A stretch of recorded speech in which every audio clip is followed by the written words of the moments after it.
Bang, bang, bang.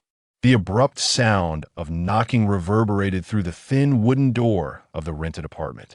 Su Xen lifted her head from the bowl of instant noodles, muddled, and inquired, "Who is it?" In this city, she was utterly alone, save for her newly acquainted boyfriend, Shi Ko.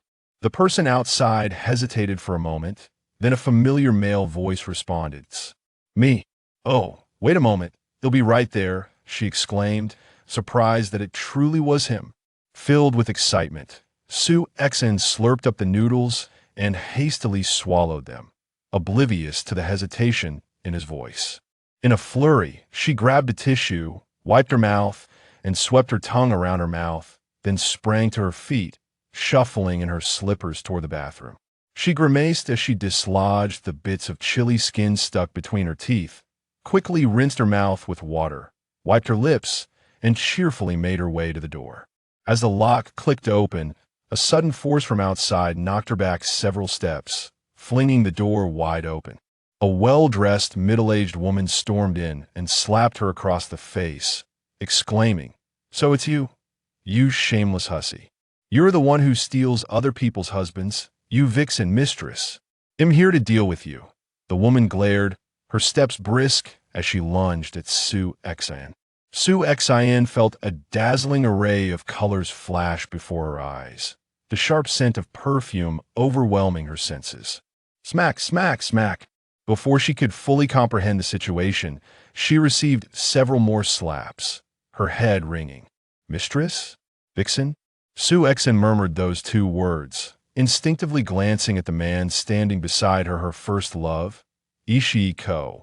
With tears of grievance brimming in her eyes, she felt utterly innocent. He remained non-committal, yet formally began to invite her to leave work together, dine, and watch films. Captivated by his persistence and the allure of a mature man, she established a romantic relationship with him. However, who could enlighten her about the identity of this woman who had suddenly burst into her room? Shi Ko remained aloof, allowing her to be berated and assaulted by this fierce-looking woman, plunging Su Xen into a state of despair. Her hair was yanked back violently, her body crashing to the ground, her head striking the corner of the table with a sickening thud. Blood gushed forth. "You little vixen, how dare you seduce my man? Today, I shall teach you a lesson you won't soon forget." The woman continued to scream, launching a flurry of blows towards Su Xen. "It's women like you who destroy families, while you yourself are nothing but stagnant." A cacophony of voices nearby echoed in agreement. "Wife." Su Xen, oblivious to the pain coursing through her body, never imagined she would experience being the mistress.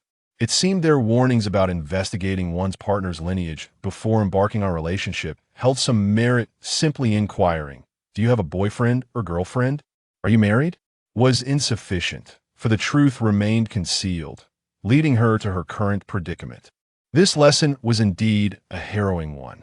The man's brow furrowed slightly, a flicker of disdain and impatience crossing his features.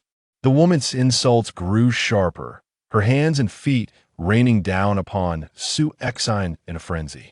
Whether it was tears of indignation or the warmth of her own blood obscuring her vision, everything around Su Xen began to fade into the realms of the distant and unfamiliar. When she awakened once more, her vision blurred amidst the cacophony of a bustling street, her attire tattered, and her body marred with blood and bruises. "Ah, yet again the legitimate wife is thrashing the mistress," one voice remarked. "Well done. Some women are utterly shameless, seeking to gain without effort, attempting to encroach upon others' relationships," another chimed in. "However, I find that man to be quite despicable. Look at her state. If he truly cared, why does he not step forward? Such men are better left behind," came a retort, instantly drawing disdainful murmurs from the crowd, redirecting their moral outrage towards the speaker. Before long, reporters arrived, snapping photographs as they thrust a prominently branded microphone before her, relentlessly interrogating. "Why did you become a mistress? How did you two meet? Are you merely after his wealth?" Su Xen scanned the faces of the scoffing onlookers. Where was that woman? Where was that contemptible man? Despicable, loathsome, that woman was detestable, yet the man bore the greater blame. At that moment, despite the tumult of anger and resentment swirling within her, she felt utterly powerless against reality. The opposition was well prepared, their numbers overwhelming, and now she was left. Should she call the police? It seemed 2 officers had already passed by moments ago. Just then, her phone rang. It was the minister. They had all seen the news. So this call was both a counsel to withdraw and a token of sympathy. SUXN gazed at the city that once harbored her dreams for a brighter future, now transformed into a realm of alienation. Even the sunlight pierced her skin like frigid ice. What now? There seemed to be no better option than to temporarily depart. As for those despicable individuals, a gentleman's revenge is never too late, even if it takes a decade. The crimson sun hung in the sky like a searing iron, its glow staining half the heavens with a hue reminiscent of fresh blood. A white highway wound its serpentine path along the steep cliffs, resembling a convoluted strand of rice noodles that interconnected the mountains. A bus, laden with passengers who frequently traveled to the city, jolted along this slender roadway. Among them, SUXN, who found herself compelled to flee from the city.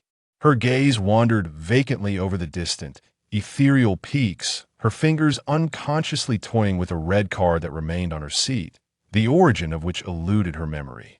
Driver Lao Chan experienced an inexplicable pang of anxiety, his back arching involuntarily as he instinctively pressed his right hand against his heart.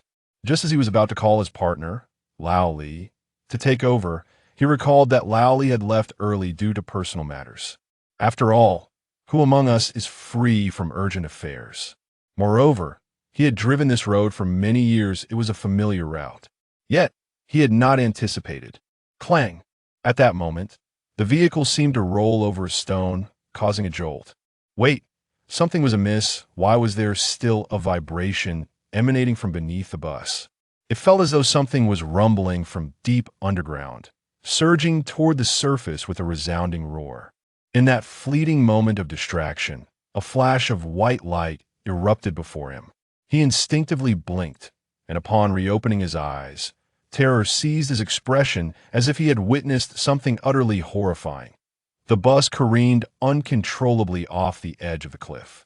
Drowsy passengers were tossed violently within the rolling vehicle, jolted awake to a cacophony of screams that crescendoed as the bus tumbled down the precipice, only to gradually fade into an eerie silence. In the midst of the frenzied cries, SUXN jolted upright in terror. She felt as though her body was still trapped within that chaotic compartment, colliding with countless others, the excruciating pain of shattered bones echoing in her mind. Nervously, she touched her hands and face, then proceeded to examine her entire body. Once she confirmed her physical integrity, a sense of desolation and panic, akin to having had her entire world stripped away, began to subside. "I'm alive. I did not perish."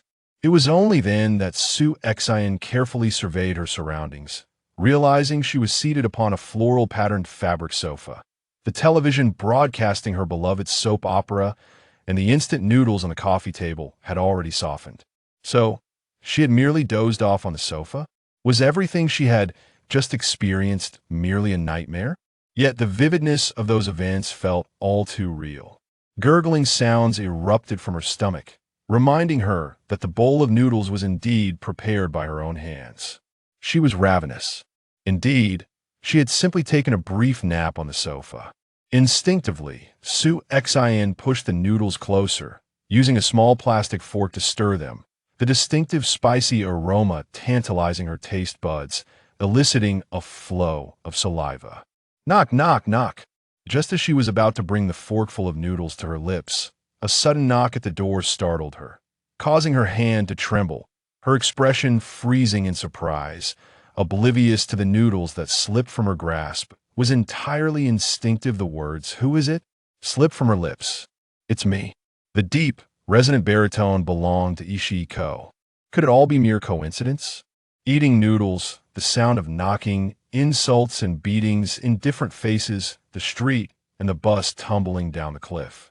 Su Xin's mind momentarily blanked, and, in the next instant, she enacted a wildly irrational act that even she could scarcely believe.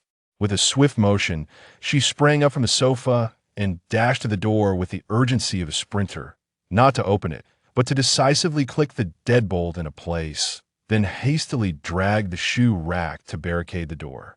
In the process, she changed into a pair of athletic shoes. Who would take a dream seriously? Only she would. Su Xian couldn't help but scold herself for being too neurotic, making a mountain out of a molehill. "Hey, Su Xian, what are you doing? Open the door." Ishii Ko's voice bore a hint of anger. "Hurry up. Tell that wretched woman to open the door." Su Xian vaguely heard the clamoring, which indeed mirrored the scenes from her nightmare. It was not just him. They had initially agreed that their relationship was aimed at marriage, yet he had not only deceived her feelings, but was now bringing his wife to confront her. She recalled that in her nightmare, she had thought her boyfriend was simply concerned for her after a long day at work, only to find herself ambushed by a group of people he had brought along, who indiscriminately assaulted her, culminating in the most humiliating of acts. Fury welled up within her, and she coldly retorted, "Open the door? For what purpose? Do you wish to invite me to the movies again?" Before her words could fully escape her lips, the woman beside Ishikawa, Kei, could no longer contain herself, erupting in a tirade. "You shameless harlot! How dare you seduce another woman's husband in broad daylight? You possess not a shred of decency. Open the door at once. I must see whether this vixen is truly as foul as you claim, with 9 tails to boot." As she hurled insults, her fists pounded against the door with a resounding thud. And then there was this woman, striking in appearance, clad in fashionable attire and adorned with jewels, yet revealing herself to be utterly unreasonable. Once again, her every utterance was laced with words like harlot, vixen, and mistress, as if she believed that Su Xian coveted her husband's worn shoes. Su Xian could not contain her indignation. Even if you were the legitimate wife seeking to assert your rights, one must first ascertain the truth of the situation. Why relentlessly harass the woman while neglecting to question whether your husband has deliberately concealed his domestic circumstances and pursued affairs outside? You're the real harlot here. Listen closely, for I have not stolen anyone's man, nor am I anyone's mistress. It was your husband who persistently sought me out to be his girlfriend. The entire company can attest to this. Feel free to inquire. You cling to your accusations of vixen and harlot, yet fail to investigate the true character of your own husband. I would argue that you are the genuine fool in this scenario. You are incapable of managing your own man, yet you come here to unleash your wrath upon women. Allow me to enlighten you. Had I known that scoundrel was nothing but second-hand trash, a cowardly weakling, I wouldn't have cared to possess him even as a gift. As for seduction, if he lacked the intent, who could entice him? Only a fool like you would regard him as a treasure. Go ahead and pursue your little mistresses. That is your affair. And no, Su Xin, open the door first, and then we could discuss this. Clarifying the situation is all that is needed. Shi Yan never anticipated that the seemingly innocent university student he believed he could easily manipulate would not remain silent. After his wife uncovered his phone and he thought she would merely vent her frustration, he expected the matter to pass. Yet, this woman was proving to be a considerable disappointment.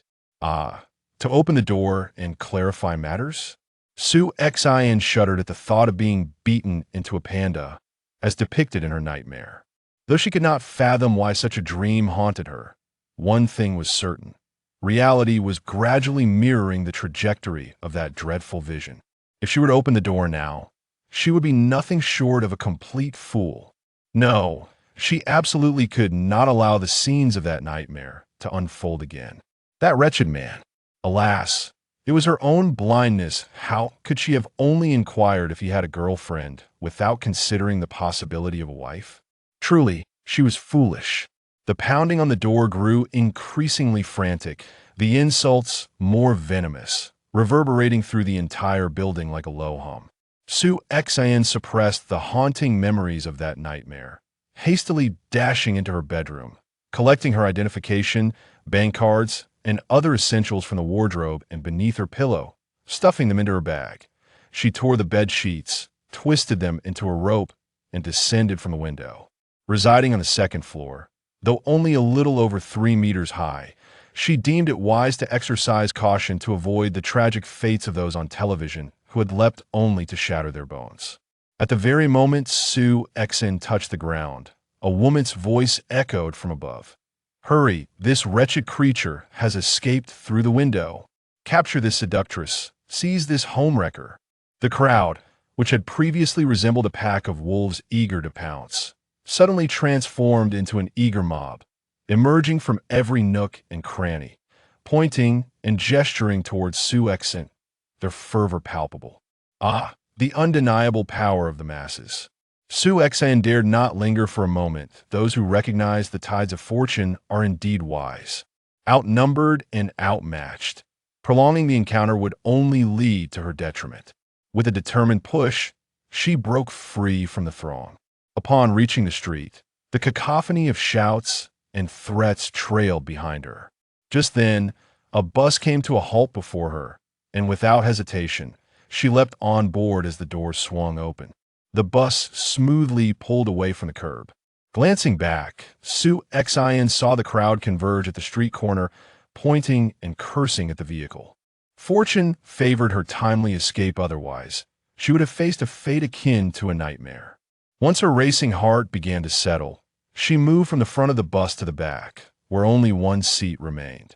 Just as she was about to sit down, a blood-red card lay quietly on the seat.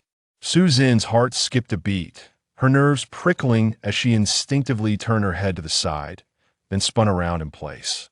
All prior experiences have validated the authenticity of the nightmare, and now, unexpectedly, the vehicle I hastily boarded in an attempt to escape is also a manifestation of that very nightmare. Unbeknownst to me, the car has ventured onto a winding mountain road. Panic and dread enveloped Su Yan, prompting her to urgently exclaim, "Driver, please stop the car.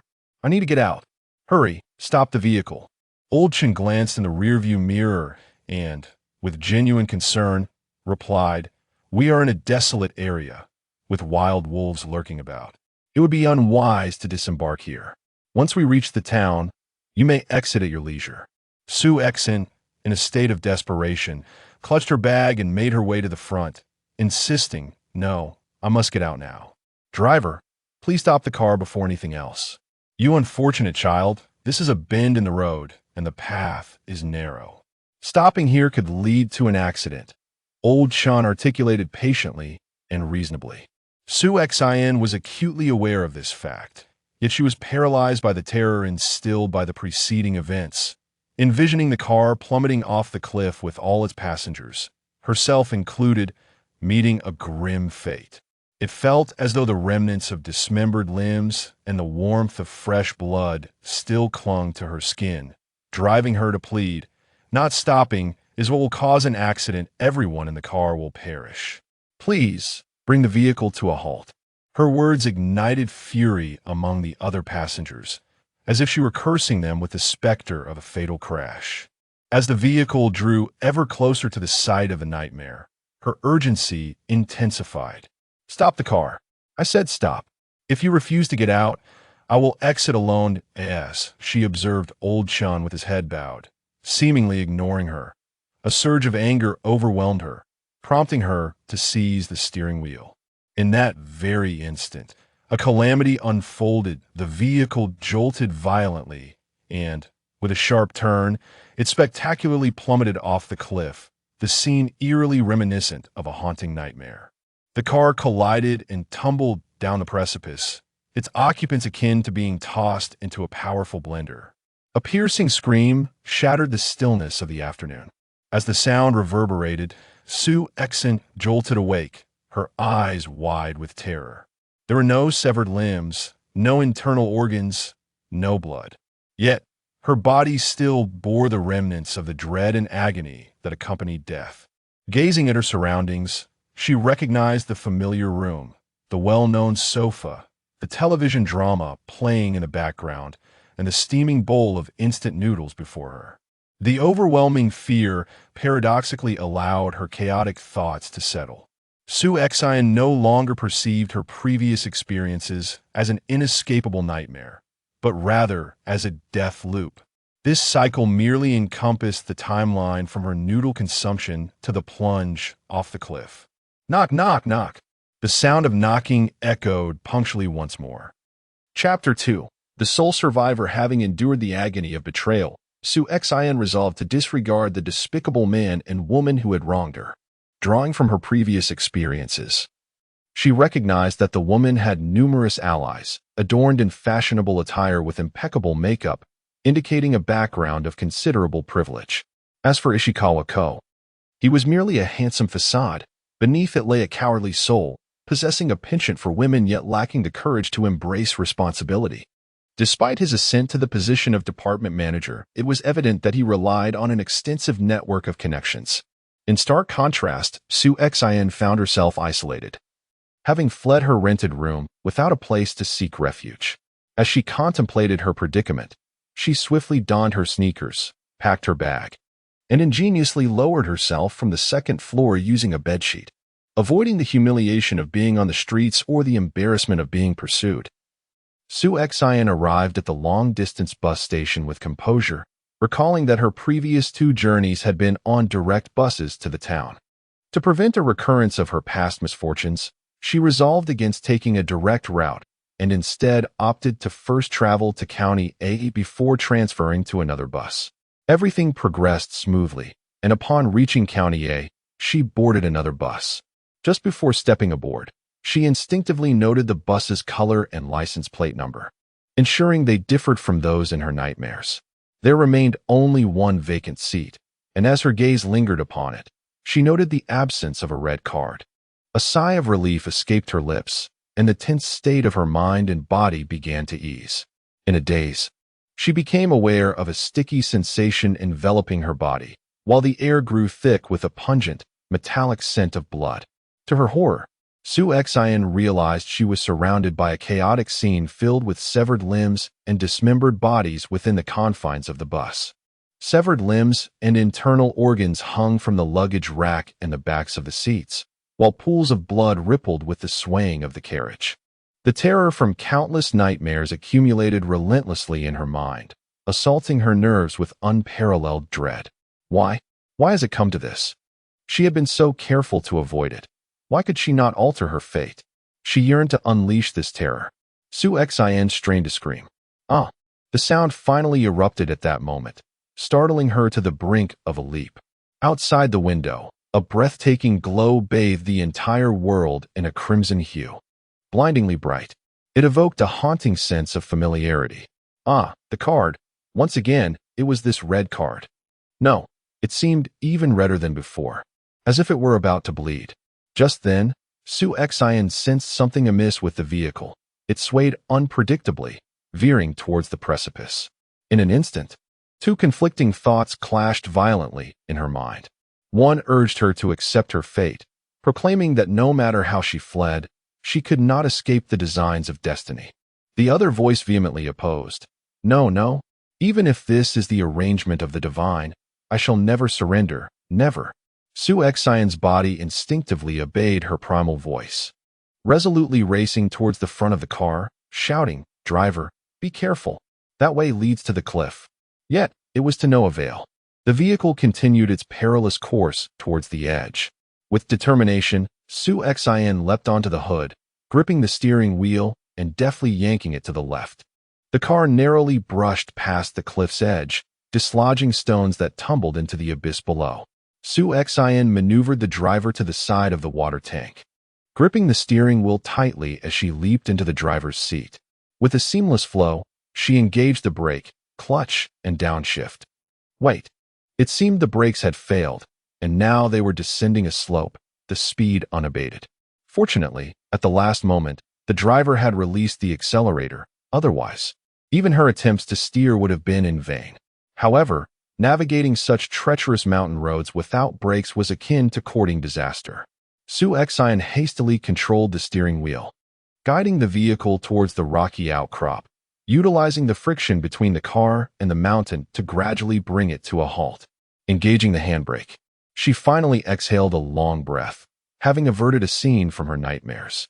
Only then did she turn her attention to the driver, checking for signs of breath, pulse, and heartbeat, only to discover he was dead. Just as she reached for her phone to call for help, a bolt of lightning descended from the heavens, striking the car like a blazing ribbon. Immediately, the world transformed. Dark clouds rolled in, and torrential rain poured down. The mountain beside them collapsed with a thunderous roar, and a landslide swiftly engulfed the entire vehicle. Shi Yan's final thought was that on this seemingly sunny day, how could the weather change so abruptly and the landslide show no prior warning? She finally understood why there had been an unsettling silence among the passengers throughout the journey. The stillness was almost excessive. It was as if, could it be that they had long since, already, passed on during the initial phases of her nightmare? This notion had barely surfaced in her mind when an icy dread enveloped her entirely. Breaking news. Yesterday afternoon at approximately 7 p.m., a landslide occurred in Along Bay, burying a bus carrying 48 passengers. Tragically, 47 individuals lost their lives, with only one survivor currently in the intensive care unit. Notably, all passengers had purchased substantial personal accident insurance, prompting an investigation by the police and the insurance company. Preliminary investigations indicate that the driver suffered a sudden myocardial infarction leading to death, accompanied by brake failure. A female passenger managed to halt the bus by utilizing the friction against the mountainside, but was subsequently caught in the ensuing landslide. Chapter 3. The left I selected a year later. The noise was unbearable. A figure lying in bed tightly closed their eyes, mumbling unconsciously. Shi Yan slowly peeled her eyes open, the blinding brightness overwhelming her senses. Instinctively, she raised her hand to shield her face, taking a while to adjust to the intensity of the light. Slightly tilting her head, a visage filled with love yet marked by profound weariness came into view. Shi Yan felt a surge of emotion, her nose tinged with sorrow, and warmth gathered in her eyes, causing tears to slip silently down her temples. "Mother, how long have I been asleep?" she pondered, sensing that her slumber had been deep and unending. Her body and mind feeling as if they had embarked on an aimless and boundless journey, leaving her languid and pleasantly sore. Soon, waking up would be enough. Waking up would suffice. Her mother, overwhelmed with unspoken joy, yearned to reach out and wipe away the tears cascading down her daughter's temples, yet hesitated, fearing her rough hands might inadvertently hurt her child. Shi Yan cherished the most delicate and warmest care and love from her mother. Countless words swirled in her heart, yet they ultimately condensed into a single word: Mom. She exerted herself to grasp her mother's rough hand tightly. The weathered, gaunt visage etched with the marks of time became hazy in Shi Yan's gaze. Unbeknownst to her, the card she had fearfully discarded abruptly appeared in her spiritual realm. In a short while, footsteps echoed, and the ward grew tumultuous. Casting a glance at the frail, aged woman, Shi Yan pondered the true essence of familial bonds.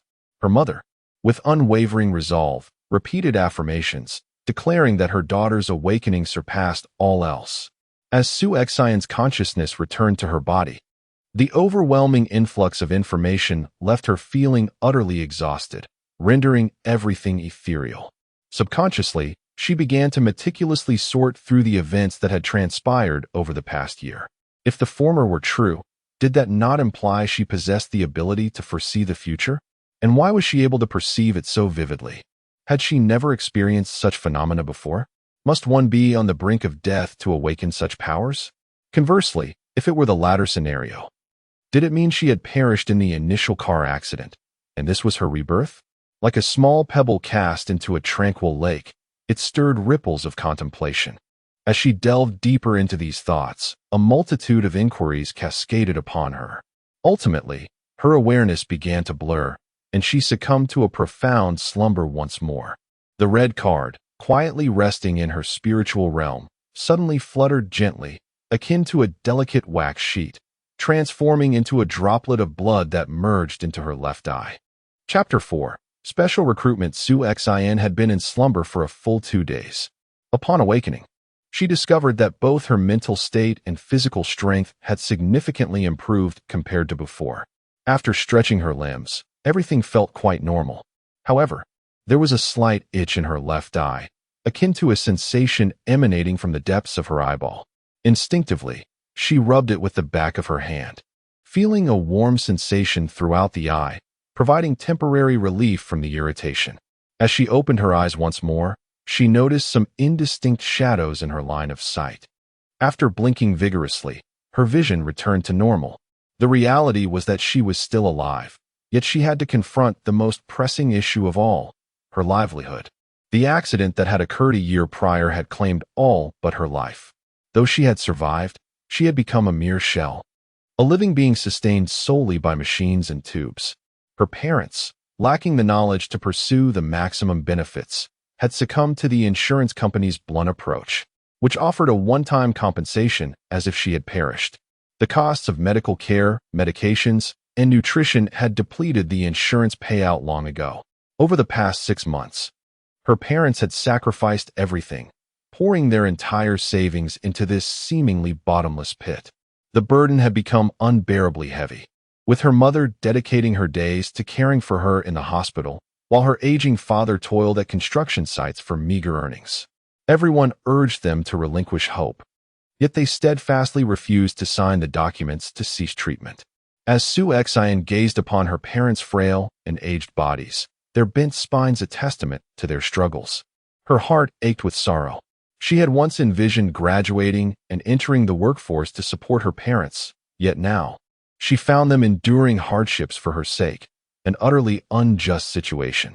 Shi Yan understood that anything said at this moment was futile. Only by hastily recovering her health, securing employment, and earning money could she improve her family's circumstances and truly liberate her parents. She cast aside all distractions and diligently resumed her exercise regimen. On the second day after awakening, having regained the ability to walk with difficulty, she promptly completed her discharge procedures. Subsequently, she embarked on a relentless quest for employment. Conversations began with inquiries about educational qualifications, work experience, and a minimum of 3 years in a related field. Having only worked as a clerk in the sales department of her university's company, what skills could she possibly possess? Each day, she tirelessly dialed every number she found on job advertisements, fervently pursuing any opportunity for an interview. Even the slightest glimmer of hope would send her rushing forth. Even the once abundant listings for restaurant servers seemed to have become exceedingly scarce in that moment. After several days of encountering obstacles, she found solace in the fact that this pursuit accelerated her physical recovery. Her father, exhausted from labor at the construction site, struggled to stand upright due to the dust that had exacerbated his asthma. Meanwhile, her mother scavenged for recyclables to exchange for money in the absence of caring for Shi Yan. Observing her parents' current plight, Shi Yan realized that she could no longer afford to delay. It was likely that her desire to support them would be thwarted by their untimely departure. Her anxiety intensified. Clutching a stack of advertisements, she walked while scanning for reliable prospects, intent on continuing her calls amidst the sea of job listings. Suddenly, she collided forcefully with a utility pole. Rubbing her head, she grimaced and chastised herself. This is what happens when one attempts to multitask while walking. Fortunately, it was merely a telephone pole. Had it been a cesspool? Ugh! A commonplace A4 advertisement gently peeled away from the pole, fluttering gracefully down to rest atop a pile of flyers belonging to Shi Yan. The job announcement read, "Our organization urgently seeks to hire an assistant. Requirements: must be hardworking and possess a positive, sunny disposition. Job details: to be discussed. Salary: to be discussed. Phone: 135XXXXXXXX. Address: 139 Jinyuan North Road." Through her analysis of the recruitment notice, Shi Yan discerned that the more simplistic the requirements, the more genuine they tended to be. Conversely, those that delineated an array of qualifications often sought attributes beyond the stated criteria. In a fleeting moment of contemplation, Su-Xin resolved to dial the provided number. Whether it was a 1 in 100 chance, or even 1 in 1,000 or 10,000, she felt compelled to give it a try. As soon as the call connected, an urgent voice, lowered in tone, inquired, "You are here to apply for the assistant position, correct? Come immediately to number 32, Fuxing Street." Su-Xin wished to ask further questions, yet the line abruptly switched to a busy signal. Fuxing Street number 32? During her school days, she had traversed the city with classmates in search of part-time work, often taking buses from start to finish, and as she recalled, they had seemingly passed that location. It appeared to be a half-finished construction site. She wondered what changes the years might have wrought. Glancing at the time on her phone, she calculated the distance and decided to call her mother. Yes, I will head for the interview right now. Mother, rest assured, I am now an adult. If I do not receive a call from you in 2 hours, please notify the authorities. Yes, the address is 32, Fuxing Street.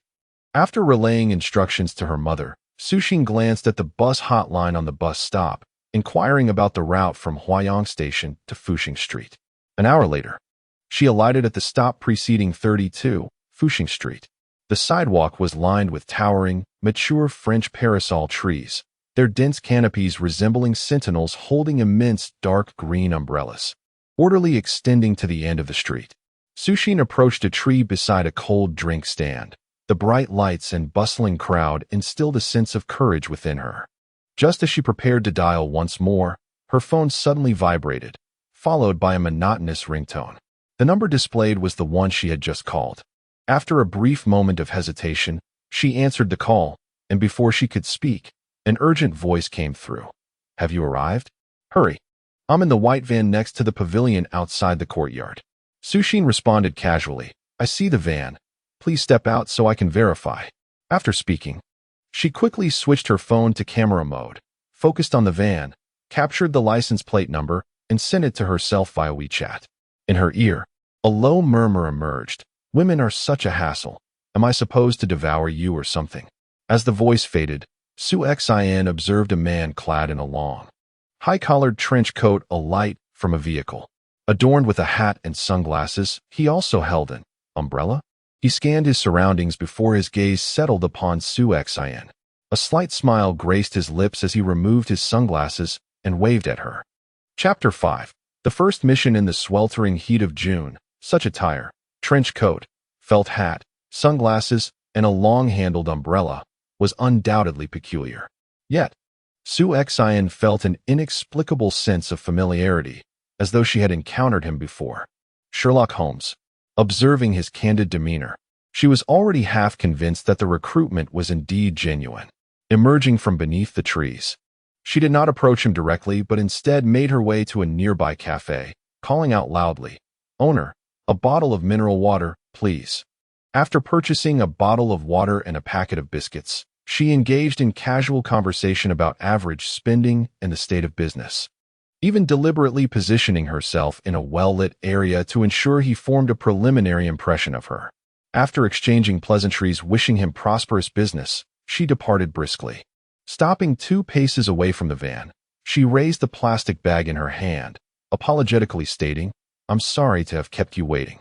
The underlying message was her hunger and thirst, along with the items she had procured.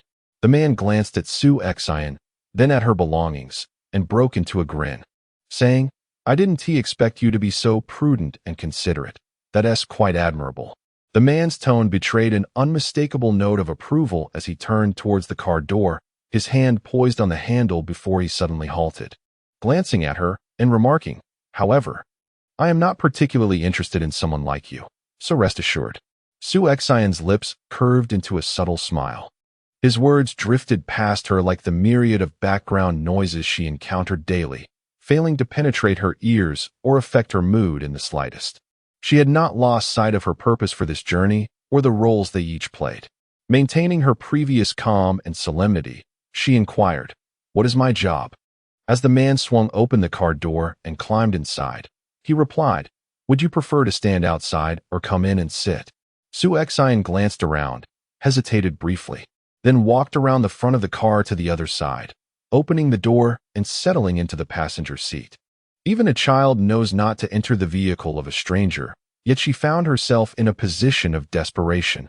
Her parents' health had been drained by her efforts, and should she continue on this path, she wished to avoid future regrets. She was in dire need of employment. Moreover, she had already left numerous clues and information along her journey, which would surely give her counterpart pause should he contemplate any ill intentions. The air conditioning hummed softly within the car, enveloping them in a cool embrace. Su-Xian merely closed the car door gently, not securing it tightly. The man's gaze flicked over the slightly ajar passenger door, dismissing her cautious gesture as inconsequential. It was, after all, entirely reasonable for a stranger to exhibit such prudence when invited into an unfamiliar vehicle in an unknown location. Conversely, if she had blithely rushed forward without a care, that would have truly been unbefitting of the position she sought. Furthermore, a door left ajar would only result in a minor increase in fuel consumption. A photograph was presented before Su-Xian. She inhaled sharply, recognizing the figure, Shi Yan. The image depicted a mature middle-aged man, impeccably dressed in a suit, his expression one of sincerity and earnestness. Su-Xian narrowed her eyes, a tempest of emotions surging within her. It was infuriating. Her current predicament was entirely due to this despicable man. Fate had a cruel sense of humor, as she had never anticipated encountering him again under such circumstances after enduring her tribulations. Suppressing the rising tide of indignation, she attempted to steady her emotions and discreetly glanced at the man beside her. A thought crossed her mind. What a peculiar coincidence it was that her very first assignment involved surveilling this scoundrel. Was there some underlying conspiracy at play? She searched her mind but could not recall any pertinent information regarding this man. Noticing him tidying his belongings, seemingly preparing to take a break, Su-Xian inquired. With as much composure as she could muster, "What does this mean? Are we to monitor him?" The man replied succinctly, "Yes, monitor. His wife suspects infidelity and wants to uncover the identity of the other party." A cold smirk formed within Su-Xian. Indeed, a dog could not change its nature. The memory of being cornered in her rental by that deranged woman flooded her mind. Wait, something was amiss. Su-Xian suddenly recalled how that woman had burst through the door. Could it be that she had hired a private investigator? Was this man, standing next to her, the one who had been surveilling? If so, did he recognize her? However, if he was indeed the one surveilling at that time, it has only been a little over a year since then. He should have recognized himself upon seeing it. Contemplating this, Su-Xian discreetly glanced at the man beside her and casually inquired, "Oh, how long have you been investigating?" The man responded nonchalantly, "Since yesterday." His wife stormed into my office, claiming he might be keeping a mistress. He added, "Keep an eye out. If that man comes out, just give a signal." Were it not for the promise of a substantial reward, he would have been disinclined to take on such a minor case. He muttered to himself, not bothering to conceal his thoughts. Su-Xian quickly replied, "All right." Upon hearing the word yesterday, she instinctively exhaled in relief. According to his personal information, he had no business dealings in this area. It was puzzling how he ended up here. The man provided a brief overview of the individual's personal information, his voice gradually diminishing into what seemed like self-reflective doubt. It was evident that surveillance was no easy task. He had already been waiting here for quite some time before Su-Xian's arrival, which explained his urgent tone during their phone conversation. At that moment, the man was utterly exhausted, reclining his seat back and drifting into slumber. Meanwhile, Su-Xian remained in the car, her view through the windshield encompassing a radius of several dozen meters around the entrance of the community. This location and angle were indeed suitable for surveillance, as foot traffic at the community entrance was scarce, illuminated by the soft, serene glow of the streetlights. In the past, under such lighting conditions, Su-Xian could only discern the general features of a figure 20 meters away. However, she now realized that she could perceive the scenery in the night with greater clarity than during the day. Even when she concentrated her thoughts to examine the appearance of the individual, her vision sharpened as if enhanced by a filter, enabling her to discern even the blemishes on the person's face. Her bodily functions were gradually returning to normal, and she experienced no discomfort. Su-Xian contemplated that this might be Heaven's way of compensating her for enduring such a harrowing catastrophe and a prolonged slumber of a year.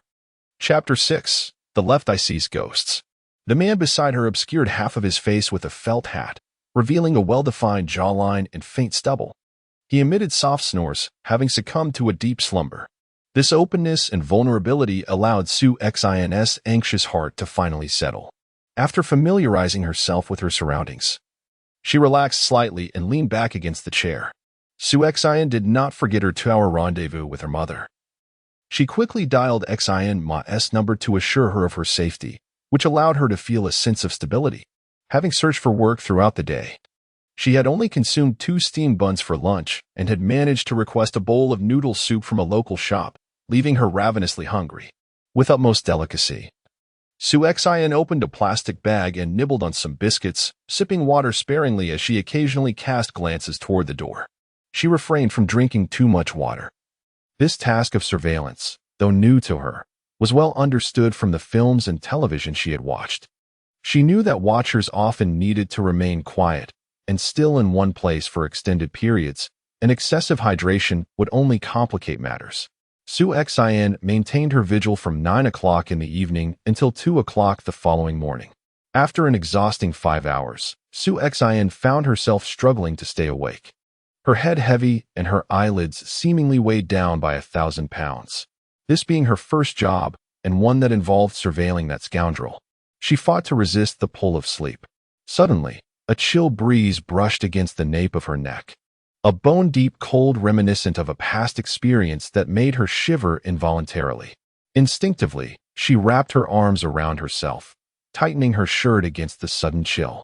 She instinctively glanced towards the entrance of the community. It was midnight, and the surrounding stillness was palpable. The nearby CF had long since closed. The streetlights appeared particularly solitary in the quiet night. At that moment, Su-Xian felt a familiar warmth in her left eye once more. Why once more?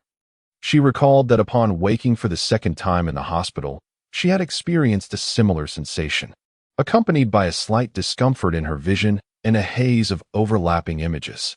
She covered both eyes with her hands and confirmed that only her left eye was blurred, while her right eye functioned perfectly. As she gently blinked, striving to enhance her focus, the overlapping images vanished. Just when she thought the peculiar sensation had passed, it returned anew. At that instant, a man appeared at the entrance of the community, staggering and leaning awkwardly to his right. It was Shi Yan. Indeed, it was him. After a year apart, despite appearing somewhat inebriated, he still managed to maintain an air of charm. Su-Xian felt a wave of skepticism wash over her. Something about this scene seemed amiss. How could he walk like that without falling? The warmth emanating from her left eye intensified, akin to the heat felt after a yoga session when one rubs their hands and covers their eyes. Yet this sensation radiated from within. Su-Xian blinked, and she seemingly perceived a shadow forming to the right of Ishii-ko. As her concentration deepened, the contours of the shadow became increasingly discernible.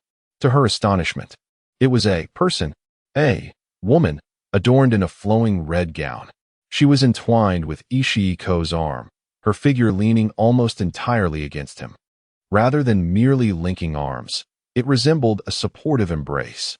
No wonder Su-Xian felt an immediate sense of dissonance upon her first glance. It was clear now. A thought stirred within Su-Xian, prompting her to instinctively cover her left eye with her hand. As she gazed anew, Ishii-ko appeared akin to a drunken man, swaying unsteadily as he walked, his head tilted to one side, murmuring in a dazed manner. Gradually, Su-Xian shifted her hand to her right eye, peering through her left.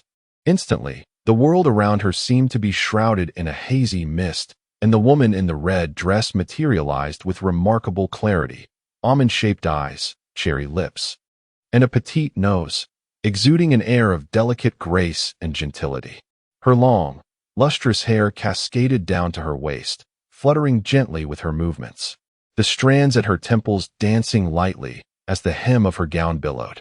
The woman seemed to sense the gaze directed at her, and suddenly turned her head towards Su-Xian, her face rotating a full 90 degrees while her body remained utterly still.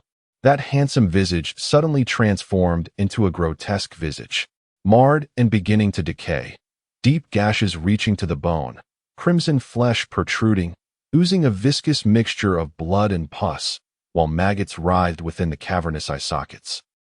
In an instant, a chilling dread enveloped Su Yan, as if the very temperature within the vehicle plummeted by several degrees. Meanwhile, Ishikawa-ko had hailed a taxi by the roadside, casually remarking to the woman in red as he entered the vehicle, "I will come back to that place to fetch you tomorrow." The taxi driver instinctively glanced at the rearview mirror, muttering to himself, "Another drunkard. He is clearly alone. Yet he acts so flirtatiously." Su Yan glanced around once more, realizing that in the blink of an eye, the taxi had already departed. The woman in red flickered briefly in her line of sight before vanishing into the inky darkness of the courtyard. She did not resent Su Yan for calling him only after everyone else had left. Rather, he simply started the engine, activated the navigation system, and set off towards Ishikawa-ko's residence. Su Yan, still haunted by the image she had witnessed, felt a lingering trepidation. The man, focused on driving, remained oblivious to her unsettling demeanor, or perhaps he simply had no inclination to inquire about what she had just seen. Steeling herself, Su Yan broke the silence, asking, "Are you certain he, I'm referring to Ishikawa-ko, came here alone?" Thoughts swirled in her mind, yet she ultimately chose silence. Just moments ago, the place had been utterly deserted, save for her observation of Ishikawa-ko being assisted by a woman. In other words, only she could validate the peculiar existence of that woman. And the taxi driver as well, by the nature of his profession. He would instinctively observe passengers through the rearview mirror. It stands to reason that he could corroborate whether the bizarre figure she had just encountered was merely a figment of her imagination or, indeed, a spectral apparition. As this notion surfaced in her mind, a tremor coursed through her, prompting an involuntary shiver. The warmth returned to her left eye, a sensation to which Su Yan had gradually grown accustomed. She perceived the surroundings becoming obscured, as if countless wisps of fog were swirling in the air. Deep down, she was increasingly convinced that something was amiss with her left eye. Yet, this required further verification. To substantiate her suspicions, Su Yan addressed the man, informing him of a pressing matter. She then opened the car door and alighted, hastening towards the taxi once Shi Yan had entered the community. Fortunately, the driver, possessing a kind disposition, sensed that something was off with his passenger and only started the engine after she had entered the premises. Just in time, Su Yan managed to intercept him. Chapter 7. Zero Detective Agency Shi Yan observed the woman leaning against the driver's door of the taxi, gesturing animatedly to the driver. Then, she abruptly straightened, standing still until the taxi had driven a considerable distance before she wandered back towards him, her face eerily pale under the cold glow of the streetlights. An inexplicable sense of unease washed over Shi Yan. Earlier, to avoid detection, the van had parked at a distant corner, some way from the entrance of the community. He instinctively engaged the gear, bringing the van to a smooth halt beside her. As Su Yan adjusted her seatbelt, the previously unfamiliar and tense atmosphere began to lighten. She felt as if all her strength had been drained away, and she slumped softly in her chair.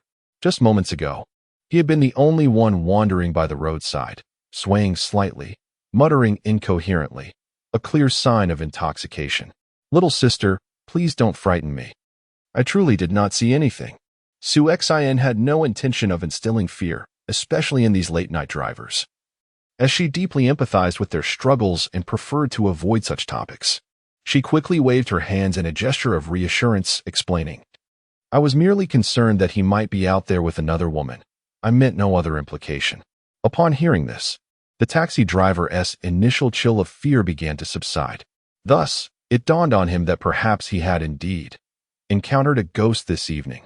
Su Yan had never experienced anything of this sort before. Even the common belief that children are prone to bumping into things had never applied to her. The peculiarities had begun only after she awakened, leading her to ponder whether the immense shock she endured had affected her body, mind, and nerves, enabling her to perceive what ordinary people could not. Gradually, Her earlier trepidation was supplanted by a whirlwind of thoughts.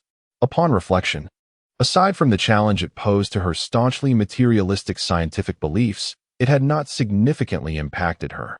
In truth, such phenomena undeniably exist in the world. Although the average person may not perceive them, one cannot dismiss the possibility of encountering them unexpectedly in daily life. In comparison, being able to perceive things for oneself is indeed a favorable circumstance. However, regarding the terrifying transformation that they might suddenly undergo, she needs to cultivate her psychological resilience and fortitude. The sharp sound of tires screeching against the pavement as a car makes an abrupt turn pierced her ears. Shi Yan, feeling anxious, sat up abruptly. Perhaps fatigue had overtaken her, for she had unknowingly drifted into slumber while lost in thought. Her movements startled Shi Yan, who had been in a light doze. His voice, deep yet tinged with languor, inquired, "Awake?" Shi Yan's gaze traversed from afar, finally settling on the blanket that had slipped down to her waist. Thus, she found herself in a parking lot. A wave of regret washed over her for her audacity in falling asleep in a stranger's vehicle. Yet, this also implied that, on a subconscious level, a rudimentary trust had been established between them. Simultaneously, she felt a profound sense of gratitude and remorse for the other's attentiveness and patience. "Thank you." Noticing her demeanor, Shi Yan's lips curled into a slight smile, and his tone brightened. "Well, congratulations, you have passed the interview." "Thank you, thank you." Shi Yan felt an inexplicable thrill, eagerly awaiting his next words. However, he had already exited the vehicle, leaving her in suspense. So, it was merely a passing of the interview rather than a successful employment? As these thoughts swirled in her mind, she grabbed the remaining cookies and bottled water, hastily disembarking and quickening her pace to keep up with him. "May I ask if there is anything further I need to do?" She yearned desperately for a job. Although this job appears to necessitate late nights and relentless vigilance, demanding considerable effort, she would rather endure this hardship than see her nearly 60-year-old parents toil at construction sites or scavenge in garbage heaps to make ends meet. Even if it were 10 times more arduous, she would willingly shoulder the burden alone. As she spoke, she became unaware that her voice trembled slightly due to her anxiety. After all, compared to her numerous prior job applications, this was the closest she had come to success. She resolved to exert every possible effort to secure this position, no matter how humbling it might be. Holding her head high would not fill her stomach nor alleviate her parents' burdens. The sound of footsteps echoed in the desolate parking lot, creating a stark and somber atmosphere that heightened the tension. Shi Yan walked briskly, yet the person ahead suddenly halted, nearly causing her to collide with him. This was largely due to his considerable height. With each of his strides, she had to take 3 just to keep pace. With one hand in his pocket and the other gesturing dismissively, Shi Yan observed Shi Yan's understanding as she fell silent, standing still and gazing up at him, unabashedly revealing her yearning for the job. Shi Yan lowered his gaze and remarked, to speak candidly, "Your careful demeanor and composed thought process perfectly align with the requirements of a detective assistant. However, this is not merely an ordinary detective agency, and I do not require an ordinary assistant. There is one more interview. Should you pass, you will become my chief assistant." Unbeknownst to them, they had already exited the parking lot, and the first light of dawn began to break, with the cool air carrying a hint of moisture. Shi Yan's gaze traversed the shoulder of the person opposite her, landing upon the doorplate that read, 139, Jinyuan Road. Beneath the doorplate was affixed a rectangular wooden sign, 0 Detective Agency, top floor. With her mind racing, she surmised that the decision to place an advertisement beneath the doorplate was not made lightly, and thus she responded succinctly, "All right." The multi-story building, devoid of an elevator, reached a modest height of 6 stories, with the topmost level being a semi-exposed duplex. Therefore, the top floor referred to the very apex of the structure. From Shi Yan's vantage point, all she could see was a tapestry of lush greenery. The street, paved with washed stones, appeared tranquil and antiquated, flanked by a row of uniformly black vintage street lamps, their illumination subdued to a faint red by the encroaching sunlight. From the far end of the pedestrian street, the lights began to extinguish in succession, reminiscent of a tarot card's swift sweep across the thoroughfare. Both sides of the street were lined with venerable buildings, some 3 to 4 decades old, their ground floors bustling with a variety of shops. Although these multi-story edifices seemed somewhat humble in comparison to the towering skyscrapers surrounding them, their orderly arrangement lent an impression of neatness and organization. Amidst the clamor and hustle of the city, there existed a distinct elegance. At this hour, around 5 in the morning, light poured from the glass windows of the shops, indicating that the proprietors had risen early to tend to their businesses. As the two paused at the stall, individuals clad in athletic shorts occasionally dashed past, their footsteps rhythmically awakening the slumbering city. Chapter 8. The happiest woman, with her delicately manicured fingers adorned with exquisite nail polish, Cece gracefully glided over the smooth, creamy mahjong tiles, producing a melodious clattering sound. However, she appeared somewhat distracted. Her companions were ready to roll the dice while the wall in front of her remained unassembled, and she had inadvertently knocked over 2 tiles from her neighbor's set. Her languid movements were naturally interpreted by her friends as a display of her extravagant nails. "Oh dear, Mrs. Sure, those nails are new, aren't they?" remarked a woman seated nearby, her own makeup equally refined, casting a fleeting glance at May's ostentatious nails. "Your husband certainly treats you well." Yet, the woman continued, "Speaking of which, your husband is quite dashing and accomplished. Aren't you worried he might find someone else?" A flicker of discomfort crossed Cece's face as she shot the woman a glare. "How could that be? He is not the type to be easily swayed. It's those shameless women who throw themselves at him. My husband would never look twice at such lowly creatures." Before she could finish, the woman opposite her lowered her eyelids and elongated her tone, saying, "I recall hearing from your husband's niece, who works at his company, that he might be involved with a subordinate. I believe you even brought a few friends along to catch them in the act, but to no avail.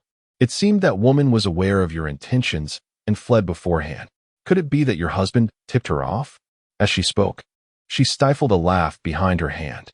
With a dismissive air, she remarked, "We all know your husband is unlike ours, who flaunts his infidelities outside while maintaining a faade at home. He is steadfast and loyal, the best for you." Each word pierced through the heart of Cece like a thorn, a reminder of the harsh reality. "As long as my husband provides me with a generous allowance each month, he can indulge freely as long as he doesn't flaunt it before me. Oh, men are all the same, bound to be scoundrels. Why bother getting worked up over one? Come, let us continue our game. You may claim your men are scoundrels, but mine is not. His heart has never strayed from me." As she watched the woman storm away, a few exchanged cynical glances and smirks. Ah, the notion of loyalty. They could not tolerate such a woman, flaunting her supposed superiority. Little did she know the true nature of her own husband. She was fully aware, yet chose to feign ignorance. Thus, the game, already rife with competition and ostentation, concluded in discontent. With the day still young, and no one to accompany her for shopping, Cece found herself listlessly indulging in a full-body spa, makeup, and hairstyling. As night gradually enveloped the sky, she gazed into the shadows illuminated by neon lights, feeling an inexplicable sense of dread akin to ghostly figures lurking. She dialed the number repeatedly, only to be met with the incessant busy tone, intensifying her feelings of disappointment and unease. No matter the circumstances, he would always answer the phone, even if he resorted to the clumsy excuse of working overtime or being on a business trip. She was willing to believe him. In the face of the desolate emptiness of her home, all the aids of happiness and strength she had donned during the day fell away, and she collapsed onto the sofa, sobbing quietly. Exhaustion overtook her, and she unknowingly drifted into sleep. In the dead of night, she felt a chill creep in, and instinctively curled her body, resembling a small cat nestled in the corner of the sofa. In her hazy slumber, she sensed the presence of another, a vague silhouette that seemed to belong to Ishikawa-ko. Hastily, she switched on the lamp on the side table, the brightness dispelling the surrounding darkness. Yet the shadow did not vanish. Instead, it retreated into the corner, continuing to gaze at her with a look of resentment. She then illuminated the entire house, flooding it with light, and surveyed the space, finding no trace of shadow. Her racing heart began to settle slightly, wrapping her arms around herself. Her eyes darted around in a panic, trembling as she climbed into bed, clutching the covers tightly and curling into a ball. Silent tears streamed down her face, soaking the quilt. "Ishikawa, where are you? Ishikawa, I am so frightened." This marked the 6th day she had glimpsed that shadow, and the 6th night without being able to reach Ishikawa-ko on the phone. She noticed that in recent days, the shadow had drawn closer, seemingly less afraid of the light. This realization deepened her dread. She could not fathom what might occur when that shadow could approach her or no longer feared illumination. Yet, sensing the profound malice emanating from its presence, she feared it could only herald ill tidings. A few days ago, she discreetly sought the counsel of a psychologist, who suggested that her hallucinations might stem from inadequate rest and excessive worry about her husband. She was aware that the shadow was not merely a figment of her imagination, yet she refrained from voicing her concerns, fearing that the facade of happiness she had painstakingly constructed would be shattered by those waiting to revel in her misfortune. Consequently, she engaged a private investigator to uncover what her husband might be entangled with outside their marriage. Indeed, it was again. Despite having clashed with the gossipy women during the day, she had to concede that over the years, she had often cleaned up after her husband's indiscretions. Fortunately, he treated those external affairs as mere trifles, ultimately prioritizing her, which instilled in her an inexplicable sense of accomplishment and pride. However, this time, the situation appeared to be different. After another sleepless night, she barely endured until dawn, only to hear the familiar yet dread-inducing sound of footsteps in the living room. Soon after, she beheld Ko Ishikawa, just as he had appeared a few nights prior, his expression vacant, eyes glazed, moving stiffly towards the bedroom. He halted at her bedside, lowered his head, and stared at her with a bewildered gaze. In her initial attempts, she had pushed him away and roused him, but he collapsed to the floor, frothing at the mouth and convulsing, which terrified her. Consulting a doctor, she learned that he might be sleepwalking. It was advised that one must not awaken a sleepwalker indiscriminately. In mild cases, they could be startled by their own actions, while in severe instances, it could lead to paralysis or even death. Thus, for the past few days, she had refrained from disturbing him, allowing him to gaze at her in silence. May Cece sought the assistance of a private detective, granting a week's time for the investigation, with 4 days remaining until the agreed date. However, her impatience grew unbearable. After Ishii Kohei, impeccably dressed and carrying a briefcase, departed for work, she hastily drove to 139 Jinyuan North Road. Chapter 9. Serving you is beyond the scope of her duties. Turning to Su Yan, she remarked, "It seems today is rather inconvenient. If you have pressing matters, shall we reschedule your next interview?"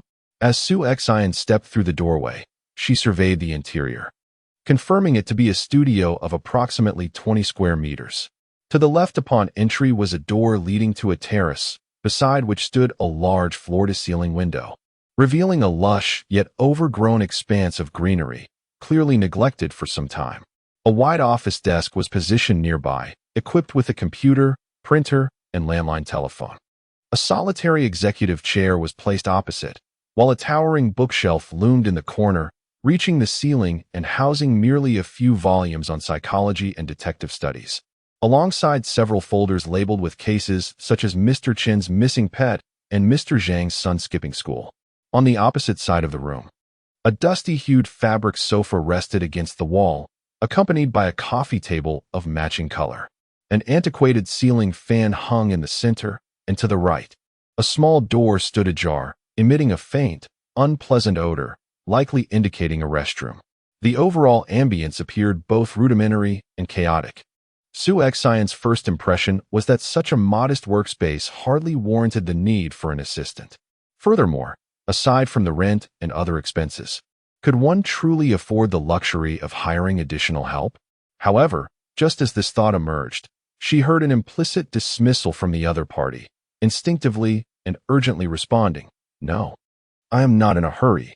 What I mean is, since you believe I have, thus far, met your requirements, Why not allow me to assist here on a short-term basis before the next interview? You could provide me with a modest living stipend. If, after the next interview, it does not work out, I shall take my leave." As Su Xian spoke, she had already begun to take action, deftly and skillfully tidying up the room. Although the place was so rudimentary that she doubted whether the other party could afford to pay for help, she was entirely convinced that this was a legitimate job, and thus, she must strive with all her might to secure it. Even if it did not pan out, she needed to address her immediate livelihood concerns without relying on her parents. Perhaps she could spare some time to continue searching for job postings. He recalled how she once tidied up her rented space, managing to organize his dirty socks and shoes. He would exert all his efforts to prepare the new dishes he had learned, watching her face morph into peculiar expressions of delight as she exclaimed, "My dear Feng Feng is truly a culinary genius," before devouring every morsel. His heart brimmed with unparalleled happiness and a sense of accomplishment. Until one day, when he prepared a signature dish for her, he took only a small bite and then set down his chopsticks, realizing just how unpalatable his cooking was. Yet, she had always consumed it all, fearing disappointment from a taste of sweetness. Shi Feng leaned back in his executive chair, closing his eyes. Unbeknownst to him, a faint smile graced his lips, while moisture welled at the corners of his eyes. He bore an expression tinged with fatigue and resignation. Rising to his feet, he donned a trench coat, secured a felt hat upon his head, and grasped a long-handled umbrella. As he approached the door, he addressed Su Xian, "Let us depart." Despite their stark differences, she proved to be quite accommodating. With her assistance in keeping watch, he felt a sense of ease wash over him. Su Xian hastily completed her preparations, quickly following in his wake. Just as she was about to close the door behind her, Shi Feng's phone unexpectedly rang, the prelude of an era melody resonating through the air. He retrieved the device, furrowing his brow slightly before answering. "Oh, very well, I shall await you in the studio." Recognizing the tune, Su Xian promptly pushed the still-open door ajar. Suddenly, a series of sharp knocks echoed through the space, causing her to freeze mid-action as she was filling the kettle, nearly spilling boiling water upon her hand. Even after all this time, that ominous sound remained a haunting reminder. The moment the latch was released, a tremendous force surged from outside. Startled, Su Xian instinctively sidestepped 2 paces, her heart racing. Having learned from past encounters, she was determined not to repeat her previous mistakes. Following this, a woman, impeccably dressed and exuding an overwhelming scent of perfume, strode in on stiletto heels. She boldly approached Shi Feng's desk and took a seat, chin raised high, and began to speak with an air of superiority. Familiar scenes, familiar scents, everything so well known. As she gazed at the woman who had suddenly taken a seat opposite the stone peak, a peculiar sensation stirred within Su Xian. Indeed, this was Mrs. Ishii, the very woman who had confronted her thrice within her nightmares, ultimately forcing her into a wretched retreat and plunging her parents into dire straits. Thus, she had come to inquire about her husband's condition, had she not? Reflecting on this, Su Xian recalled the unsettling sight she had witnessed earlier that morning, and a thought surged forth. Ishii was haunted by a specter. Strangely, she found herself devoid of fear towards the woman's grotesque transformation. Instead, an inexplicable sense of schadenfreude arose within her. Retribution, indeed. Su Xian calmly closed the door and proceeded to brew tea, serving it before them. Mei Sisi, consumed by the terrifying experiences of the past few nights, felt an escalating dread. In her haste to avoid the woman's potential surveillance of her husband, she had neglected breakfast, and upon entering, she began to speak. As the steam rose from the tea, her thirst intensified instinctively, and she raised the glass to her lips. Unsurprisingly, she cried out in pain as the scalding liquid burned her, the glass slipping from her grasp and shattering upon the table with a resounding crash. Scalding water splattered, soaking her clothing and leaving a red mark on her delicate skin beneath. She wailed in agony, flailing to wipe the burn, but to no avail. Su Xian observed the woman's self-inflicted folly with a sense of delight, feeling that it was a fitting consequence. However, Shi Feng remained remarkably composed as he observed the woman screaming, using a few sheets of paper to shield himself from the water splashing towards him, and refrained from any further action. Meishi, she scolded Su Xian. How could you spill the water like that? Are you trying to scald me? She's just a lowly servant. Do you believe I could make you regret this? Hurry up and fix this mess. Su Xian chuckled inwardly, realizing that this insufferable woman was just as sharp-tongued and cruel as the nightmares she conjured. She was not her servant, nor did she depend on her for sustenance. Why should she obey? On the contrary, it was evident that Su Xian was the one with a request, yet she acted so arrogantly. It was truly deserved. Shifeng, who had remained silent, suddenly spoke up in a low voice. I forgot to introduce her. She is my specially appointed assistant, and her role is to assist with my detective work. Serving you is not within her purview. Chapter 10. Courtyard 32. Su Xian's heart leapt at the mention of specially appointed assistant. Did this imply a formal employment? Soon, the realization dawned on her. He likely held disdain for such a brash and harsh woman. Berating someone from his own studio in front of him was clearly a slap in the face. Nevertheless, Su Xian felt a profound sense of gratitude. What kind of attitude is this? Fine, Shifeng, let me tell you. Don't think that just because you run a small detective agency, you're something special. I know many famous detectives in this city. You are merely a fledgling business without a single client. I only came to you out of pity. As these words escaped her lips, Meishi, she felt a twinge of regret. In truth, she was not always the sharp-tongued and acerbic individual. On the contrary, she was renowned for her cheerful and magnanimous demeanor. Yet, when did she transform into this unfamiliar version of herself, one that incites her own revulsion? Shifeng remained languidly seated in his chair, responding with a nonchalant air. And then, what do you intend to do? Although he was in dire need of the commission, the prospect of dealing with such a person made him question whether uncovering the truth would yield any beneficial outcome. If you lack the capability to pursue this further, then simply refund my money. Shifeng casually tossed a folder from his drawer onto Meishi's desk. It contained the contract they had signed, stipulating that any party who prematurely terminated the agreement would be deemed in breach. This statement conveniently provided Meishi with a graceful exit, prompting her to inquire, very well. Now tell me, whom has my husband encountered in the past few days? As she spoke, Shifeng extracted the memory card from the camera and inserted it into the USB port of his computer, swiftly navigating through the files. Within moments, a stack of high-resolution printed photographs was placed before Meishi. Shifeng added, "These are all the individuals your husband has interacted with over the past 2 days. As of now, there is no evidence suggesting infidelity. The only point of suspicion is that your husband visits number 32, Fuxing Street, around 8 o'clock each evening and departs around 2 in the morning, with no sightings of him entering or exiting with any woman. Thus, I wish to inquire whether you possess any real estate over there, or perhaps." Meishi swiftly perused the photographs, and upon hearing those words, she was struck as if by a bee, exclaiming, "The 32nd courtyard?" She shook her head nervously, murmuring, No, it cannot be. Absolutely impossible." Seeing the unease in her expression, Shifeng pressed on. What is impossible? Meishi felt a tumult of emotions within her. After all, she had always perceived herself as a savior and benefactor to these ordinary folk rather than a mere supplicant.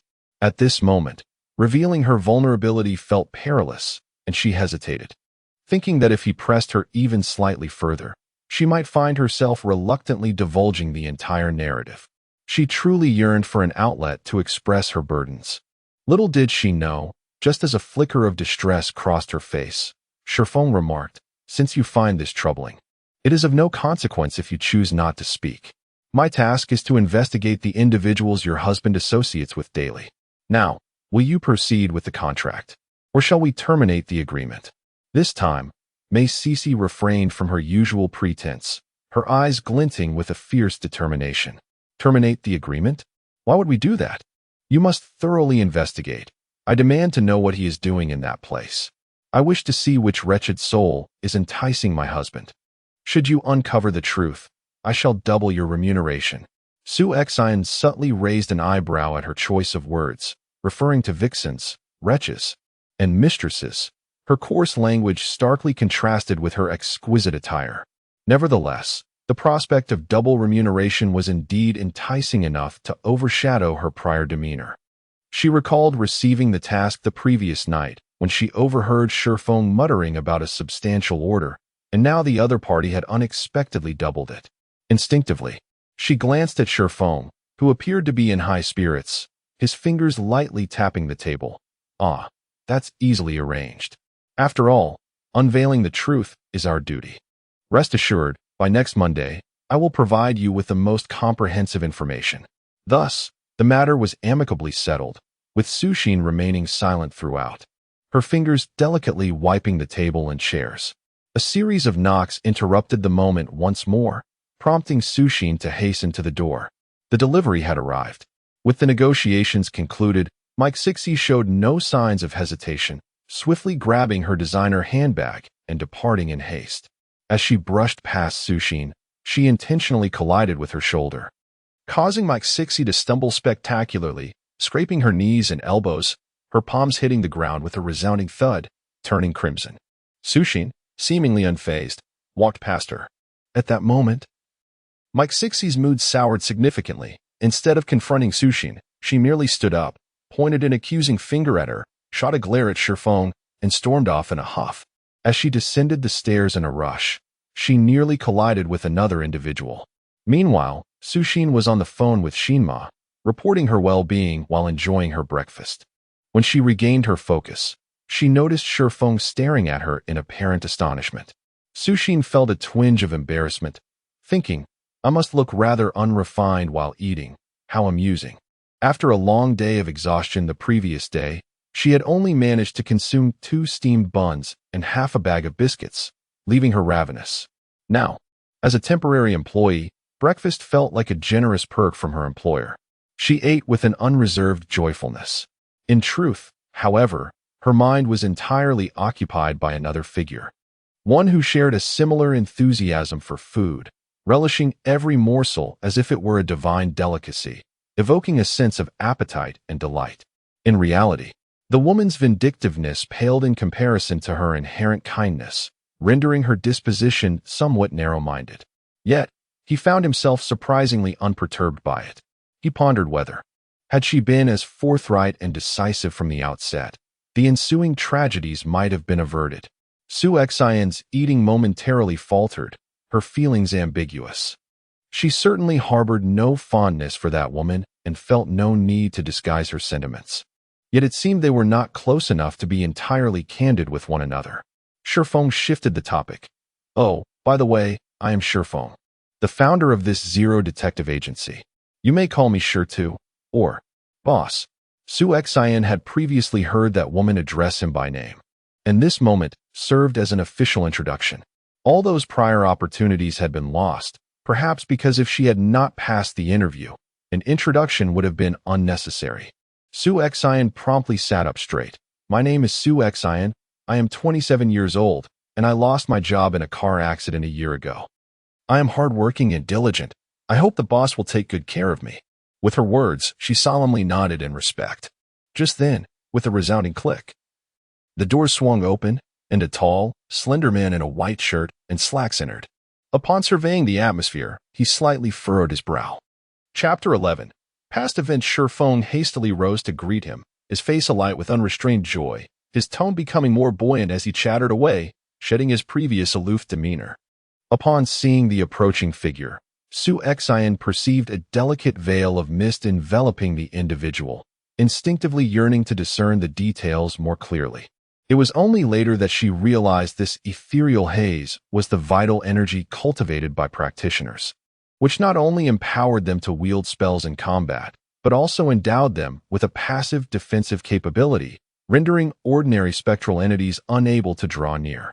In the eyes of these spectral beings, practitioners appeared as radiant suns, their proximity akin to searing pain, often resulting in their utter annihilation. The warmth in her left eye gradually dissipated, replaced by a parching sting reminiscent of excessive strain. Xingmu's gaze remained fixated on the intangible presence before him, seemingly oblivious to the arrival of Shifeng. The significant business you mentioned pertains to that woman from earlier? He inquired, his voice cool and hoarse. Shi Feng nodded hurriedly. Indeed. Do you sense something amiss? He recognized Mu's extraordinary abilities and held profound trust in him. If it involves her, it would be prudent to decline, Mu interjected, deftly maneuvering Shi Feng aside as if there were something repugnant concealed within that intangible presence. Indeed, in Xing Mu's perception, the ostensibly fresh and transparent air was fraught with countless fragments, permeated by a somber, decaying odor. These particles settled upon his white shirt, leaving stains that would go unnoticed by an ordinary person, yet to him, they were profoundly vile. His slender fingers formed intricate hand seals, and within Su Xian's view, tangible ripples emanated from the tips of his index fingers, expanding outward into the surroundings. Instantly, the murky substance in the air transformed into a state of clarity. Shi Feng had grown accustomed to the eccentricities of the other party's actions, yet now his focus lay squarely on the case at hand, a matter worth a substantial sum of 100,000 yuan. With a hint of impatience, he inquired, "Cancel? Why?" "What I mean is, her request is quite straightforward. She merely seeks our assistance in determining whether her husband is engaged in an extramarital affair." "You mean her?" Xing Mu emphasized the word "you" with a notable weight, gesturing subtly towards Su Xian. He had long since become accustomed to the mixture of reverence and oddity in people's gazes directed at him. But the look from this individual was decidedly different. It seemed she could perceive something beyond the surface. Upon exiting the Zero Detective Agency, Mei Cici promptly drove to the underground parking facility of a nearby shopping mall, changed her attire, donned a pair of sunglasses, and subsequently hailed a taxi to the outskirts. Arriving at the Fafa Temple. Originally, Fafa Temple consisted of merely a few thatched cottages and a handful of dilapidated clay statues atop the mountain. However, in recent years, extensive tourism development had expanded the temple's domain to encompass several nearby peaks, transforming it from the front mountain to the rear, from the main hall to the side halls, into a grand architectural complex characterized by towering eaves and exquisitely crafted representations of various bodhisattvas. Moreover, the collective yearning for fame and fortune amidst the populace, coupled with an urgent need for spiritual solace, resulted in a thriving incense trade. Even on this Friday, the roads were bustling with devoted believers, young and old alike, bearing incense, candles, and offerings. Regardless of the deity's name, as long as there existed a statue, they would approach, lighting incense and bowing reverently, reciting their prayers fervently. They hoped to exchange a few yuan worth of incense for divine blessings of all kinds. Mei Cici appeared to be in a great hurry, hastily taking 2 red bills to ride the bamboo slide up the mountain. After a rush and a delay, she finally reached the summit around noon. She steered clear of crowded areas and headed directly towards the back mountain, turning onto a narrow path. In stark contrast to the bustling front mountain, this place exuded an air of serene desolation. The forest was dense and the grass thick, the stone path beneath her feet completely obscured. It was June, and a hint of chill lingered in the air. She repeatedly reassured herself, "This is a temple, under the bright daylight. Surely those entities would not dare to be unruly in such a sacred place." In fact, the temple was originally constructed to suppress the troublesome malevolent spirits that plagued this area. Thus, it was here that the aura of darkness was most potent. As she descended the stone steps, the terrain gradually leveled off, revealing glimpses of pavilions and pagodas nestled among the trees, while the stone ground was entwined with creeping vines. In just a decade, this place had fallen into such disrepair. Fortunately, the expansion of the temple had not affected it, and the layout remained unchanged. It was a stroke of luck that Mei Cici had visited 6 months prior. Otherwise, she would hardly believe that such a place still harbored life. Below the stone steps lay a series of underground caves, aligned in a row. Cascading vines obscured the entire cluster of caverns. After some discernment, Mei Cici bravely parted a corner of the vines and ventured inside. Within, a hidden world unfolded. Each cave housed a statue of a green-faced deity with tusks. It was said that there were 18 caves, each guarded by one of the 18 Yama, the lords of hell. Amidst the swirling incense and smoke, An elderly woman clad in grayish-white monk robes sat cross-legged on a mat, her figure shrouded in a light layer of ash. May Cece even felt that perhaps since her last departure, she had not shifted her position at all. "You have arrived." The hoarse voice resonated like the visage of an elderly woman, lined with wrinkles.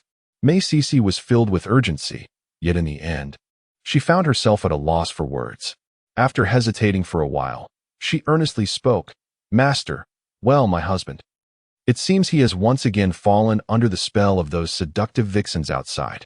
I hired a private investigator, and it seems to be connected to the 32nd courtyard." No, that is not what I meant, I merely. May Cece's thoughts were laid bare, yet she dared not articulate them fully. After all, it was Master Shi Yan who had previously resolved her troubles.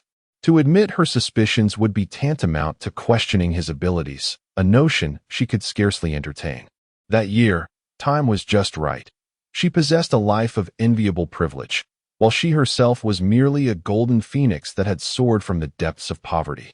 Yet, none of this had hindered their bond as the best of friends. However, everything was shattered by the emergence of a man, elegant and extraordinary, who, to put it in contemporary terms, could effortlessly thrive on his looks, yet he was remarkably ambitious. He captured her heart in an instant. With exuberance, she shared the news with her best friend. Now, reflecting on that moment, she realized that had she been even slightly more observant, she would have noticed the unnatural glint in her friend's eyes and the conflicting congratulations that betrayed her true feelings. Chapter 12. The Fish That Escaped the Net. Then she witnessed an intensely melodramatic scene. Her dearest friend was engaged in unspeakable acts with the man she loved, right within the confines of her own rented abode. She initially felt deceived and betrayed, misled by the facade of gentleness and kindness presented by her closest friend. The two friends engaged in a fierce altercation. One claimed they had been childhood sweethearts since high school, while the other insisted they were deeply enamored with one another. The fragile vessel of friendship capsized without warning. A friend informed Mike Cece that a certain altar at Fahua Temple possessed remarkable efficacy, prompting her to seek it out. It was there she encountered Master Shi Yan, an elderly nun whose age had evidently weighed upon her. A decade later, she appeared unchanged. Shi Yan advised her that in order to gain what she desired, she must first relinquish something of great value, exchanging it for her wish. Mike Cece considered nothing more precious than her beloved man, regarding her parents merely as a means of financial support. Thus, she flippantly remarked that she would part with anything, except allowing that wretched woman to take her man. Following the elder's guidance, she meticulously collected her friend's hair and nails, presenting them to Shi Yan. A week later, her parents tragically perished in a car accident during a holiday. 7 days thereafter, news broke of her friend suddenly losing her sanity and committing suicide by jumping from a building. The site of her friend's demise was the 32nd courtyard. Subsequently, that location became notorious for misfortune, with incidents such as gas leaks leading to devastating fires that claimed entire families, pets turning aggressive, and objects falling from heights, all contributing to an air of ominous dread. Mike Cece was engulfed in anxiety, and a fortune teller warned her that she was haunted by vengeful spirits, foretelling that if she did not resolve the matter swiftly, her life would be in jeopardy. May Cece initially thought of her close friend, although she did not directly cause her demise. It was indeed her act of collecting her friend's nails and hair to present to Master Shi Yan that precipitated a series of eerie occurrences.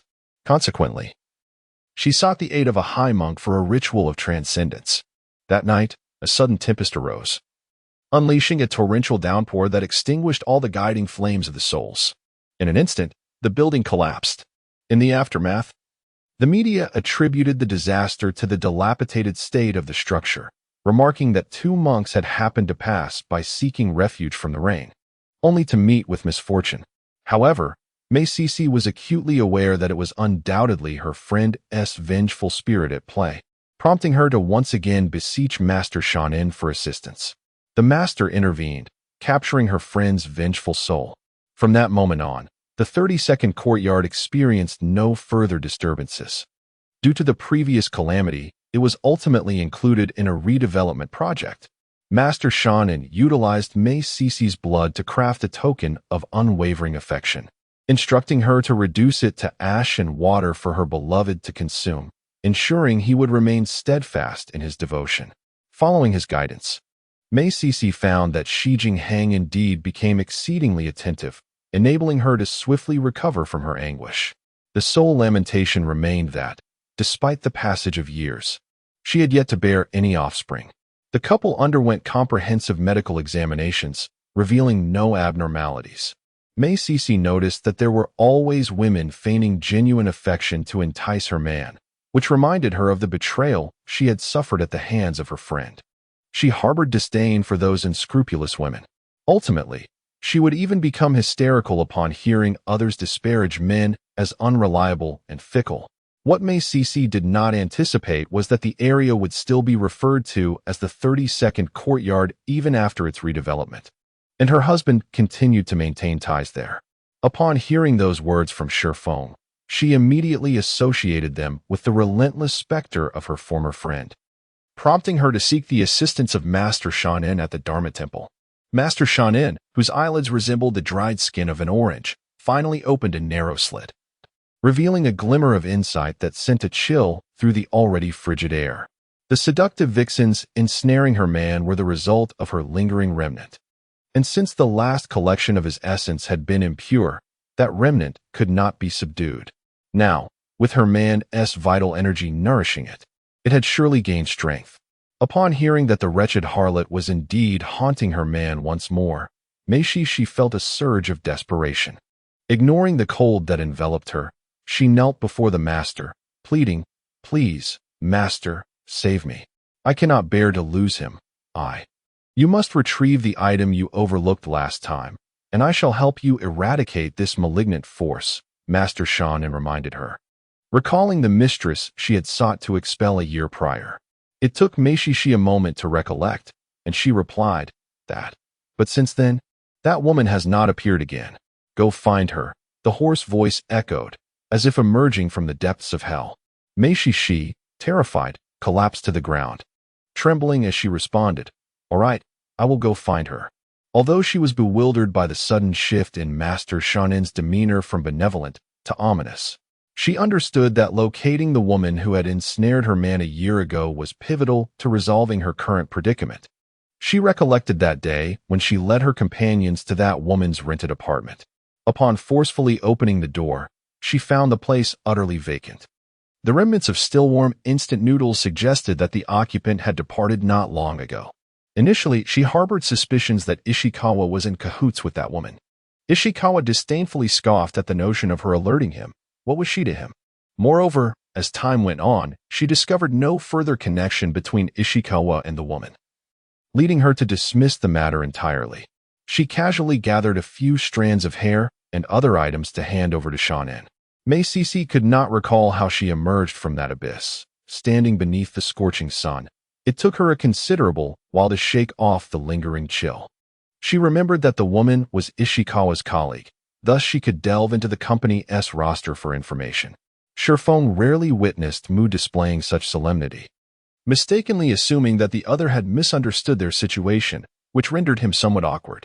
Mu cast a disdainful glance at Shi Yan, curling his lips slightly as he coldly remarked, "Humph. I told you this case is not straightforward. The matters concerning that woman are exceedingly troublesome. She knows far better than you why." The underlying implication was that he was oblivious to the fact that he had been ensnared by her, foolishly unaware. Shi Yan's eyes widened in astonishment. "What are you saying? She?" He glanced at Su Xian, shaking his head repeatedly. No, that's impossible. She merely accompanied me on a mission last night, and besides..." His sentence faltered as if a sudden realization struck him, his expression transforming into one of indescribable excitement. "Are you suggesting that she is indeed the person who meets the criteria?" Chapter 13. The right way to begin. Xing Mu regarded Shi Yan, whose emotions were laid bare for all to see, with a mix of frustration and disappointment. He shot him a disapproving glance before moving him aside and striding directly towards Su Xian. He positioned himself beside the tea table, towering over Su Xian, exuding an imposing aura that was almost suffocating. Su Xian was acutely aware of her role and purpose. She had come here seeking employment, and the employer had already expressed his willingness to hire her. Thus, she chose to disregard the sudden display of dominance before her. Instinctively, she raised the food container and edged towards the corner of the sofa, creating distance between herself and the imposing figure, continuing with her meal of congee and steamed bun. Shifeng understood Mu's character. He was a man of few words. To his surprise, the assistant he had previously deemed quite competent was also reticent, growing increasingly anxious. He sensed that this newly appointed aide was likely more formidable than he appeared. The atmosphere became palpably tense as words eluded him. Feeling dismissed, Xingmu struggled to maintain his composure and coldly asserted, "You are fully aware that woman poses a problem, aren't you? Do you realize that your negligence nearly cost him his life?" Su Xian remained silent, not even glancing at the arrogant individual. Engaging with him would lead to only one outcome.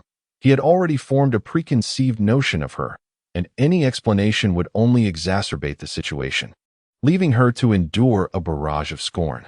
Ignoring him could yield three possible outcomes. He might continue his tirade, he could cease his criticisms, or, in the least likely scenario, he might resort to physical aggression. Given his seemingly aloof demeanor, it is evident that he is not the type to act impulsively. Su Xian, adhering to her body's primal instincts, decided to finish her breakfast before contemplating further actions. She remained oblivious to what would transpire next. Yet she was acutely aware of her immediate responsibilities. Rather than squander her energy and time on a stranger who hastily rebuked her, it would be more prudent to address the rumbling discontent of her empty stomach. Only then could she muster the vitality to confront the day's challenges. In truth, Su Xian is quite approachable, provided there is mutual respect.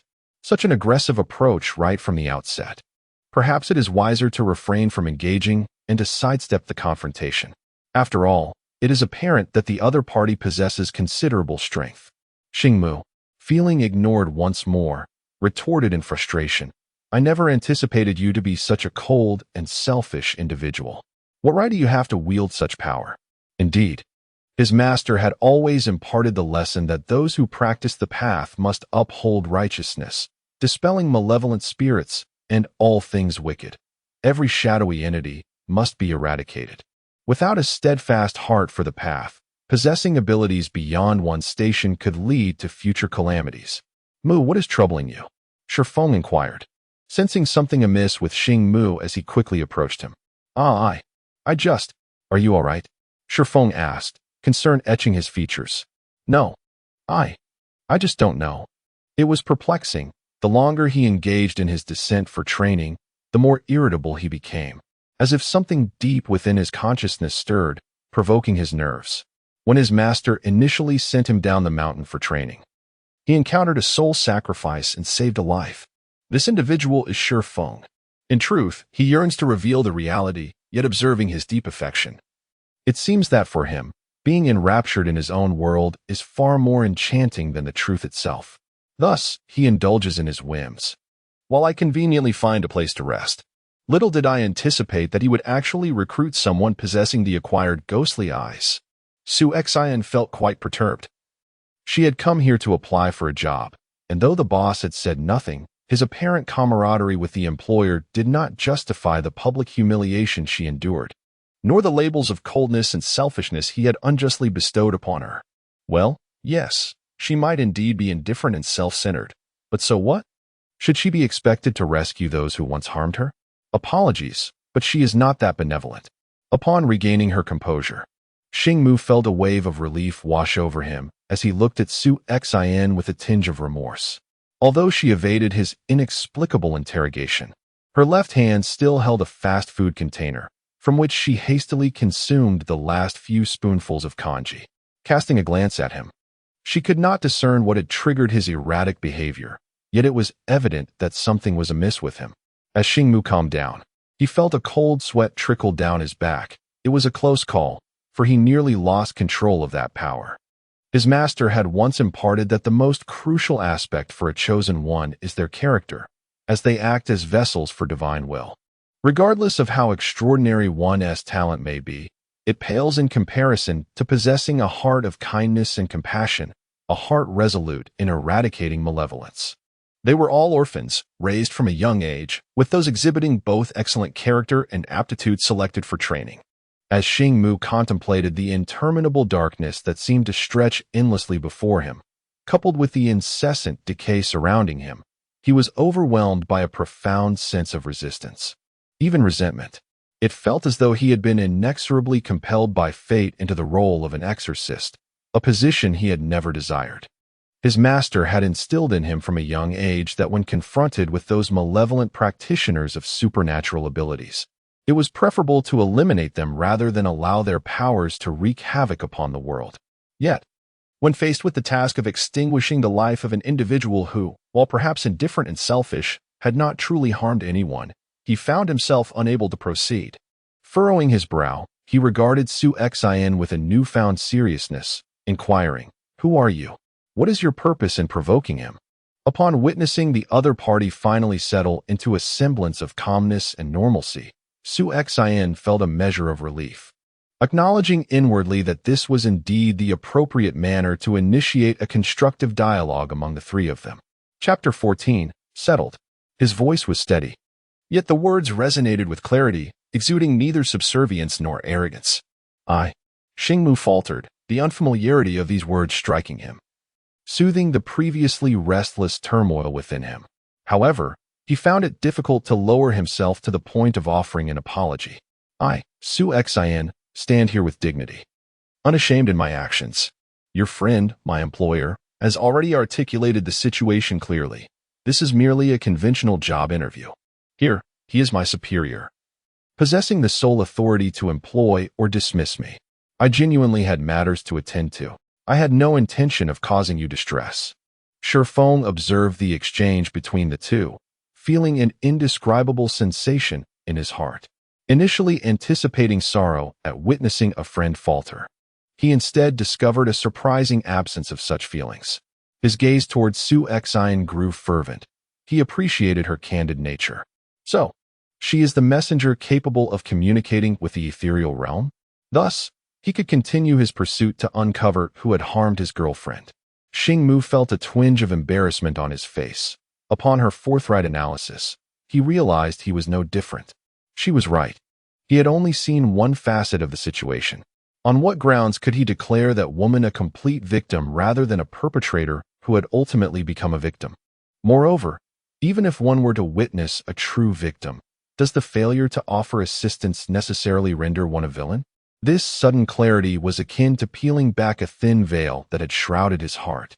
After a moment, he steadied his emotions and asked Shi Yan, "Since you have already discerned that the woman has issues, why did you not directly inform Phone?"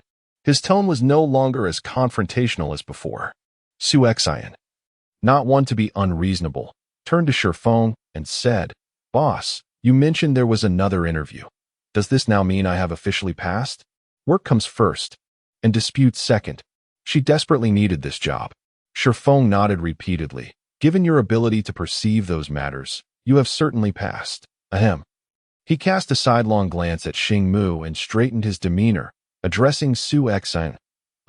Well, of course, our role is to solve problems for others, so we should strive to aid the world, empathize with the suffering, and provide healing. Shi Yan nodded in understanding. Upon witnessing the other party's remarkable understanding, Shi Feng clapped his hands and declared, "All right, all issues have now been resolved. We warmly welcome Shi Yan to officially join the Zero Detective Agency. Thus, I shall treat everyone to lunch today. However," he added, "you have yet to tell me why, knowing what you do, you chose not to speak up." Shi Feng was oblivious to certain dangers. Had he unknowingly encountered them, it could have proven fatal. Xingmu still felt it necessary to make the other party aware of the gravity of the situation. "Well, very well. I misjudged you earlier," came a low voice tinged with a barely perceptible hint of remorse. Shi Feng quickly intervened to smooth things over, and the storm subsided. Observing that the other party had ceased their relentless pursuit, Shi Yan decided to gracefully withdraw, recognizing that her position was, for all intents and purposes, secured. With a growling stomach reminding him of his neglect, Shifeng realized he had yet to partake in breakfast. The rice porridge had long gone cold. He could only nibble on a steamed bun accompanied by hot tea. There remained one pressing matter. Yan gathered her thoughts and spoke. Boss, now that I am officially a member of the detective agency, about my salary, what do you think? Shifeng, in a good mood. His mouth full of steamed bun, replied indistinctly, Oh, the salary? That's easily settled. Given our fortunate connection, let us waive the probation period. I'll allocate you 2,000 per month. He understood that individuals possessing unique abilities were quite sought after, much like Xing Mu, who carried himself with an air of undeniable confidence.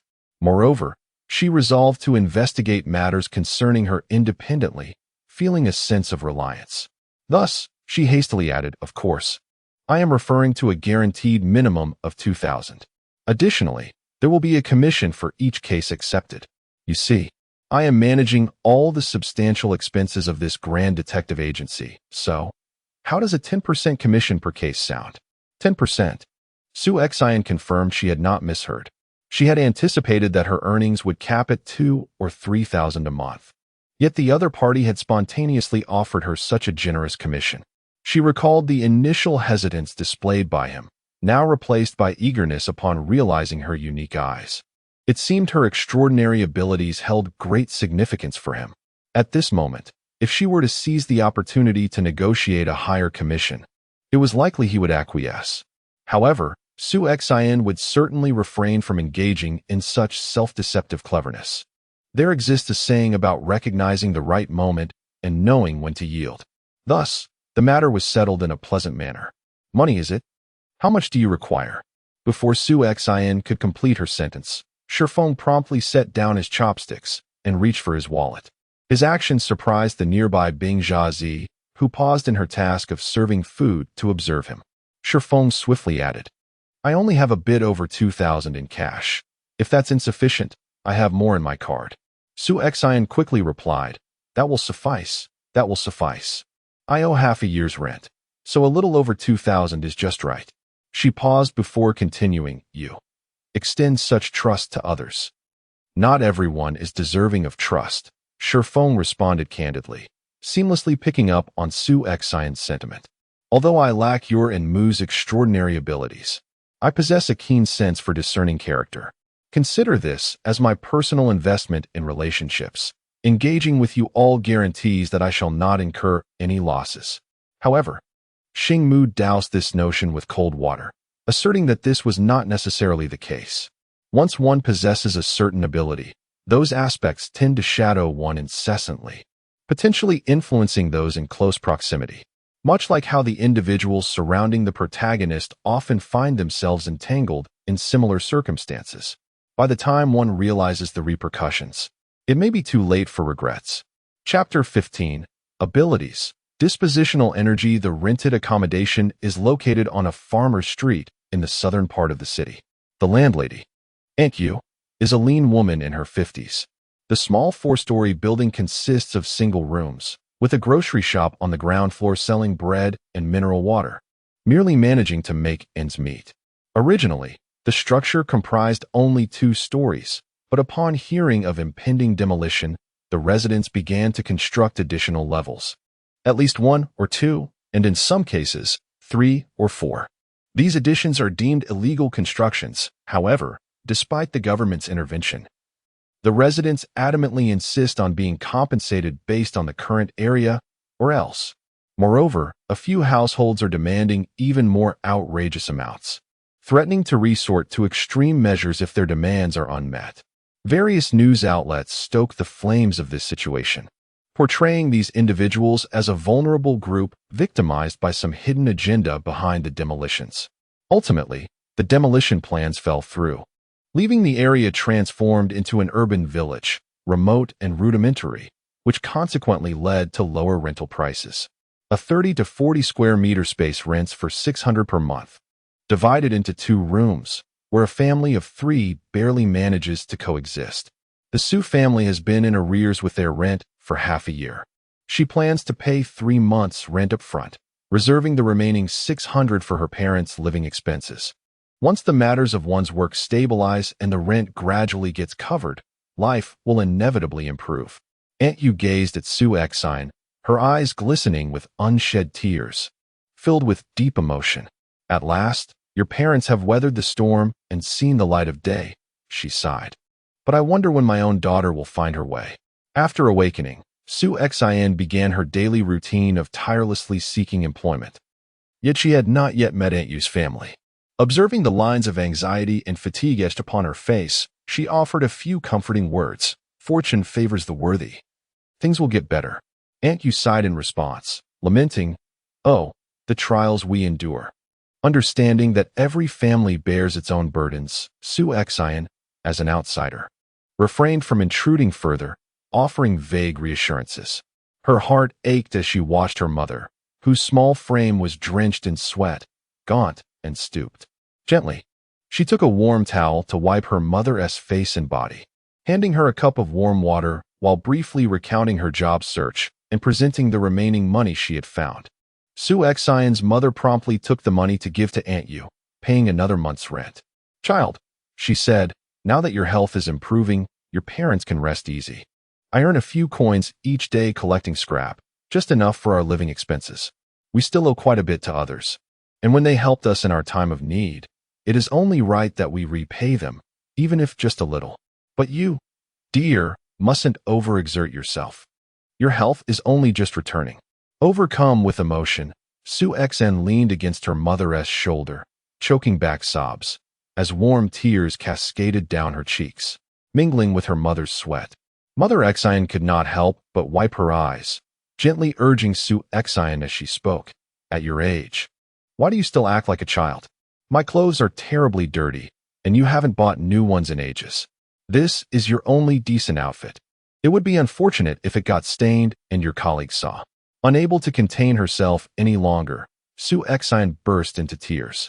Beside her, Aunt Yu, lost in her own thoughts, also began to weep. Under the scorching sun, and after much insistence from Su Exine, Mother Exine finally refrained from going out to scavenge for trash. Instead, she occupied herself with thoughts of the landlord's kindness over the past year and joined Aunt Yu at the shop for a chat. Meanwhile, Su Exine began tidying up the house, washing and airing out clothes, her mind preoccupied with recent events that seemed unrelated yet felt intrinsically connected. These conundrums eluded her understanding for the moment, so she set them aside. As she worked, she pondered the phenomenon of seeing apparitions with her left eye and the energy waves emanating from her palms. In moments of quiet reflection, she gradually discerned a pattern. She realized that every time she encountered those entities, her left eye experienced a warm sensation, likely linked to the energy waves she had previously directed towards Xingmu. It appeared to be a form of extraordinary energy, subject to her will. However, whenever she unleashed a significant amount of energy, she would experience dryness in her eyes and an overwhelming sense of hunger and fatigue, suggesting that this energy originated from her own body and could be replenished through food. Of course, all of this was merely her analysis based on the information she had gathered and her physical condition. Further validation was needed to confirm her hypothesis. After a day of diligent effort, Su Exine finally received a call from Shi Feng. Based on their prior investigation into Shi Jinghong's daily routine and social connections, they had focused their observations on courtyard number 32. Therefore, Shi Feng instructed her to estimate the time and head directly to that location. Glancing at the clock, Su Exine noted it was just past 5 in the afternoon. She began to prepare a simple meal, dicing pork belly and radishes, adding a pinch of salt, and cooking a savory rice porridge. Once everything was in order, she gave a brief farewell to Exine Ma, then shouldered her backpack filled with an umbrella, tissues, and a water bottle before setting off. Aunt Yu watched Su Exine's swift departure with a pang of envy, sighing, "If only my daughter possessed even half of your daughter's thoughtfulness." Exine Ma grasped her hand reassuringly, saying, "Oh, dear sister, do not speak like that. Fortune favors the virtuous. Perhaps Xiao Mei was not well taken care of during her early days, which strained her health. With proper nurturing, she shall recover." After exchanging a few comforting words, Xi-and-Ma noticed the sun was not too harsh outside and decided to take her snakeskin bag to collect some scrap materials. Just then, a series of muffled sounds echoed from upstairs, resembling the soft whimpering of someone with their mouth covered, followed by a thud as if someone were banging their head against the floor. A fleeting look of sorrow crossed Aunt Yu's face as she muttered, "Oh no, not again," before rushing toward the staircase. Observing Aunt Yu's urgency, Xi-and-Ma felt uneasy leaving the shop unattended. So she called after her a couple of times, but ultimately stayed behind to watch over the general store. Before long, a primal roar erupted from above, causing the entire floor to tremble. Xi-and-Ma's heart tightened involuntarily, and she called out several times, "Sister, are you all right?" The door stood ajar, through which emanated low growls and the sounds of a struggle, intermingled with Aunt Yu's suppressed sobs. Mother Xi-yan, shouting as she pushed the door open, was immediately assailed by a chilling gust, prompting an involuntary sneeze. Outside, the sun shone brightly, yet within the room, only a dim, yellowish light filtered through, as if an unseen barrier obstructed the illumination. Chapter 16. The sinister door. It took a considerable moment for Mother Xi-yan to acclimate to the darkness. Upon discerning the scene within, she was struck with alarm and rushed forward to pry the woman, who was viciously clutching Aunt Yu's throat, off her. The touch was icy, yet the grip was remarkably strong, instilling an inexplicable dread in her heart. However, with lives at stake, she could not afford to hesitate. While attempting to wrench the assailant's hand away, she called for help. After a strenuous effort, she finally managed to detach the iron grip from Aunt Yu's neck, only for the woman to suddenly pivot and tackle her to the ground, mounting her while emitting a feral roar, her eyes wide and wild, hands like vices constricting around her throat. Aunt Yu, who had resigned herself to despair, found herself unexpectedly rescued. Regaining her composure, she noticed Mother Xi-yan, on the verge of unconsciousness from the assault of her once innocent daughter, and, unwilling to implicate an innocent, silently seized a nearby lamp and, with tears in her eyes, brought it down upon the assailant. The woman emitted a sound akin to a wailing infant, and then collapsed limply to the floor. Aunt Yu quickly helped Mother Xi-yan to her feet, filled with remorse. Sensing that Xiaomei was in an unstable state, Mother Xi-yan suggested they tear a bed sheet to bind her. Both women, in their 50s and exhausted from the recent turmoil, found themselves utterly spent, collapsing onto the floor. Mother Xi-yan suggested calling for help, but Aunt Yu restrained her. The pent-up pain within finally erupted, and amidst tears and sobs, she recounted the events that had transpired. When Su Xi-yan arrived at number 32 courtyard, it was just past 7, still early, so she decided to sit at the nearby CAF, cold indifference. Listening to the idle chatter around her, she occasionally interjected a few words, gradually grasping the situation at hand. Earlier, while on the bus, she had searched online for information about number 32 courtyard and discovered that a suicide incident had occurred here a decade ago. Seizing the opportunity amidst the bustling crowd, she casually mentioned this fact. Her words fell like a sudden icy rain on a sweltering June day, instantly freezing the lively atmosphere as all eyes turned to her. Su Xi-yan clarified, "I found a job on the East 3rd Ring Road, but the rent there is rather steep. So I thought I might explore nearby for more affordable housing along the bus route." She noted that the prices in the adjacent community were quite tempting. Yet upon further investigation online, she had unearthed its troubling past, prompting her inquiry. This explanation seemed quite reasonable. The crowd regarded her with sympathetic expressions and remarked, "Perhaps it would be best to reconsider renting there." "Ah, you are indeed prudent, taking the time to inquire before committing to a lease. Let me tell you, those with any prospects have long vacated the premises. It is not clean there." As the words "not clean" escaped their lips, a whirlwind of unease stirred the air, as if the temperature had dropped several degrees in an instant. Indeed, even amidst the sweltering heat of summer, one cannot help but feel an eerie chill upon entering.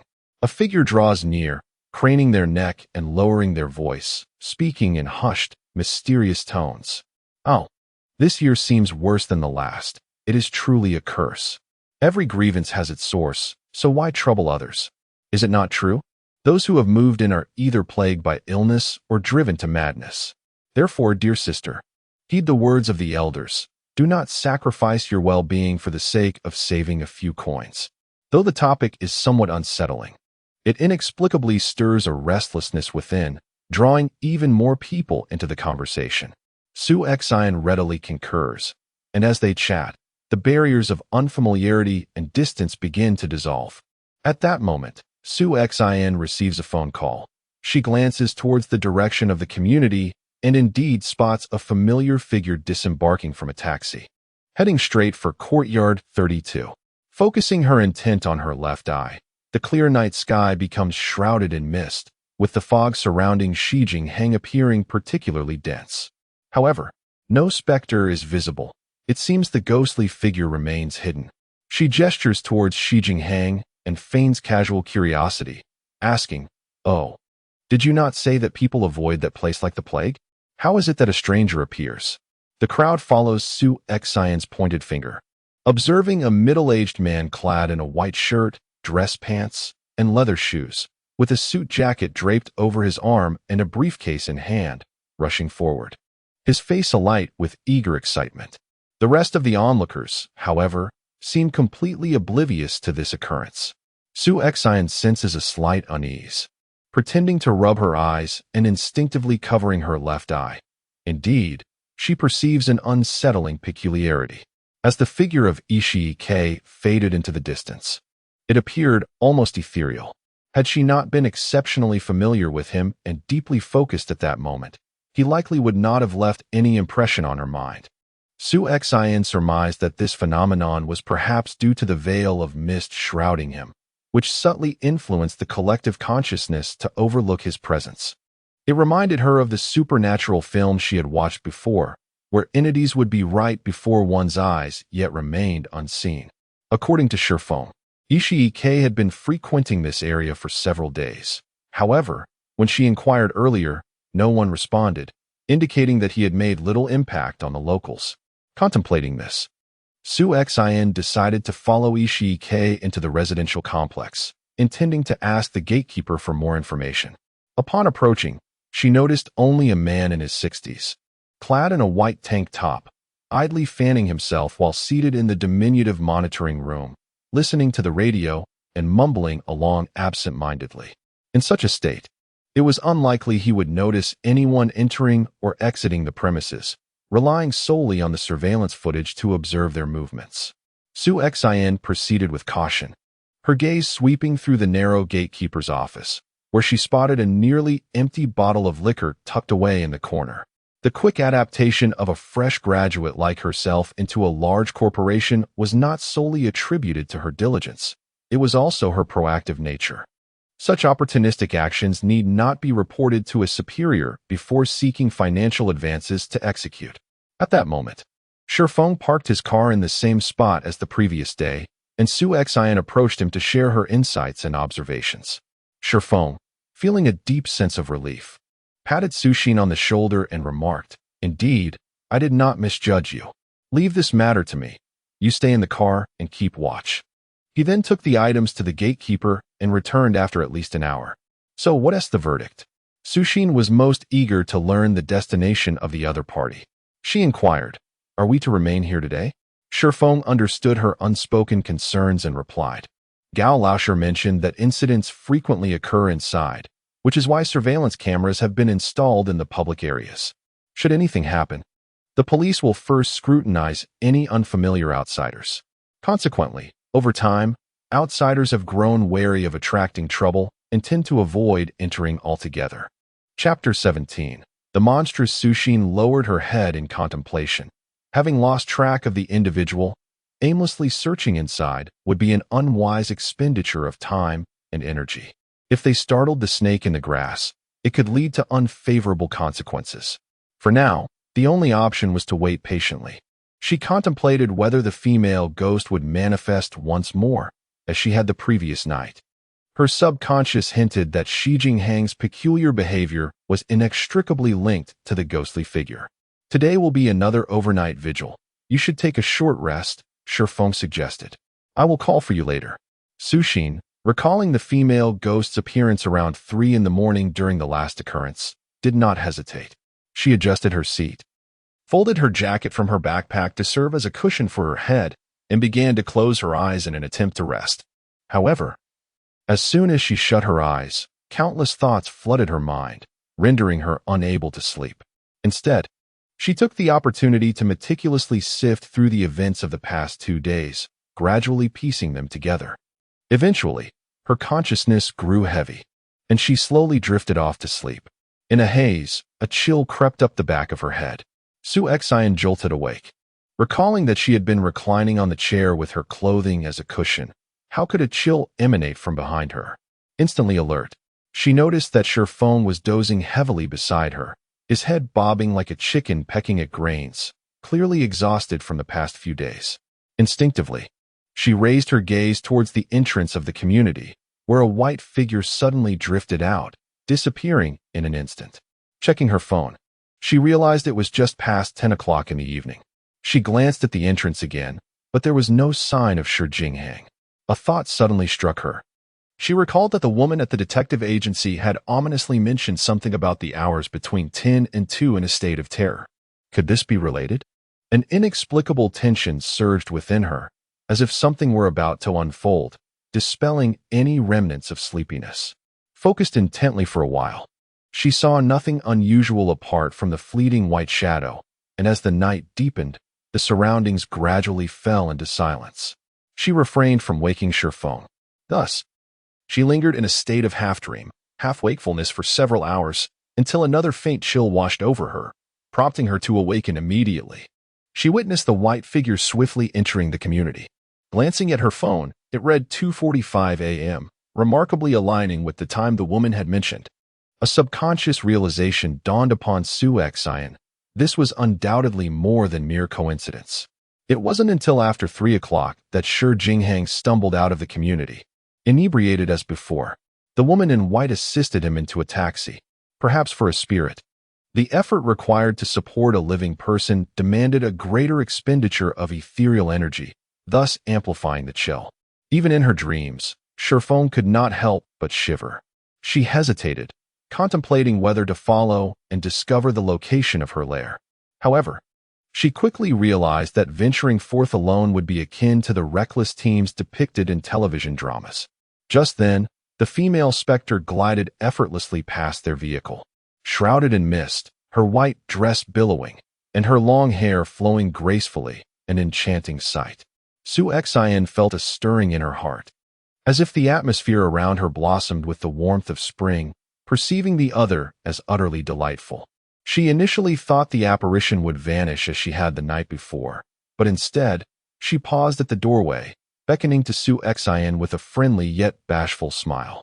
A voice echoed in Yan's mind, urging her to come closer, promising to reveal her identity. In an instant, this notion seized her consciousness. Indeed, the being before her was merely a gentle and youthful woman. She felt compelled to follow, believing that the truth behind everything would be unveiled. Suddenly, Yan forcefully shut her eyes, blinking hard before reopening them. All the dreamy thoughts dissipated, revealing once more the eerie figure of the woman in white. Her pitch-black eyes and a sinister smirk playing upon her lips. Yan inwardly rejoiced at her earlier restraint, had her resolve wavered even slightly. She might have been lured into the specter's lair. Upon noticing the calmness returning to Yan's expression and the clarity in her gaze, the ghost's contemptuous smile morphed into one of vengeful malice. Instantly, her hair stood on end, and her hand, sharp as a claw, lunged directly towards Yan. In the blink of an eye, a shadow swept across the windshield, only to vanish moments later. Suddenly, a bloodied head plummeted from the roof, crashing forcefully against the glass, splattering a gruesome spray of brain matter across its surface. Despite Yan having faced death before and having been frightened by the spectral woman, this macabre and bloody scene still caused her heart to constrict in terror. Almost instinctively, she raised her hand to shield herself.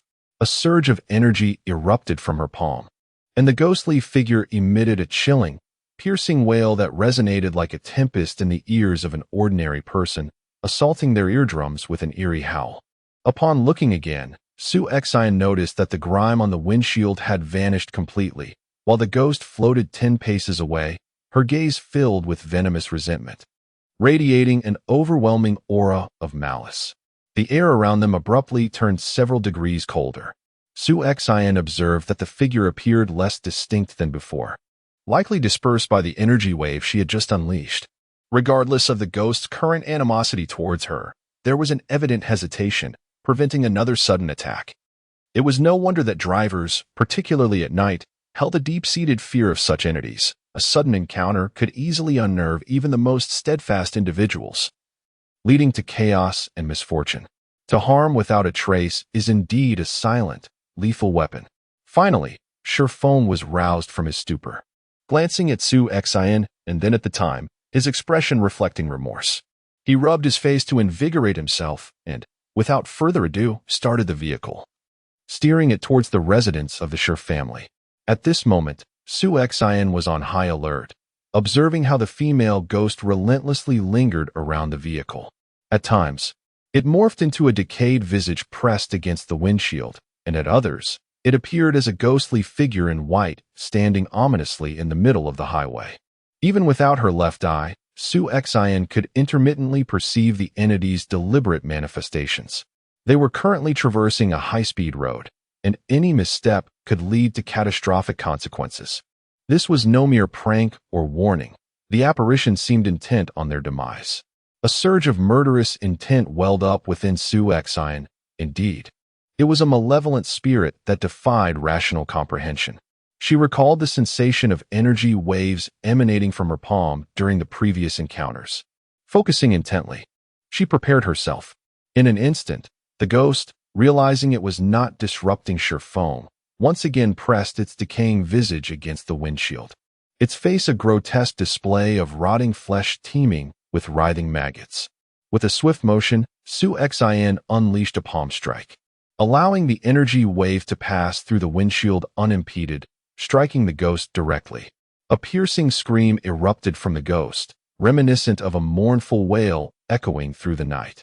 Its form began to fade once more, lingering in the air, casting a resentful glare as the vehicle distanced itself. Su Xian remained vigilant for a moment, relieved to find that the specter had finally ceased its pursuit. The tension in her chest eased. Only then did she realize her back was drenched in cold sweat.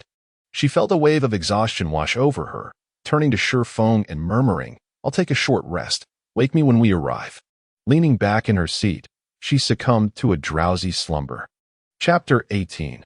The protective amulet. Su Xian had not anticipated that a single proactive wave of energy would drain her so profoundly, leaving her feeling utterly depleted.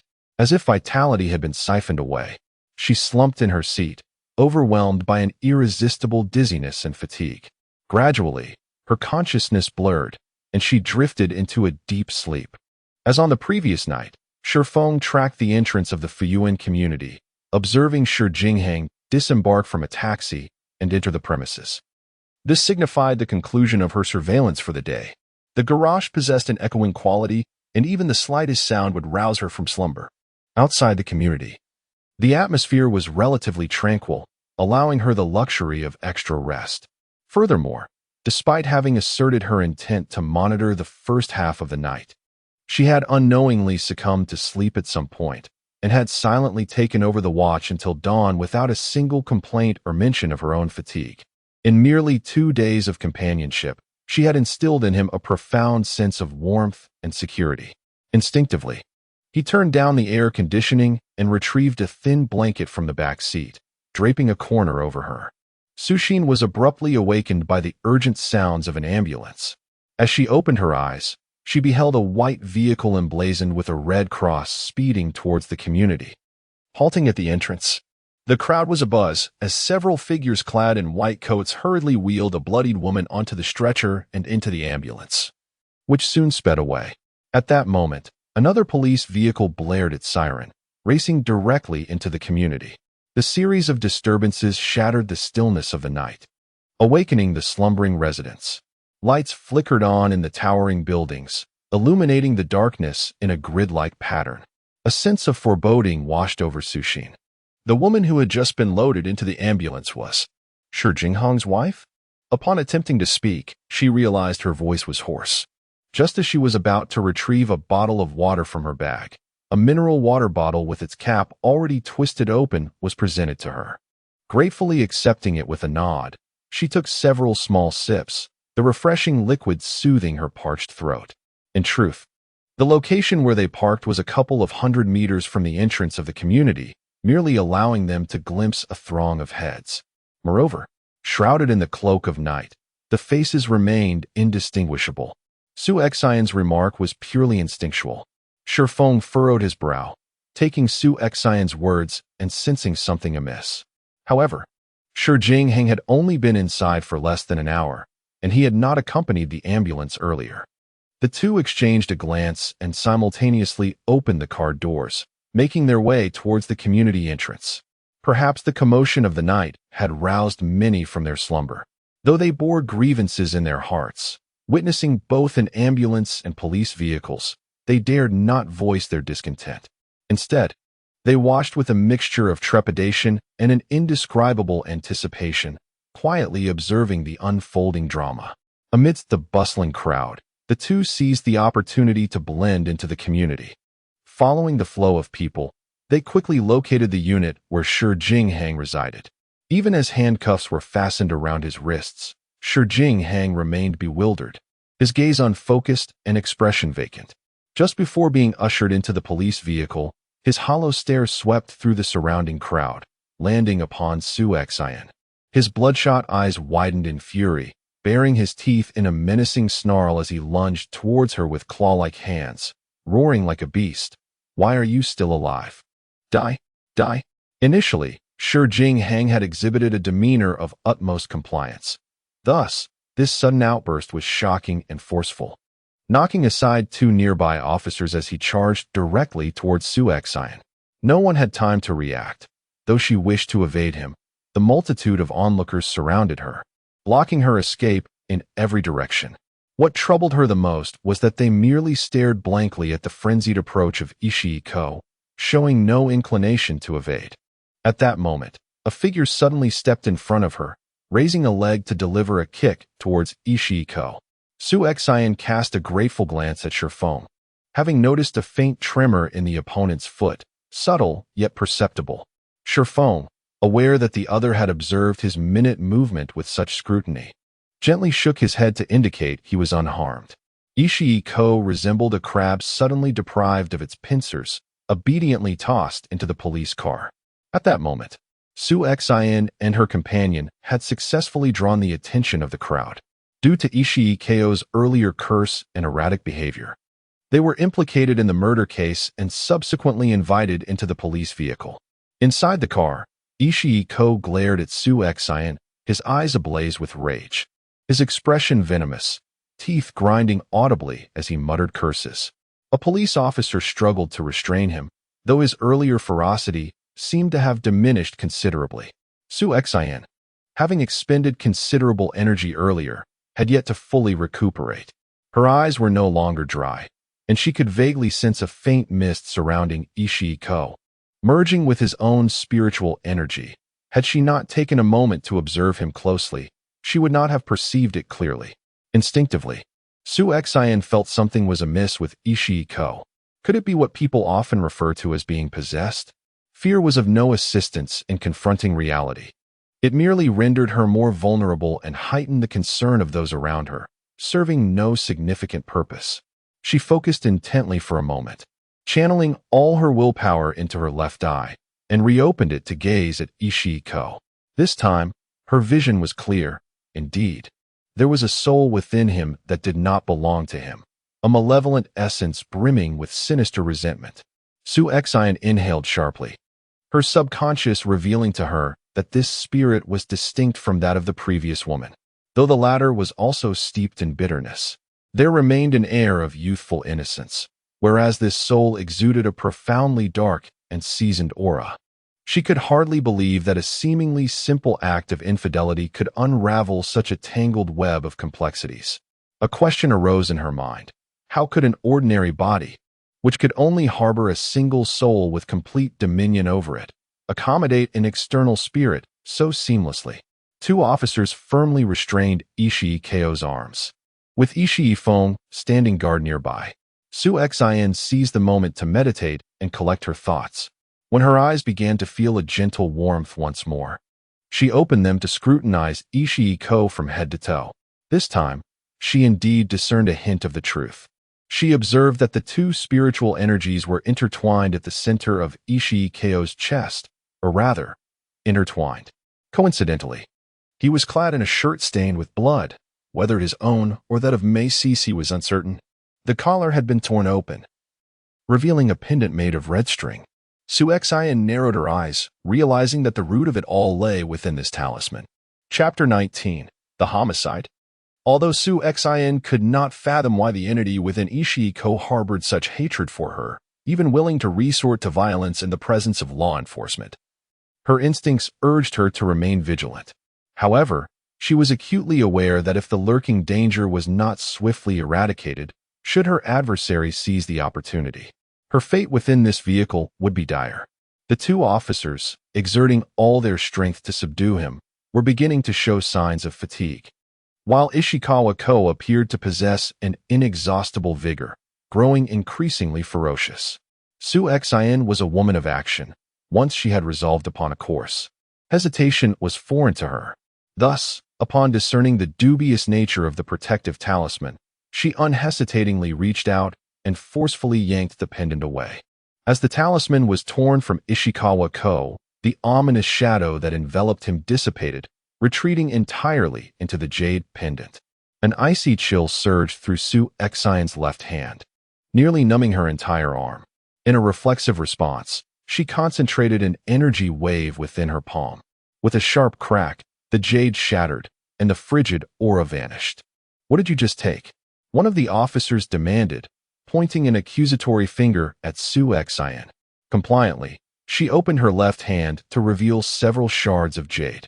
Just as the officer was about to interrogate her regarding her sudden act of thievery, he noticed that the previously agitated Ishikawa Ko had abruptly become subdued. In his struggles, he caught sight of the handcuffs binding his wrists, and confusion washed over him. Trembling with fear, he stammered, "Why are you arresting me?" "I." Before he could finish, he became aware of the blood staining his hands and clothes. Fragmented memories began to resurface in his mind. He let out a piercing scream. He then began to fervently defend himself, insisting that he truly knew nothing and was innocent. A trace of inexplicable sorrow welled up within Su Xian as she recalled the sight of Mei Sisi being lifted onto the ambulance, her body smeared with blood, her breath shallow, indicating the severity of her injuries. She certainly believed that this was not the intent of Ishii Ko, that he did not deliberately harm Mei Sisi. What chilled her heart was that upon regaining his original consciousness, he displayed not the slightest concern for Mei Sisi's condition. Instead, he relentlessly focused on justifying his own actions.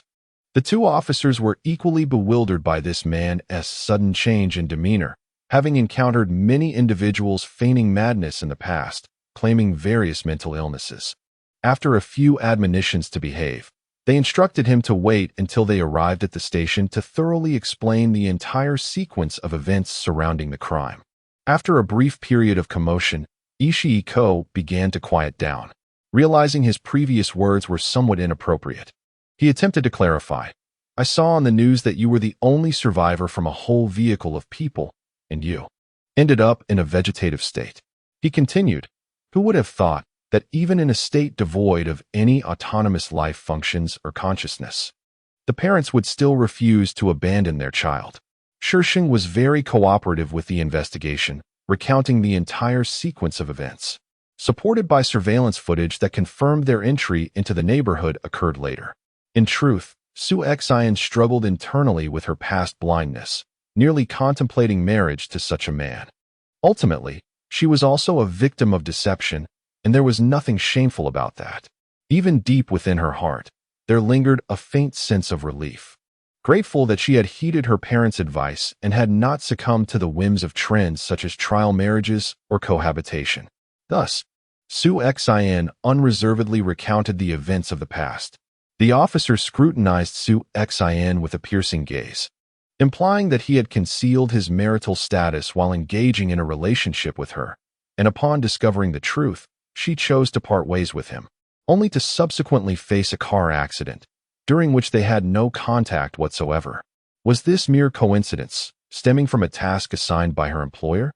A woman deceived in love by a married man could face the situation with such composure, her expression devoid of any resentment, as if recounting the tale of another.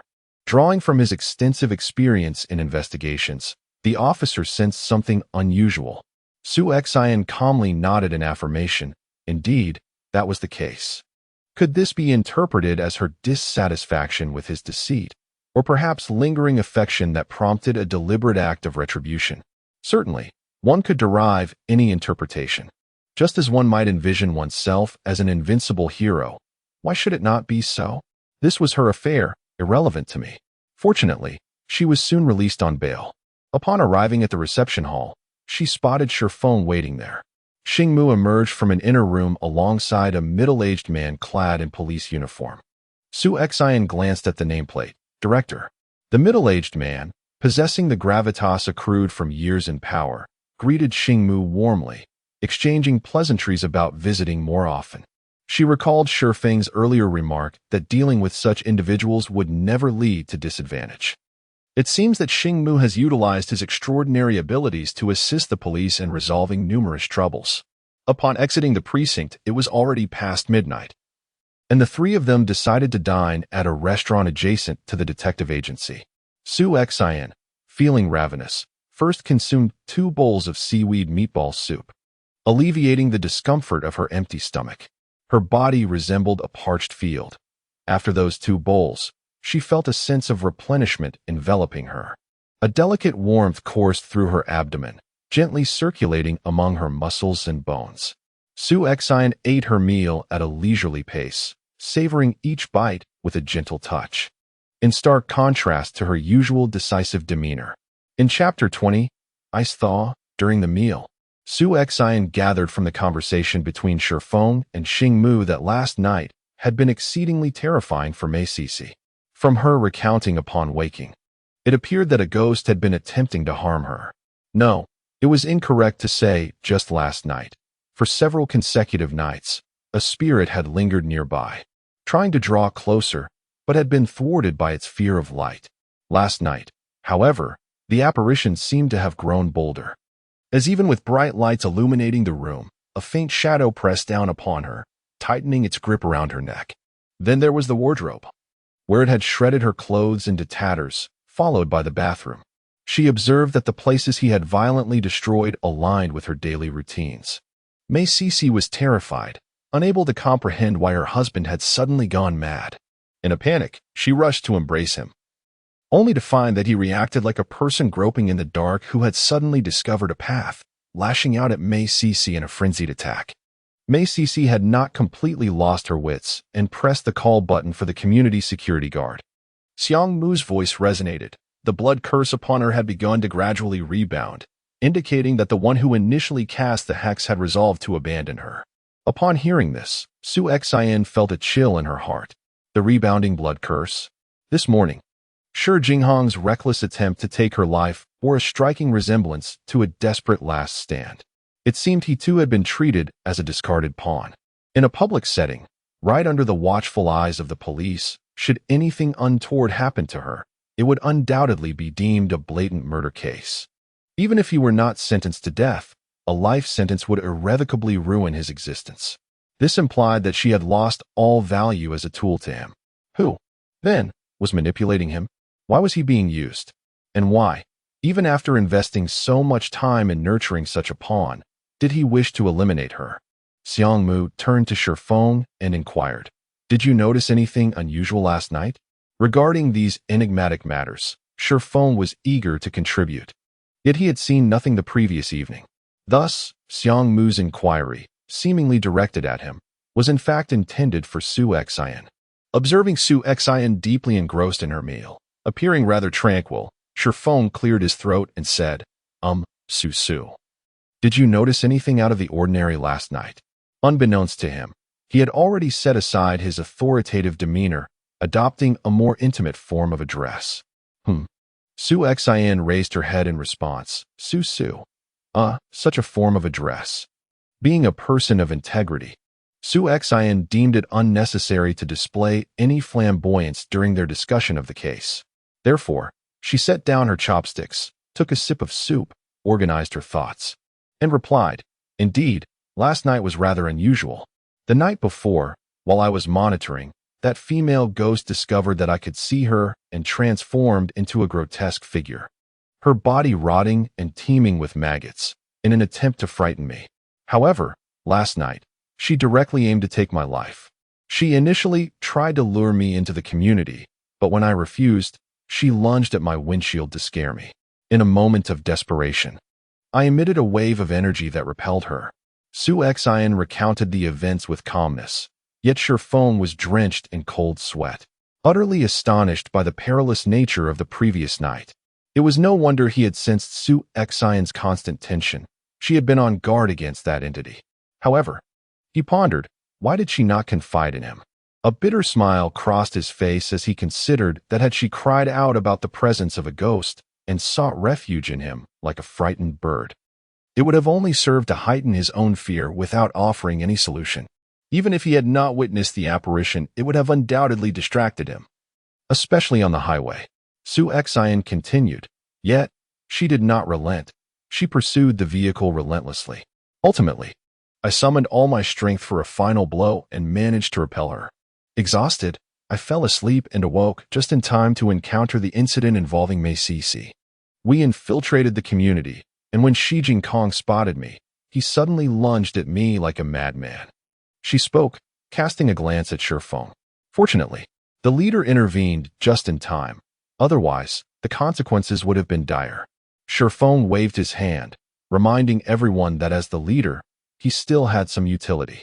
Su Xian continued her narrative.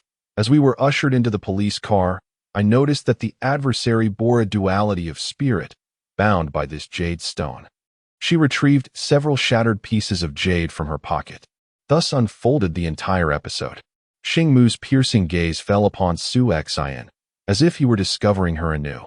Unlike their initial encounter, which was laced with disdain and scrutiny, this time his expression bore a solemnity akin to a first meeting, infused with earnest examination. After a prolonged silence, he finally spoke. Now I understand why it had to be you. Su Xian felt a stir within her, instinctively pressing for clarification. What do you mean? He hesitated, a hint of embarrassment crossing his features, reluctant to revisit his earlier indiscretion. Su Xian perceived a subtle shift in his demeanor, an indication of change that prompted her to refrain from probing further. Moreover, given her own strength and status, it was prudent to deliberate with caution. Xingmu regarded Su Xian and, in a somber tone, said, I apologize. A phrase echoed in her mind. There are no eternal enemies in this world. Their previous discord, born of misunderstandings and biases, hardly constituted a matter of life and death. Shifeng observed both Xingmu and Su Xian, sensing the peculiarity in their personalities. Yet, seeing that the animosity had dissipated, his apprehension finally eased. Are we a family? A family? Both Xingmu and Su Xian uttered in unison, yet each imbued with distinct significance. Su Xian found it somewhat peculiar to be referred to as family by her employer, perhaps due to her extraordinary abilities. For Xingmu, the concept of family was a foreign notion.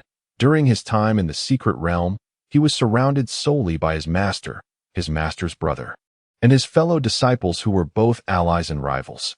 His existence revolved around the rigorous training and advancement of his supernatural powers, where the kindness of elders was often contingent upon one's potential. Thus, rather than a familial bond, it resembled more of a competitive arena for demon slayers. The trio lapsed into silence, quietly savoring their meal. Chapter 21. Fundamental Enlightenment. While dining, Xingmu took the shattered jade piece, a frown creasing his brow. Unbeknownst to her, Su Xian had consumed the 2 wooden buckets of rice that the attendant had placed on the table, leaving not even a trace of the accompanying broth. She was aware that her appetite had always exceeded that of the average girl, a result of juggling numerous part-time jobs during her academic years. which left her perpetually busy and in need of greater sustenance. However, she had merely expected to eat an additional bowl or two. Now, she had devoured at least 2 small buckets of rice, an amount sufficient for 3 or 4 individuals. To her astonishment, she felt no significant discomfort in her stomach. Rather, she merely experienced a sense of satiety. Concurrently, a warm sensation, akin to being nourished by a spring, enveloped her entire being. Though her demeanor was poised, her pace was not sluggish. Nonetheless, after such an indulgence, she was still the last to set down her chopsticks. Raising her gaze, she noticed the 2 men seated nearby, quietly observing her. Shi Yan was taken aback by her remarkable appetite. Xingmu suddenly remarked, "If it weren't for your earlier words, it would indeed be difficult to fathom that you have only just awakened your extraordinary abilities.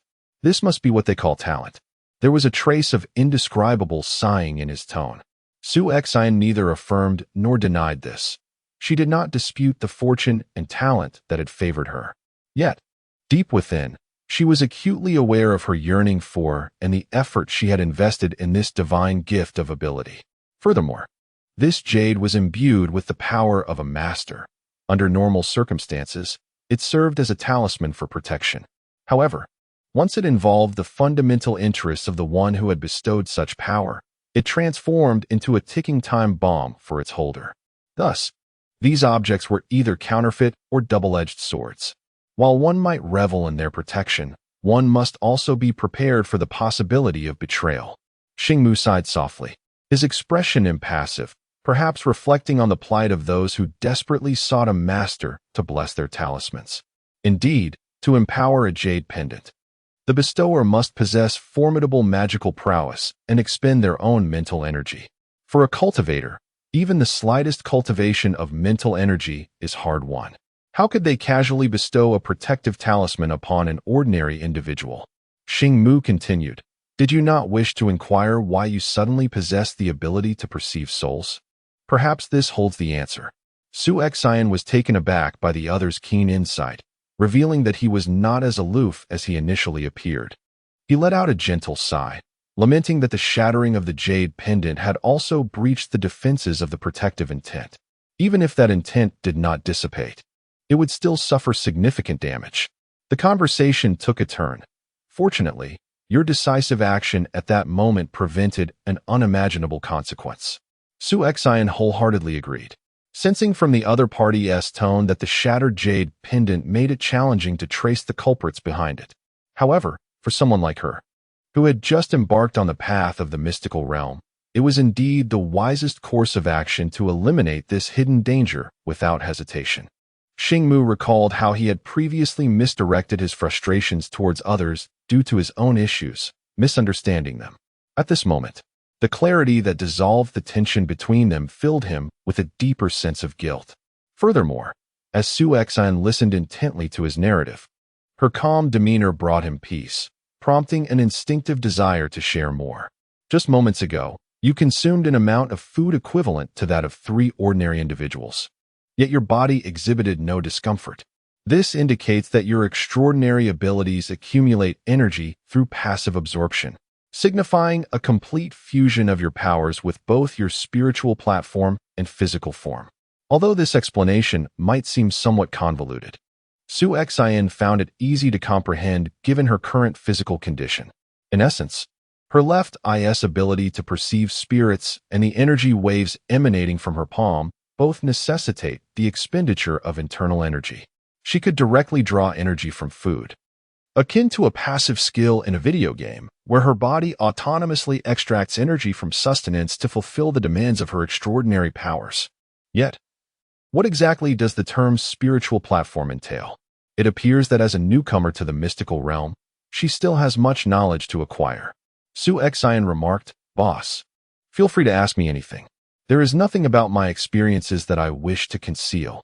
From the interactions of these past 2 days, it is evident that Shi Yan is indeed a person of integrity. Since we are embarking on a long-term collaborative relationship, there is no need to conceal anything from one another. Naturally, Yan harbors another thought. With Xingmu present, perhaps he could assist in analyzing the occurrences surrounding her and how to further develop and enhance her abilities. Indeed, it is essential to magnify such capabilities. Xingmu stated, "As far as I currently understand, abilities can be classified into active and passive types. The majority, including our initial awakening, are passive abilities that actively absorb energy. This means that once an ability is awakened, it remains fixed in that state, akin to a barrel of water, useful yet incapable of expansion or enhancement in quality. Furthermore, when the water is depleted, replenishment can only occur through meditation or special substances. However, yours appears to be a passive absorption type. If I am not mistaken, it may be an active enhancement ability." He paused, his expression growing solemn. Henceforth, it is best not to broach this topic again. Shi Yan nodded, swiftly comprehending his implication. An ability that can be enhanced, if not wielded by a friend, could pose a formidable threat as an adversary. The most prudent course would be to extinguish it at its inception. Xingmu continued, "Every individual is imbued with energy. The only distinction lies in how one consciously absorbs, guides, utilizes, and even controls it. For instance, an ordinary person consumes food and absorbs energy from it. However, the body can only passively convert this energy for essential functions such as thought and movement. Any surplus is stored in the form of fat, only to be gradually released when external energy is insufficient to meet the body's demands. In contrast, the extraordinary ability allows one to consciously transform the energy from food into manageable energy, which resides within the sea of spirit and can be utilized at will, whether for offense or support." He took a sip of tea and continued, stating that your extraordinary ability is a more advanced form of energy absorption than mere conscious will. The body autonomously absorbs energy, implying that during combat, as long as there is a supply of energy, there is no need for recovery. Thus, if one carries sufficiently high-energy food, in theory, one could fight indefinitely, provided that physical and mental stamina can keep pace. Xingmu, resembling a benevolent elder brother, shared a wealth of knowledge, enlightening Shi Yan with a comprehensive introduction to the fundamentals of extraordinary abilities. It was immensely beneficial. Chapter 22, Spirit Talismans. The three engaged in open conversation, oblivious to the passage of time until evening descended. Shi Yan was astonished. It turned out this individual had been taciturn due to a lack of common language with him. Shi Yan recalled the female ghost from Courtyard 32 and sought Xingmu's counsel. Shi Yan pondered aloud. Is it truly necessary to kill someone simply because of an accidental encounter? Her voice was murmured, resembling more of a soliloquy than a question. She couldn't help but recall the earlier conversations overheard at the Cold Cup, where it was mentioned that incidents frequently occurred within that community, likely connected to the female ghost. Upon reflection, she realized that this ghost was merely a lingering remnant of unresolved emotions. Could one truly expect it to possess any profound awareness? Thus, the female ghost seemed to embody a fusion of these two scenarios, making it all the more troublesome. It appeared that Mei Cici was finding this evening particularly arduous. This is a manifestation talisman and a binding spirit talisman. Given your current abilities, you should be able to manage them, albeit with some difficulty, Xingmu instructed Shi Yan, handing her two yellow talismans. The activation method is divided into active and passive. The active mode wields greater power as it draws upon your energy and intent. The passive mode, however, requires contact with ghostly energy to activate. Shi Yan nodded in understanding. At that moment, the gray ring on Xingmu's thumb glimmered briefly, and a fleeting expression of helplessness crossed his face. He cautioned the two, stating that if they wished to save the woman, they merely needed to remain by her side. Otherwise, there was no need to intervene.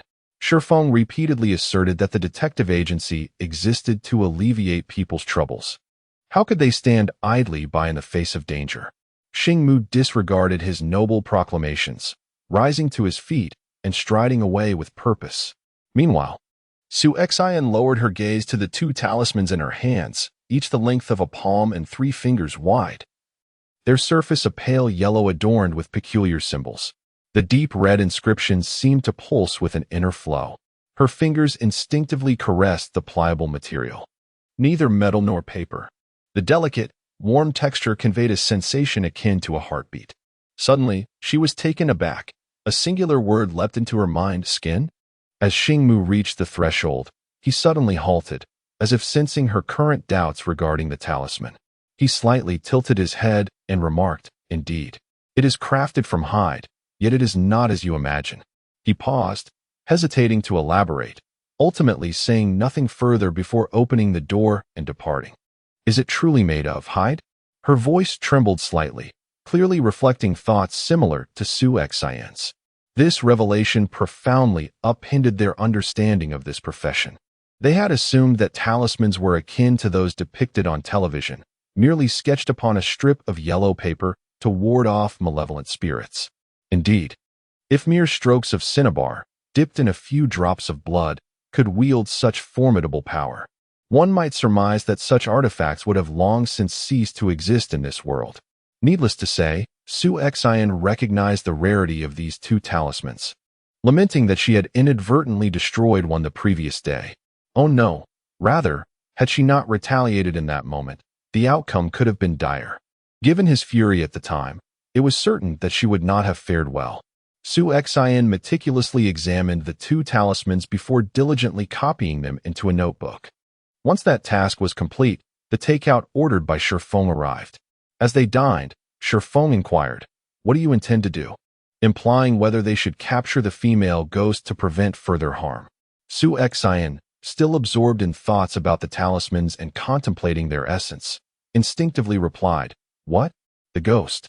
She is targeting Mei Cici, is she not? Mei Cici is our client, and there remains half of the commission unpaid. If... Oh, I see." Su Xian quickly comprehended the other party's intentions. To be honest, she initially intended to incite a fierce rivalry between the female ghost and Mei Cici, hoping for a mutual destruction that would alleviate her pent-up frustrations. However, when it came to matters of money, that was an entirely different story. Oh no, it was a matter of righteousness. Good and evil cannot coexist. While they were conversing, the urgent chime of the phone from the fate of the afterlife caught their attention. Shi Feng hastily answered, "Oh, all right, we'll be there shortly." After hanging up, he fixed his gaze on Su Xian, revealing that Mei Cici was in trouble. Su Xian responded with a calm "oh," which was precisely the outcome she desired. Nevertheless, she felt a tinge of surprise. It was still early evening, and the female ghost had already dared to take action. The moment Shi Feng thought of his benefactor in danger, he was eager to rush to her aid. Yet, Su Xian believed that without a solid strategy and proper preparations, their arrival would merely serve as a trivial offering to the adversary. She had come to understand her own abilities, the source of her energy, and its accumulation and control. In short, it was consumption. Naturally, one couldn't indulge like a glutton, gorging themselves to the point of excess. There were limits, and she certainly could not squander the opportunity to gather energy. Shi Feng, in his anxiety, found it difficult to eat, while Su Xian nonchalantly finished both of their meals. Shi Feng drove at breakneck speed, while Su Xian, feeling composed, called Xian Ma to briefly explain her situation and mention that she might need to work late, reassuring her not to worry. As Shi Feng parked the car, Su Xian stood in the plaza outside the Huiyin Central Hospital, sensing an involuntary twitch in her left eyelid. Wow, she had never witnessed such a spectacular scene. It was far more daunting than the ominous clouds depicted on television. A dense cloud loomed over the entire hospital, swirling at its center, with wisps of mist gathering around it. Upon closer inspection, it became evident that this was no ordinary cloud, but rather a multitude of souls coalescing, rushing downward from the eye of the vortex. Shi Feng approached, observing her intense gaze fixed in the air, her expression unwavering, causing his heart to race. Susin, with great difficulty, swallowed hard and inquired, "Do you see anything?" Recognizing Susin's unique abilities, Shi Feng's demeanor shifted to one of heightened concern. He scanned the surroundings, lowering his voice and responding with a hint of secrecy. "And no, what do you see?" Susin replied, "It has grown dark." Shi Feng, puzzled, responded, "Oh, it's just past 7 in the evening, so it's about right." Susan resolved to keep her thoughts vague, aware that Shifeng's ignorance would only amplify his fear. With this in mind, she instinctively tightened her grip on the talisman, took a deep breath, and said, "Let us proceed and investigate." With that, she strode purposefully toward the building shrouded in the ominous cloud. Chapter 23. The root of calamity. The Huiyin Central Hospital housed 2 inpatient buildings. Trusting her instincts, Susan recognized that with only 2 accommodations available, they could easily inquire at the nurses' station for clarity. Upon entering, they were met with the sight of frantic medical personnel. "Quick! Bed 67's blood pressure is unstable. Bed 53 has lapsed into unconsciousness. Bed 84 is in a frenzy, having removed the oxygen tube." The atmosphere was chaotic, and a sense of urgency permeated the air. Shifeng was also affected by the palpable tension in the air. Despite the cacophony surrounding him, he felt an occasional chill sweep through, as if a bone-chilling wind had emerged from nowhere, prompting him to instinctively rub his arms. His expression was taut, and his heart was unsettled. Noticing that Sushin was merely clad in a shirt, he leaned closer and whispered, "Sushin, are you cold?" She, no longer a mere child of 3, recognized the concern in his voice and promptly replied, "No, I'm not cold." Shifeng responded with a soft "oh," then hesitated before asking, "Have you noticed anything unusual?" Sushin softly acknowledged him. Within her left field of vision, the entire floor was shrouded in swirling gray mist, resembling phantoms gliding through the air, weaving in and out among the bustling crowd. The shadowy figures were unsettling. Sushin sensed the agitation and excitement within this ghostly haze, akin to ravenous wolves infiltrating a flock of sheep, a frenzied banquet of spiritual energy. Each time the ethereal beings traversed a living body, they siphoned off a fragment of vitality, causing the mist to thicken and swell. As these specters passed through ordinary individuals, the most they experienced was mild discomfort, perhaps a sneeze or a slight cold, which would subside within a day or 2. However, when they invaded the bodies of already frail patients, the consequences could be dire, exacerbating their conditions or, in the worst cases, inducing hysteria or even death. Reflecting on her previous naivety in believing she could negotiate with such entities, Sushin found the irony to be profoundly bitter.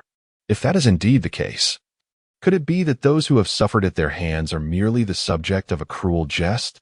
A subtle yet ominous sense of murderous intent began to rise within her. Shi Yan was acutely aware of her current limited spiritual power, and her subconscious warned her that these spectral entities were mere minor players, while the true adversaries lurked in the shadows. Her gaze pierced through the layers of dark mist, focusing on the end of the corridor where a white door stood ajar, surrounded by a vast emptiness. Her sixth sense informed her that Mei Cici's hospital room was likely situated there. Although the corridor spanned merely 20 meters, the phantoms flitted about as though separated by vast distances. With a mere thought, her spiritual energy surged from her palm, swiftly enveloping her entire being. The frenzied spirits, heedless in their chaotic movements, suddenly sensed a perilous aura and hastily evaded her. However, 2 spirits were too late to react, colliding directly with Shi Yan. In the past, they would have effortlessly passed through her body, absconding with a fragment of her spiritual essence. This time, however, it was akin to cheese meeting a hot iron, instantly incinerated into oblivion.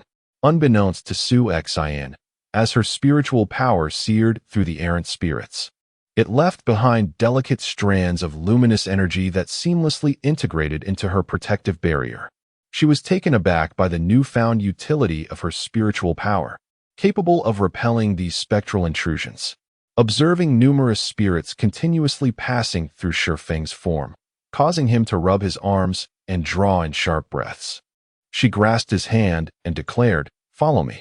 Shifeng felt an increasing chill. No, it was more accurately described as an intense cold, one that penetrated deep into his very bones.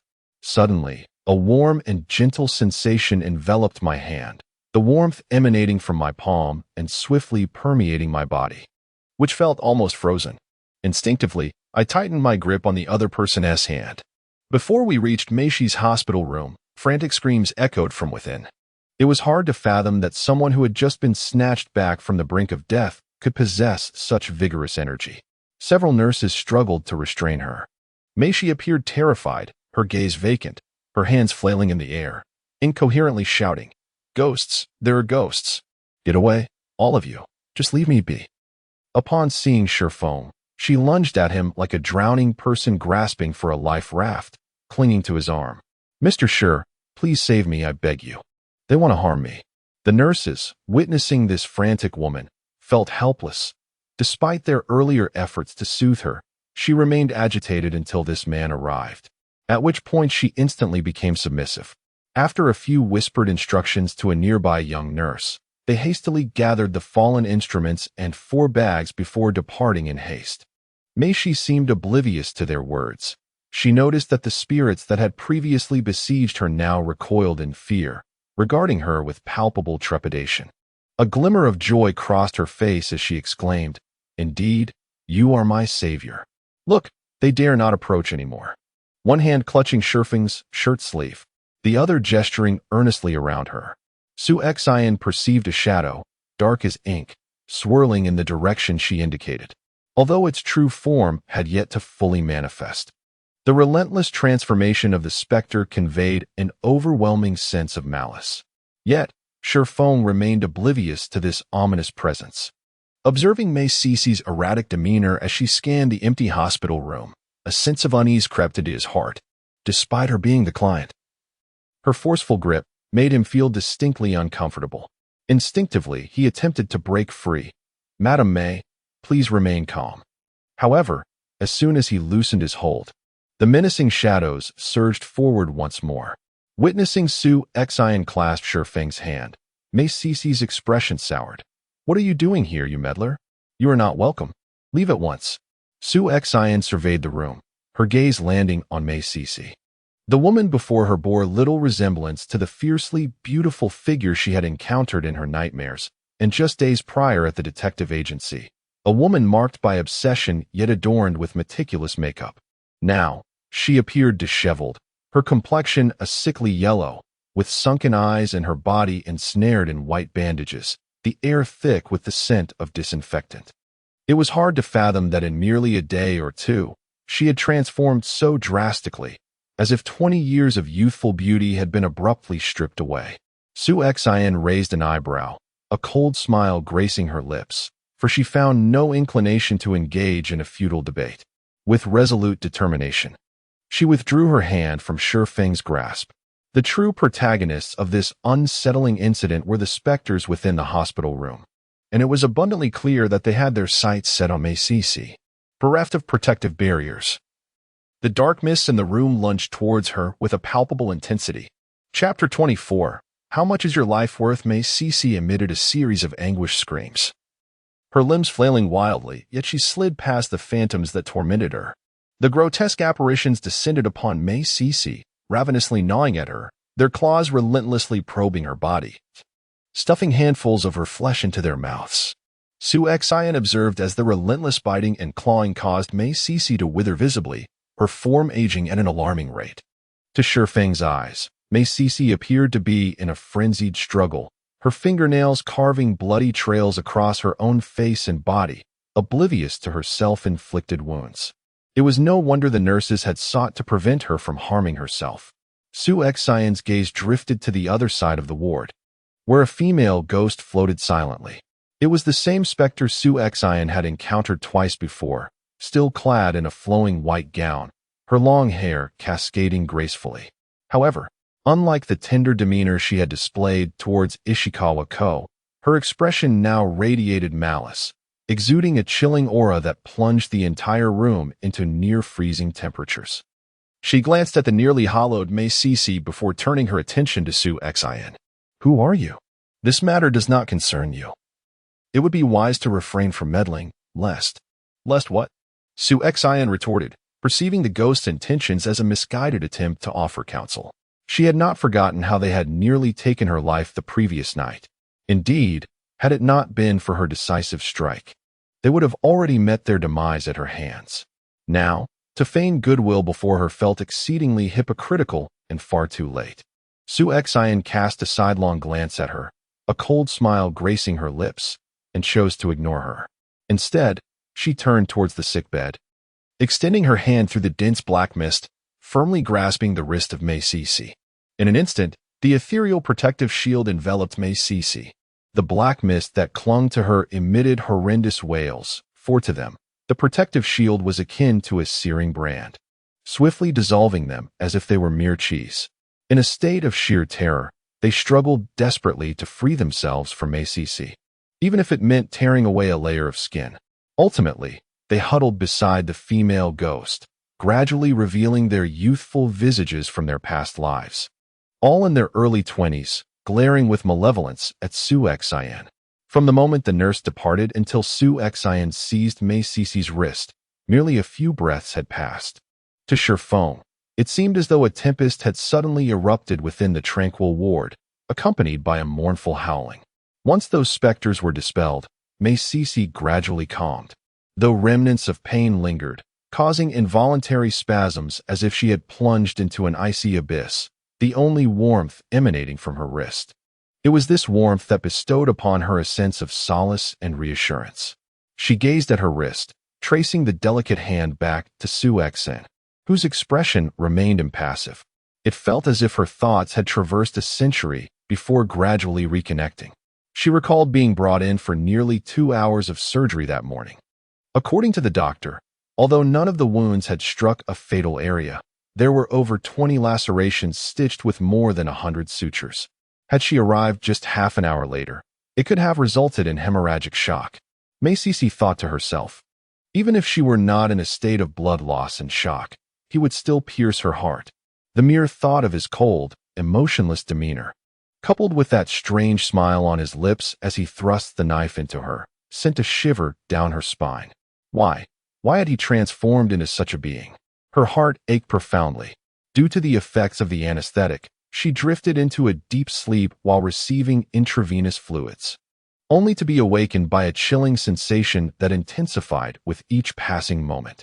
Upon awakening, she perceived dark figures descending upon her, clawing, biting, and grasping. Though they were merely shadows, she felt as if her flesh were being torn apart in agony. She began to struggle, desperate to drive them away, until a nurse discovered her, mistaking her frantic movements for signs of mental instability and self-harm. No matter how she pleaded her case, no one believed her, for none could see the ghastly apparitions that assailed her. "Why you?" Mei Sisi managed to utter, her voice hoarse and parched. Yan replied, "Indeed, it is I." The warmth emanating from Yan's wrist took Mei Sisi by surprise, and she noticed that the haunting shadows had receded. Instinctively, she leaned closer to Yan, wrapping her hands around the other's arms, as though clinging to life itself with remarkable strength. "Did you see them? They want to harm me. I am not insane. I am not insane." She had anticipated the usual response of, "Be quiet. There is no one else here." Yet to her astonishment, Yan claimed to have seen them. Yan felt the grip on her arm tighten further, as Mei Sisi, in a state of agitation laced with a hint of hope, implored, "You can see them, can't you? They are trying to harm me. I do not wish to die. Please help me, drive them away." Yan replied, "I have come precisely for this matter. Previously, you entrusted me to investigate your husband's infidelity, and I have now obtained results." Following Yan's gesture, Mei Sisi's gaze fell upon the white-clad female ghost standing before several other female spirits. A familiar yet foreign sensation washed over her, causing her body to tremble involuntarily, her brow furrowing in disbelief. I never expected you could help me fend off these spirits." However, before she could fully contemplate this unexpected revelation, Yan's subsequent words left her bewildered. The gratitude that had just blossomed in her heart dissipated entirely. She wanted to accuse the woman of taking advantage of her predicament, yet as she glanced down, she realized her hand was still grasping Yan's arm. She vividly recalled that it was this very woman who had saved her from the clutches of those malevolent entities. Gritting her teeth, Mei Sisi resolved, "Very well. I shall agree. But the condition is that you must help me expel these female ghosts." Before she could finish, Su Xian interjected. No, this is a matter of business. What I previously mentioned pertains to the remuneration for investigating your husband's infidelity. If you desire our assistance in driving away these spirits, your payment will be separate. You are exploiting my vulnerability. Mei Sisi protested. Su Xian raised an eyebrow, letting out a soft snort. There is always a reason behind the plight of the pitiful. She has not forgotten the humiliation and bullying she endured in her nightmares. Nor has she overlooked the haughty demeanor she displayed during her time at the detective agency. To earn the respect of others, one must first rectify their own attitude. However you may interpret this, Mei Sisi harbored deep resentment as she glared at Su Xian. What do you want? Su Xian replied with an unwavering calmness. It's not about what I desire, but rather the worth of your life. Chapter 25. The Mark, have you finished your conversation? Su Xian coldly interjected. Your opinions are not welcome here. Humph. Do not assume that we fear you simply because of your abilities. This matter is our grudge with her. It would be wise for you to step aside. Or else. Su Xian remained unfazed. Another ghost in a powdery dress remarked. It appears you bear the same mark as us. It seems you too have been wronged by this woman. Why do you still choose to aid her? Instinctively, Su Xian retorted, What mark? The ghost in white reprimanded. She is nothing but a stubborn fool. Why waste breath on her? During their exchange, Mei Sisi finally connected the appearances of these ghosts with those from her memories. Trembling in both body and voice, she pointed at them. You are. Indeed, we are the mistresses whom you, wretched woman, have led to our demise. Mei Sisi shook her head nervously, exclaiming, No, this is impossible. I did not harm you. I did nothing. Yet you still argue. You publicly humiliated us, beat us mercilessly. If it were not for you, how could we bear these marks? How could we be ensnared by the grim reaper and meet our tragic fates unjustly? Yes, do not think we are oblivious to your so-called benevolence. Under the guise of safeguarding marriage and family, you sought to expel us, intending to siphon our youth for your own gain. The 5 female spirits lamented together, voicing their grievances against Mei Sisi. The spirit in white, seeing Su Xian still standing unmoved at Mei Sisi's bedside, called out in frustration, I know not why you, marked by death, yet live. But since that mark is upon you, there is no escape. In due course, your life will serve as nourishment for her youth. The so-called eternal youth is but the sacrifice of our lives. Given this, do you still wish to protect her? Su Xian, with a serious expression, turned to the female spirit and inquired, You claim I bear a mark akin to yours. What precisely is it? The spirit in white scoffed derisively, saying, How foolish to be manipulated like a puppet, oblivious to your own plight, and now you seek to assist those who have ensnared you. Truly, you have brought this upon yourself. Su Xian shifted her gaze to the other spirits present. One of them seemed to be terrified of the brilliance that had just erupted from her, and behind the ghostly figure clad in white, she pointed at Su Xian, saying, Blood fiend, yours is merely a gathering, while ours has another ghostly figure interjected, has completely invaded our souls. The air in the ward was thick with malevolence. Seeing that they could not sway Su Xian, the ghost turned to Mei Sisi and exclaimed, Umph, do you think she is here to assist you? She, like us, is merely a mistress seducing your husband. She has come to harm you, intending to drive us away and then feast upon your essence alone. The spectral words bore a potent allure, and Su Xian had almost fallen prey to this white-clad apparition at the entrance of the 32nd courtyard. Having learned from her past encounter, she now maintained an acute focus, daring not to entertain any extraneous thoughts, lest she be led astray by their insinuations. However, Mei Sisi was different. Having listened to the words of these specters, she began to harbor suspicion towards Su Xian. The revelation that Su Xian might be in league with them caused her to instinctively retreat. You two have come to steal my husband? You wretched harlot, mistress, get away from me. Su Xian felt the struggle emanating from her hand. Mei Sisi, calm down. How can you not understand that the true issue lies not with others, but within yourself? If he were genuinely loyal and faithful, how could anyone entice him? Furthermore, look at yourselves. You are here clawing at each other over a man, behaving like neither human nor ghost. It has come to this point. Yet she remains obstinately unwavering. Su Xan gazed at her, still clinging to her man, incessantly blaming other women for enticing him. A wave of indignation surged within her, a frustration that made her wish to pry open the woman's head to see what foolishness lay within. No, it is not as you say. He loves only me. She insists. It is these vile women who have seduced him. Consider this. How could a mature man withstand such temptations? Oh no, he merely seeks physical release, yes? Just physical release. He is merely indulging in frivolities with them. It is these women who cling to him. It is they. Mei Sisi, in her irrational fervor, defended Shi Jinghang, inciting fury among the other female spirits present, casting an ominous pall over the room. Were it not for Su Xin's presence, they would have surely devoured this woman whole. Oh, and you. You are also the wretched harlot who has lured my husband. You, get away from me. Mei Sisi, gripped by terror, found herself unable to escape. She looked at Su Xin, shaking her head, weeping and pleading. I beg you, spare me. I do not know you. I have never harmed you. I implore you, let me go. As she cried out, she attempted to pry Su Xin's fingers away with her other hand. A few female spirits, witnessing Mei Sisi's attempt to turn the tables, became incensed and insulted her in return. A mocking smirk curling at the corners of Su Xin's mouth.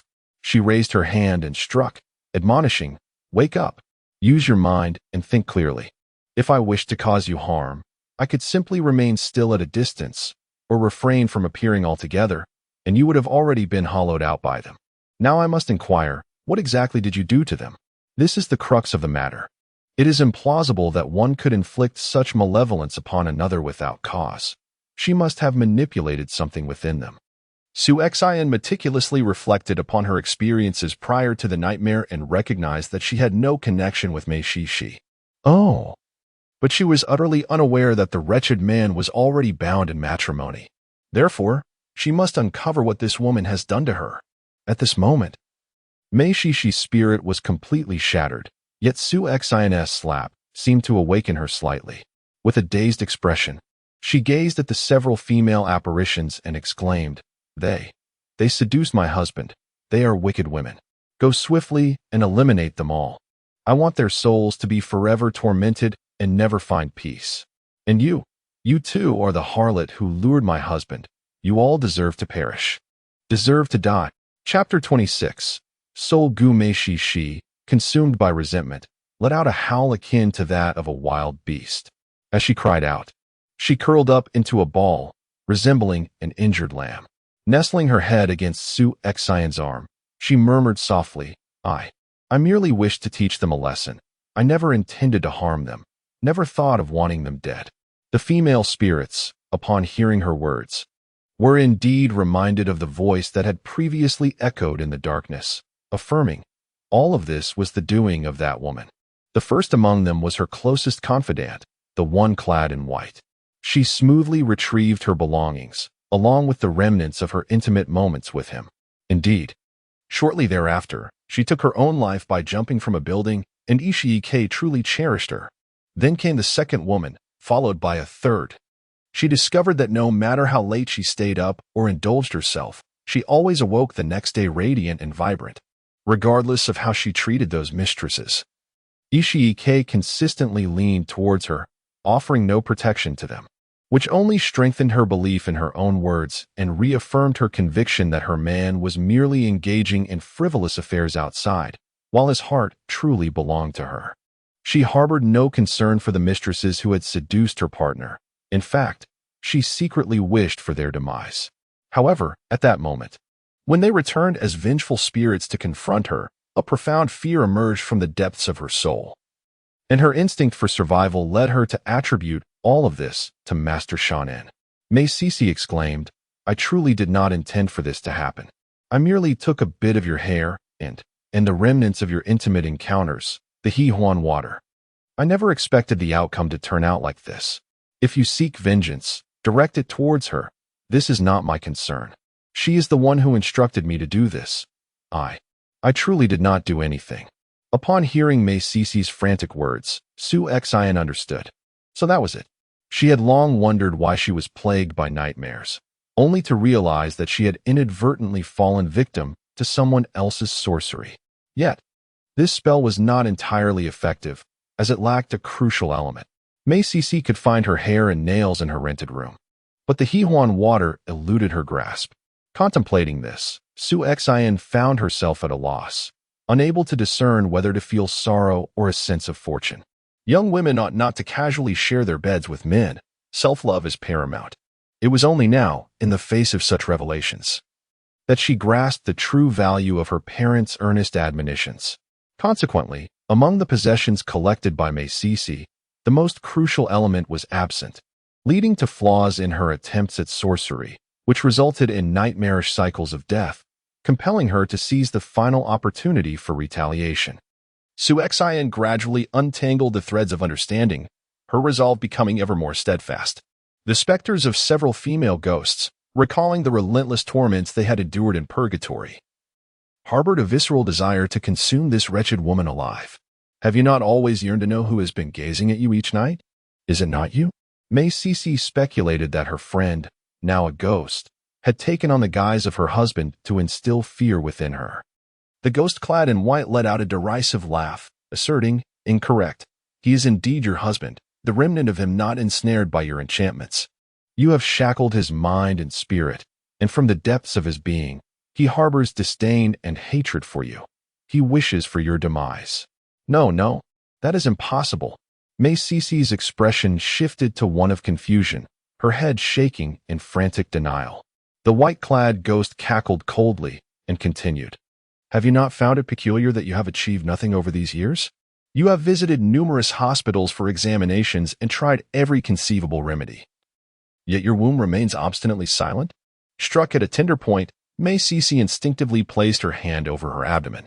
Her body trembled slightly, torn between the fear of hearing words that would pierce her heart and an insatiable desire to uncover the truth. Indeed, she believed they lived a blissful existence, the sole regret being their lack of children. Heaven knows how fervently she yearned to bear him a multitude of offspring. Yet fate was unkind. The heavens turned a blind eye. All medical examinations affirmed that both of them were in perfect health, devoid of any ailments. She had even followed medical advice to engage during her ovulation period, yet to no avail. Deep down, she understood what she had done to him. She had bound his very soul to prevent his betrayal. However, she had forgotten that there remained one soul and spirit that could act according to his own true will. The words of the white-clad specter detonated like a bomb within the hearts of all present. Su Xian marveled in astonishment. Who would have thought that a seemingly trivial affair of infidelity would unravel such a web of sinister secrets, blood talismans, and soul curses? The white specter observed the astonishment etched on their faces, along with the fear and anguish reflected in Mei Cece's expression, and felt an inexplicable sense of satisfaction. She continued, "Your inability to conceive is because he does not wish for you to bear children. Deep within, in his subconscious, he harbors a loathing for you. While you can cast spells to bind his soul to you, he too can invoke curses to render you barren. For the one he has loved all along, from beginning to end, is only me, ha. You never anticipated that, did you? You employed blood talismans to bring about my demise, yet it was he who ensured my soul remained in this world. Do you truly believe he is unaware of the deeds you have committed against these women? Incorrect. He has always been aware. He merely refrained from exposing the truth, instead choosing to extract a trace of soul energy to nourish my spirit." The specter in white perhaps spoke too candidly, unwittingly divulging these secrets all at once. It appears that everyone here has been deceived by Mei Cece and further manipulated by that man. Mei Cece's mind has become utterly disordered. She shakes her head in confusion, insisting, No, it isn't like that. He has professed that I am the sole object of his affection, that he loves only me, that it is you wretched women who tempt him." Chapter 27. Repercussion due to the fact that several female spirits are not complete souls, but rather remnants deliberately left behind. A fragment of longing and dependence on a man sustains their ghostly essence, upon realizing that they have been mere pawns from the very beginning. Their resentment transforms entirely into animosity towards these two women, reaching a crescendo. A chaotic entanglement ensues, with beings neither fully human nor ghostly grappling with one another. For Shifeng, an inexplicable, swirling wind filled with an eerie chill sweeps through the ward, accompanied by piercing wails of lamentation. Even he cannot help but feel a twinge of fear. Mei Sisi reflects on the family she has painstakingly cultivated over the years, tirelessly mending the consequences of his romantic escapades, only to see the facade of happiness dissolve into mere vapor. A sudden wave of absurdity washes over her, and a profound sense of desolation takes hold. She harbors hatred for Shi Yan, yet her loathing for her former friend and for these women is even greater. How much better it would have been had they never appeared. She struggled from her hospital bed, lunging towards them. You wretched harlots, seducing another woman's husband. He belongs to me alone. I am the one he truly loves. You should all perish. The moment the word die escaped her lips, an eerie silence enveloped the entire ward. Several female apparitions, who had been entangled together, abruptly turned their heads towards Mei Sisi and then lunged directly at her. The overwhelming ghostly aura instantly shattered the spiritual barrier that Su Xian had erected.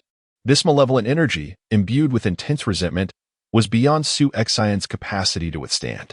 She watched as the women twisted together once more, heard Mei Sisi's screams growing more desperate, and realized that, contrary to her expectations, she felt no sense of relief. Instead, an indescribable sorrow washed over her. Is this what love truly is? And what of the white-clad ghostess words? Was everything that Shi Yan did truly for her? Must a man's love for a woman be fulfilled at the expense of another woman? Moreover, when he whispered sweet nothings to so many women, was he genuinely separating his body from his soul? Su Xian coldly glanced at Mei Sisi, who was being overwhelmed on the hospital bed. Several female spirits viciously gnawing and clawing at her, truly embodying the notion of retribution. Just as she turned to leave, Shifeng pointed at the frenzied Mei Sisi and exclaimed, "What's wrong with her?" Su Xian responded with indifference. That is her own doing. Once they have completely drained her of life force and her resentment dissipates, they will naturally depart. But what about the money? Noticing Su Xian's disregard and witnessing Mei Sisi's complete descent into madness, he hesitated, struggling to find words. He understood that there were certain truths beyond his perception, truths that she had grasped, endowing her with greater authority and insight. With a slight sigh over the easily attainable commission, Shifeng resolutely followed Su Xian as they prepared to depart.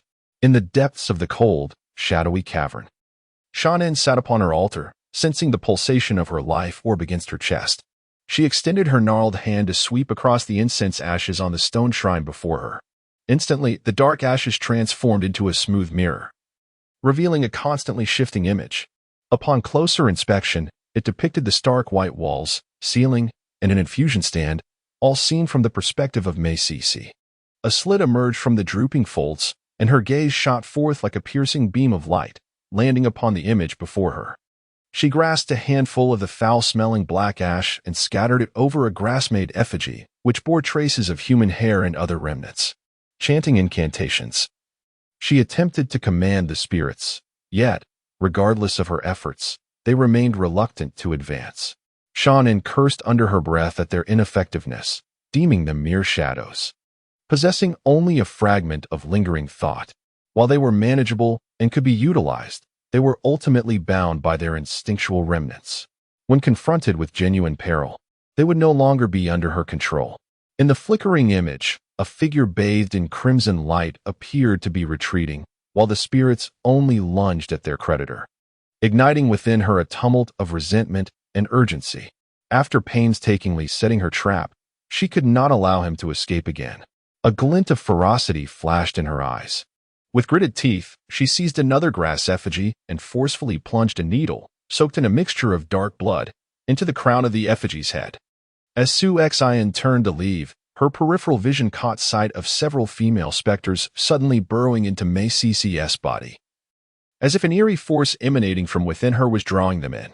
Subsequently, the malevolent energy within the hospital room was entirely absorbed, leaving it remarkably serene.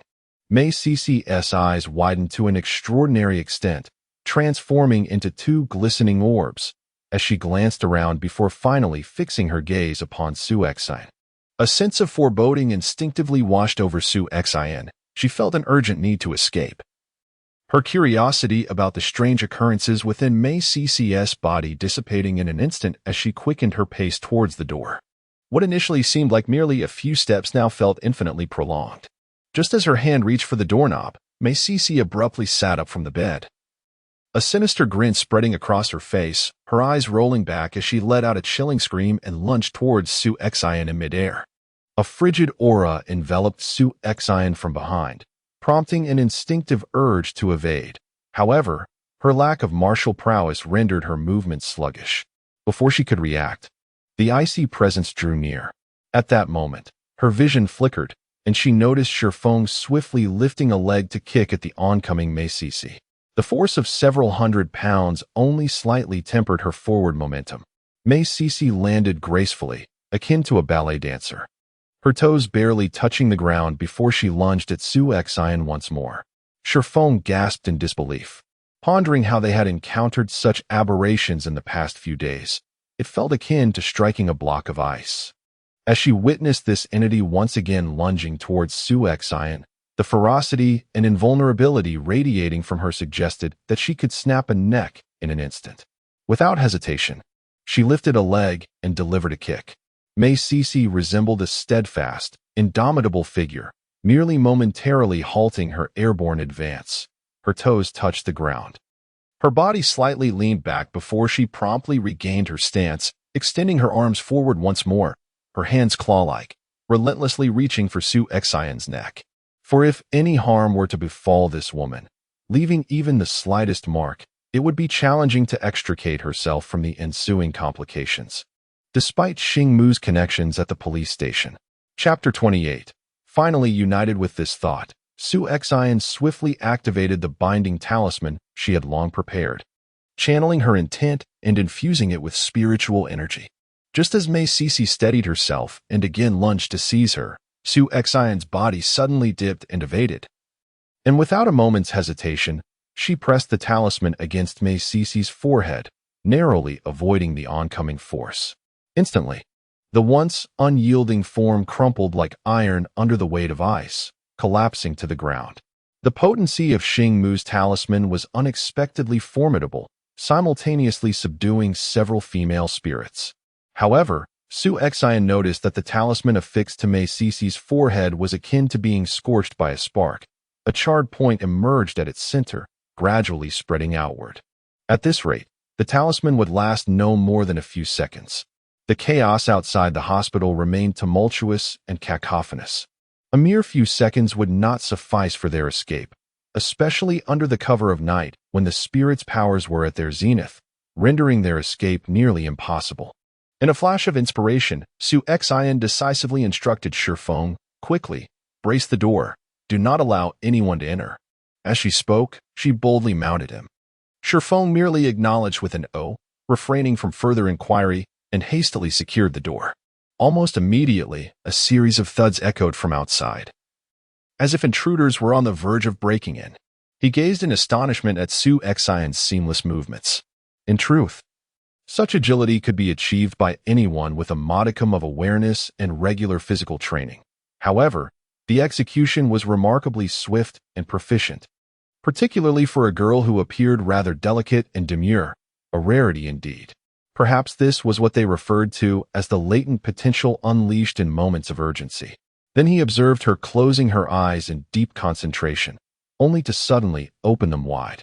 Although he found Su Xian's behavior peculiar, it reminded him of Xing Mu, who sometimes exhibited similar eccentricities, pacing the room with an air of seriousness, as if engaging in some ritualistic dance. Su Xian's moment of meditation was to clear her mind of distractions, focusing all her intent upon her left eye. Scrutinizing Mei Cc from head to toe to ascertain the precise location of the spirits that had been absorbed into her body. Soon, she discerned a swirling mass of dark mist atop Mei Cc's head. A knowing smirk graced her lips. She had not anticipated that the spirits of those female ghosts were all congregated within Mei Cici's spiritual core. Seizing the opportunity while the spiritual talisman on Mei Cici's forehead had yet to be entirely consumed, she concentrated her energy in her left hand, feeling a multitude of warm energies coalesce within her palm. Then, with a deliberate motion, Yan pressed down on Mei Cici's Baihui point. Instantly, Mei Cici's body began to convulse, her eyes rolling back to reveal the whites, her mouth and nose contorting, while her throat emitted guttural sounds akin to a wild beast. Yan straddled Mei Cici, her right hand firmly pinning the other's wrists above her head. Regardless of Mei Cici's desperate cries and struggles, Yan remained unwavering, refusing to yield even the slightest bit. Gradually, the force of resistance beneath her began to wane. The binding talisman on Mei Cici's forehead had diminished to less than a third of its original size, yet there were no signs of further burning. Had it succeeded? Yan felt a slight relaxation in her spirit when she heard the anxious voice of Shi Yan from behind. Su, is it done? I can barely hold on. Yan once again scrutinized Mei Cici from head to toe with her left eye, assuring herself that there were no remnants of the dark mist upon her.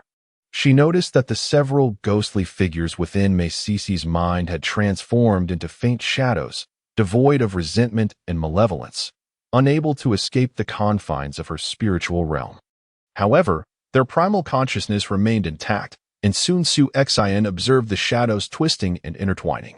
Mei Cici's expression oscillated between laughter and tears, her words incoherent. To an outside observer, she appeared to be succumbing to madness. Trusting that the entanglement within would not affect those outside, Yan promptly replied, "It's done." No sooner had the words left her lips than a resounding bang echoed from the door. Immediately following, the door was flung open, and a figure clad in a police uniform collapsed to the ground. It turned out to be personnel from the police station. Given that Ishii had no prior criminal record and exhibited a commendable demeanor, they acquiesced to his request to visit the hospital, particularly noting his evident concern for his wife. However, upon arrival, they found the door closed and, upon summoning a nurse, learned that a couple had already entered a while ago. Thus, they began to knock on the door. It was quite a feat for Shi Yan to stand guard at the door for such an extended period. Just as he stepped back, an officer happened to collide with him, resulting in the scene that had just unfolded. Ishii, still in handcuffs, had not yet arrived when he began calling out for Cici, his voice breaking with emotion, stirring the hearts of all who listened. Yan, remarkably composed, descended from her hospital bed, her entire demeanor seemingly drained of energy. Without casting a glance at Mei Cici, she strode directly toward the entrance, lightly uttering to Shi Yan, "Let's go." "Hey, stop. Who are you?" An officer called out to Yan. Ishii also took note. Directing his gaze towards Yan, his brow furrowed. "Yan," the officer inquired. "Do you know each other?" Another officer added. "Never mind.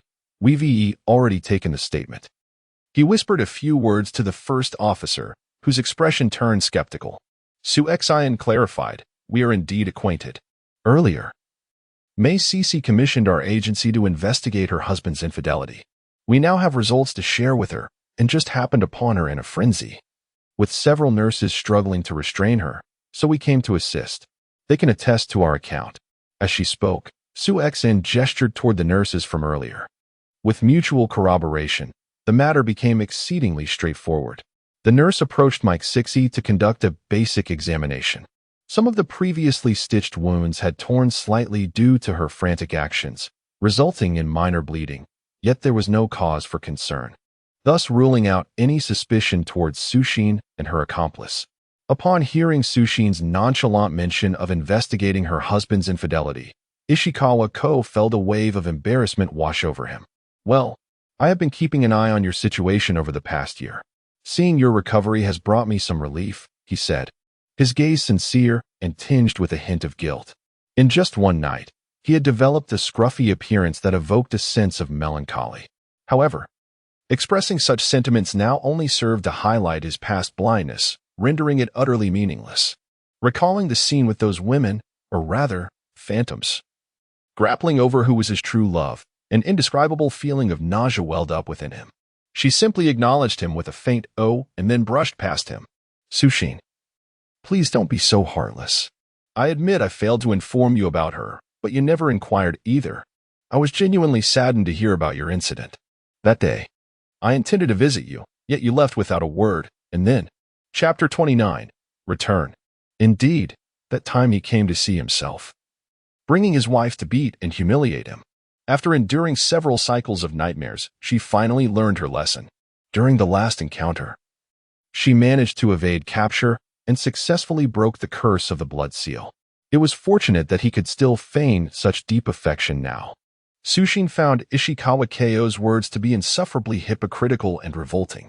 Her eyelids twitched incessantly, and she felt a raging fire igniting within her chest. Her fists clenched tightly, producing a muffled sound. Were it not for the presence of the officers nearby, were it not for the constraints of the law, Shi Yan would have dearly loved to tear away the veneer of hypocrisy that adorned his face.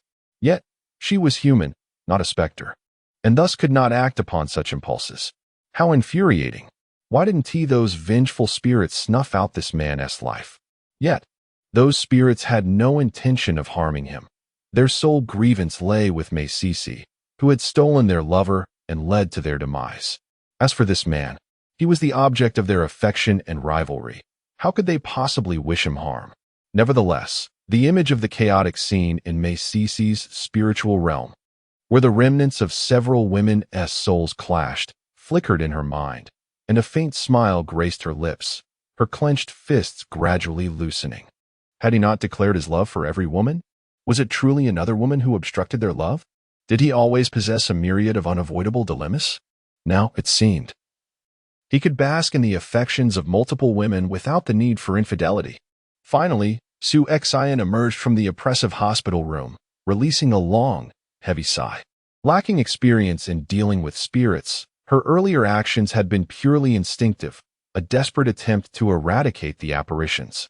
Thus, she had poured all her spiritual energy into combating the ghostly presence, unaware that the chilling aura was seeping into her body through her left arm. It felt like a shard of ice, incessantly eroding her physical form and mental acuity, leaving her reliant solely on her willpower.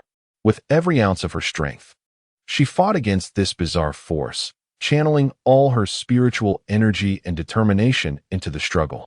She was acutely aware that if the boundless resentment and ghostly energy took control, she would transform into a complete and utter killer, driven solely by the instincts of release and slaughter.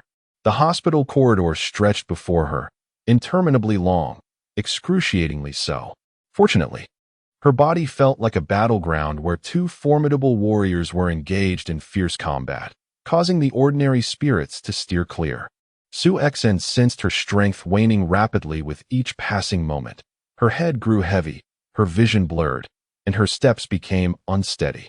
When Shifeng reached out to support her, she instinctively evaded his grasp, urging him, "Don't move." At last, she burst forth from the inpatient building. Suddenly, a fierce whirlwind surged behind her, howling and swirling ominously in her direction. Through her left eye, she perceived hundreds of vengeful souls within it, a formidable ghostly aura. If she were to be engulfed by it, her life would be irretrievably lost. She had a nagging feeling that these spirits were targeting her. For like the other female ghosts, she too bore the mark of bloodshed, yet she remained alive. If this was indeed a ritual, it was undoubtedly incomplete. This could explain the peculiar transformation of Mei Sisi. Although she was their target, the impact would likely be too much for an ordinary person to withstand. Without hesitation, Shi Yan summoned her last reserves of strength and forcefully pushed Shifeng away, exclaiming, "Hurry, go," having already exhausted all her energy. She was now at her wit's end and could hardly move the sturdy Shifeng. Shifeng swiftly supported her faltering form, gazing at the strange tornado approaching them, instinctively shielding Sushin with his own body. To Shifeng's astonishment, the tornado halted abruptly just a few centimeters away, then vanished into thin air. Sushin's gaze transcended Shifeng's shoulder, fixating on the ward above, where two shadows darted among the wailing apparitions. "Experts." Shifeng responded instinctively, his voice echoing with urgency. observing his bewildered yet earnest demeanor. Su Xin finally felt reassured before elegantly succumbing to unconsciousness. Unbeknownst to them, as the van departed from Huiyan Hospital, ominous thunder rumbled within the heavy clouds looming over the ward, flickering with distant lightning. The tumultuous black clouds churned and roiled, suddenly contracting inward. In an instant, the mist dissipated, revealing a profound azure night sky.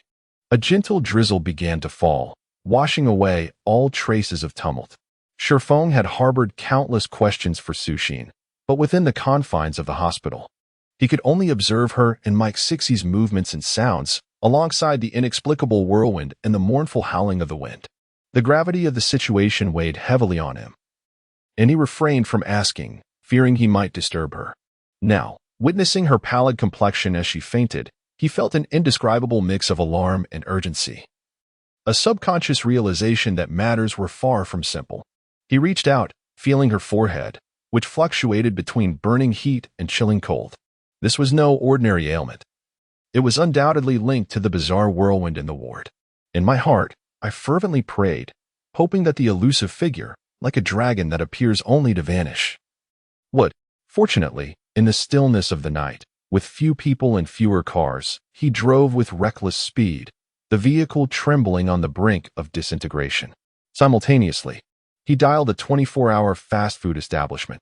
With no time to park, he brought the car directly to the ground floor, hastily cradling the unconscious Su Xin as he ascended to the top floor. Just as he was about to unlock the door, it suddenly swung open from within. And in that instant, an overwhelming silence enveloped the space. It felt as though the entire world had been reduced to the dark abyss of the doorway before him. Shifeng instinctively swallowed hard, the weight in his arms quickly snapping him back to reality. Su Yan was in a dire situation. There was no room for hesitation. Only the presence of ice shards mattered now. He silently thought to himself, Mu, being a master of the mystical arts, would surely be able to save Su. Thus, he stepped inside without a moment's hesitation. Chapter 30. Transformation. As his body merged with the darkness, upon fully entering the room, he felt a sudden void of strength in his arms. A powerful force seemed to swiftly draw Su Yan away. Panicked, he shouted, Mu, is that you? Instinctively, he surged forward but was halted by a soft, resilient barrier, his attempts to break through proving futile. At that moment, a cold and ethereal voice emerged from the darkness. If you wish to save her, remain quiet. Shifeng felt a jolt in his heart. The voice was unfamiliar. Certainly not Mu's. Though Mu was typically aloof, his tone was tinged with an unmistakable weariness. Yet this voice carried an air of imperiousness, an aura of absolute control. Even though Shifeng was utterly oblivious to these enigmatic matters, he could still sense the overwhelming presence that people often spoke of. The ability to infiltrate his detective agency unnoticed and establish such a formidable barrier indicated that the intruder shared a status akin to Xing Mu, a realm far beyond his capacity to confront. Furthermore, if the individual had no intention of rescuing Su Yan, they could have easily chosen to disregard the situation altogether. With this in mind, Shifeng wisely opted for silence. Recalling Su Yan's earlier mention of wanting something to eat and noting that the takeout he had ordered had yet to arrive, he found himself unable to re-enter the room. Thus, he resolved to head to a 24-hour fast food establishment, so that when she awakened, there would be sustenance at hand. He vaguely remembered Mu stating that she could draw energy from food. Reflecting on the peculiarities of the hospital ward, the unnatural phenomena of the chilling tornado that rose from the ground and vanished into thin air, he gazed up at the profound night sky. It dawned upon him that this world was indeed not as mundane as it appeared, but rather infused with a fantastical essence. He vividly recalled the tragic defiance in her expression as she beheld the encroaching tornado, alongside her desperate effort to push herself aside, urging him to flee with unwavering resolve. A surge of inexplicable emotion welled up within him. The darkness within the barrier starkly contrasted with the outside, resembling a space that entirely absorbed all external light, radiating a brilliant and natural luminosity. At that moment, Xing Mu sat cross-legged on the ground, deeply focused and meditative. Wisps of white smoke rising from the crown of his head. He glanced at the woman beside him, curled up like a shrimp, her complexion shifting from red to pale, emitting faint wisps of vapor. In a moment of urgency, just as he was about to move, he felt the turbulent blood within him surge once more, causing a trace of crimson to seep from the corner of his mouth. Suppressing his anxiety and indignation, he called out to the nonchalant observer standing nearby. "She has been possessed by malevolent energy. Must you not act swiftly to save her?" The man, clad in white robes, was strikingly distinctive with his waist-length silver hair, reminiscent of a celestial being, ethereal and otherworldly. To the unknowing onlookers, he might have appeared as an artist or a cosplayer. His originally exquisite features were marred by a hint of disdainful indifference, his voice cold and fleeting. "Humph, save her? Do you truly believe that everyone merits my intervention? I merely wish for you to witness the consequences of your indecisiveness and your so-called compassion. She is a victim of your own making." Xingmu trembled slightly. His teeth clenched in silence. "Had you heeded my counsel from the beginning, countless innocents would not have been ensnared. Those specters are but a wisp of lingering regret. If they possess even that, and cannot be considered complete souls, devoid of any emotional resonance, they are left only with the primal instinct to prey upon the essence of the living. Yet you insist on espousing the virtues of benevolence and speak of transcendence. Now, behold the result. She is the sacrificial lamb of your misplaced mercy." Enough. No, there is still more to be said. The death of Shi was also a consequence of your indecisiveness. Before the other could finish, Xingmu roared, "It is you. You are the one who caused Shi's demise. Had it not been for your selfish, apathetic refusal to intervene, she would not have perished." "Ah, selfish indifference." Within the elongated eyelids of Yu Chenzi, his pitch-black eyes cast a disdainful glance at Xingmu, his pupils constricting momentarily. The playful tone he had adopted earlier was replaced by an icy demeanor. "You have been deceived by them. One day you will realize that they are not the paragons of virtue you envision. Eventually, you shall comprehend what true compassion entails." Xingmu recalled the harrowing moment when he witnessed his junior sister's soul being dragged into the ghost realm by the Ghost King. A wave of profound hatred surged within him. If only he had mustered the strength to endure a little longer, he could have liberated those malevolent spirits. And Shi's soul would not have been abducted. "No, it is not as such. It is you who betrayed the sect. It is you who caused Shi's demise. It is you." Though Xingmu vociferously proclaimed such accusations, the conviction in his heart had begun to waver unawares. Yu Chenzi cast a deep glance at Xingmu. Among the multitude of disciples, he held the highest hopes for him, regrettably. He had been led astray by those old fools. Only through personal experience could he glean the lessons necessary. Now that his injuries had stabilized, a brief period of recuperation would suffice for his recovery. Observing his continued resentment and resistance towards him was of little benefit. Just as Yu Chenzi was about to depart, his peripheral vision caught sight of a woman on the ground. Ah! A flicker of surprise coursed through him. If his memory served him correctly, he had sensed the chaotic, ghostly aura enveloping her moments ago, undoubtedly contracted within the confines of Huiyan Hospital. At that time, he and Xingmu had been engaged in a fierce contest of magical prowess, one striving to pacify the vengeful spirits, while the other sought to disperse and capture them. Instead, it delayed the moment to dispel the gathering malevolent energy, providing the witch an opportunity to exploit this situation, resulting in more individuals succumbing to the haunting presence. Among them, this woman was the most severely afflicted. Based on previous experiences, an ordinary person would perish from the depletion of their life force, a phenomenon that modern medical terminology describes as a sudden collapse of bodily functions.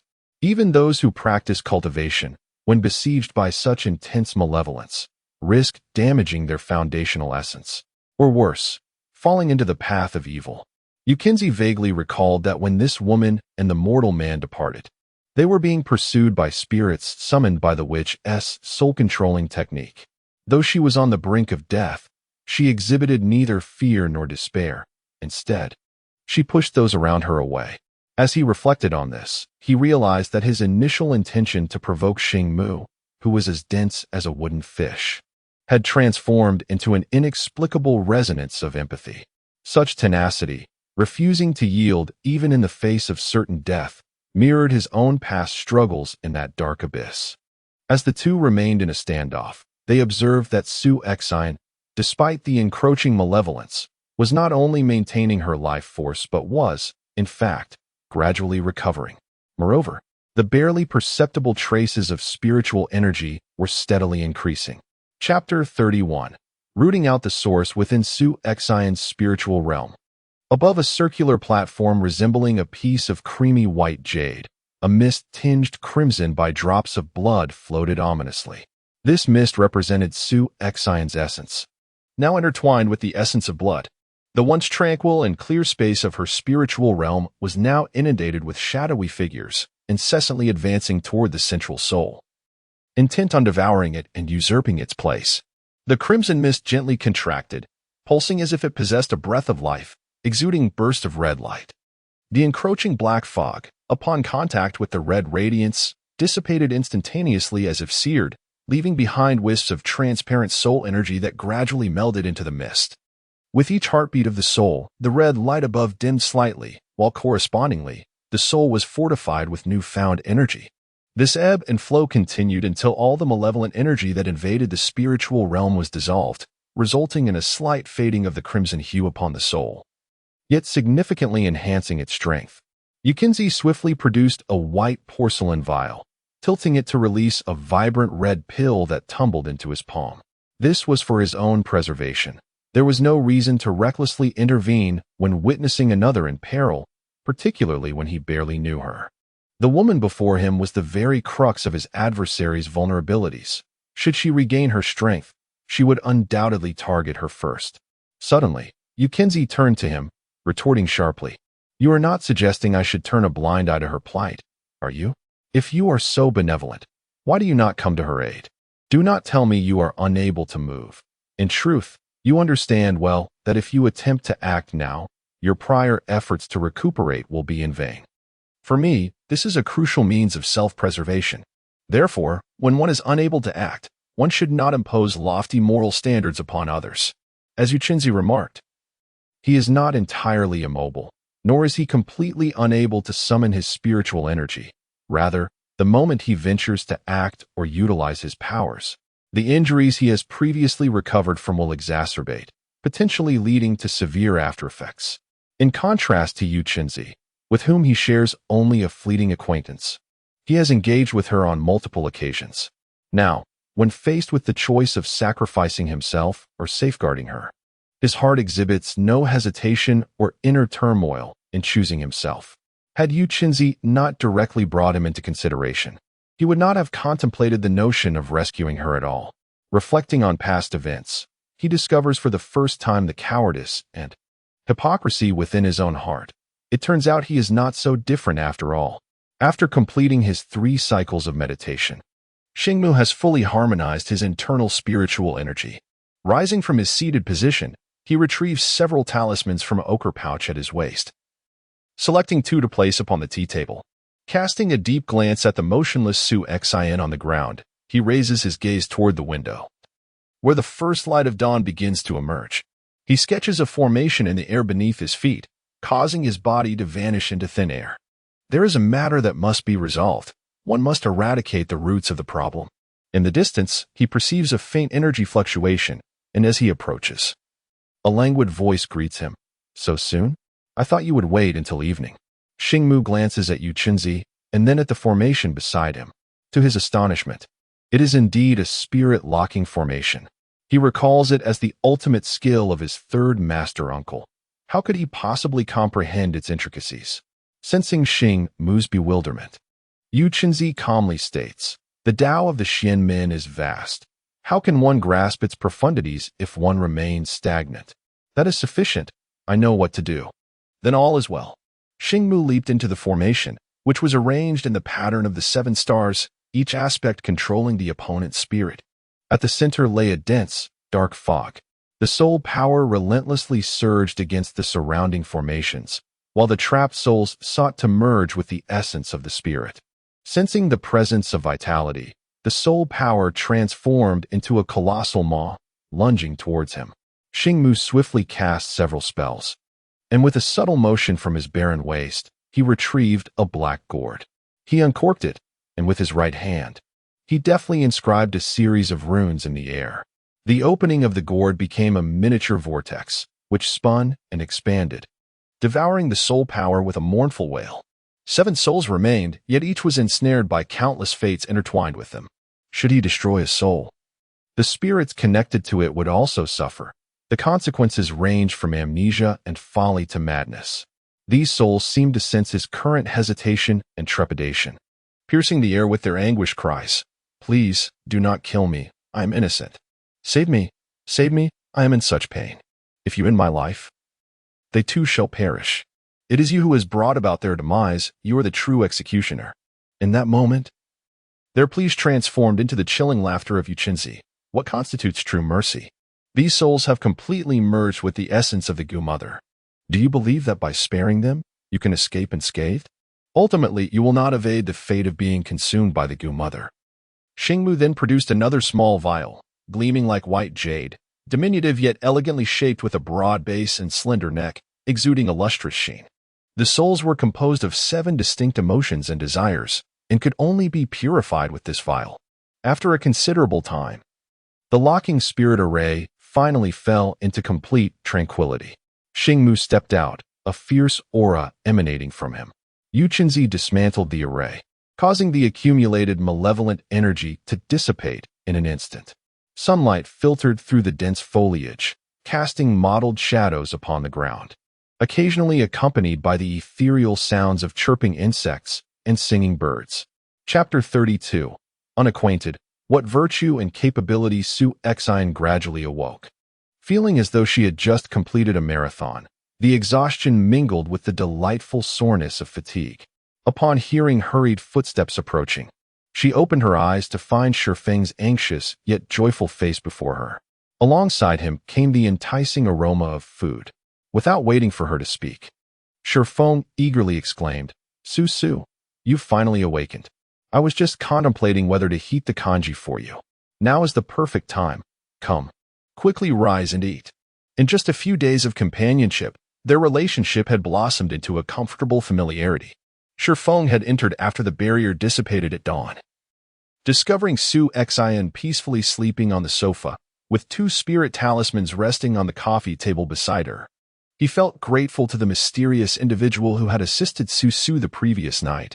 It was remarkable that, despite the severity of the situation, she had recovered within a single night. Unbeknownst to Su Yan, Shifeng was filled with gratitude for that stranger. Focusing her senses, Su Yan determined that aside from feeling exceptionally fatigued and weak, she was otherwise unharmed. She then picked up the fried dough sticks and pancakes from the food bag, savoring them as she listened to Shifeng recount the events of the day. When she heard him mention that a potential friend of Xingmu, a remarkable individual, had visited the detective agency and might be the one who saved her, she paused momentarily in surprise. Last night, although she fainted, she did not completely lose consciousness.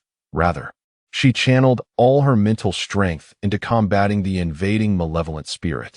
Thus, if someone had indeed tampered with her, it would have been impossible for her to possess no memory of it whatsoever.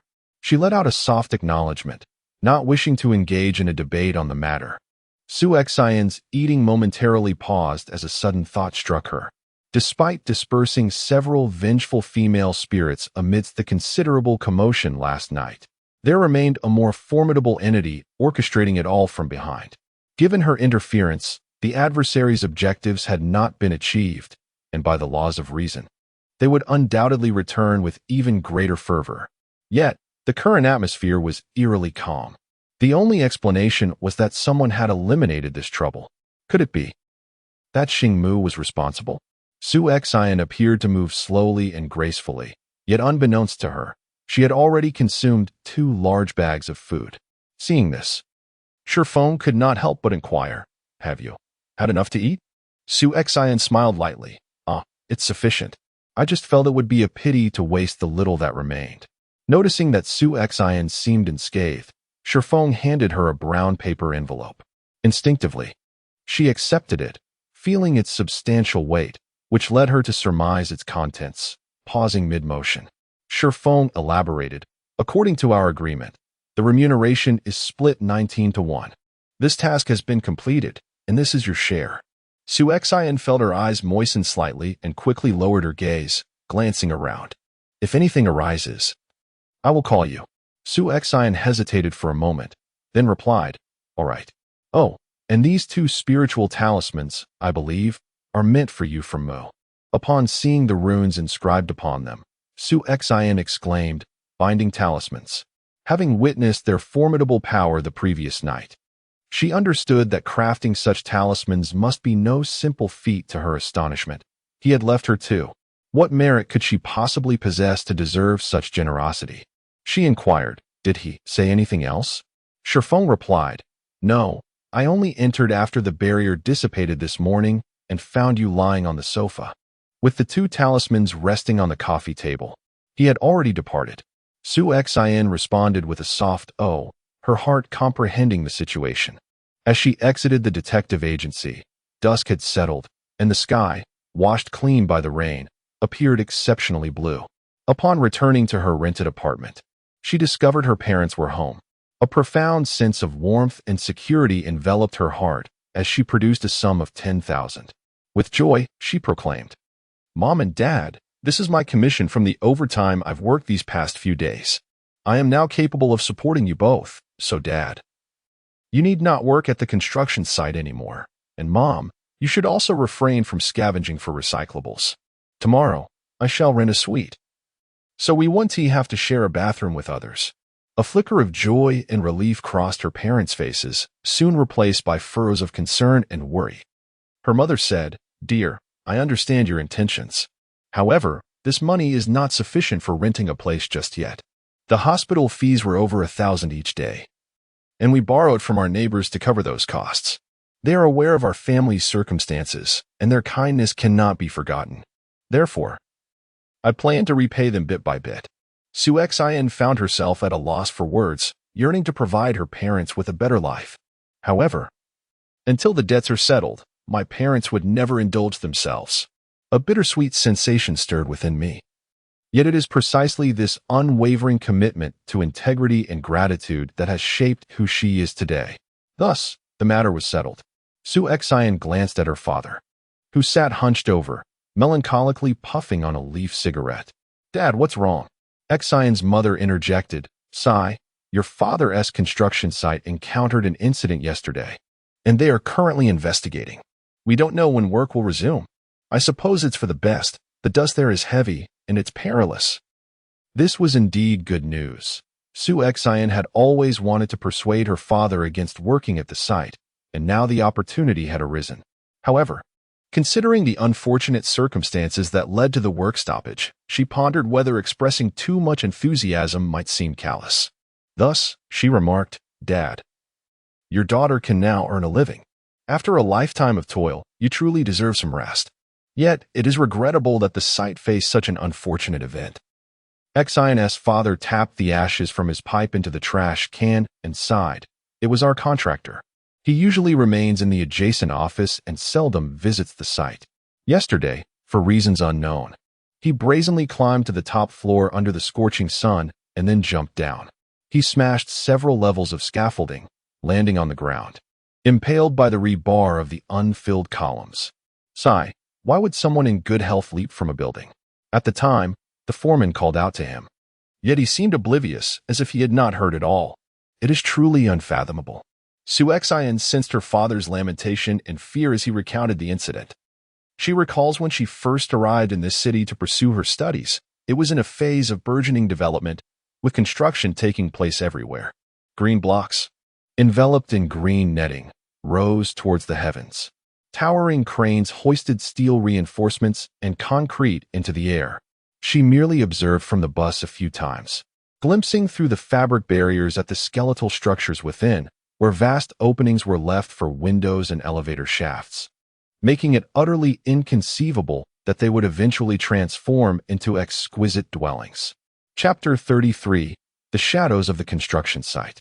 Su Xian had previously come across several news articles detailing incidents where prospective buyers had ventured into incomplete buildings and accidentally fallen into elevator shafts that had yet to be installed. Clearly, it was a perilous environment. Su Xian reassured her father a couple of times, as he happened to be resting at home for a few days. It had been quite a while since the father and daughter had the opportunity to sit together in tranquil conversation. Father Xian gazed at the envelope resting on the table and remarked, "One must possess integrity, self-respect, and resilience. Only then will others genuinely respect you from the depths of their hearts." Su Xian understood her father's concerns. There was a time when this phrase had become monotonous to her ears, yet now it resonated with profound warmth. Mother Xian prepared the meal, grabbing a handful of pickled vegetables and frying 2 eggs. During dinner, she suggested, "After we finish eating, let us pay the remaining 2 months' rent, and perhaps also advance 6 months' payment. With the leftover funds, I plan to settle the debt with Sister Tian from the west end of the village. Her family is not well off, and her child is entering university this year. Although she has approached us for assistance, we cannot allow her child's future to be jeopardized. What do you think, dear?" Father Xian replied, "If you have decided, then so be it." The couple deliberated carefully, though it was generally Mother Xian who took the lead in decision-making. After dinner, Su Xian washed the dishes and engaged in light conversation with her elderly parents. The long-awaited reunion felt as warm and comforting as the times when the family gathered around the candlelit table. Xian Ma extracted 500 from a stack of money and handed it to Su Xian, saying that although her boss provided meals, expenses for the journey and buying water were inevitable, so she should take it for now. Su Xian acknowledged her mother's wisdom and did not refuse.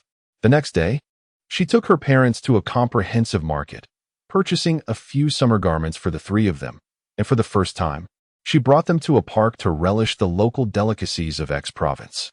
The family returned home with joyful hearts. On the way back, Xian Ma repeatedly lamented the expenses. However, Su Xian noticed the long-lost openness and joy reflected on her parents' faces. Suddenly, the monotonous ring-tone rang out. Xian Ma answered the call, responded with a few O's, and after hanging up, informed them that Shaoli mentioned the foreman from the upper level had arrived at the construction site, urging them to meet and settle the wages. Xian Ma glanced at the darkening sky, her worry palpable. Su Xian offered, "I'll accompany Dad." She also yearned to see the place where her father earned the money that granted her a second chance at life. Although the previous contractor had recently met with misfortune, and the tragedy still lingered, the urgency of debt collection felt somewhat untimely. Yet, this was the harsh reality. Over 20 workers had not received their wages for 2 months, all of which were hard-earned funds, with families waiting for this money to sustain their livelihoods. As night descended and the city lights flickered to life, yellow caution tape was strung up outside the construction site. Despite the recent incident and the encroaching darkness, Su Xian still observed workers entering and exiting, and the machines continued to rumble with activity. A group of workers congregated beside the shed, and upon spotting Xian Ma, they greeted him. "Old Su, hurry. We've been waiting for you." A few of them turned to Su Xian, chuckling as they inquired, "Old Su, is this your daughter? My, what a sight. What brings her here? The place is strewn with rubble and rebar. Be careful not to injure your foot." Their laughter echoed around them. Xian Ma interjected, "My daughter is not so delicate. She has been laboring in the fields since childhood, running across the mountains. This is nothing to her." Li Jun, the leader, pointed towards a group of individuals wearing red safety helmets not far off and remarked, "I've heard the police are here investigating. Chen Tu is also around, which is why we called you all together." Su Xian followed his gaze and indeed spotted several uniformed officers. Behind them loomed a building enveloped in green tarpaulin. Su Xian narrowed her eyes, sensing something amiss. Instinctively, she squinted her right eye, leaving her left to scrutinize the scene. As night fell, tendrils of gray mist began to seep from the depths of the construction site. Suddenly, she noticed a figure, clutching a black leather bag, detach from the crowd and stride into the site, the mist swirling around him. Having encountered supernatural occurrences before, Su Xian had developed a degree of experience and courage. This gray mist surely signified something sinister, and its persistent cling to the individual could only portend ill. Without thinking, she dashed towards him, shouting, "Hey, you! Stop! Just stop!" However, her unusual behavior soon captured the attention of those nearby.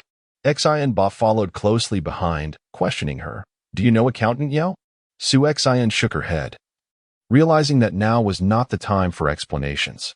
Even if she spoke up, it would either lead to greater misunderstandings or incite unnecessary anxiety. She casually remarked, "Oh, I must have mistaken you." Turning towards the voice, she saw a police officer casting an impatient glance her way. She recognized him as the one she had encountered in the hospital. Judging by his expression, he remembered her too and had likely learned about her circumstances from his colleagues. Xian clarified, "I accompanied my father to inquire about the wages." "How proactive of you, to come seeking money so hastily right after a homicide has occurred." Xian furrowed her brow at his remark, which, though harsh, evoked a desire to retort with a slap.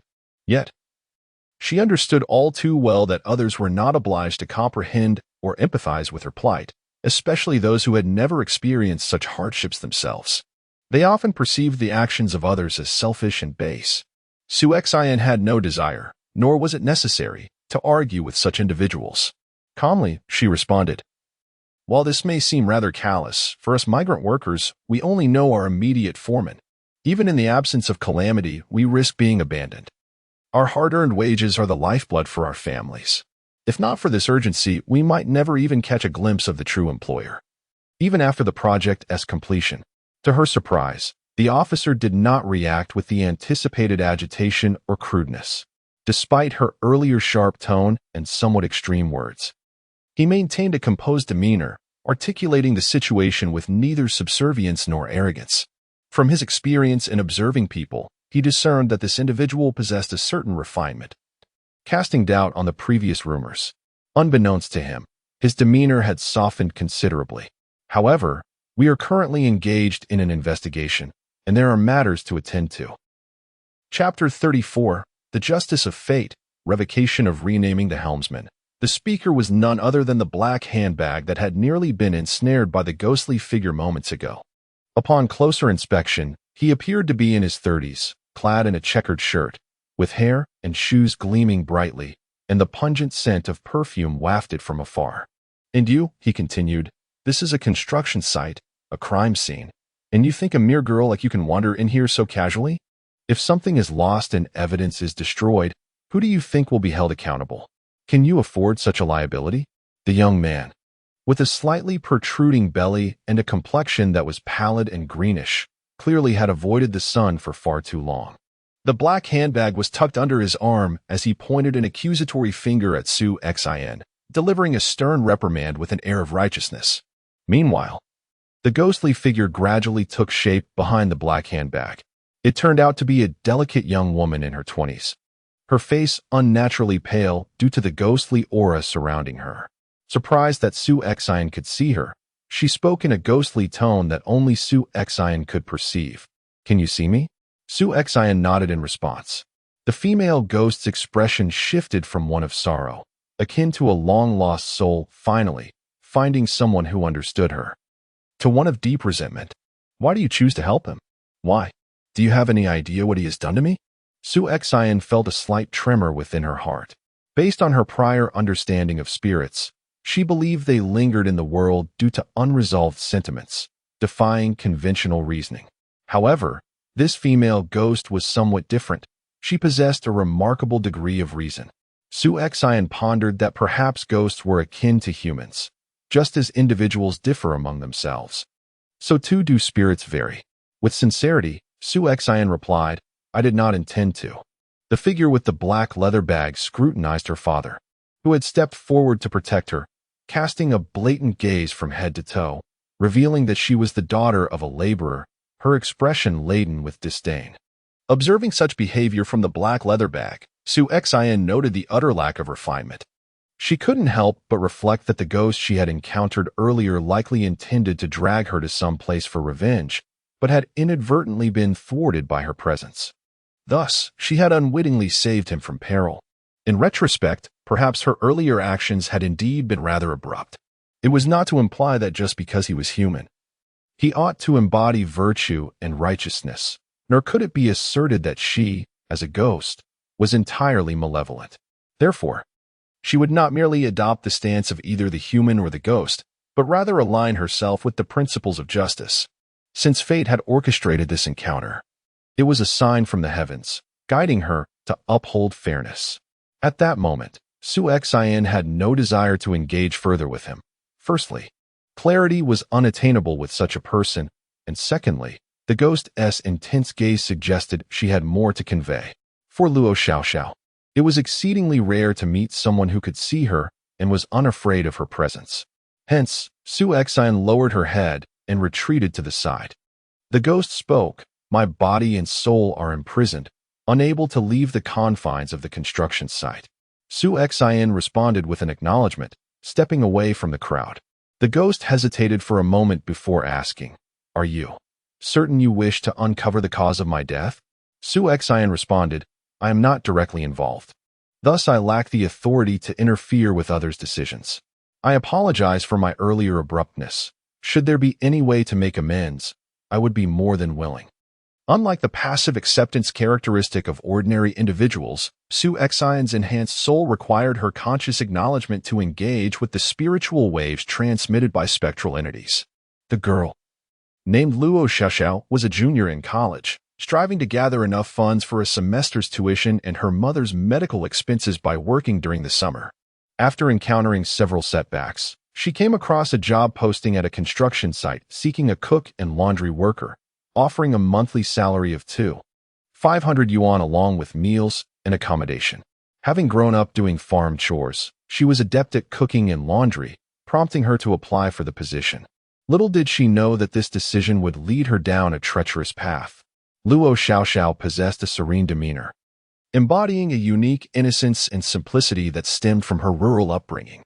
She had grown weary of the gaudy advances made by the likes of Kuang Jian, a man characterized by his dark, ostentatious appearance, and yearned to experience something different. Naturally, Luo Xiaoxiao rejected his advances, inciting Kuang Jian's ire in a fit of rage. He struck her, sending her crashing to the ground, her head colliding with the edge of the table, rendering her unconscious. Cursing his misfortune, Kuang Jian did not bother to ascertain whether she had survived, instead summoning others to clean up the scene. The so-called cleaning up entailed eliminating any potential future troubles. A foreman and 2 laborers arrived, using a wheelbarrow designed for transporting sand to haul Luo Xiaoxiao to a building under construction, where they intended to encase her in a column that was about to be filled with concrete. One of them remarked that she seemed not yet fully deceased, while another raised a shovel and struck her on the head, stating, "Now she's truly dead." The group then proceeded to fill the column with concrete, and thus, she vanished without a trace. The profound solitude and desolation lingered incessantly within her heart. The image of the laborers, synonymous with simplicity and toil, underwent a radical transformation in her mind. Had it not been for the tragic incident that occurred here, had she not spoken out earlier, the truth might have remained eternally sealed within the cold confines of this towering structure. A ghostly voice echoed softly. "I remain trapped within this pillar, my soul locked away, unable to escape. Please, I implore you to assist me." "Assist?" She pondered. "How can I help? Shall I take vengeance upon those who caused her demise? This is a society governed by law, and I, Shi Yan, do not wish to forfeit my life." Reluctantly, she conceded. Even if she were to disregard her own existence, it would still be improbable to eliminate 3 individuals at once. Wang Yang observed Shi Yan standing alone in a dimly lit corner. Her head bowed as she murmured to herself and approached her. "Do you not recognize what transpired moments ago?" Shi Yan abruptly lifted her gaze, her eyes fixed intently on him, and inquired, "May I ask what punishment is imposed for the crime of rape?" Wang Yang hesitated. "Well, it depends on the circumstances and the consequences. If someone dies." Shi Yan pressed further, "Are you suggesting that substantial evidence is necessary? And what if there is none?" It had been nearly a year since Luo Xiaoxiao's demise, all evidence long since obliterated. Furthermore, even if the case were to be reenacted, it would merely be classified as attempted assault and negligent injury, not even qualifying as manslaughter. The foreman and the laborers could only be considered accomplices. Although Wang Yang found her inquiry somewhat perplexing, he nonetheless responded with a non-committal acknowledgement. In a society governed by law, it is only natural that one must rely on evidence. One cannot arbitrarily accuse someone of a crime without substantiation. It is essential to possess proof. A faint, almost imperceptible smile of bitterness graced Su Xian's lips, for she should have known this all along. "Why do you ask this?" Wang Yang inquired, his professional instincts prompting him to probe further. Chapter 35, Complaints? "You've got the wrong person. Just asking casually," Su Xian replied. "By the way, you are investigating that falling incident, correct? Have you ruled out the possibility of homicide? Witnesses and all available evidence indicated that only the deceased was present at the scene, thereby eliminating the likelihood of foul play." Wang Yang initially intended to chastise her for overstepping, yet suddenly recalled that it was that formidable figure, respected even by the director, who had secured her release last time. Considering this, he casually asked, "Do you have any leads to provide?" Su Xian gestured towards a particular floor of a nearby building, saying, "You might want to investigate that floor. Perhaps you will uncover something. Otherwise, further incidents may occur." She withheld the subsequent words, for deep down, she felt that although the law may not serve justice against them, there exists an inevitable force in the world that will bring retribution to those devoid of humanity. Wang Yang followed the direction of Su Xian's finger. That floor appeared no different from the others. Just as he was about to inquire further, he noticed that Su Xian had no intention of elaborating. The brutal murder of Luo Xiaoxiao left her body and soul imprisoned there, enduring profound loneliness. How desolate. Recovering her remains would at least grant her spirit the freedom it deserved. As for liberation, it could only be achieved through vengeance, allowing her heart to rid itself of resentment and obsession, thus enabling her soul to attain true release. This time, Xian's father and his companions were unable to collect their wages. Even under normal circumstances, payments were often delayed or withheld. Now, with their immediate foreman deceased, others would naturally postpone payments as much as possible. The following day, the two elderly individuals rose early to scavenge for scrap. Xian's father remarked that while his wife was out gathering scrap to save money, it was unreasonable for him, a grown man, to remain at home idly waiting for food and drink. On the other hand, Su Xian had intended to accompany her parents for a leisurely exploration of the city, but found herself alone at home instead. She did not remain idle, however, and set about tidying both the interior and exterior of the place. With no clients arriving, the detective agency felt unusually desolate. Shifeng meticulously perused the day's newspaper, leaving no corner unexamined, even the small advertisements. After checking the time, only 11 in the morning, with the sun blazing outside, he took out his phone to scroll through the news. Su Xian methodically continued her cleaning, ensuring every inch of the small space was attended to. Time felt interminable, prompting her to tend to the outdoor flowers and plants as well, watering, pruning, and wiping the leaves. Her gaze fell upon a gracefully standing lily. If her memory served her correctly, she had first seen it in full bud when she first visited the detective agency. Days had passed, yet it remained unchanged, its white, jade-like buds trembling gently, swaying without a breeze, releasing a subtle fragrance. An inexplicable thought flitted through Su Xian's mind. The flower possessed a certain spirit. By 11:30, Shifeng ordered takeout. The two shared a lunch and then languidly passed an hour or two in boredom. Shifeng glanced at his watch, realizing it was just past 3 in the afternoon, and tapped the watch case, contemplating that it was likely there would be no business today. Su Xian pondered that she had only been at work for a mere week, yet had already earned over 10,000 in wages. It seemed somewhat inappropriate to leave her boss alone, guarding the place. Both individuals exchanged a glance, a moment of realization passing between them. Shifeng promptly adjusted his attire, seated himself upright, and addressed the newcomer with a resonant voice. "Please, come in." The door was slightly ajar, and the man pushed it open halfway. Standing at the threshold while surveying the room, his gaze settled on Shifeng behind the desk, and his demeanor visibly relaxed. "Ah, So this is where he was. Upon recognizing the visitor, Shi Feng's intention to stand and greet him faltered, and he sank back into his chair, responding with a nonchalant tone. "Oh, it's you. Released so soon?" Shi Jinghang's expression turned awkward. "It's all a misunderstanding. Moreover, Shi is currently experiencing some issues, often displaying quite a volatile demeanor, so I couldn't leave." The thought of the earlier revelation regarding this man's connection with Su stirred an inexplicable irritation and discomfort within Shi Feng, prompting him to respond coolly. "Do you have business here?" After a brief hesitation, he noticed Su Xian beside him and quickly added, "Ah, so you are here as well." Shi Feng, growing somewhat impatient, interrupted, "Is there anything we can assist you with?" The unspoken implication was clear. "Your woman's madness is of no concern to us." Shi Jinghang replied, "I heard from the nurses at the hospital that you spent some time with her before. Are you implying that we are responsible for her condition?" "Mr. Shi, you are a man of civility. It would be wise to tread carefully in your words before presenting any evidence. I could pursue a defamation suit against you." Shi Feng's tone was unmistakably unfriendly.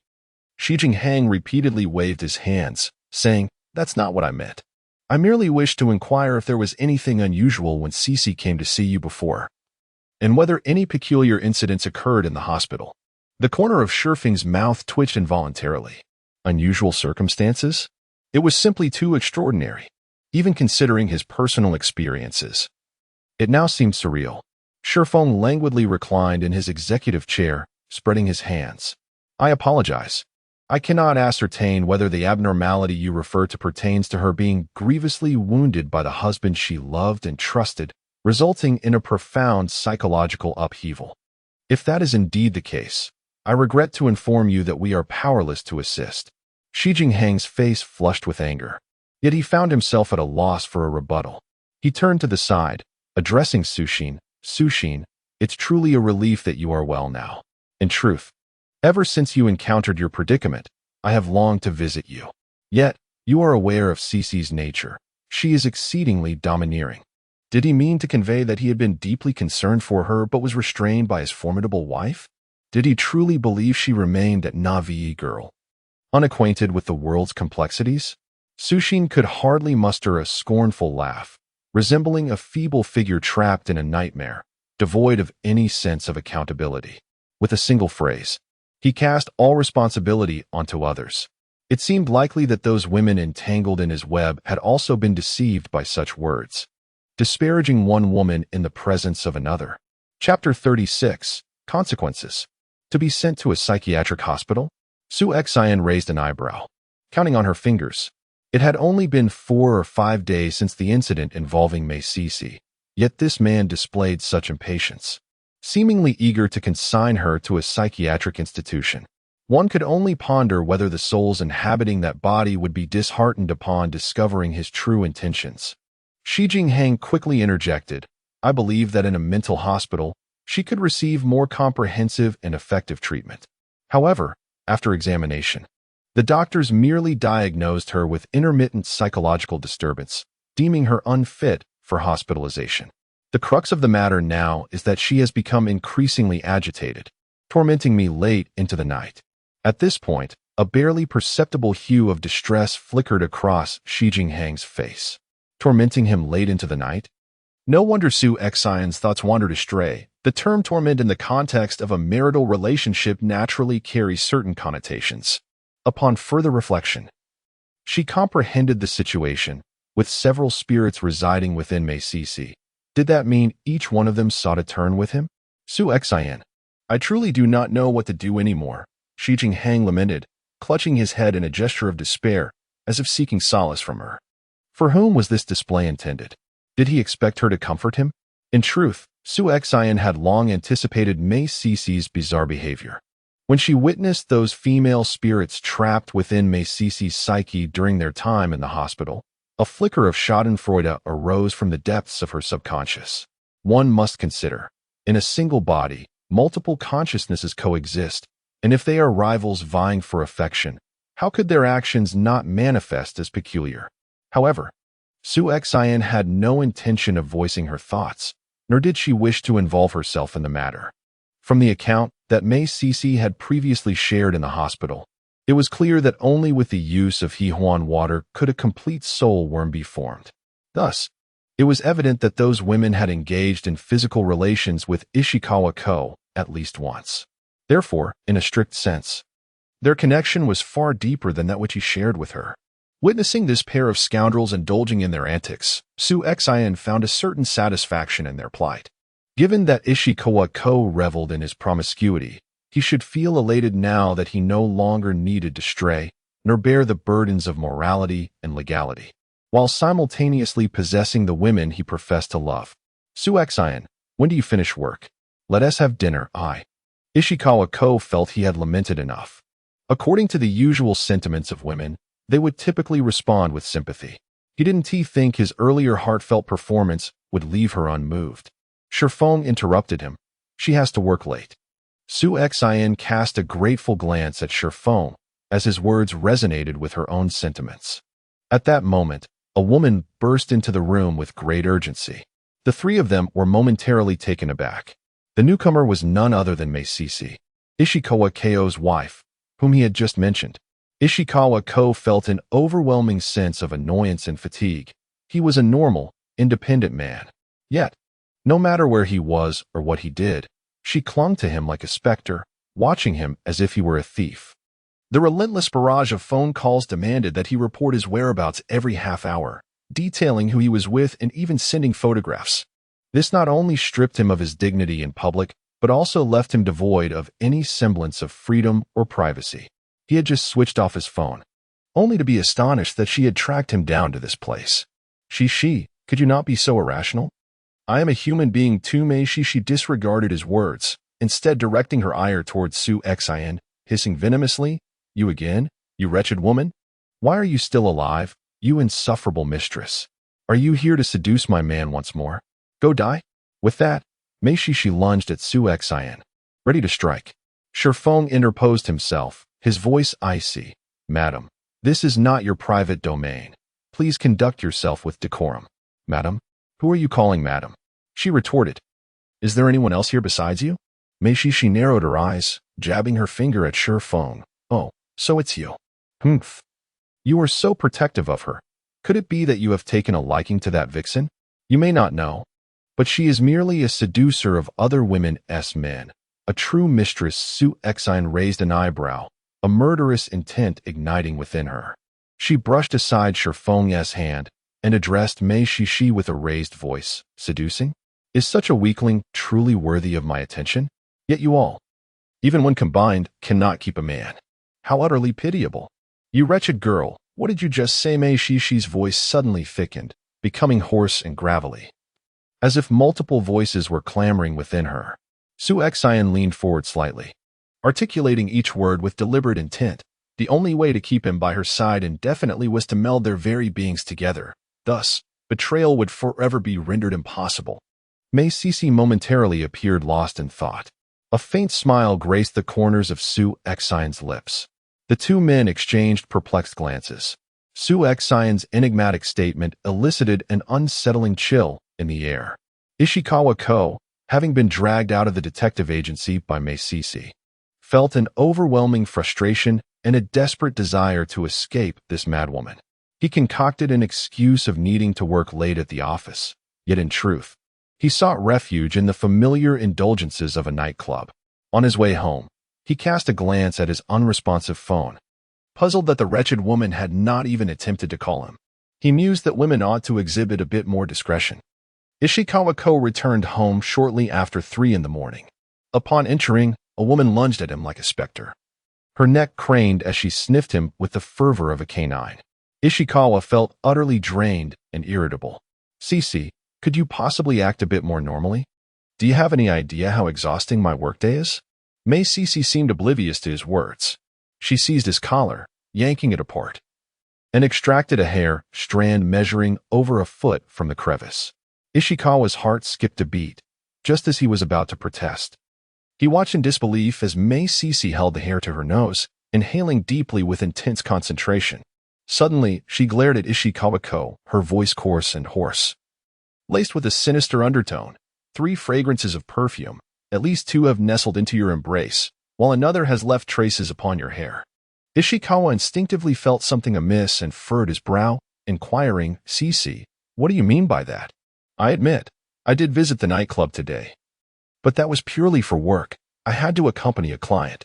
You have always been magnanimous and reasonable. Surely, you wouldn't let jealousy consume you over this? Your demeanor is exhausting me." As he spoke, his voice inadvertently rose, revealing his weariness and impatience, a classic tactic for subduing a woman. Cece chose not to pursue the matter further, silently bringing in dishes from the kitchen. He noted that she seemed to grasp the situation, concluding that his previous remarks had struck a chord. Women, with their inherent nature, require guidance. This was the perfect opportunity to assert his authority. She was indeed correct. Only through such measures could he ensure her unwavering presence by his side, forever loyal and never betraying him. What he failed to notice was that as Cece served the food, she muttered softly to herself. Ishikawa, consumed by anger, ignored her and stormed off to shower, leaving the night devoid of conversation. In the dead of night, Ishikawa suddenly jolted awake, a sharp pain piercing his neck, followed by a warm liquid gushing forth. He struggled desperately, realizing his limbs were bound in a star shape to the bed. He attempted to call out, but his mouth felt stuffed with cotton, his voice unable to escape past his throat. In reality, his mouth was indeed stuffed with several socks. Yet, there lay Cece, draped over him, her head nestled against his neck, fiercely gnawing. She had bitten through the carotid artery, ravenously gulping the blood that gushed forth, accompanied by a sickening sound of swallowing. Sensing his struggles, Cece lifted her gaze, her eyes radiating an unfathomable tenderness. "You promised to love me forever, to never part from me. Soon, we shall be together eternally, never to be separated again. To hell with you. Who would wish to be forever bound to a madwoman like you?" Ishikawa wished to curse, to erupt in fury, yet his limbs lay paralyzed, his voice stifled.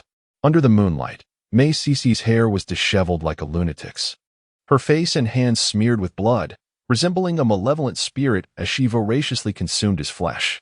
Strangely, with her bloodied hands, she tenderly caressed his cheek and body. Ishikawa was engulfed by an unparalleled dread and revulsion. Life ebbed away with each drop of blood, and his consciousness began to fade amid the overwhelming terror, eventually surrendering to a profound stillness. This night was destined to be anything but tranquil. Almost simultaneously, ominous news reached the night shift at the XX construction site. Another worker, merely sustaining minor injuries, had been struck by a steel rod that fell from above, impaling him through the top of his head and exiting his body completely. The wailing of ambulances and police cars shattered the oppressive darkness of the night, stirring an inexplicable anxiety in the air. There were no signs of a struggle at the scene. Witnesses claimed that all had appeared normal at the time. Preliminary investigations corroborated the accounts of the other workers. The scaffolding was constructed by the workers themselves, standing at a mere 3 meters in height. At the time, another worker was present on site, positioned even higher than the deceased, yet he emerged with only minor injuries. When the steel rod fell, no one else was in the vicinity. Thus, both incidents were deemed unfortunate accidents. However, it is peculiar that just days prior, a foreman had plunged from a height, and now 2 more accidents have occurred in quick succession within the same week at the same construction site. This series of misfortunes feels decidedly unusual. Whispers among the workers abound. Some speculate whether there is an unclean presence haunting the site. Others wonder if these individuals have offended some entity. And yet more suggest that the area, once a sacred temple, has been desecrated by the construction of buildings, thus incurring a taboo. A palpable sense of dread permeates the air. The earlier incident involving the foreman was similarly unsettling, with all evidence pointing towards suicide. However, due to his status as a contractor entangled in various financial disputes and intricate relationships, a definitive conclusion has yet to be reached. As Wang Yang listened to the murmurs around him, an inexplicable chill seeped through the night air, rendering his pajamas utterly insufficient.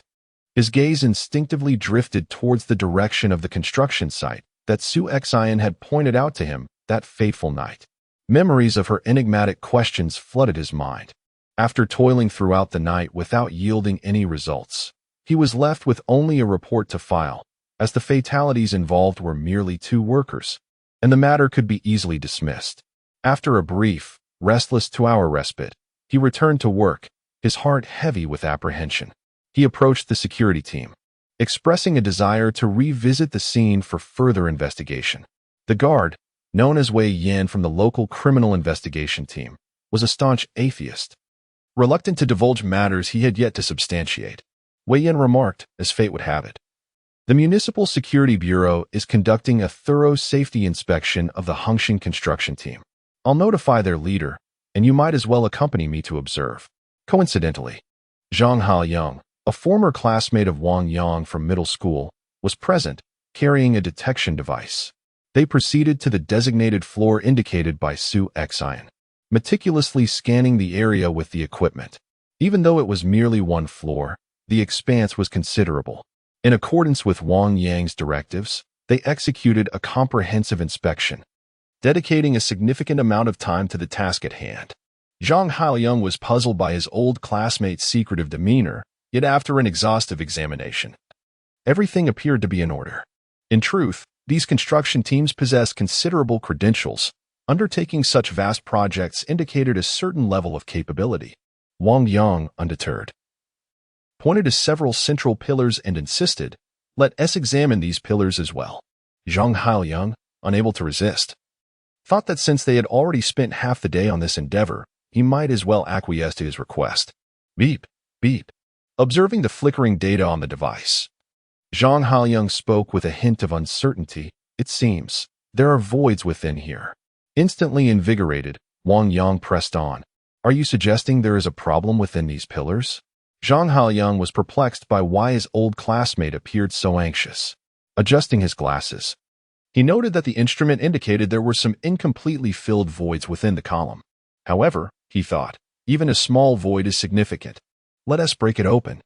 Given the gravity of the safety incident that had occurred, with the authorities taking it very seriously and even the higher-ups personally involved, it would be unacceptable to uncover nothing. The reinforced concrete column could only be accessed with specialized tools. After considerable effort, they finally managed to break it open. With a loud crash, chunks of concrete tumbled down, accompanied by a foul stench. The decayed corpse had fused completely with the surrounding cement, cascading down with the falling debris. Upon landing, bones and putrid flesh scattered across the ground. Both men gasped and fled in horror. Zhang Haoyang scolded Wang Yang for not forewarning him about the presence of such a thing inside. It nearly made him retch. Wang Yang, having previously witnessed numerous scenes, was somewhat better off, yet he too was taken aback by the sight before them. Who would have imagined that a body was concealed within the column?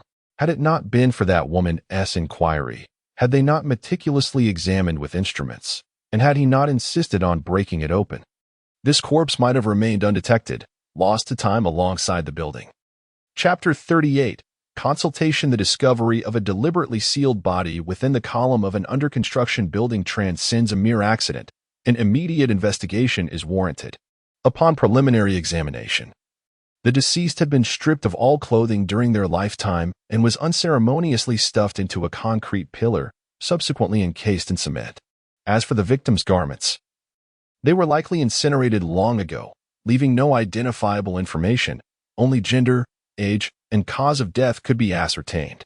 The construction site is a relatively secluded area, and for someone to be confined within the 4-story pillar, certain conditions must be met. If this is indeed a secondary scene, the individual would have had to be transported here, and the ability to utilize the tools and materials on-site without detection is paramount. Thus, suspects can be narrowed down to individuals within the confines of this construction site. However, with hundreds of workers and nearly 10 small teams of foremen, the task of screening remains a formidable challenge. Moreover, once the matter is disclosed, the actual perpetrator is certain to become wary. It is unlikely that anyone would be foolish enough to admit to being the culprit voluntarily. Wang Yang held a preliminary assessment report in his hand, murmuring, "She was not killed by blunt force. Rather, she succumbed to asphyxiation." This indicates that she was alive when entombed within the pillar, suffocated by the pouring of wet concrete. In unraveling this enigmatic case, the utmost priority lies in establishing the identity of the deceased, which will elucidate her interpersonal relationships and any potential emotional or financial entanglement she may have had during her life. Thus, considerable time must be devoted to verifying her identity, cross-referencing the time of death with missing persons reports, among other tasks. The workload is substantial, and it will take at least a week to complete. At this moment, Wang Yang felt an inexplicable surge of excitement and, calling out to his team, made his way directly to the Zero Detective Agency. Su Xian prepared a cup of tea for him, her gaze casually sweeping the room. His countenance appeared somewhat haggard, his eyes bore traces of bloodshot veins, and his hair was disheveled, typical signs of a night spent in wakefulness. Most notably, he was dressed in plain clothes. A slight tremor coursed through Su Xian's heart. It seemed that her previous conversation with him had indeed borne fruit. Thus, his visit today was either to interrogate her regarding her knowledge or to express gratitude for her assistance in uncovering a new case. Given that he had taken the initiative to approach her, the ambiguity of his intentions warranted a cautious silence on her part. Consequently, Su Xian refrained from speaking, and after serving the tea, she retreated to tend to the plants. Here, Shifeng was the true authority, regardless of his amiable demeanor towards her. She needed to discern her position and the weight of the situation. From the moment he entered, Wang Yang's gaze was fixed upon Su Xian. Shifeng inquired, "May I ask what brings you here, Captain Wang? If there is any way I can assist, please do not hesitate to let me know." His tone was courteous, acknowledging that he was merely from a modest studio, while Wang Yang represented a more formal establishment. Wang Yang gestured towards the figure outside, stating, "I am here to speak with her." Shifeng responded with an intrigued, "Oh?" raising his tone slightly.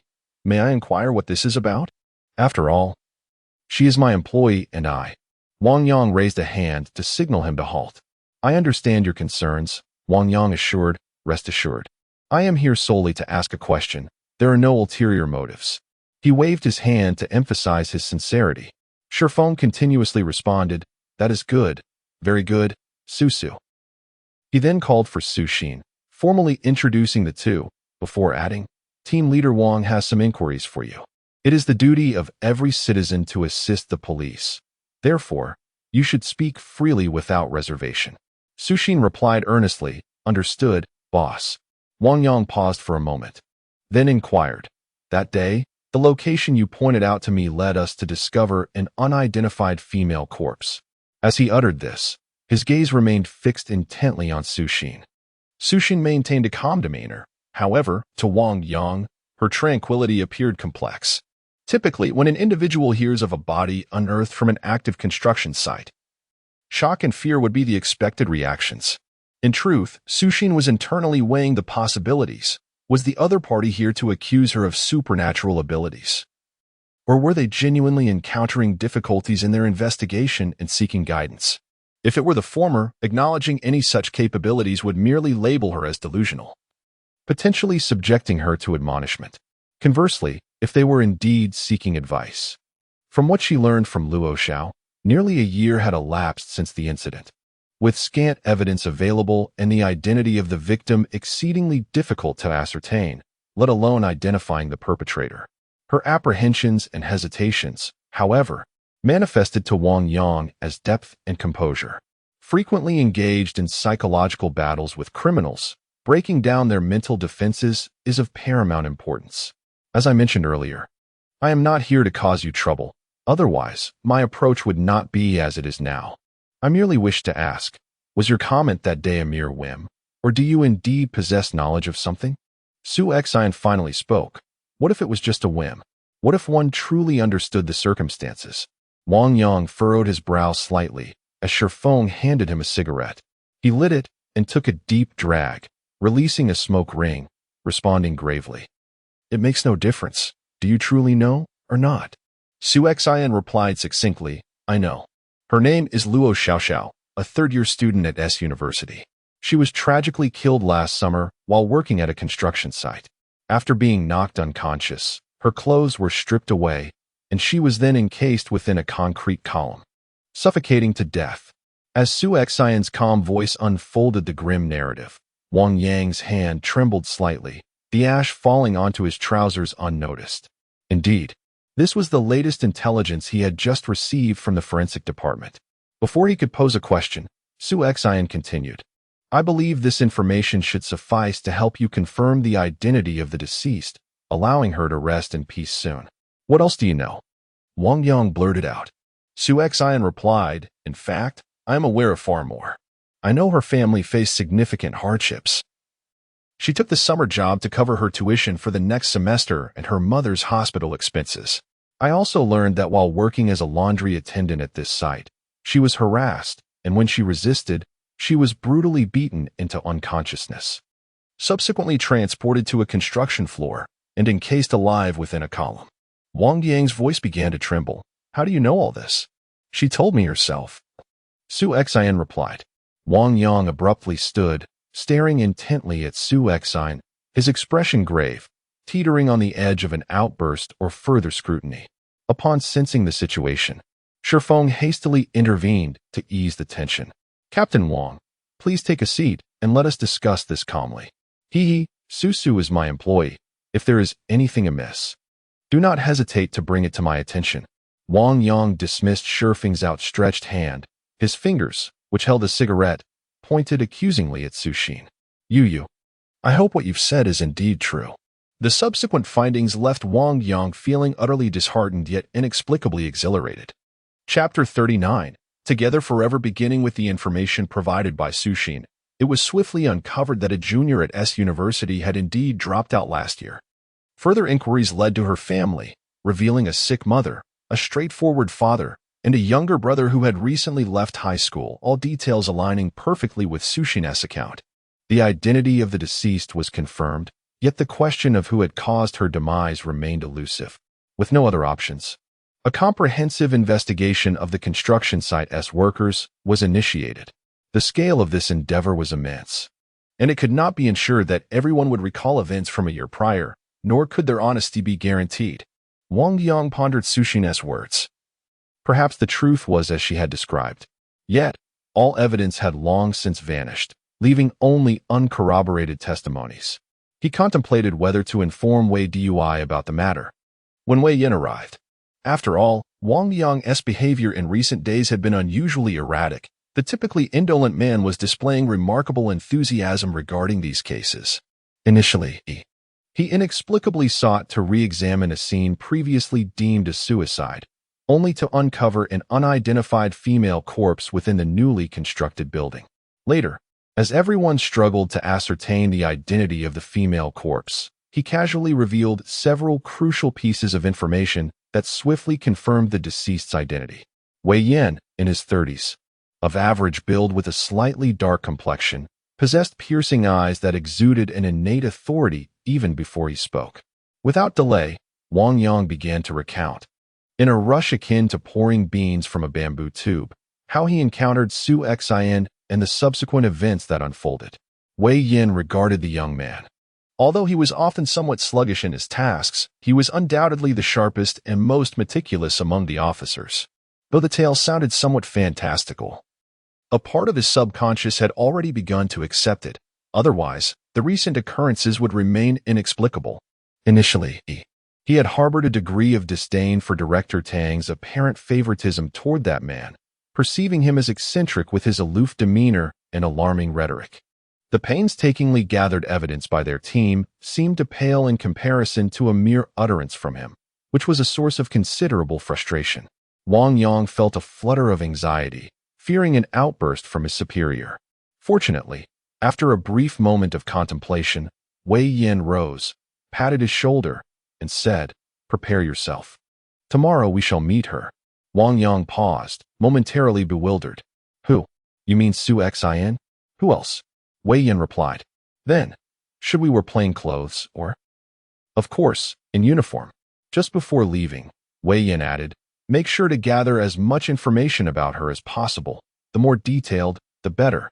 "Understood," Wang Yang replied, invigorated by his superior's directive. With the head's approval, everything became much more manageable. He instantly felt a surge of excitement, while nearby, Luke and Ma Hung chuckled at him, teasing, "Oh, has the sun risen from the west today? Haven't you always complained that without significant cases, you lack motivation? Why are you so enthusiastic today?" Wang Yang's mind was entirely elsewhere. He disregarded the two individuals who spent their days engrossed in newspapers and smartphones, and with a smile, he dashed out. With the captain of the criminal police's directive, he swiftly unearthed the extensive records of Su Xian's 8 generations. Gazing at the unremarkable resume, he felt inexplicably disheartened. He retrieved the statement left by Su Xian at the police station last time and handed it over to the team. Wei Yan, with his fingers resting on the armrest of the chair, fell into contemplation. Wang Yang tentatively inquired, "Wei, so, are we still going tomorrow?" At that moment, the telephone rang abruptly, startling both of them. Wei Yan seized the phone. Yes, at Xianghua Community, Block B, 26-6. After hanging up, Wei Yan's expression turned grave as he announced, "A homicide has occurred at Xianghua Community. They have secured the scene, prepared to depart immediately." Yet another tedious afternoon, the Zero Detective Agency awaited clients when two esteemed figures arrived. Having spent some time in the field, Shifeng felt a pang of unease upon recognizing the head of the criminal police, especially since he was dressed formally. He quickly approached with a smile. "Ah, what brings you to my humble abode today?" Wei Yan spoke with resolute clarity. "Shifeng, I know you well. Spare me the pleasantries. We are here to find someone." Shifeng's heart skipped a beat as he immediately thought of Su, yet he maintained a facade of levity. "Looking for someone? How could I possibly have the person you seek?" It was Wei Yan, who pointed towards Su Xian, who was pouring tea. Su Xian understood that Shifeng was doing his utmost to shield her. However, the opposing party was formidable, and their intentions were clear.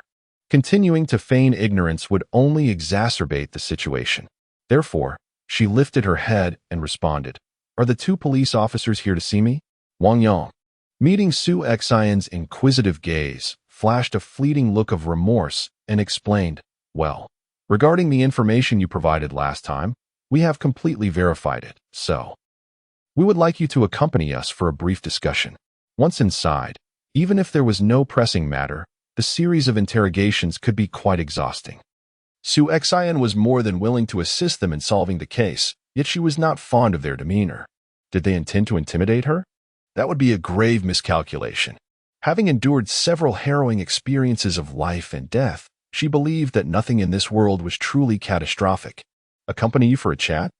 While citizens do bear the responsibility to assist in investigations, they also possess personal rights and freedoms. If you genuinely wish to seek information, I am more than willing to help. However, if you intend to impose some label upon me to coerce compliance, I must decline. Present your evidence, provide the necessary documentation, and then perhaps you may invite me to accompany you."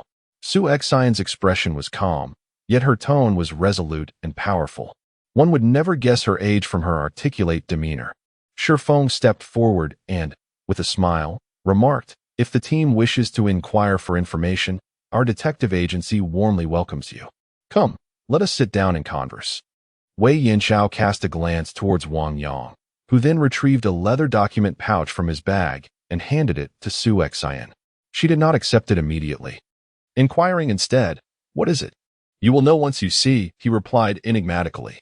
A sense of foreboding washed over Su Xian as her eyelids twitched involuntarily.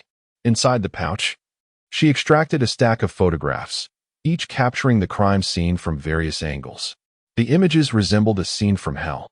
It was evident that the setting was a large bed, utterly soaked in blood. In the center of the bed lay a person bound in a large shape, their body riddled with wounds as if torn apart by some wild beast, not a single inch of skin unmarred. Fragments of bone and internal organs were disturbingly visible. On top of this figure lay another person, equally bloodied, their disheveled hair matted with blood, clinging in strands to their mangled chest, resembling a grotesque flower blooming in the depths of hell. In life, they shared a bed. In death, they shared a grave, finally united for eternity. Chapter 40. Compromised Su Xian's lips twitched slightly. It was evident that these two had malicious intent. Such photographs, if seen by an ordinary person, would surely haunt their nights with nightmares and perhaps leave enduring psychological scars. Yet, amidst the relentless darkness, she had navigated her way toward the light of home, guided by her parents' watchful eyes, suggesting that she possessed a degree of resilience. However, was their purpose to instill fear in her, to assert dominance? Or were they merely testing her in anticipation of future negotiations? Subconsciously, she leaned towards the latter. After all, how could a distinguished captain of the criminal police department find herself in this obscure studio without reason? As her thoughts raced, Su Xian arrived at a resolute decision. As Shifeng leaned in for a closer look and discerned the contents of the photograph, he let out a sharp gasp and rushed to the restroom. Su Xian merely furrowed her brow and raised the photo, inquiring of the two, "What does this mean?" Wei Yan suddenly burst into laughter, exclaiming, "Indeed, it is quite remarkable." Remarkable? Was he implying that she could remain composed after witnessing such a grotesque and horrifying image? Preliminary investigations revealed that one of the individuals had been brutally bitten to death by the other, while the latter had succumbed to death by overconsumption, having devoured the flesh of the former. According to our inquiries, both had previously visited the detective agency. Furthermore, regarding the case of the female corpse at the construction site, you were the one who provided the lead. Now, may I ask, Ms. Su Xian, do you believe you can extricate yourself from this situation? As Wei Yan spoke, his penetrating gaze remained fixed on Su Xian, as if searching for a revelation on her face. Su Xian maintained her usual tranquility, yet a weight lifted from her heart. She was now entirely convinced that they were targeting her extraordinary abilities. Thus, everything became more manageable. In a spirited tone, she replied, "Extricate myself? I conduct myself with integrity, adhering to the law and causing no harm. Why should I shy away from this? Moreover, if I truly wish to distance myself, wouldn't it be far simpler to withhold information from you altogether?" Wei Yan then remarked, "So, are you suggesting that you are upholding justice? Justice? Beyond justice lies the law." Su Xian did not consider herself to possess such noble aspirations. Rather, she believed that a stroke of fate and her parents' unwavering support had shaped her into who she was today. Therefore, she placed greater faith in fairness. Thus, I casually replied, "Justice belongs to heroes. I have greater faith in the fairness of the world." What a notion of fairness! In light of this, I now extend an invitation. In my capacity as the captain of the Criminal Investigation Unit at X Police Station, to appoint you as our criminal investigation consultant. Su Xian did not anticipate such a swift transformation in the other party's stance. It seemed they had confirmed her capabilities and decisively moved forward. Indeed, a person of resolute action. This was precisely in accordance with her wishes. However, she could not simply acquiesce without reservation, as this pertained to a long-term collaboration. At that moment, Shifeng emerged from the restroom, having just expelled the contents of his stomach.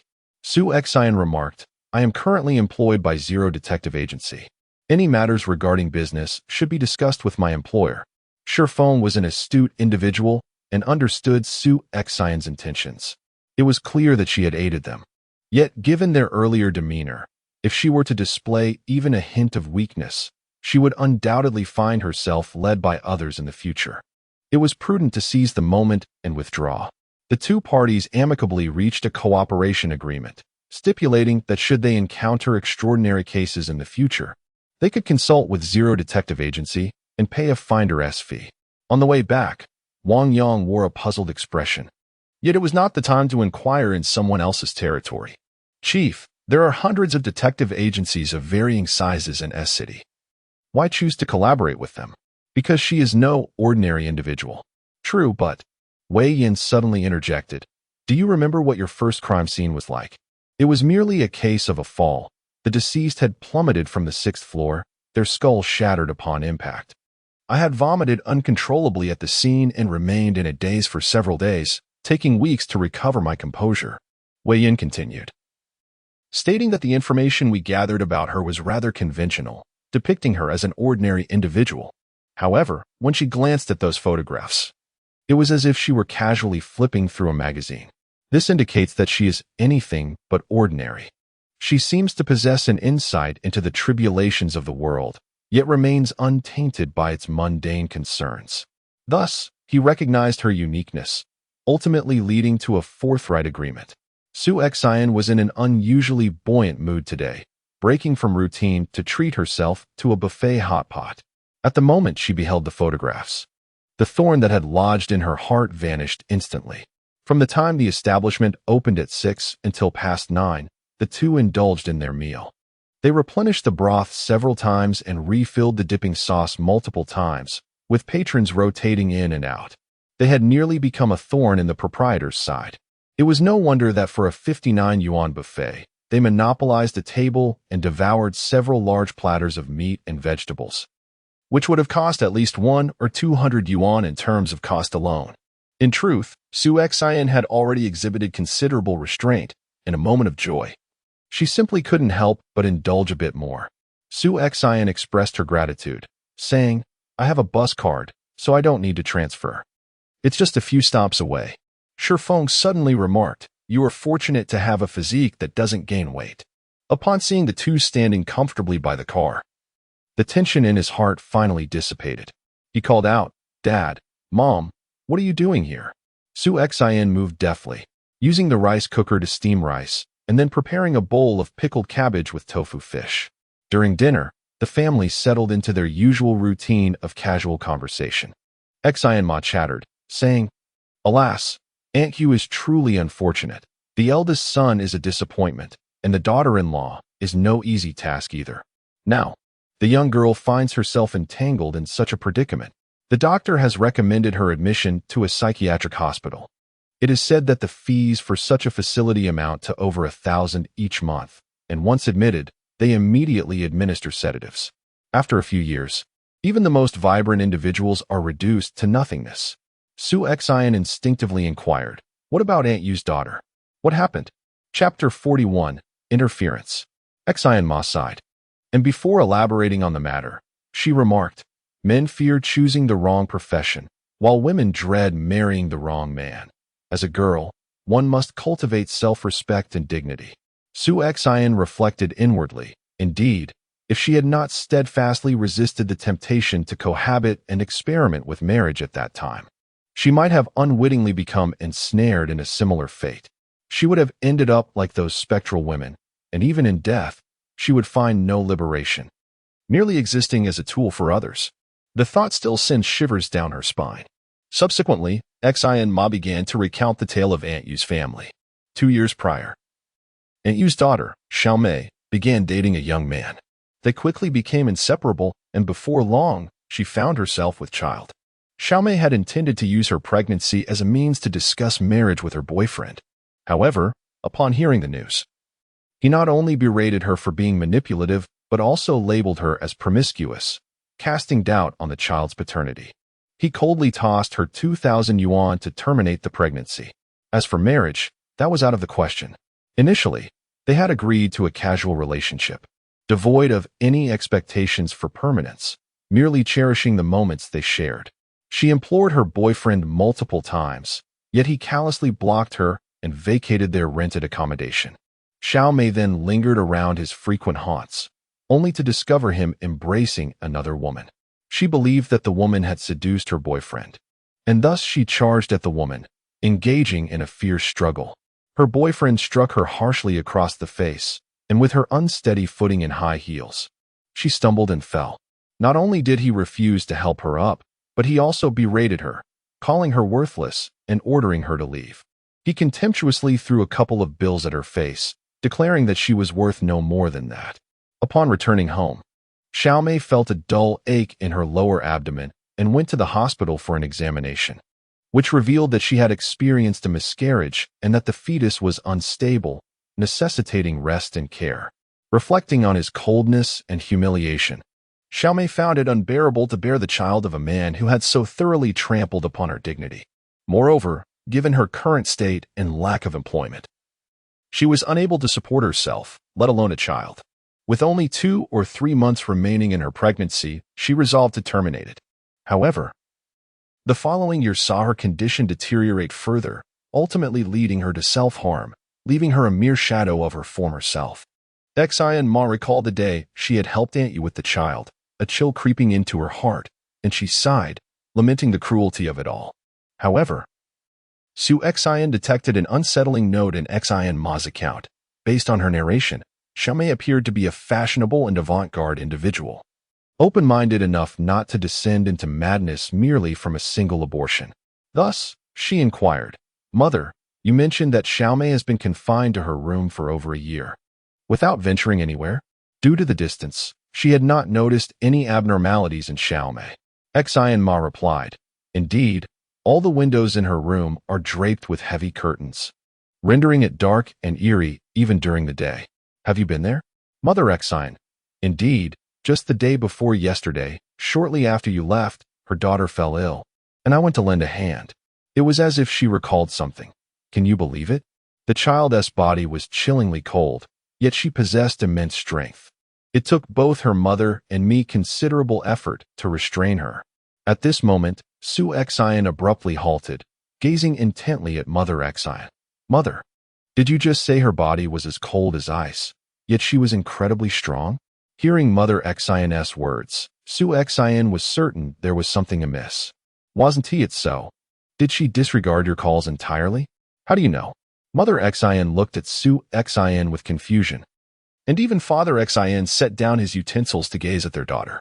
Recognizing her actions had aroused concern in her parents, Xian quickly clarified, Actually, the studio where I work specializes in resolving such issues. The other day, I was working overtime because there was a case that needed addressing. In front of her parents, there was no need to conceal anything. It merely required an appropriate moment to express delicately. Xian believed this was a suitable opportunity, so she selectively shared her job application and recent happenings, subtly attributing her possibly extraordinary abilities to her workplace. Xian understood her parents held deep gratitude towards Aunt Yu, the landlord, who had once taken them in despite their dire circumstances, offering them aid when they were burdened with debt. Having acquired this ability, she felt it was her duty not to ignore it. However, she also recognized that approaching them so abruptly might be somewhat impolite. Moreover, being unfamiliar with them and lacking eloquence posed considerable inconveniences. Reflecting on this, Xian resolved to wait until her parents had finished their meal before asking them to accompany her for a visit. Thus, Xian remarked, "Our family's ability to reside here is largely thanks to Aunt Yu's assistance. Now that I have recovered and have successfully secured employment, it is fitting that I express my gratitude. You two enjoy your meal. I shall step out to procure some fruit." The elderly couple readily agreed. As she was about to exit, Xian overheard the two discussing in hushed tones. "After consulting so many doctors without improvement, could it be that we have offended something? Pray, do not say such things. There are many eyes and ears here, not like our secluded mountain nook. People do not subscribe to such beliefs. Moreover, their family rents out rooms and relies on that income. If these rumors spread, they may find no tenants willing to rent. I am not one to indulge in such notions. However, a few days ago, I witnessed Aunt Yu bringing someone who did not resemble a doctor. Yet, shortly after being ushered into the room, he was promptly ejected. At that moment, I happened to be descending the stairs and saw a yellow paper, a bagua compass, and other items being thrown out. Aunt Yu hurriedly collected these, and I chose to feign ignorance, saying nothing to anyone." Xian paused at the doorway, her mind made up. It appeared that during the years since Xiaomei's incident, they had indeed harbored suspicions of a supernatural nature, yet due to practical concerns, they could only discreetly seek assistance to dispel malevolent forces.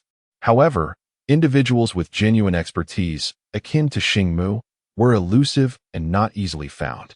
Consequently, those they managed to procure were likely charlatans, and it was indeed unlikely that they would prove helpful. This indicated that Aunt Yu had no intention of publicizing the matter.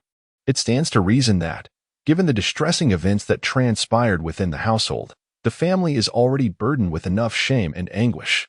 Should they be further plagued by rumors of haunting, their reputation would be irrevocably tarnished. Thus, even if one were compelled to intervene, A more compelling excuse would be essential. Chapter 42. The vengeful infant Shi Yan, carrying a bag of apples, had just reached the corner of the second floor when she faintly heard a low wail emanating from behind the door, reminiscent of a mournful cat's lament, a chilling sound indeed. This unsettling noise was soon accompanied by the sounds of animals tearing and crashing. Peering through the crack in the door with her left eye, she noticed tendrils of dark energy swirling within. A sense of foreboding gripped Shi Yan. The aura of resentment was palpable. Instinctively, she touched the binding talisman she kept close, steadying her nerves. As the saying goes, hesitation begets change. She hurriedly approached the door and knocked. Knock, knock, knock. The clear sound of her knocking momentarily drowned out the cries from within. After a brief pause, a weary and hoarse voice responded, "Who is it?" Shi Yan replied, "Ain't you? This is Shi Yan, the tenant from the third floor.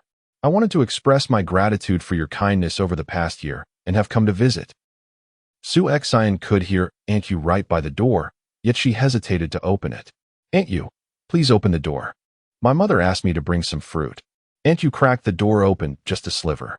Seizing the moment, Shi Yan slipped inside while handing her the fruit, cheerfully commenting, "Aunt, why is it so dark? The room is quite dim." Aunt Yu was taken aback by the girl's audacity to enter uninvited. In a flurry, she rushed over to shield Shi Yan, urging her toward the exit. All right.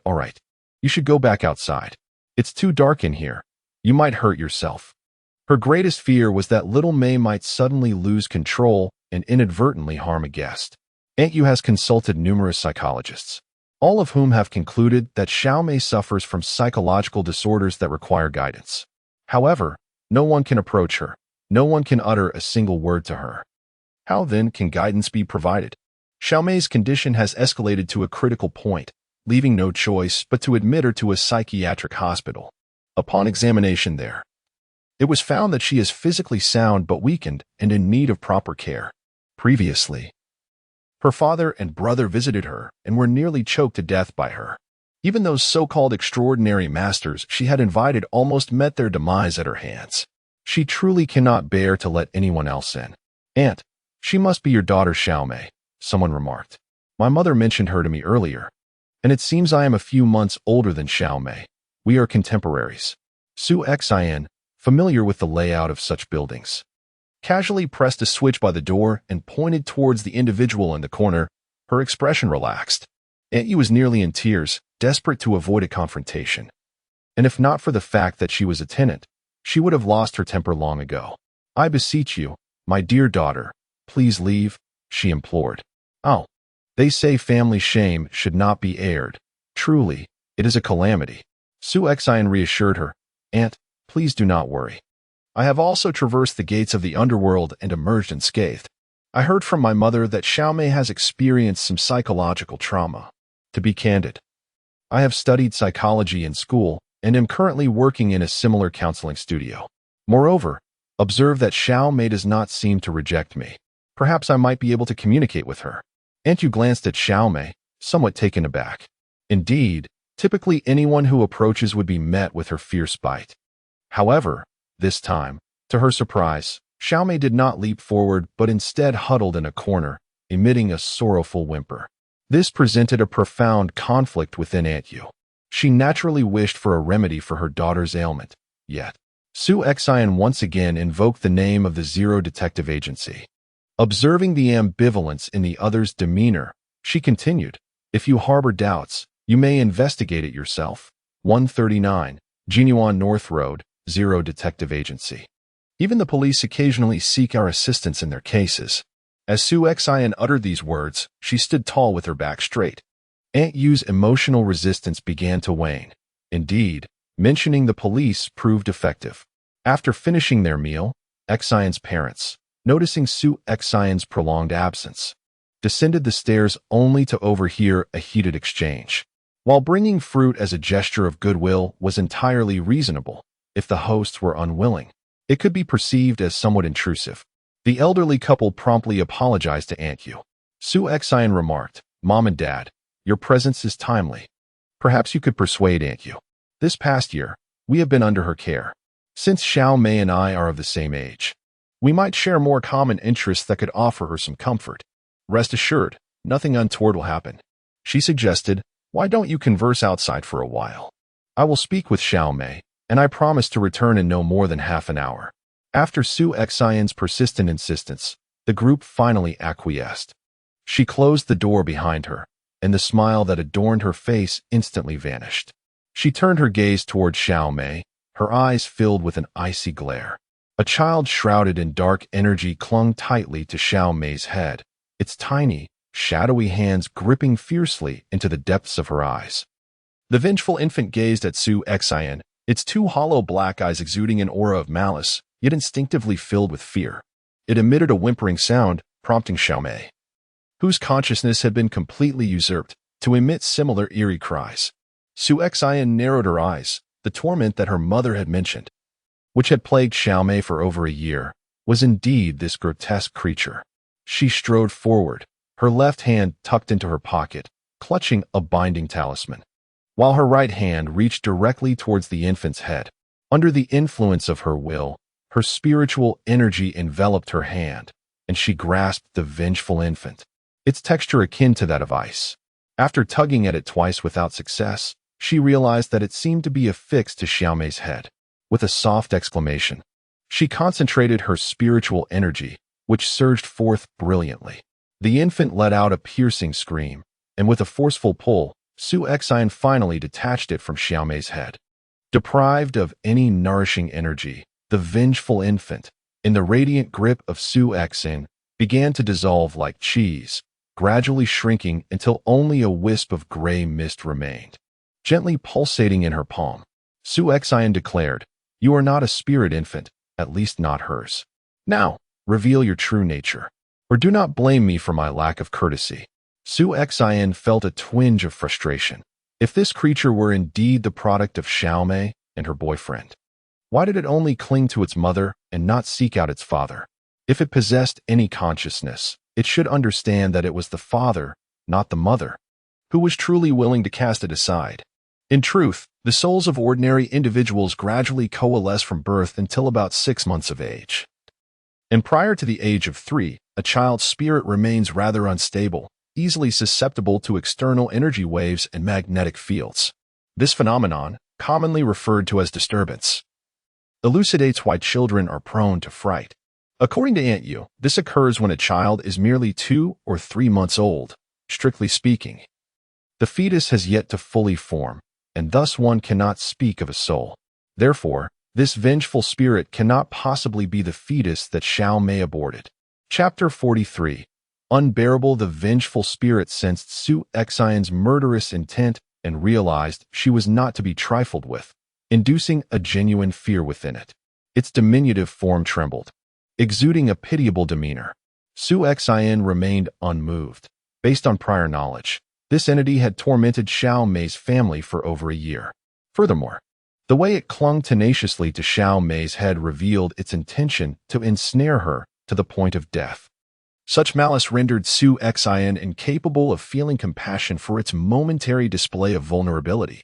A 7 or 8-year-old boy ventured into a river to swim and tragically drowned. Coincidentally, the area was a somber one, where souls do not dissipate, but instead coalesce into vengeful spirits. However, due to the overwhelming malice of his spirit and his own rebellious nature, the already fragile fetus could not withstand his torment. Consequently, after several attempts at possession, it either resulted in an unfortunate miscarriage or the termination of the pregnancy. Thus, rather than reflecting on his misdeeds, he only accumulated heavier resentment with each failed reincarnation. In the end, he clung to Xiao Mei, only to find himself facing the ordeal of abortion once more. He felt perpetually abandoned, which led him to obsessively cling to her.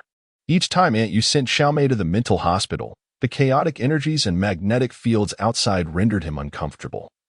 Thus he remained at home, feeling as though the entire world owed him a debt.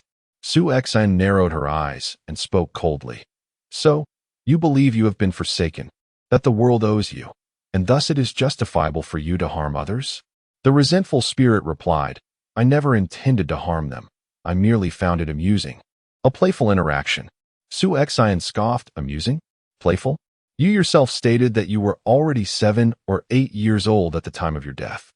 Could it be that you were oblivious to the suffering you inflicted upon others, bringing them to the brink of death? The spirit lamented, but why did they abandon me? Why was there always an abortion?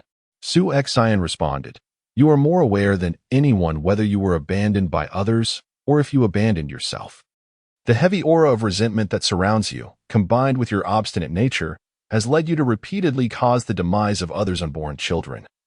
And yet you dare claim to have been abandoned? The small ghostly figure rolled in the palm of Su Xian's hand, akin to a child throwing a tantrum. Su Xian continued, by your own admission, you were 7 or 8 years old when you drowned. At that age, you would have been in the 1st or 2nd grade of elementary school. Surely your parents and teachers had incessantly warned you against swimming in the wild rivers and ponds. Yet you disregarded their counsel and ventured into the water. You have drowned. Who can you blame? Who can you blame? I merely found it amusing. The ghostly figure ceased its rolling motions, still emitting a mournful wail. Su Xian paid it no heed and continued. As for why others choose to terminate a pregnancy, that is their own life and right to choose. Why should your desire for reincarnation infringe upon another's right to determine their own life? You have been attached to Xiao Mei for so long. Surely you have witnessed and heard much. At your age, you ought to understand that it is not a matter of her not wanting a child or her desire to abandon one.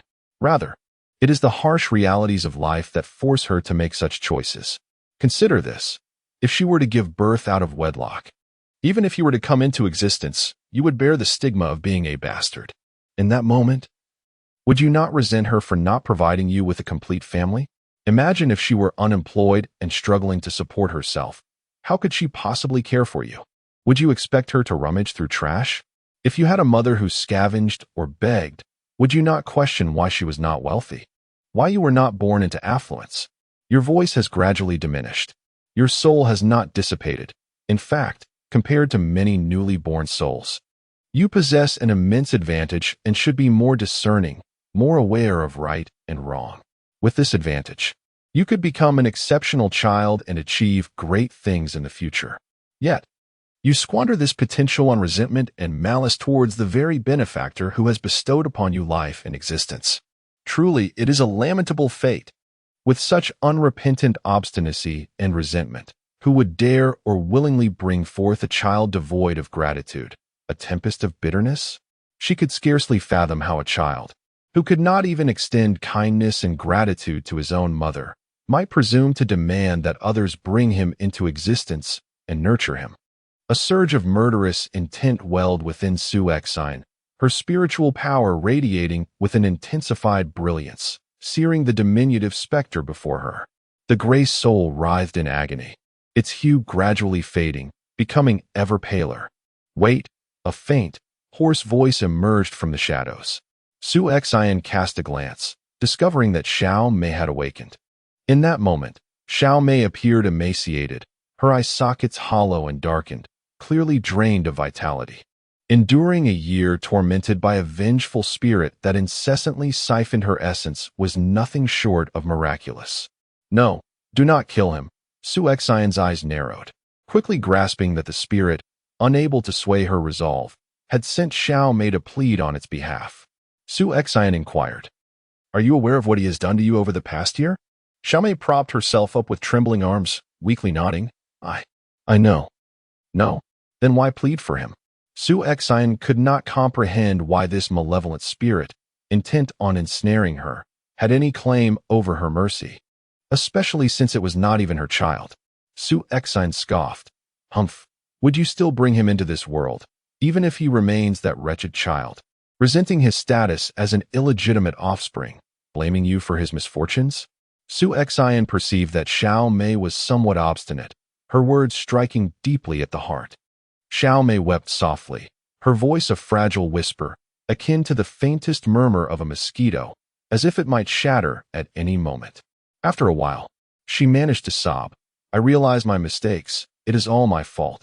I should not have been so unloving towards myself. I should not have. Woo-woo. Chapter 44. Unable to gain weight. Upon hearing Xiao Mei's lament, Su Xian felt an acute pang in her heart. Emotions, inexplicable in their origin, surged profoundly within her. What fault lies in developing feelings for someone during the tender bloom of one's heart? The error lies in entrusting one's affections to the wrong person, much like her own predicament. Xiao Mei's voice carried a hint of melancholy as she uttered, "In the future, I am still willing to bear him." Having reached this point in their conversation, Su Xian found little reason to persist. "Very well, let us dispel this vengeful spirit's grievances and grant it a chance." With a mere thought, she released the spiritual energy from her hand, allowing a translucent soul to pulse within her palm. In a cold tone, Su Xian declared, "Should you fail to repent and show gratitude henceforth, I shall extinguish you." The soul recoiled slightly before swiftly merging into Xiao Mei's abdomen. In her left eye's view, the little spirit obediently settled within the womb. Truly incorrigible, it awaited the moment a new life would blossom, ready to seize the opportunity. It was hoped that without the presence of resentment, and without further turmoil, the specter of miscarriage would not arise. Outside, Aunt Yu and the others anxiously awaited, feeling as though half an hour stretched interminably. From behind the door, faint murmurs floated out, only to fade into silence once more. Unable to contain her anxiety any longer, Aunt Yu called out as she opened the door, revealing Xiao Mei lying on the bed, while Su Xin gently tucked the covers around her. "Xiao Mei, Xiao Mei." Aunt Yu rushed over with palpable urgency. Su Xin intended to step aside, allowing the mother and daughter to reunite. For over a year, Xiao Mei's body and mind had been ensnared by that malevolent spirit, causing untold distress to the family. It seemed that now, a rare tranquility had graced her. At that moment, Su Xin felt a gentle grip on her hand. Looking down, she saw Xiao Mei's pale, claw-like fingers grasping her own, trembling lightly. Su Xin understood the unspoken concern. Xiao Mei did not wish for her mother to learn of the recent events. Su Xin tenderly patted the back of her hand, and Xiao Mei's grip gradually relaxed. Free from the clutches of torment and confusion, Xiao Mei's mind was now fully alert, though her body remained exceedingly frail. Upon hearing her mother's voice, despite her immense fatigue and heavy eyelids, Xiao Mei endeavored to pry her eyes open just enough to call out, "Mom." Though her voice was hoarse and faint, it struck Aunt Yu like a thunderclap, overwhelming her with joy and tears. Xiao Mei, you finally recognized me. You finally called for me. At last, heaven has opened its eyes." Xiao Mei succumbed to slumber once more. Su Xin lingered by the side, not yet ready to depart, as she had further instructions to impart. "Aunt, Xiao Mei's condition is quite delicate. She is severely depleted of energy. Please prepare some ginseng soup for her." Aunt Yu hurriedly agreed, eager to comply. Su Xian remarked, "Moreover, let us remove all the heavy curtains in this room, allowing her to bask in the sunlight. Once her health is restored, we can gradually intensify her exercise regimen. In a month or two, she shall surely recover. Su, you are truly a benefactor to our family. If only I had thought to invite you sooner to engage her in conversation. Well, Xiao Mei does not particularly enjoy sunlight. Perhaps we should wait until she awakens." Su Xian, possessing profound insight, immediately grasped the underlying concerns of her interlocutor. The question was whether Xiao Mei truly suffered from a mental affliction or if she were ensnared by malevolent forces. With a light-hearted tone, Su Xian replied, "Oh, it is entirely up to you. Indeed, everyone encounters certain events that can lead to emotional turmoil. Some individuals are adept at unraveling their own knots, while others require gentle guidance. Fortunately, as I share the same age as Xiao Mei and we possess common interests, it becomes easier for me to help alleviate her mental burdens." Upon hearing Su Xian's words, Aunt Yu felt an immense weight lift from her heart. Yes, her daughter was merely experiencing a momentary psychological disturbance.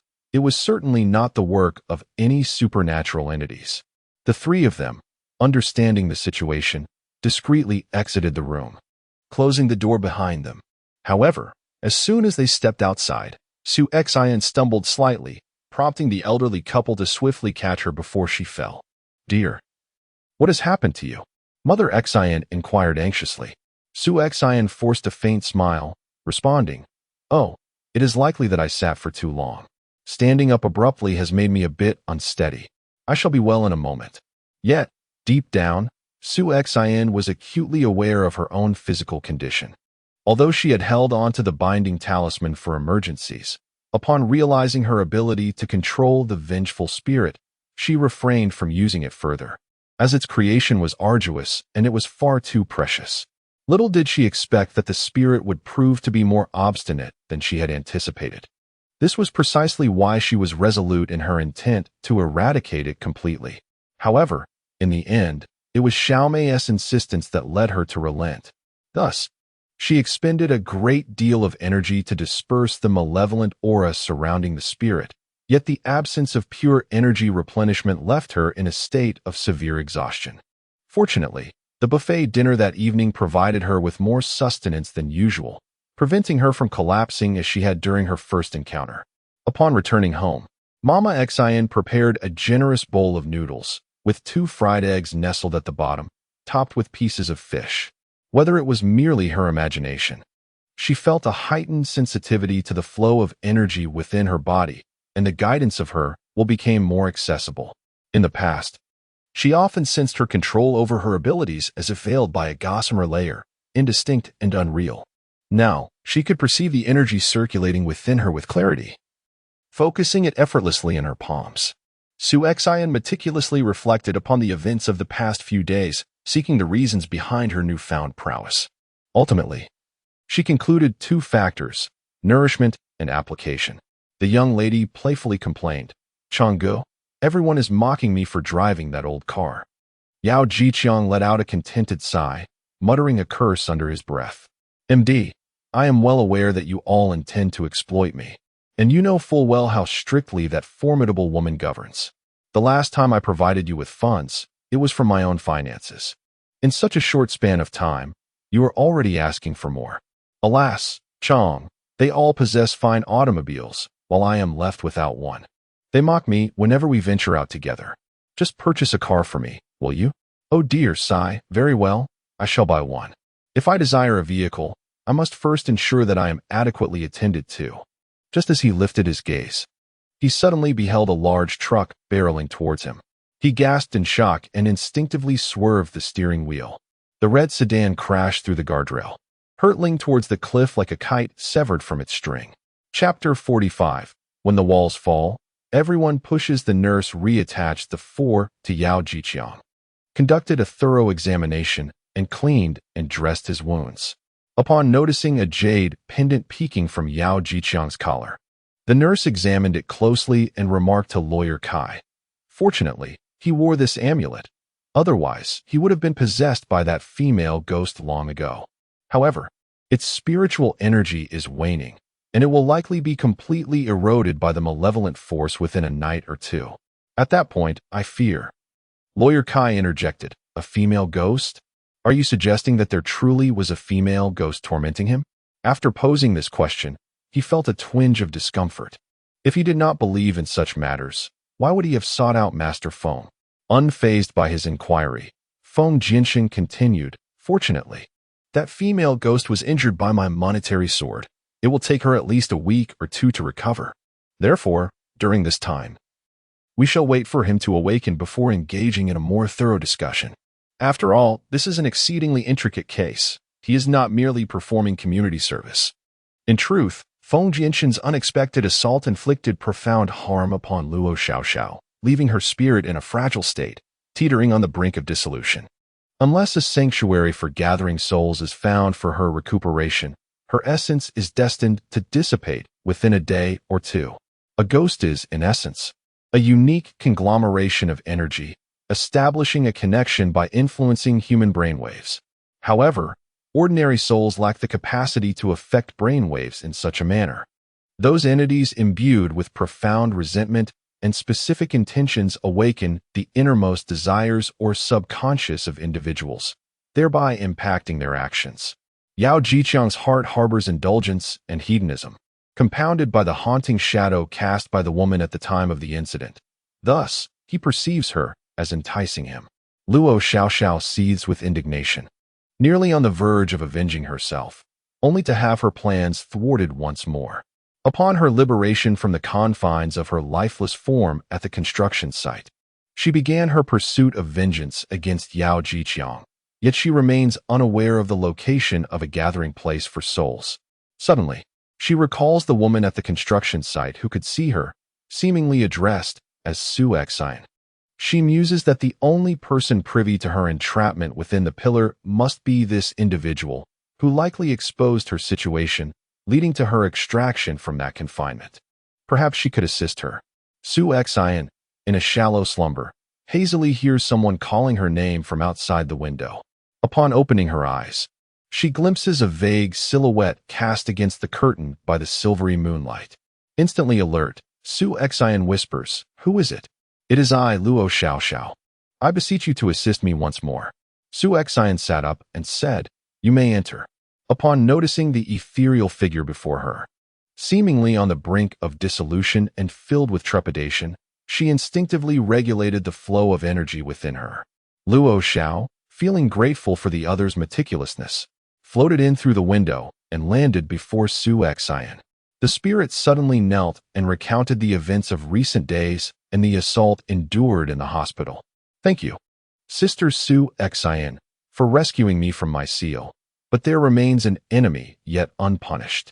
I was harmed by someone skilled in sorcery, and my spirit is on the verge of vanishing, so I wish to." Shi Yan's mind raced as she recalled a news article from a few days prior, which reported that an accountant from a construction site had driven under the influence off a cliff, resulting in the immediate death of the woman in the passenger seat and leaving him with multiple fractures. Upon reading that article, she had felt a sense of poetic justice. At last, the heavens had rendered their judgment upon him. It seemed likely that Luo Xiao was behind this. "What would you have me do?" Shi Yan inquired. After a moment of contemplation, Luo Xiao realized she had perhaps imposed an undue burden on her benefactor. Overcome by vengeance moments ago, she now recognized that she had presented Shi Yan with a formidable challenge. Though Yao Jiqiang was merely an accountant at Heng'an Construction Company, his brother-in-law was a major shareholder, and his uncle held the position of director at the city's land planning bureau. In summation, only a debauched scion could attain such prominence, undoubtedly supported by a substantial background. It was precisely for this reason that his casual words could command loyalty, disregarding her life, and despite the passage of time, he remained unscathed. Shi Yan resided in a dilapidated room within this urban village alongside her parents, and it was evident that their circumstances were not significantly better than her own. How could she possibly bring down Yao Jiqiang? Every household bears its own burdens, and ever since Luo Xiaoxiao became a ghost, the entire world had become a realm of solitude for her. Contemplating her imminent farewell to this world, she found herself conversing more with Shi Yan. Shi Yan, feeling a pang of compassion, suddenly developed a fondness for this ghostly figure. In contrast to the countless vengeful spirits portrayed in horror films, who resorted to terrifying means to attract attention and solely fixated on their own grievances, demanding others avenge them without consideration of the feasibility, Luo Xiaoxiao exhibited a remarkable understanding of the human condition. If vengeance was unattainable, these spirits would often unleash their wrath upon the innocent, justified by their tragic fates. However, the ghost before her demonstrated a rare sensibility, showing empathy towards others. Shi Yan called out to the ghost, who was about to drift away, stating, "You are indeed correct. Yao Jiqiang's current state of disability can be seen as a form of punishment. Yet, considering your familial circumstances, why not utilize your current spiritual energy to assist in improving your family's financial situation?" The implication was clear. Was she suggesting theft? Stealing from Yao Jiqiang?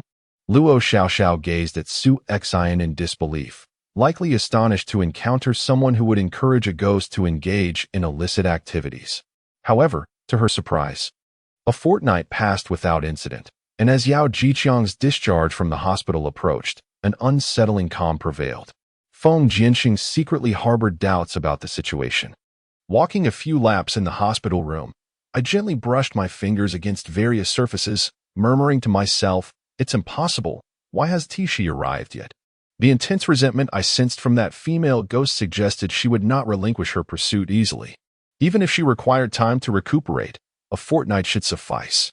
A slight furrow creased my brow, as an unsettling feeling lingered in the air, indicating something was amiss. Chapter 46. Divine Assistance. Lawyer Kai arrived, his demeanor somewhat anxious. His gaze swept over Yao Jiqiang, who was reclining on the bed, engrossed in a game of cards with one hand, before settling on Feng Jiansheng, signaling him to step outside for a discussion. Upon witnessing Lawyer Kai's expression, Feng Jiansheng surmised the gravity of the situation. He had meticulously laid out his plans and was merely awaiting the opportune moment to ensnare his target. This female ghost, being of pure innocence, could be refined into a spiritual insect, capable of being implanted within another's body without detection. Moreover, a pure and innocent soul, particularly that of a young girl, would serve as the finest offering. Yet, the prey had yet to manifest. It appeared someone had intervened. Could it be that the adversary was also of the same ilk? Yet, why was he unable to deduce this? Thus, he resolved to remain patient, opting to uncover the truth before taking further action. As he pondered this, he heard Lawyer Kai continue. Therefore, it is highly likely that they will use him as a scapegoat. He referred to Yao Jiqiang, who continued to play with his tablet. Feng Jiansheng responded with a simple acknowledgement. This time, I truly apologize. Lawyer Kai expressed his regret, initially intending to present him with a business opportunity, only to find himself entangled in a predicament. He understood that someone like Master Feng, well-versed in esoteric arts, was not to be trifled with. However, those individuals, in their relentless pursuit of their objectives, have likely never been informed of the truth, remaining blissfully unaware to this day. Lawyer Kai remarked, I have come here not only to inform you of this matter, but also to ensure that he settles our accounts. Having assisted him in numerous endeavors, it is inconceivable that this would simply be brushed aside.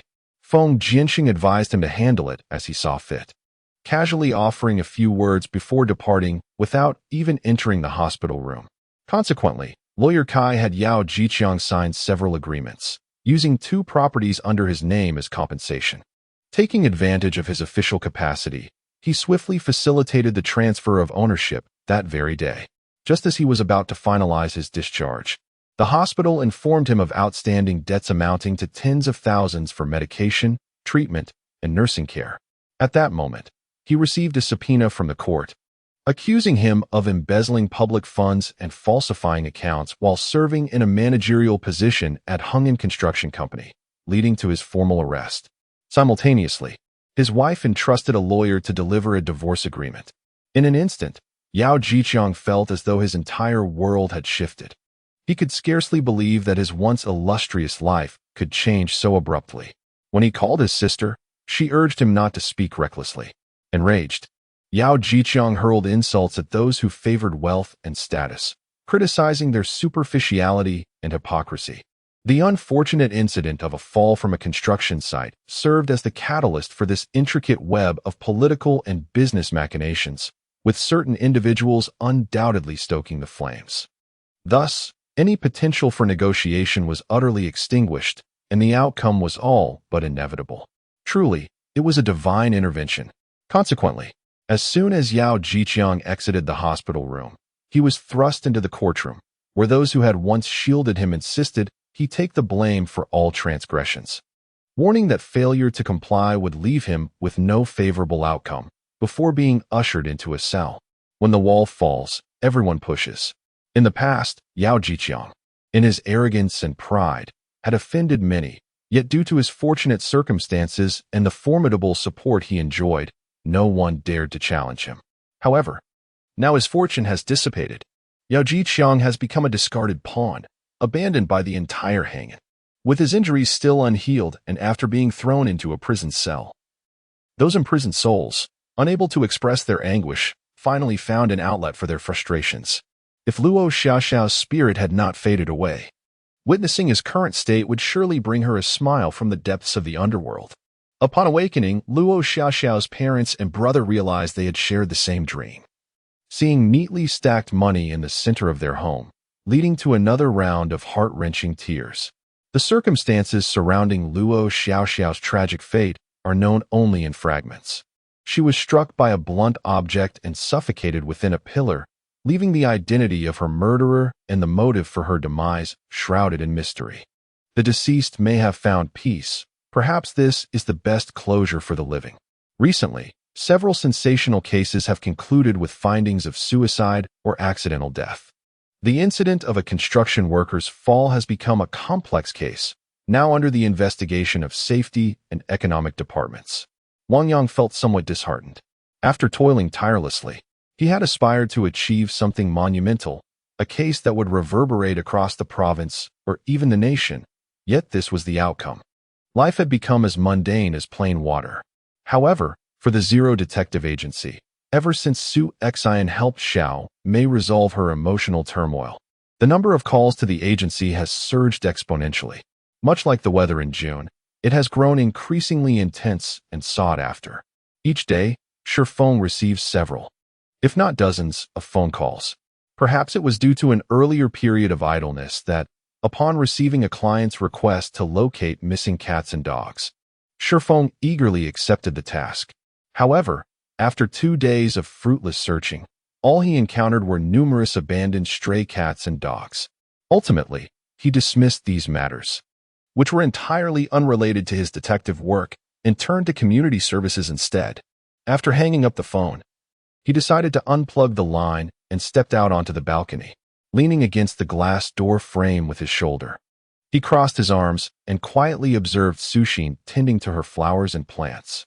Sunlight filtered through the hanging ivy, softening the outside world's harshness and intensity, creating a fresh and gentle atmosphere. The vibrant greenery infused the light, casting a soothing glow upon her. Previously, he had regarded the act of gardening as utterly meaningless and tedious, yet witnessing Su Xin's tranquility and concentration evoked a sudden sense of contentment with the passage of time. Images of her, blissfully immersed in blossoms, floated into his mind, plucking a flower to tuck behind her ear, then leaning into his embrace. Looking up to ask if she appeared lovely. Playful and innocent, it is said that a person's gaze possesses a unique magnetism, and Su Xin could no longer contain herself. Straightening up to inquire, "Boss, is something amiss?" Chapter 47. 2 cases. Zhang Zuohua and her husband could certainly discern the goodwill in the other's counsel. Yet their hearts were consumed with a relentless desire to seek justice in this world. Thus, for the past 6 months, they had tirelessly pursued assistance, even resorting to petitioning the authorities. She works as a customer manager at a health store. Despite her commendable performance and a substantial clientele, the situation has taken a significant toll. The store manager privately approached her, revealing that someone had already made inquiries with their superiors. He warned that if her husband continued to cause disturbances, he might not be able to safeguard her position. The underlying tone was unmistakably threatening. Zhang Zuohua understood the gravity of the situation. This was the harsh reality. Currently, her husband is unemployed, and both families have elderly parents nearing their 70s to support. The mortgage on their home still has several years left to be repaid. If her job were to be jeopardized, the stability of her family would truly collapse. Thus, she agreed to the manager's demands on the surface while secretly persisting in her search for opportunities. Recently, she heard from a client undergoing therapy that the daughter of someone had been mentally ill for over 2 years, yet was miraculously cured by a master from a newly opened detective agency. While the rumors may have been embellished, she took them to heart, pondering that since it was a new agency, perhaps they possessed a fearless spirit against authority. Thus, she ventured forth in hopes of a fortunate encounter. At this moment, even if they chose not to take on her case, she would understand. One must prioritize self-preservation. It would be unreasonable to involve herself and the entire agency in her son's predicament.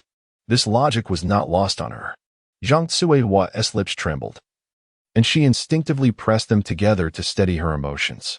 Shifeng and Su expressed their intent to verify the authenticity of the events, and they indeed meant to investigate rather than offer mere platitudes.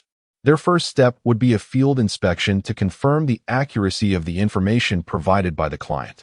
The authenticity of the incident was the foundation upon which everything else rested.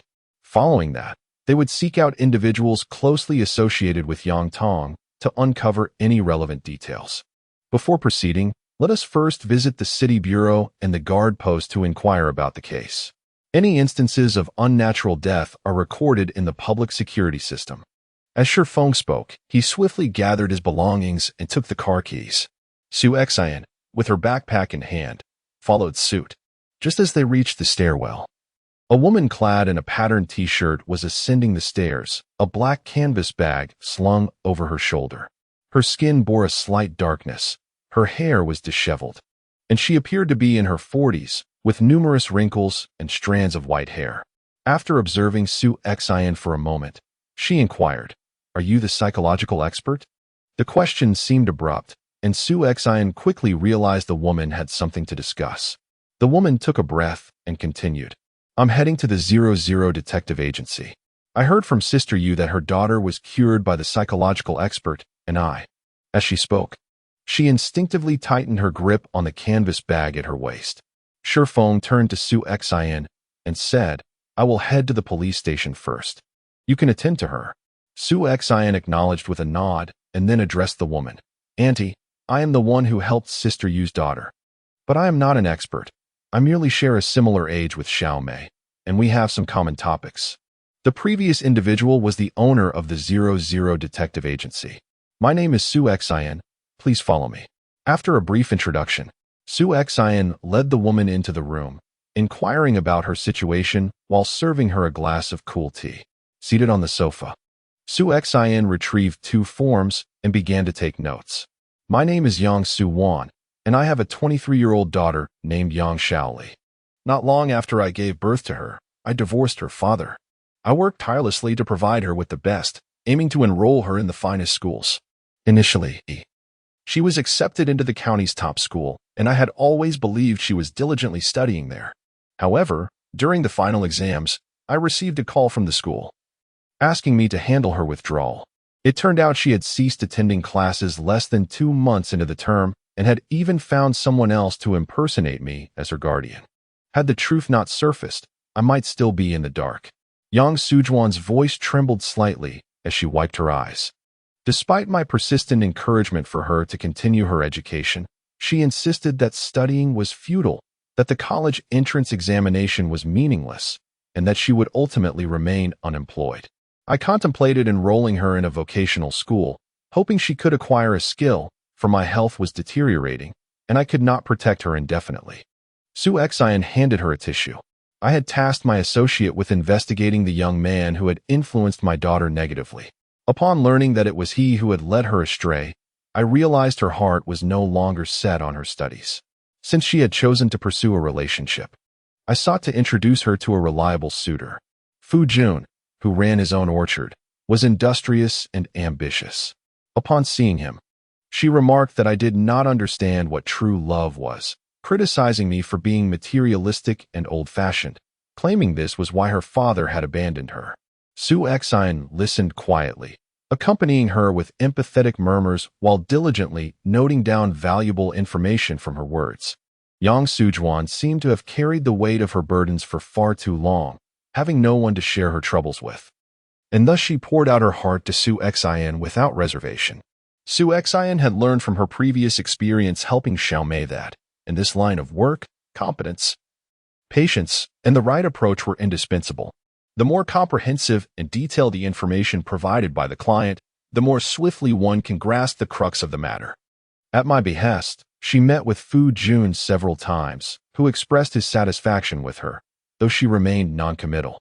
6 months prior, the male counterpart urged whether the wedding arrangements had been made, to which I relayed the inquiry to my daughter, yet she did not provide a clear response. However, on the day of the wedding, she shockingly consumed a bottle of pesticide. I hurriedly transported her to the hospital, and after a strenuous effort to revive her, she emerged from the brink, yet remained unresponsive. The physician indicated that there may have been damage to her cerebral nerves. Shi Yan let out a gentle sigh. Gazing at the photograph in her hand, indeed, it was the picture of the daughter provided by Yang Su-wan. The image depicted a young woman lying in a hospital bed. Her exquisite features barely discernible, as her body was adorned with various tubes, her eyes tightly shut, and her complexion pallid, devoid of vitality. As Su Xian observed the scene, she couldn't help but reflect on her own past, when she too lay in a hospital bed, surrounded by tubes, with her devoted parents vigilantly by her side. Although she internally disapproved of the young girl's actions, witnessing her mother's profound exhaustion compelled her to make a decision. Chapter 48. The Soulless. Yet before proceeding, Su Xian had another task to undertake. She must first ascertain the condition of the young girl, to determine whether her spirit lingered and if there existed any possibility of awakening her. Regardless of her emotional inclination to assist the mother, Su Xian held steadfast to her own principles. She would never promise what she could not deliver. After Yang Su-wan finished recounting her tale, Su Xian diligently noted the details and stated, "I wish to first assess your daughter's condition before deciding whether to accept the case." Like a drowning person grasping a lifeline, she clutched Su Xian's hand and knelt down, pleading, "My daughter, I beseech you. I know you are a good person. You must save my daughter." In truth, she was not always like this. She had always been well-behaved and understanding. It was that young man with the yellow hair who led her astray. "Please, I implore you to rescue her." Su Xian furrowed her brow.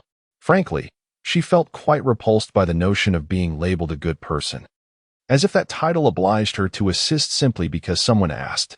It seemed that being a good person meant one must help, and failing to do so rendered one unworthy of the title. Discreetly, Su Xian withdrew her hand, picked up her bag, and gathered her documents, heading towards the door. As she opened it, she turned slightly to address the woman, saying, "Whether I can save your daughter depends on her condition and whether there is hope within my capabilities. For now, I must assess her situation before making any decisions." Yang Sujuan was acutely aware of the reality. The hospital's daily expenses for medication and care exceeded 2,000. She had merely come seeking a glimmer of hope. She wished to plead further, to evoke sympathy, yet she noticed that Su Xian did not respond as others had, offering support or comfort. Instead, she was preparing to leave. Kneeling was no longer a viable option, so she rose, lifting her t-shirt hem to wipe her eyes. Still sobbing, she lamented her misfortune, questioning why fate had been so cruel. Every family faces its own struggles, and being an outsider, she felt she had no right to interfere. Having already comprehended the information she sought, Su Xian refrained from intervening or exhibiting any semblance of impatience. However, she also chose not to engage further in conversation. Yang Su-wan took a few steps before turning back to gulp down the remaining half-cup of cold tea on the coffee table. Upon descending the stairs, Yang Su-wan remarked, "My daughter is at the traditional Chinese medicine-affiliated hospital. Take bus number 28 and transfer to bus number 7 to get there." Su Xian ignored her, standing by the roadside to hail a taxi, promptly taking her seat in the front passenger position. Observing Yang Su-wan lingering in place with her bag, her brow slightly furrowed, she inquired, "Are you coming?" Yang Su-wan hesitated, her lips quivering as if to speak, before finally opening the car door and sitting down. Su Xian directed the driver to the traditional Chinese medicine-affiliated hospital. Instinctively, Yang Su-wan tightened her grip on the canvas bag in her lap and addressed the driver, "Sir, I know a shortcut that can save us a lot of time." The driver replied, "Rest assured, I want to take you on a longer route. This is indeed the quickest way." Upon entering the hospital room, Su Xian was struck by the luxurious ambience reminiscent of a high-end hotel.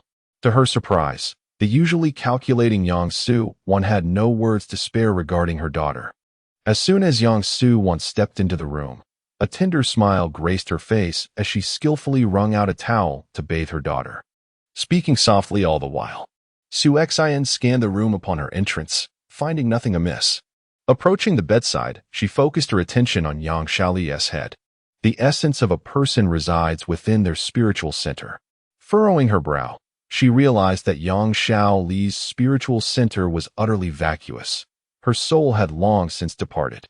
Thus, she is now a genuine, soulless vegetable, incapable of perceiving even the most meticulous care and unwavering dedication from her mother, let alone awakening from her state. A sense of inexplicable sorrow welled up within Su Xian as she inhaled deeply, preparing her words. Upon turning, she found Yang Su-wan gazing intently at her. filled with hope and yearning. As a fruit vendor, she encountered countless individuals daily, adept at discerning whether someone could potentially become her customer or if, through her efforts, they might evolve into a patron. In Su Xin's demeanor, she detected a poignant blend of regret and compassion. Moreover, the fact that the woman had readily paid for the taxi ride suggested that her visit was not merely a fade for extortion. Before Su Xin could utter a word, Yang Su-wan suddenly circumvented the hospital bed and knelt before her, clasping Su Xin's legs, stifling her sobs as she earnestly implored. "My dear, from the moment I saw you, I knew you were different from the rest. You've healed the daughter of Sister Yu. Surely, you can save my Lily. I beg you, you must have a way." Su Xin found herself ensnared, unable to extricate herself from the firm embrace. The woman's posture conveyed a sense of desperation, as if she would remain kneeling indefinitely unless granted a response. Recognizing the intensity of her emotions, Su Xin understood that any attempt to assuage her would only lead to further entanglement. Thus, she resolved to allow Yang Su-wan to express all that she needed to say, to release the pent-up feelings she harbored within. "Allow me to speak candidly, Aunt Yang. It is not that I am unwilling to assist, but rather that your daughter's condition has become rather grave." Su Xin hesitated for a moment, contemplating the necessity of revealing a portion of her abilities, for she would likely encounter many related matters in the future. Instead of fabricating excuses to obscure the truth, she opted for transparency. "To be frank, I observed Xiao Li's condition earlier, and her spirit is not present within her body.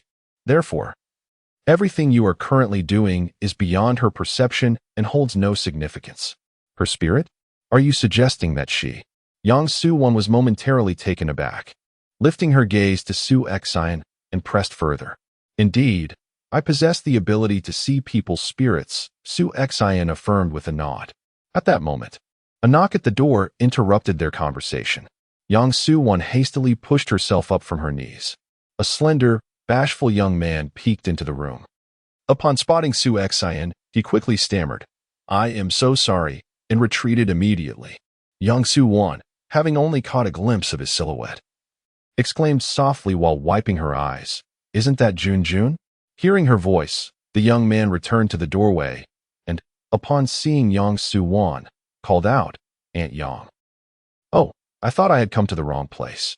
He sheepishly ruffled his buzzed hair, an expression of mild embarrassment on his face. "I had to deliver a significant amount of goods today, which caused me to arrive a bit late."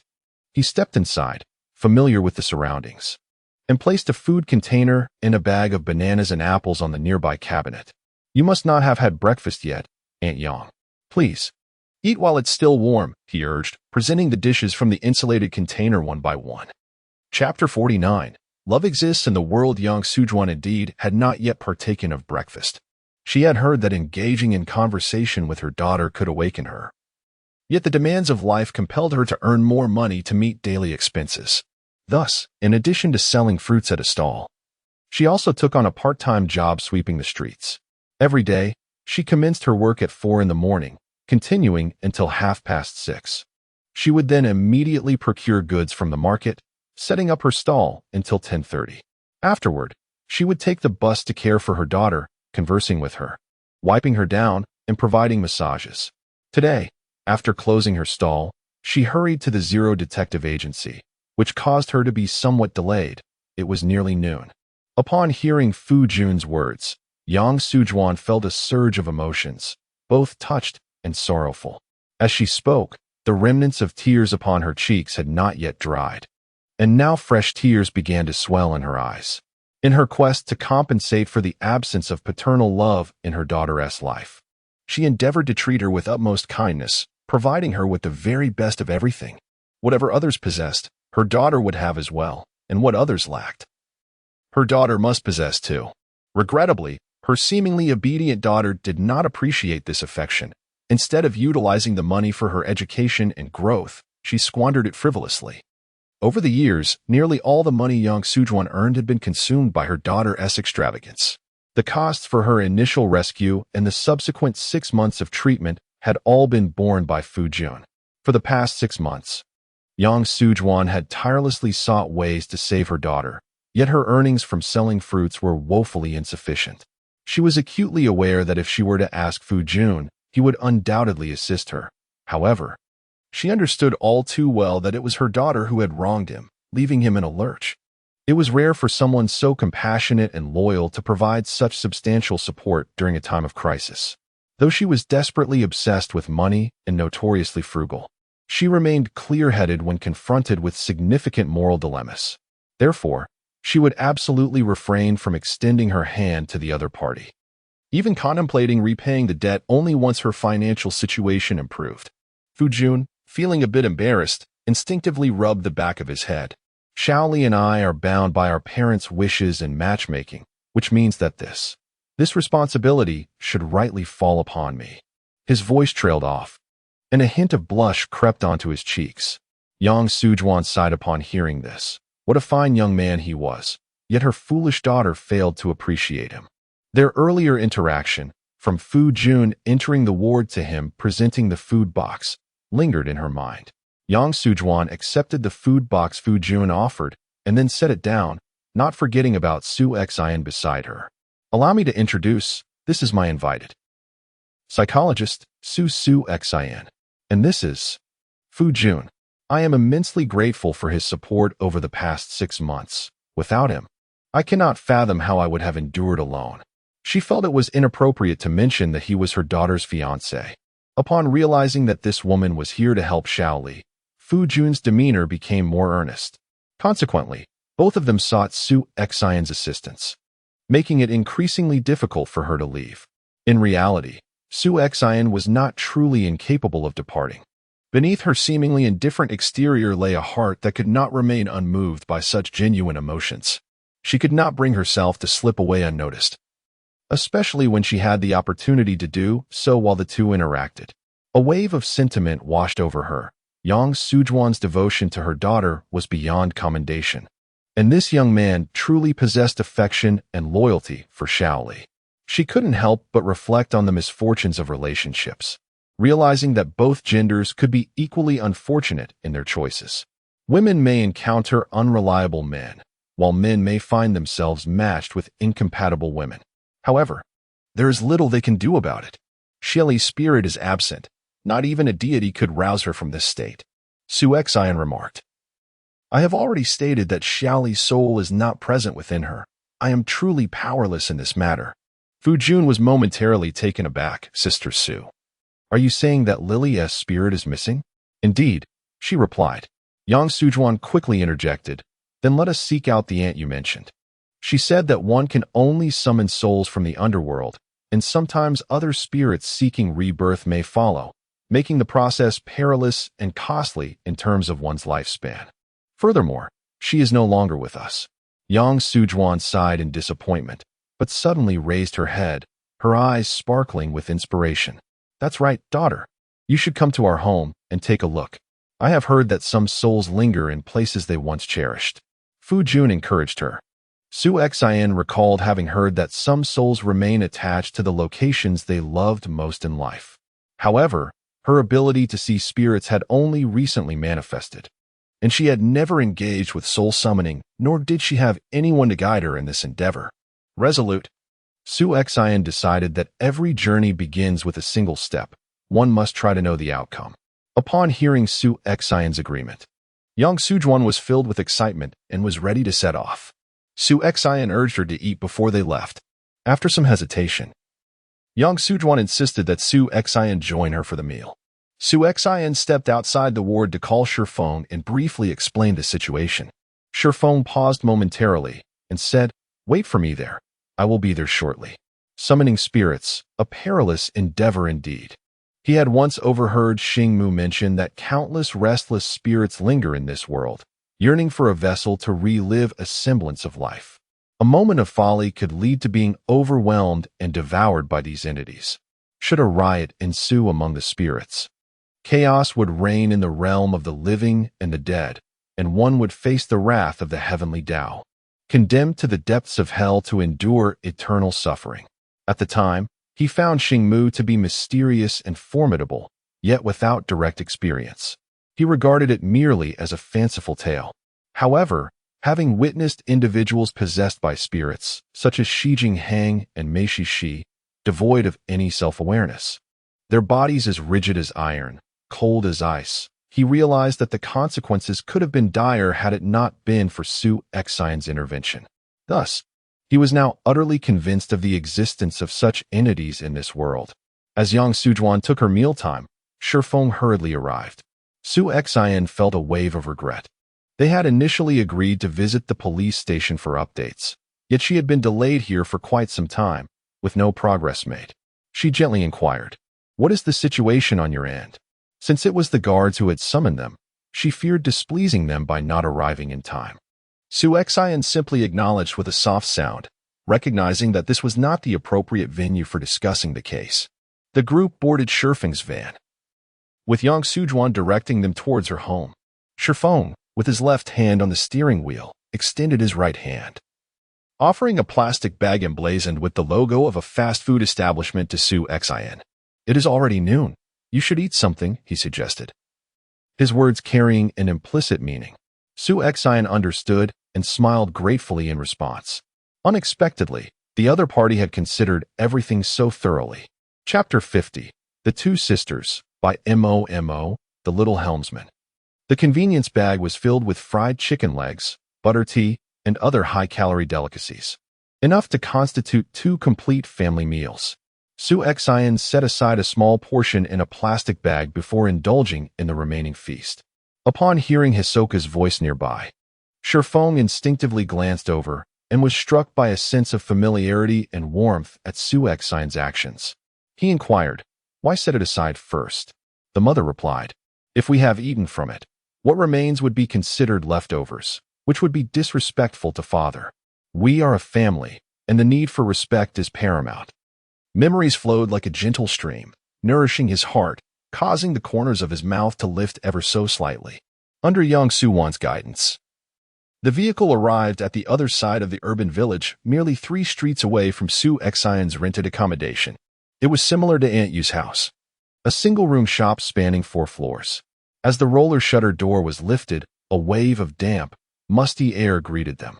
Clutter was strewn about, and in the center stood a human-powered tricycle, covered with a plastic sheet, exuding the scent of apples and bananas.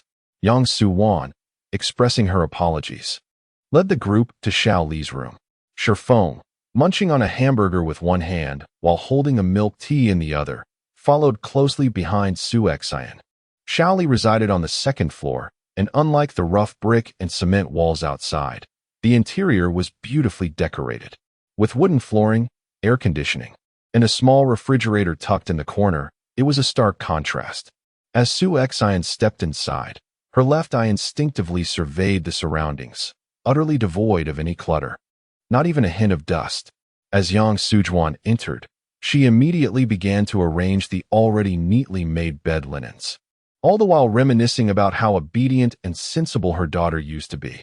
Su Xian's gaze drifted from the array of cosmetics on the porcelain vanity by the window to the excessive amount of seemingly expensive products that a financially dependent individual had accumulated. Perhaps the notion of sensibility, as espoused by Yang Sujuan, warrants further contemplation. Since there was nothing of interest to her here, and not wishing to linger, she stated, "There is nothing here." The expressions on the faces of those present were tinged with an indescribable disappointment. Su Xian inquired, "Where did the incident occur?" In other words, where did she ingest the pesticide? "In a hotel," Yang Sujuan replied. She said, "It would be more convenient at a hotel." To leave her family home for a hotel on such an occasion? One could imagine the turmoil within Yang Sujuan, as her voice trembled while she endeavored to defend her daughter. Su Xian gently interrupted her, wishing to spare her further distress. "Let us go to the hotel where the incident occurred." With that, she stepped out of the room first. Yujing Hotel, situated on the outskirts of the city, is a manor-style 5-star establishment. Shifeng drove, needing to navigate the ring road, and they arrived at their destination just past 2 in the afternoon. Fortunately, they had eaten a light meal earlier. On this sweltering summer day, as they entered the tree-lined path leading to the hotel, a refreshing breeze wafted through. enveloping them in a profound sense of comfort and ease. It is no wonder that this locale serves as a summer retreat for the affluent and powerful, with every passing vehicle being a luxury car worth millions. One can only imagine the considerable expenses incurred for hosting a banquet here. Su Xian subconsciously glanced at Fu Jun beside her, whose honest and somewhat clumsy expression was imbued with a hint of joy, his eyes sparkling like jewels, reflecting a deep fondness and yearning for this place. The group halted at an archway entwined with lush green vines, where a handsome young security guard approached them with courteous inquiry. Yang Sujuan stated, "I am looking for Zhang Ran." The guard acknowledged with a smile, "Ah, Ran, certainly. I shall call the front desk immediately." Before long, a woman in a blue uniform hurried over, her face somewhat familiar. However, Yang Sujuan appeared rather aloof, even harboring a trace of estrangement and resentment. She made no effort to introduce the others, but coldly addressed Zhang Ran. "I wish to take them to the room where Xiaoli previously stayed." Zhang Ran nodded repeatedly, casting a quick glance towards Fu Jun, her lips twitching as if she wished to say something but refrained. She then remarked, "I'll go inform the front desk. Please wait a moment." And without waiting for a response, she dashed away. Mother? Did she just call her mother? Su Xian recalled that Zhang Ran bore a resemblance to Yang Xiaoli, who lay in a hospital bed, albeit with slightly darker and rougher skin, lacking the gentleness and instead exhibiting a more impatient demeanor. From her tone and actions, it was evident she was an impulsive individual. Judging by the earlier woman's behavior, she was likely Zhang Ran's daughter, about 4 to 5 years older than Xiaoli, approximately in her late 20s. Yet, why did Yang Sujuan not only fail to introduce Zhang Ran's identity, but also omit any mention of her in the previously provided information? Suddenly, Su Xian recalled the sweet smile that Fu Jun had displayed upon seeing the hotel villa. Could it be that this was due to the woman before him? Instinctively, she cast a glance in Fu Jun's direction. A thought flashed through Su Xian's mind. Was it possible that her assumptions were misguided? Su Xian found herself in awe. The floor was adorned with luxurious carpets. Though she could not articulate what made them luxurious, they certainly exuded an air of opulence. And there was a large television mounted on the wall, not to mention an indoor swimming pool on the balcony. Yang Su-won had been closely following Su Xian, mirroring her every step. Noticing the slight hint of doubt on Su Xian's face, she urgently whispered, "Daughter, you must observe carefully." Su Xian acknowledged with a hum and proceeded to take another round, surveying each room thoroughly. Yet, she remained empty-handed. Upon returning to the reception area, Su Xian shook her head at Yang Su-won and addressed the others. "It is not here either." Yang Su-won appeared quite agitated, while Zhang Ran and Fu Jun hurried to console her.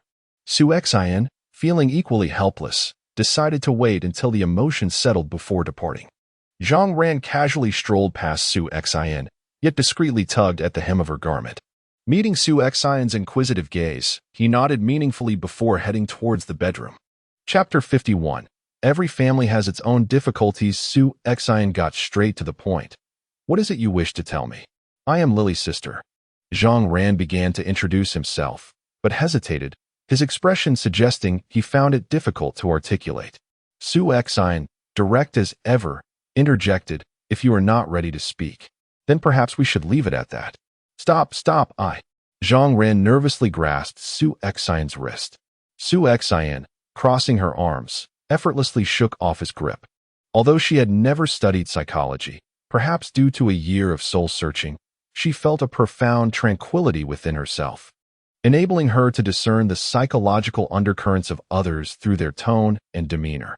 This case, seemingly a mere incident of attempted suicide resulting from rebellion, had transformed into a tale of a comatose state. As she delved deeper, Su Xian uncovered that each individual harbored untold stories. Why did Yang Su want to conceal the existence of her eldest daughter?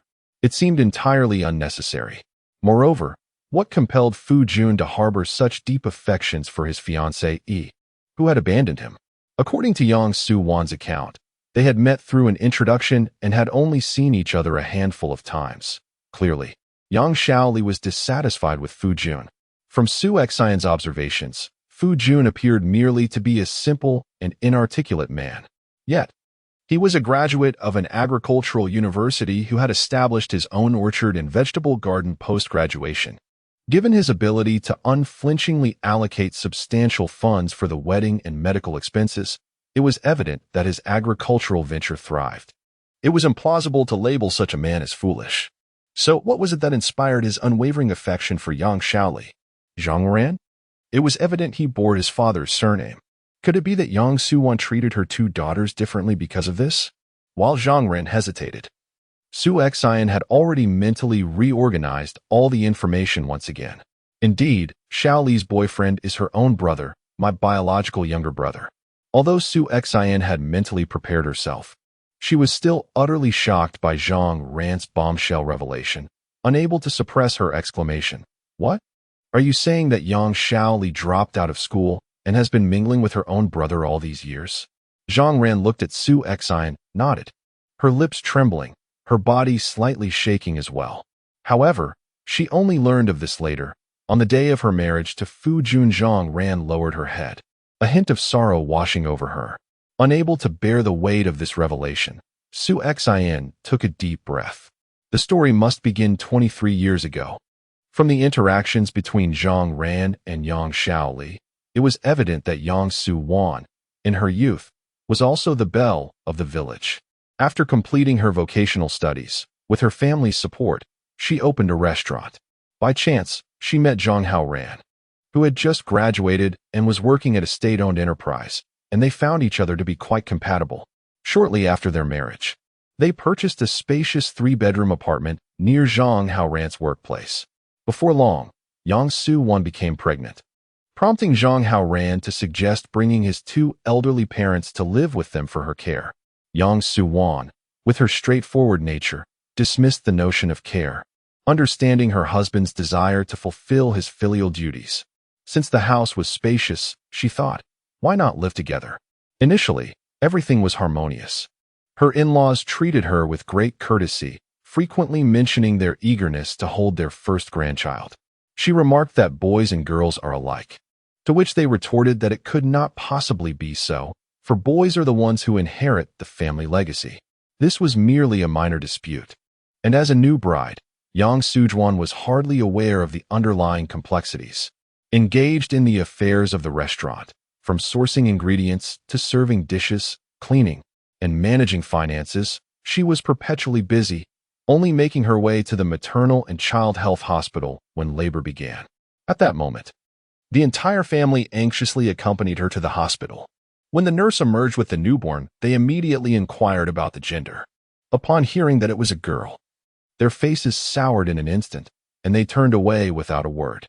Zhang Haoran, having received a phone call, also excused himself, citing company matters. Fortunately, her parents from her natal family came to assist, and Yang Su-wan's postpartum period went relatively smoothly.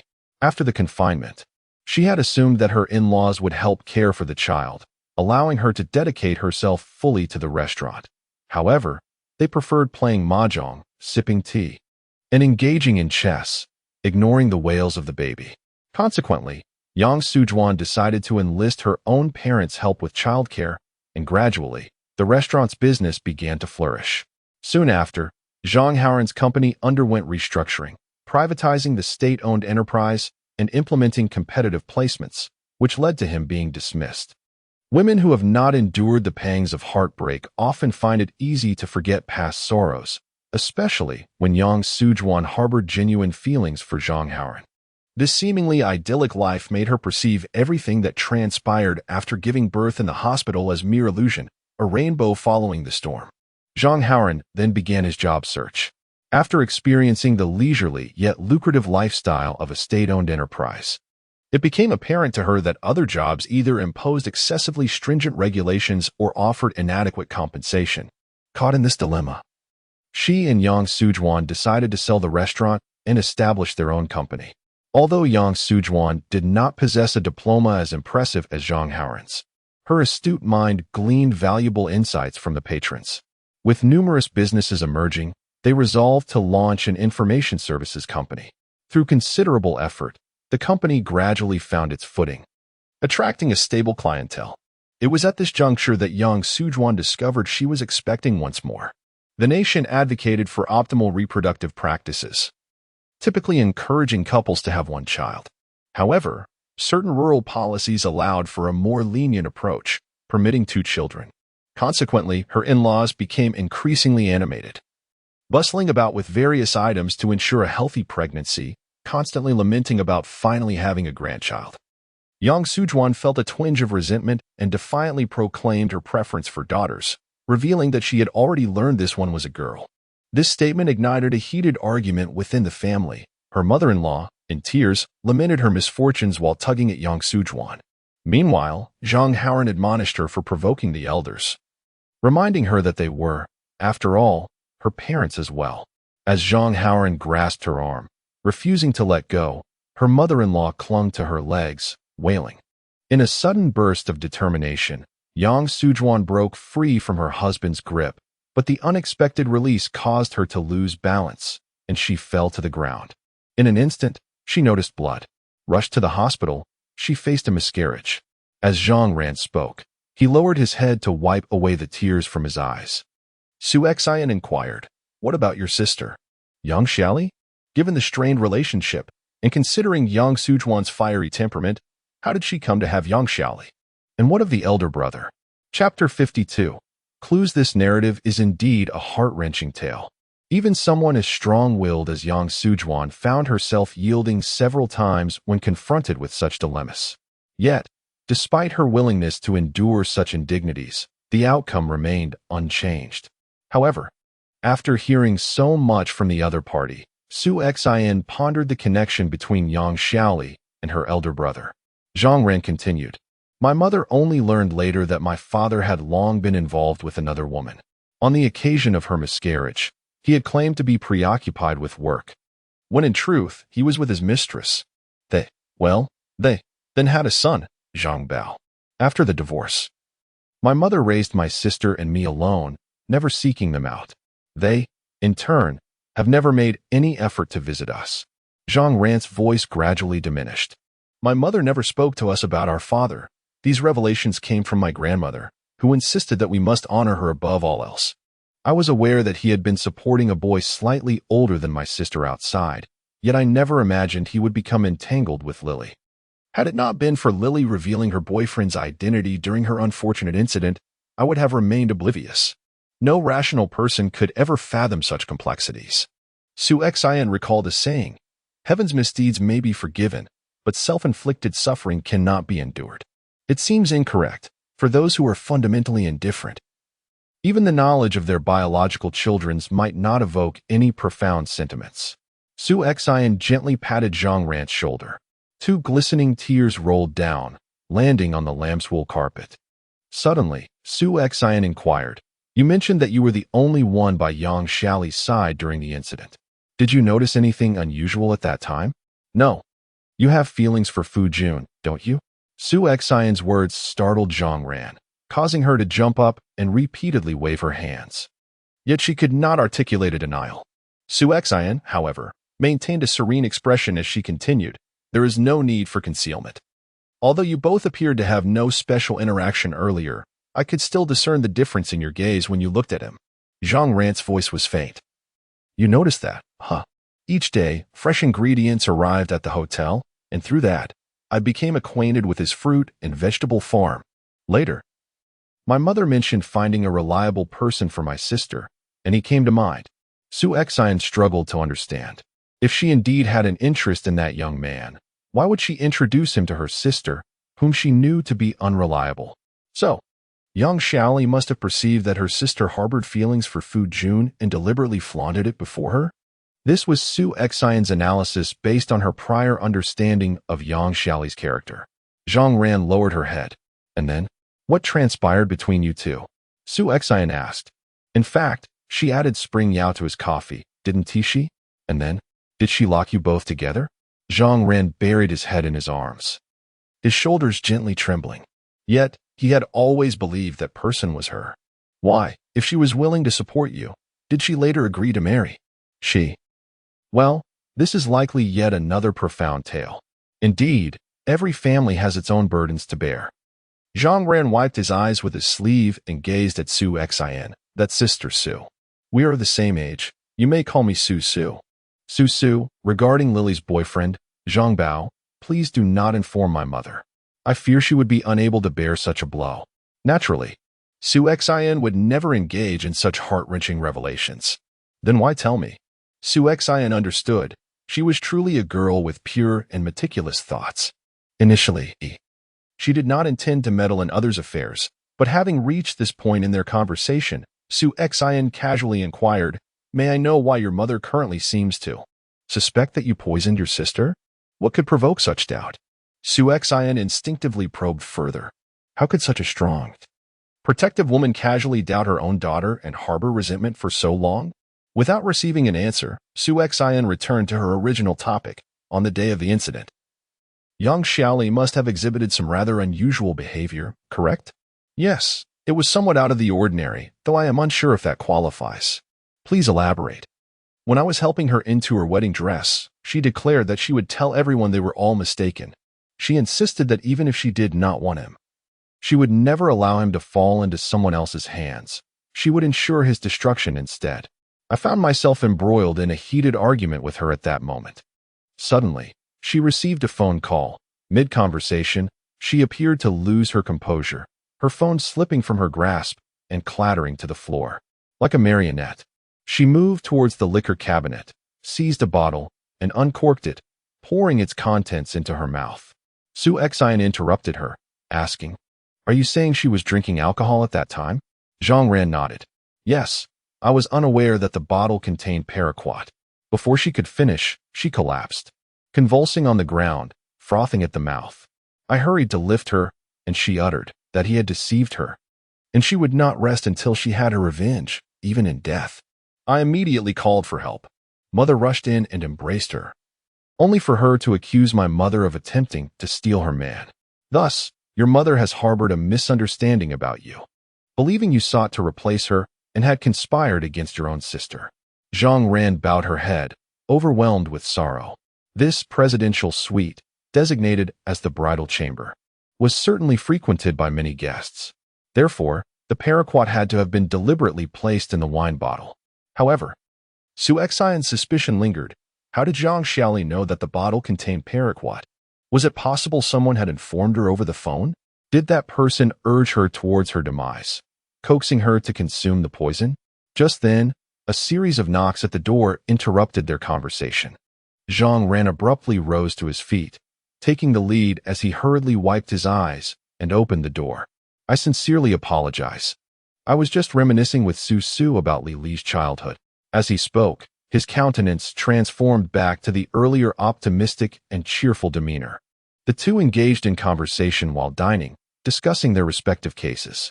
Su Xian briefly recounted the information she had previously gathered, along with the circumstances Zhang Ran had mentioned.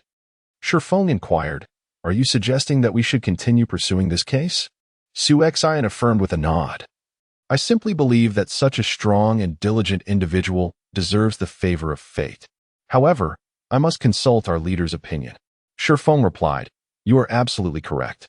Our Zero Detective Agency works not solely for monetary gain, but also for a sense of belief. Now, let us toast to our convictions." The two clinked their coffee cups together.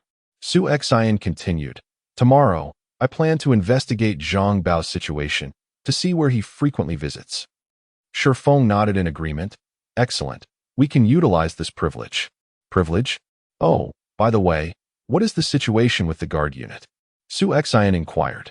Shifeng chuckled ruefully. "They have established a special task force dedicated to cold cases and those that are difficult to elucidate, and they have appointed us as their special consultants."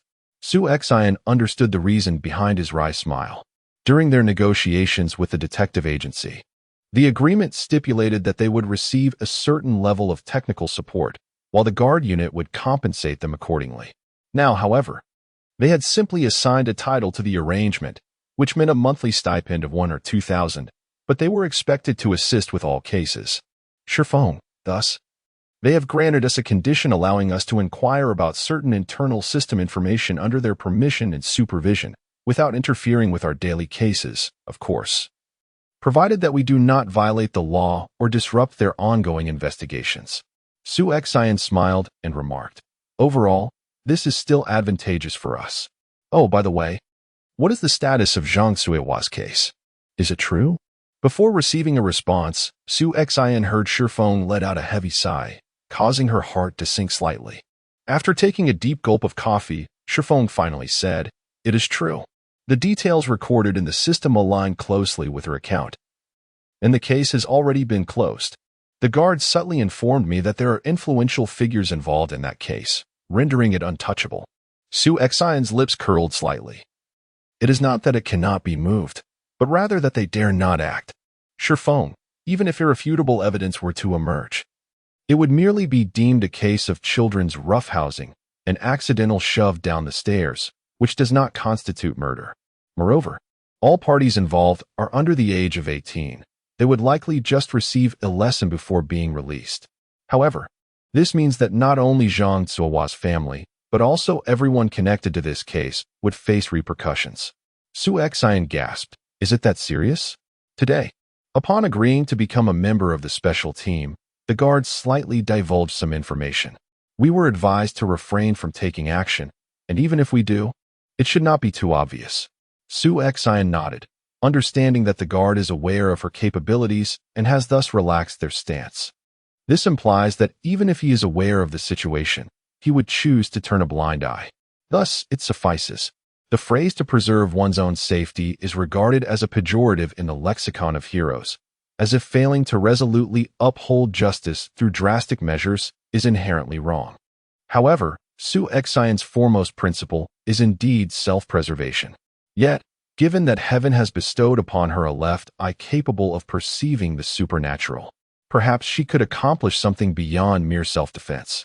The two engaged in a thorough discussion and arranged their forthcoming tasks. That night, as she lay in bed, she felt a renewed vigor surging within her. Moreover, her left eye, even without her deliberate focus on channeling energy, could still discern ghostly entities. The following day, Shifeng contacted Zhang Suihua, informing her that they had accepted the case, albeit without the assurance of uncovering the truth, though they would exert their utmost effort. By noon that very day, Zhang Suihua arrived in haste, expressing her profound gratitude before presenting a stack of cash. This is an advance payment. As long as you agree, you shall be our benefactor. Name your fee, and we shall gather the remainder as swiftly as possible. Shifeng glanced at the pile of red bills before him, estimating it to be around 20,000. It appeared she was quite astute regarding market rates. Typically, private detectives charge between 50 to 100,000 for a week's work, encompassing transportation, equipment, and all associated lodging expenses. Chapter 54, Kindred Spirits, by MONO. Shifeng hesitated momentarily before pulling the money toward himself. Accepting payment signified the formal undertaking of the case. All right, we will update you with any new developments. Su Xian let out a chuckle, amused by her superior's generosity. Are you truly certain that all of this is meant for my operational expenses? The implication was clear. Once accepted, there would be no turning back. Indeed, it has long become the modus operandi of partners. The two have separated to conduct their investigations and gather information independently. As evening descended, they returned to the buffet restaurant, where two business opportunities presented themselves, thus warranting a delightful feast. In the words of Shifeng, should it be in la carte order, she could easily bankrupt him over a few meals. A buffet, however, proves to be more economical. While dining, they exchanged information and devised plans for the following day. Shifeng remarked that the case of Zhang Suihua appeared rather straightforward, rife with inexplicable doubts, yet lacking in evidence. Even if evidence existed, it had likely been eradicated over the past 6 months. It seemed deceptively simple, merely coaxing the involved parties to speak the truth, but therein lay the greatest challenge. Everyone seeks the protection of the law while simultaneously desiring to evade its constraints and repercussions. As he uttered these words, he subconsciously glanced at Su Xian. She nodded in understanding. The faculty and students of the school had unanimously aligned their narratives regarding the case.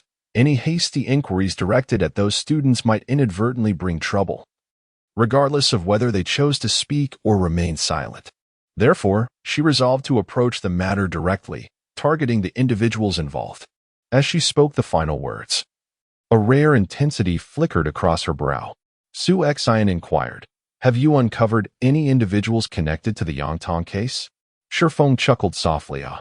While they may present a unified front regarding Yangtong's suicide, it is still possible to inquire about his roommates in the school dormitory, to ascertain whom he was close to and with whom he had conflicts.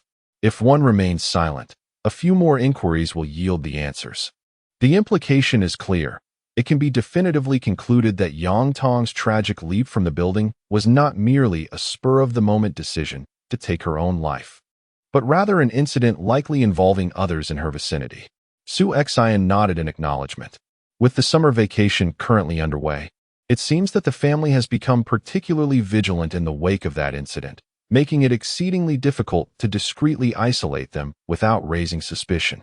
Su Xian inquired, "Are you suggesting we wait until the school term resumes?" Shifeng scoffed lightly, remarking, "These unruly children have been spoiled. Their audacity stems from the knowledge that the minor protection law shields them from consequences. Given their reckless nature, they will undoubtedly continue their antics upon returning to school, which will likely necessitate us investing even more time to find our opportunities." Having concluded his thoughts, he fixed his gaze upon Su Xian, who merely responded with a soft acknowledgement. Shifeng then questioned, "Do you think my actions are somewhat—" Su Xian took a bite of beef, raised her eyes to continue his thought, "Somewhat excessive, wouldn't you agree? Not only illegal, but also contrary to societal morals, correct?" Shifeng emitted a low grunt, his expression taking on an uncommon seriousness. Su Xian allowed a slight smile to grace her lips, swallowing her morsel and sipping her coffee before looking earnestly at him, saying, "Have you forgotten what you previously stated? We work not only for monetary gain but also for a sense of belief. If justice is to be wielded solely by a select few, then our duty is to assist our clients in seeking retribution." At that moment, Shifeng felt an inexplicable pang in his heart, as if the barriers within him had been shattered. Gazing at the serene woman before him, he suddenly experienced a profound sense of kinship. The image of her gentle demeanor and soft laughter inevitably surfaced in my mind, accompanied by a touch of compassion as she would softly utter that they are merely children. Shifeng narrowed his eyes, struggling to believe his own ears. Could it be that his previous articulation had been too subtle for the other party to comprehend? Thus, he reiterated, "What I mean is, debts must be repaid, and life for life is a matter of principle." In that moment, the fervor that had long lain dormant within him was ignited and released. He suddenly grasped Su Xian's shoulders and exclaimed, "Yes, precisely. Come, let us toast to our shared principles and like-mindedness." Following this conversation, their rapport deepened significantly. Continuing along the same thread, Shifeng's voice grew noticeably more buoyant as he stated, "Therefore, her case requires further strategizing. It necessitates time and opportunity. We must first ascertain the situation regarding Yang Su-wan." Su Xian inquired, "Oh, should we notify Aunt Yang that they have accepted the task?" Shifeng shook his head, clarifying that this was not an ordinary case. Furthermore, since this was Su Xian's first engagement, it was prudent to investigate thoroughly and proceed only when they had a firm grasp of the situation. With the operational funds already secured, there was no rush. Su Xian understood that the other party was primarily considering her circumstances and valued integrity above all else. Otherwise, he could have easily informed Aunt Yang that they had taken the order, collecting payment beforehand. This thought filled her with warmth. Indeed, working under such a boss felt reassuring. Su Xian then remarked, "I discovered that Zhang Bao has rented a place outside. If he can bring Yang Shaoli there without arousing suspicion from either set of parents, that is likely where they are." Shifeng, "Very well. Let us embark on our reconnaissance tomorrow to observe the surroundings and discern his daily routines." Su Xian contemplated the impending return to a vigilant and sleepless state. The following day, she replenished her backpack with the newfound funds for the operation. In addition to the essential provisions of food and water, Su Xian opted for a sturdier, multifunctional backpack. She equipped herself with a flashlight, a lighter, and even a canister of pepper spray, ensuring she was fully prepared. Shi Yan took the wheel and drove directly to the residence rented by Zhang Bao.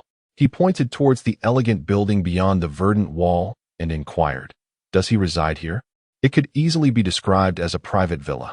From the information previously acquired, Zhang Bao was merely a small-time thug. How could he afford such a dwelling, even as a rental? Or perhaps he occupies merely a single room within. Chapter 55. Caution and Discretion. Shi Yan recalled Zhang Ran's earlier account. On the day of their wedding, Yang Xiaoli had confidently declared, "I will make everyone regret it." Could she have been referring to this?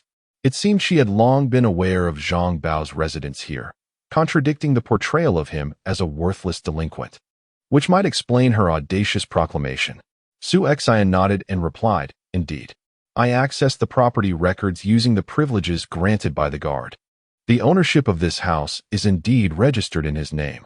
I merely did not anticipate the reality to be even more astonishing than I had imagined. With the proper authorization, one could navigate through a special channel to access internal systems, where inputting an identification number would unveil all desired information. Of course, this was contingent upon successful identity verification and the recording of the accessed information." Shi Yan took out his binoculars and scrutinized the surroundings, discovering that surveillance cameras were installed around the house, indicating a tight security system. Consequently, they had to contemplate the possibility of guard dogs being present in the yard. The two men familiarized themselves with the environment before repositioning their vehicle a bit farther away. They rolled up the windows, activated the air conditioning, and commenced their surveillance. They took turns, alternating their watch. The tinted glass provided a one-way view. They could see outside, yet those outside could not discern what lay within. The task was not only tedious but also remarkably monotonous. The crucial factor was their ignorance of the social dynamics surrounding the individual in question, which prevented them from revealing themselves or probing into matters with the locals. Given his background as a troublemaker, if this were indeed his territory, and if there were a genuine connection between him and Yang Xiaoli regarding the pesticide, it would essentially serve as a warning to him. Fortunately, both men maintained commendable mental fortitude, harboring not a trace of complaint. They understood that grievances would only breed negativity and impose psychological burdens and irritability upon their companion, rendering such sentiments utterly futile. As 2 days passed without any activity, neither at the villa nor outside its gates, even Shi Yan began to question whether the information he had gathered earlier was erroneous. Just then, a glimmer of change finally emerged. On the evening of the third day, an old white van halted at the villa's entrance. A young man with red hair, clad in a patterned t-shirt and distressed jeans, leaped out and approached the villa while carrying a cardboard box. He glanced around, entered a few digits on the keypad nearby, and slipped through a small door. 2 guard dogs, straining against their leashes, bared their teeth and rushed towards him, but after sniffing him, they retreated to the side. The red-haired youth exited the villa empty-handed within 5 minutes, leaping into a van and driving away. Shi Yan inquired, "Is there anyone inside?" "Indeed," replied Shi Yan. "I noticed that the box the red-haired fellow was carrying was not tightly closed. I could faintly see beer cans within. He must have been delivering food." Shi Yan recounted what he had observed and shared his conjecture. Although Shi Yan lacked binoculars, she realized her vision was improving. The clarity may not have been perfect, yet there was little difference in what she could see. "Zhang Bao?" They both exclaimed in unison, exchanging glances that revealed a hint of unexplainable strangeness. What initially appeared to be a mundane incident involving pesticide consumption leading to a comatose state gradually revealed an undercurrent of malevolence as they delved deeper. Shi Yan asked, "What shall we do next?" Shi Yan responded, "If we wish to continue our investigation, our only option is to find a way to enter and ascertain whether Zhang Bao is inside." Shi Yan hesitated. Her concerns were not about the moral or legal implications of trespassing. She contemplated instead the surveillance cameras and the guard dogs. Fortunately, these are not wide-angle cameras, and there are blind spots. I believe I have deduced their locations. Shi Yan stated. The remaining challenge is to subdue those guard dogs. After a brief preparation, they set their plan in motion that very night. The hours between 2 and 3 a.m. are when the human body is most fatigued and in the deepest slumber. The moon hung bright and the stars sparse, enveloping the world in a tranquil silence. As the two approached the villa with great haste, Shi Yan was suddenly gripped by an eerie sensation. Her inherent caution led her to leave no detail unexamined, and she quickly grasped Shifeng's arm, whispering, "I sense something amiss." Shifeng's body instinctively tensed. "Did you see something?" Shi Yan shook her head. "No." Though nothing was visible, she perceived a more ominous aura than before, prompting her unease about their surroundings. Shifeng, remaining composed, suggested they pause to observe and quietly deliberate. "Take a closer look. Can you discern anything? If not, we shall proceed with greater caution." Shi Yan nodded, focusing her thoughts intently on her left eye as she gazed once more at the villa. Noticing her actions, Shifeng instinctively drew nearer, vigilant of their surroundings to guard against any sudden disturbances from lurking wild animals. She closed her eyes, gently easing her discomfort, and remarked, "I have detected no signs of spirits. However, there is a chilling energy emanating, seemingly rising from the ground." In truth, the source of this cold energy did not originate from the earth but was a resonance formed by the moonlight interacting with the absorbed lunar essence, creating a closed loop of dark energy. The ground? They turned their attention to the villa's courtyard, where a mosaic of various stones reflected the moonlight in a soft, silvery glow. Shi Yan replied, "Yes." In contrast, the interior of the villa appeared starkly devoid of detail, pristine as if it were a blank canvas. There was undoubtedly something amiss within. If Xingmu were present, he would be aware that a barrier had been established within the villa. Anyone whose magical prowess is inferior to that of the barrier's creator would be unable to penetrate its veil. After much deliberation, the two resolved to venture forth and test their limits. Otherwise, they would remain forever oblivious to the truth, rendering the days of patient waiting utterly futile. However, prior to embarking on this endeavor, Shifeng placed a call to the guard. "Hello, guard team. We are heading to a certain location. If I do not call back in an hour, please come and collect the bodies." The longer he lingered in this place, the more uneasy he felt, prompting him to proceed with utmost caution. A single careless remark could indeed lead to dire consequences. The guard team, in the midst of a deep slumber, was abruptly roused by this disjointed statement. With years of professional vigilance, one could sense that something amiss was occurring. They pressed for details. "Where are you now? Where are you headed? What exactly is happening? I have set up a timed email to be sent to your inbox in an hour." Chapter 56. A Scholar's Inkstone. Shi Yan urgently grasped Shifeng's arm, exclaiming, "Do not move. Wait a moment. I sense something is amiss here. We may have encountered a barrier." As she spoke, she began to concentrate her thoughts, channeling her energy into her left eye for a clearer view of her surroundings. Despite her utmost focus, the scene before her remained shrouded in a gray haze, akin to the persistent fog that blankets a winter morning, rendering everything indistinct. After a brief observation, a dryness began to creep into her eyes. After a brief respite, Shi Yan took out the chocolate from her bag and began to indulge in it. She replied, "I am uncertain. Beyond this, I cannot find a more suitable word to elucidate everything. Alas, it is solely my limited knowledge and experience that I must blame." After consuming several pieces of chocolate, she rinsed her mouth with water, alleviating the cloying sweetness, and felt her body revitalized. Taking a moment to prepare herself, she sought tranquility within, focusing her entire attention on her left eye, and gazed ahead once more. Gradually, the dense fog before her began to dissipate, as if a subtle breeze had gently swept through. The objects within the mist slowly became discernible. Shi Yan inhaled sharply, and upon clarifying the scene before her, even a person accustomed to nightmares would have nearly cried out in terror.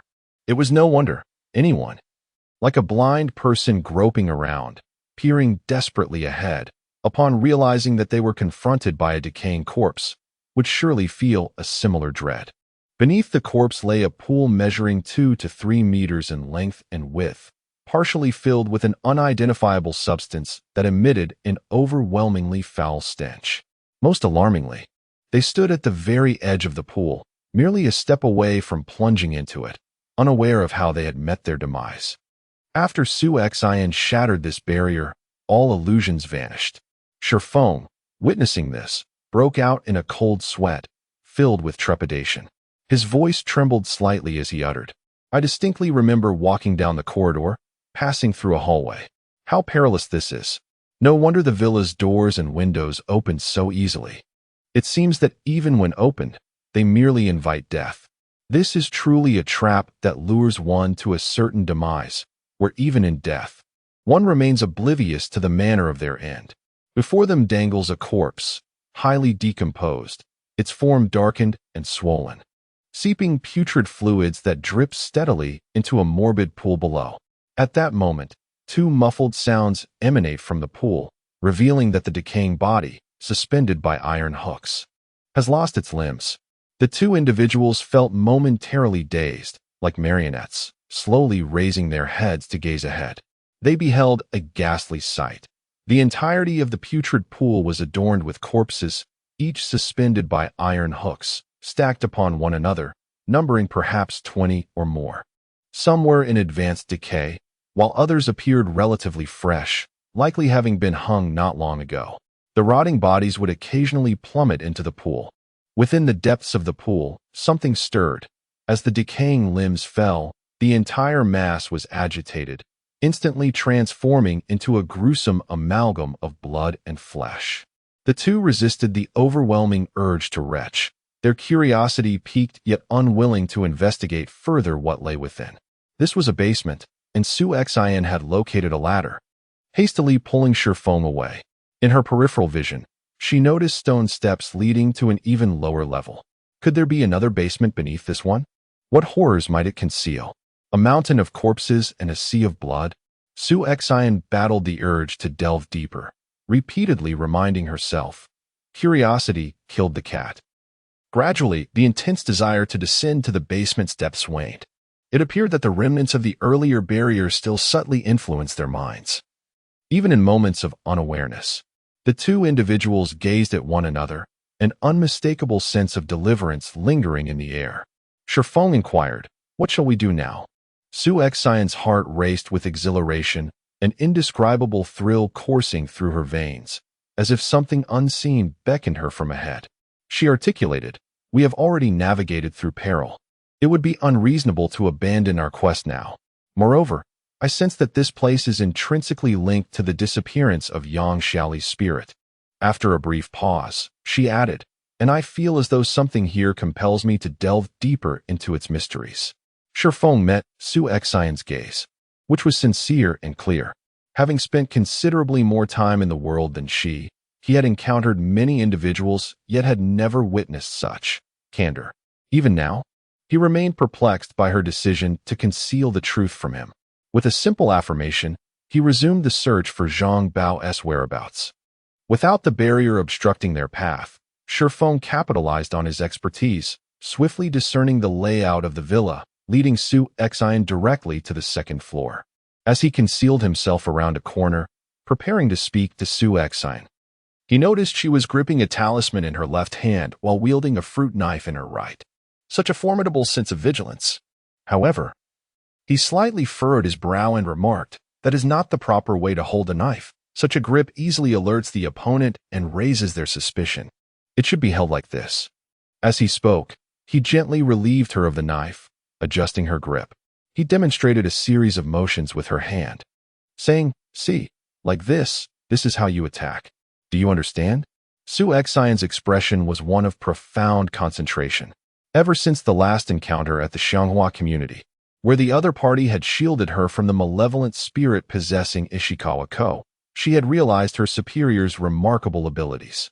Given her own physical frailty, it was imperative that she humbly and earnestly absorb the teachings offered. The sheer white curtains fluttered gently, while the pallid moonlight cascaded through the windows, casting a silvery frost upon the floor within the room. A slender man sat cross-legged on a plush couch, his bare torso turned away from the window. Beside him, on a low table, rested a palm-sized inkstone, which glimmered under the moonlight, emanating an inexplicable aura of sanctity. Su-Yan's gaze fell upon the inkstone. and a thought crossed her mind. Could it be that this object had drawn her attention in the ethereal realm? Regardless of its true nature, she resolved not to allow it to manipulate or dominate her will. Chapter 57. Fierce Battle. The man extended his index finger, grinding something within the inkstone, as if dipping it into a substance before applying it directly to his face. While smearing the contents across his skin, he muttered impatiently, "What a bother. Every time I apply this, I must also cleanse and burn incense. Fortunately, in just 2 days, I shall be finished. And then I will possess an ageless visage and an indestructible body." His self-satisfied musings culminated in an eerie laugh, revealing a countenance that, while somewhat handsome, was marred by the unsettling nature of his laughter. Confined to this place for nearly half a year, he lamented the absence of companionship, unable to indulge in romance, garner followers, race cars, or exert power over others. The stifling solitude was driving him to madness. The most frustrating aspect was the monotony of his days spent solely with his phone or television, devoid of any conversation. Every day, apart from the basic necessities of life, the sole task he undertakes is to use this inkstone to collect that ethereal fluid, piercing his own fingertip to blend it with his essence, and then applying it onto his body. Were he not to engage in self-dialogue, it is likely he would become mute within 6 months. Shi Yan squinted slightly, murmuring the name Zhang Bao. Indeed, this individual is Zhang Bao, who is performing his daily spiritual crossing ritual. In Shi Yan's left eye, she perceives a pitch-black shadow enveloping Zhang Bao. As he gradually applies that substance to himself, the shadow seems to solidify incrementally. A profound sense of foreboding washes over her, as if that dark presence could emerge from Zhang Bao's form at any moment, replete with an aura of malevolent slaughter. It is imperative to deal with Zhang Bao. Entering through the front door would easily reveal their presence. Exchanging glances with Shi Yan, they resolved to circumvent through another room and climb in through the window. The balconies of such private villas are interconnected, separated only by a single-layer wall. With Shi Yan's assistance, Shi Yan successfully traversed from the balcony of an adjacent room to that of Zhang Bao's chamber. Zhang Bao hummed casually, completely oblivious to the intrusion, as if it were beyond his imagination that someone could breach his sanctuary. In Shi Yan's perception, Zhang Bao gradually transformed into a mountain of corpses amidst a sea of blood, severed limbs and dismembered bodies swirling in her consciousness, reminiscent of the nightmares she had endured and the chilling scenes witnessed in the basement. A surge of murderous intent ignited within her, compelling her to raise her knife and strike. Shi Yan was suddenly alarmed. They had traversed numerous locations without any protective footgear or gloves, undoubtedly leaving behind some traces. If a homicide were to occur here, it would spell disaster. Even with the presence of the guards, their relationship was one of collaboration, not one where they exploited each other to evade responsibility. Thus, he hastily advanced ahead of Shi Yan, one hand blocking her blade while the other struck downward toward Zhang Bao's nape. With his strength and honed technique, rendering a man unconscious was a trivial task. However, at that moment, an unexpected turn of events transpired. Shi Yan, taken aback by the sudden obstruction, was about to inquire about his actions. Meanwhile, rather than being incapacitated, Zhang Bao turned his head with a blank stare, his eyes glinting with a chilling light, a bloodthirsty smirk curling at the corners of his mouth as he reached out towards them. Both felt an immense force gripping their chests, propelling them forward uncontrollably, crashing against the wall before rebounding onto the floor. Stunned by this abrupt shift, they found themselves in disarray. Fortunately, Shi Yan had placed a binding talisman on his chest moments earlier, and lacking any protective spiritual energy, he was struck by the shadow's force, activating the talisman passively. Instantly, Zhang Bao's movements became sluggish. Although Shi Yan felt as if her entire body had been shattered from the fall, she remained astutely aware of the situation. She recognized that the shadow was orchestrating everything. Due to physical limitations, it could not unleash its full potential. At this moment, with the binding talisman temporarily confining the shadow within Zhang Bao's body, it was the perfect opportunity to counterattack. She struggled to rise from the ground, ready to press the talisman against him, only to realize that she had dislocated her left arm during the fall. She, utterly unconcerned, decisively drew forth another talisman and struck it upon Zhang Bao's head. Instantly, Zhang Bao's body crumpled to the ground like a soft dough. Shi Feng, equally shaken, expressed sincere regret to Su Xian, saying, "Just now, I." As she spoke, she commenced the refinement of the spectral entity. Recalling the method she had employed against the previous apparition, she realized that her energy could indeed transmute the soul. This malevolent spirit could not be allowed to linger. With 2 talismans currently restraining it, the moment to eradicate it was most opportune. Resolute in her decision, she acted without hesitation. Channeling her spiritual energy, her right hand reached toward the Bai Hui point atop the spirit's head. The Bai Hui connects directly to the spiritual platform, capturing the spirit ensnared within. Although this entity appeared formidable, it had yet to fully materialize. That is to say, it had not completely coalesced into a tangible form. Moreover, being currently bound by the talismans rendered it as fragile as scattered sand, allowing Su Xian to swiftly dissipate much of its malevolent essence. As the sinister aura of the spirit waned, it was replaced by a haunting plea for mercy. The sobbing sounds were profoundly unsettling, evoking a sense of sorrow and desolation that pierced the heart. Realizing its entreaties were futile, the spirit began to exert influence over Shi Feng's mental state. "Please, spare me. I have done nothing wrong. I am innocent," it whimpered. As it spoke, the scene transformed, depicting its final moments. A thief stealthily infiltrated a villa, inadvertently stumbled into a basement, and subsequently fell into a pit. Within, a viscous substance clung to him, corroding everything it touched, gradually eroding flesh and bone, revealing writhing organs. In a moment of desperation, the anguished cries and struggles of the wretched souls echoed within, their skeletal hands flailing wildly, attempting to extricate themselves from the morass, until they became utterly enmeshed with the surrounding putrid matter. Was this not reminiscent of the grotesque pit of corpses they themselves had narrowly escaped becoming part of? They stood on the precipice of joining that macabre assembly. With a visceral cry, Shi Feng could no longer contain himself. His stomach convulsed violently, and he retched, expelling the contents of his stomach. Here, alongside the hapless thieves who had unwittingly walked into their doom, lay the vanished souls, victims of violent deaths. All congregated in this grim place. They were first immersed in a peculiar vessel, and then, with iron hooks, their jaws were suspended over the pit, allowing them to decay slowly, dropping into the abyss of rotting flesh. The scene continued to shift. Countless phantoms flickered before him, each a manifestation of their tragic demise. Imbued with profound sorrow, incessantly pleading for mercy, their inner energies waned, nearly depleted. Su Xian, noticing Shi Feng clutching his head in a desperate attempt to resist the mental allure of the specters, called out, "Bring me 2 pieces of chocolate."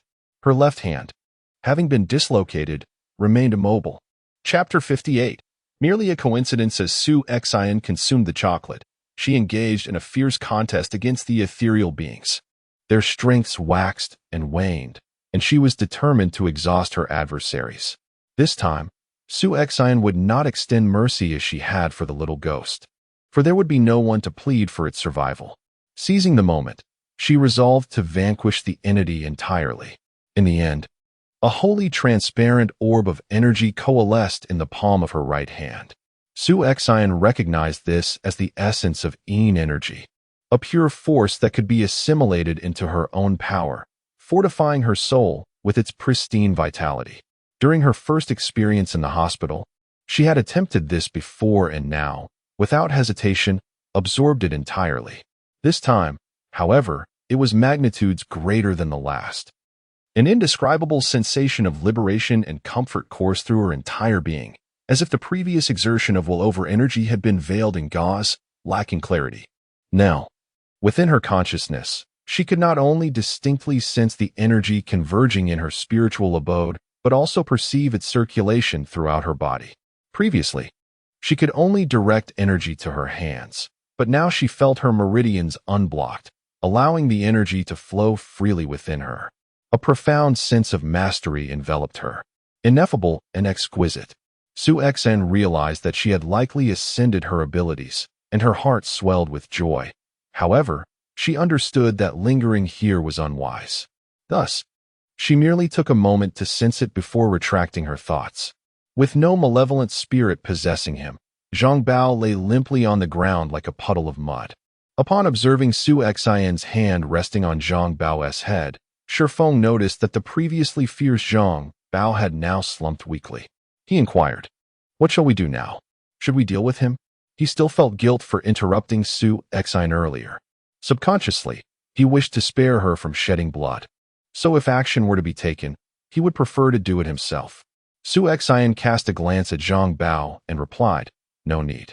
She gestured towards her left arm, indicating for her leader to assist her, while continuing to explain. The chilling aura I sensed emanating from him was due to the accumulation of no less than a dozen restless spirits, a phenomenon that can only arise from a person of great malevolence. Thus, he cannot be spared. Moreover, he previously lured Yang Xiaoli into suicide. Not to mention the lack of evidence now. Even if the evidence were irrefutable, he would face no adequate punishment due to attempted murder. Thus, the notion arose to eliminate him once and for all. However, having eradicated the malevolent spirit within him, we need not confront him directly. Not only would he suffer from the backlash of his own sorcery, but those who covertly support him would also turn against him. A voice interjected ominously, "Moreover, their retribution would be infinitely more cruel than ours. To end his life now would indeed be an act of true mercy. It is evident that she is not a benevolent soul, at least not toward such a person." Despite Su Xian's psychological preparation, she still felt a profound pain that penetrated to her very bones. Fortunately, Shi Feng's technique was remarkably swift, and the agony passed in an instant. She attempted to move, sensing a slight discomfort and weakness, but it would not impede her actions.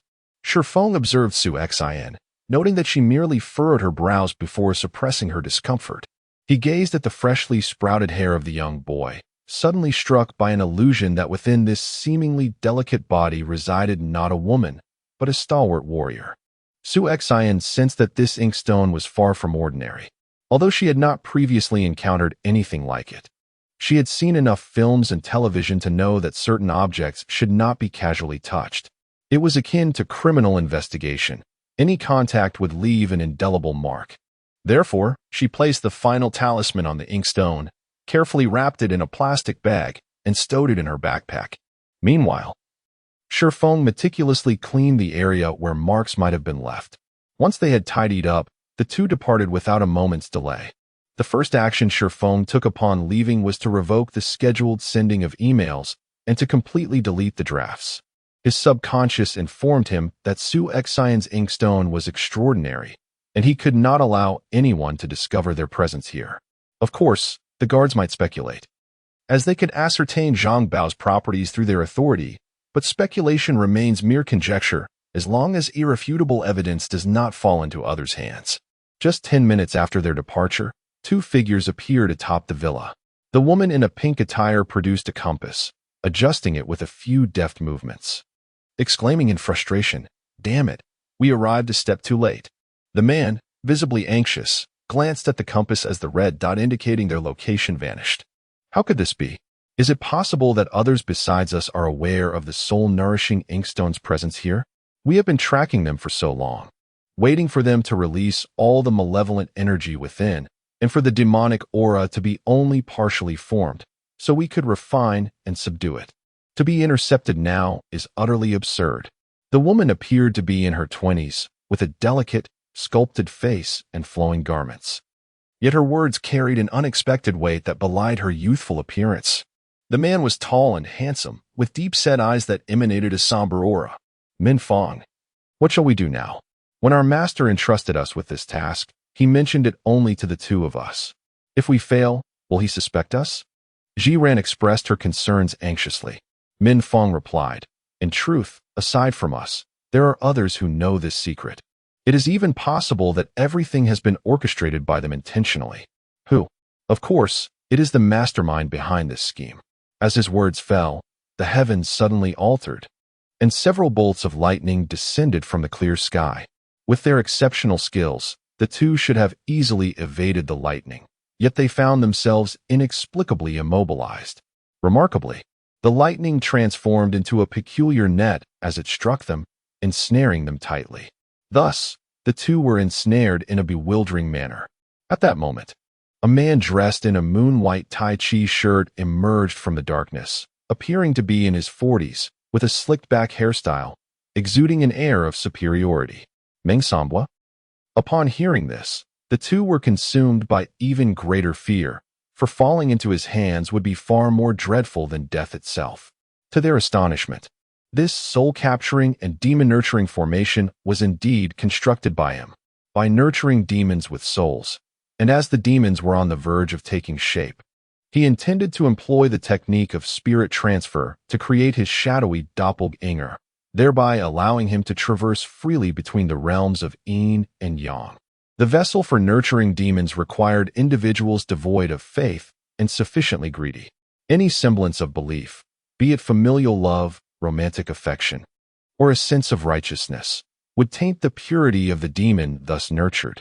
Should even a fragment of one's soul be infused with such beliefs, complete integration would be impossible, and one might even face a backlash, making it utterly unfeasible to transform it into their shadowy counterpart. Zhang Bao was the ideal candidate chosen by Meng-sanbua, a person who would sell out his own grandparents and parents for the sake of gaining followers. Hypocritical, selfish, and sufficiently greedy. He had not anticipated that after meticulously orchestrating his plans for so long, success was within reach, only to suddenly sense that the divine thoughts he had left behind were being obliterated. Consequently, he emerged from his seclusion in haste, yet arrived a moment too late. He could undoubtedly discern that these two young children had not obtained the soul-nurturing inkstone. However, he noticed that they were both refined bodies of pure yin and pure yang, perfectly suitable for the creation of humanoid puppets. He considered it a minor compensation for the loss of his precious inkstone. With his cunning and foresight, he planned to immobilize the two before revealing himself in a grand display. As for Zhang Bao, who lay sprawled on the ground in deep slumber, everything prior seemed more surreal than a dream to him. Humph, a mere fool. Meng-sanbua reached out, his hand grasping the air, and a bronze seal flew from Zhang Bao's body into his palm. This was the soul-subduing seal, which had been used to contain his soul due to his status as a host of demonic energy, serving also as a talisman for protection. At this moment, the vessel was rendered useless. This seal was not obtained without effort and should not be squandered on such an individual, devoid of the protection of the soul-subduing seal. The residual demonic energy within Zhang Bao's body began to wreak havoc, far beyond what his frail soul could endure. In the ensuing struggle, both parties suffered. The demonic energy dissipated entirely, yet Zhang Bao's soul was irrevocably damaged. Thus, although his consciousness remained, he was now severed from the spirit that governed his bodily actions, destined to become what is commonly referred to as a madman. Contemplating this, Meng-sanbua smirked coldly, tracing a rune in the air that pierced Zhang Bao's form. He surveyed the villa, finding no signs of human interference, including the intricate illusions he had woven, which remained unbroken. The individual who had seized the opportunity to stealthily abscond with the soul-nurturing inkstone under such conditions was undoubtedly a formidable adversary.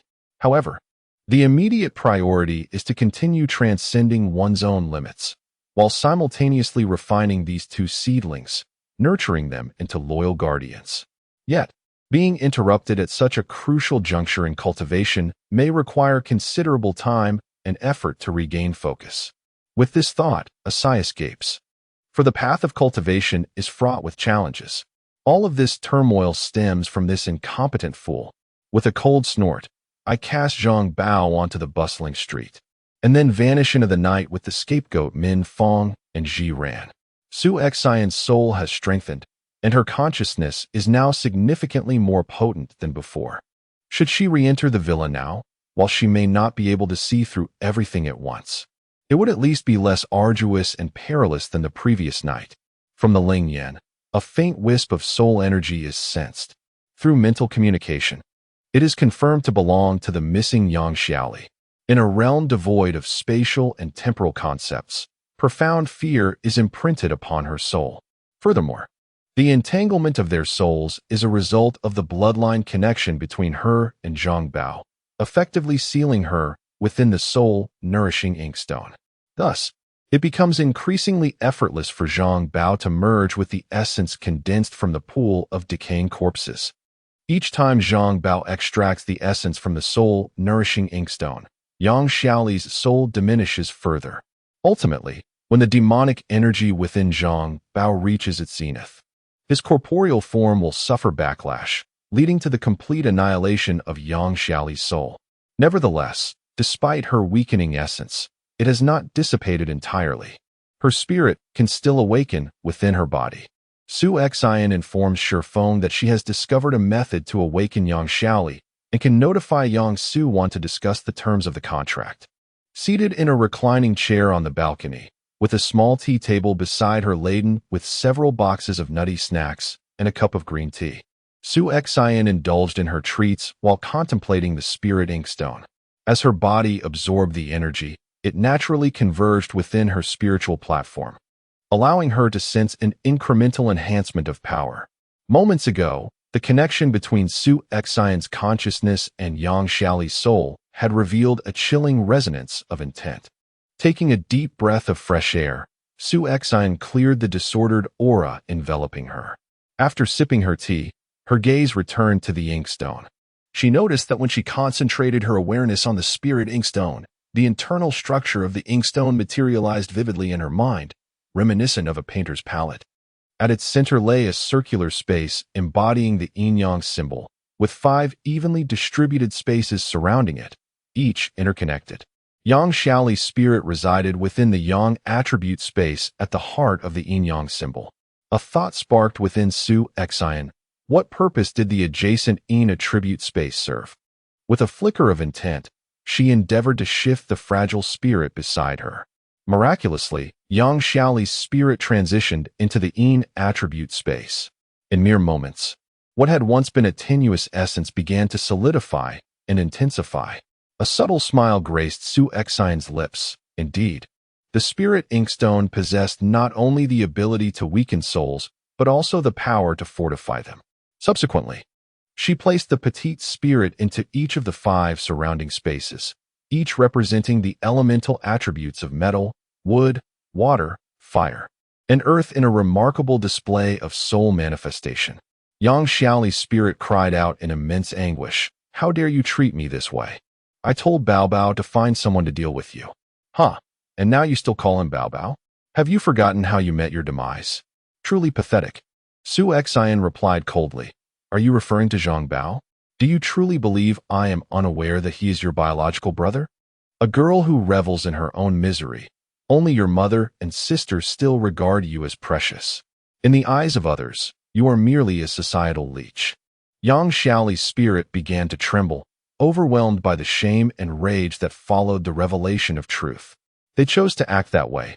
I did not force them. Why must all the blame fall upon me? Do you have any idea how those people at school mocked me?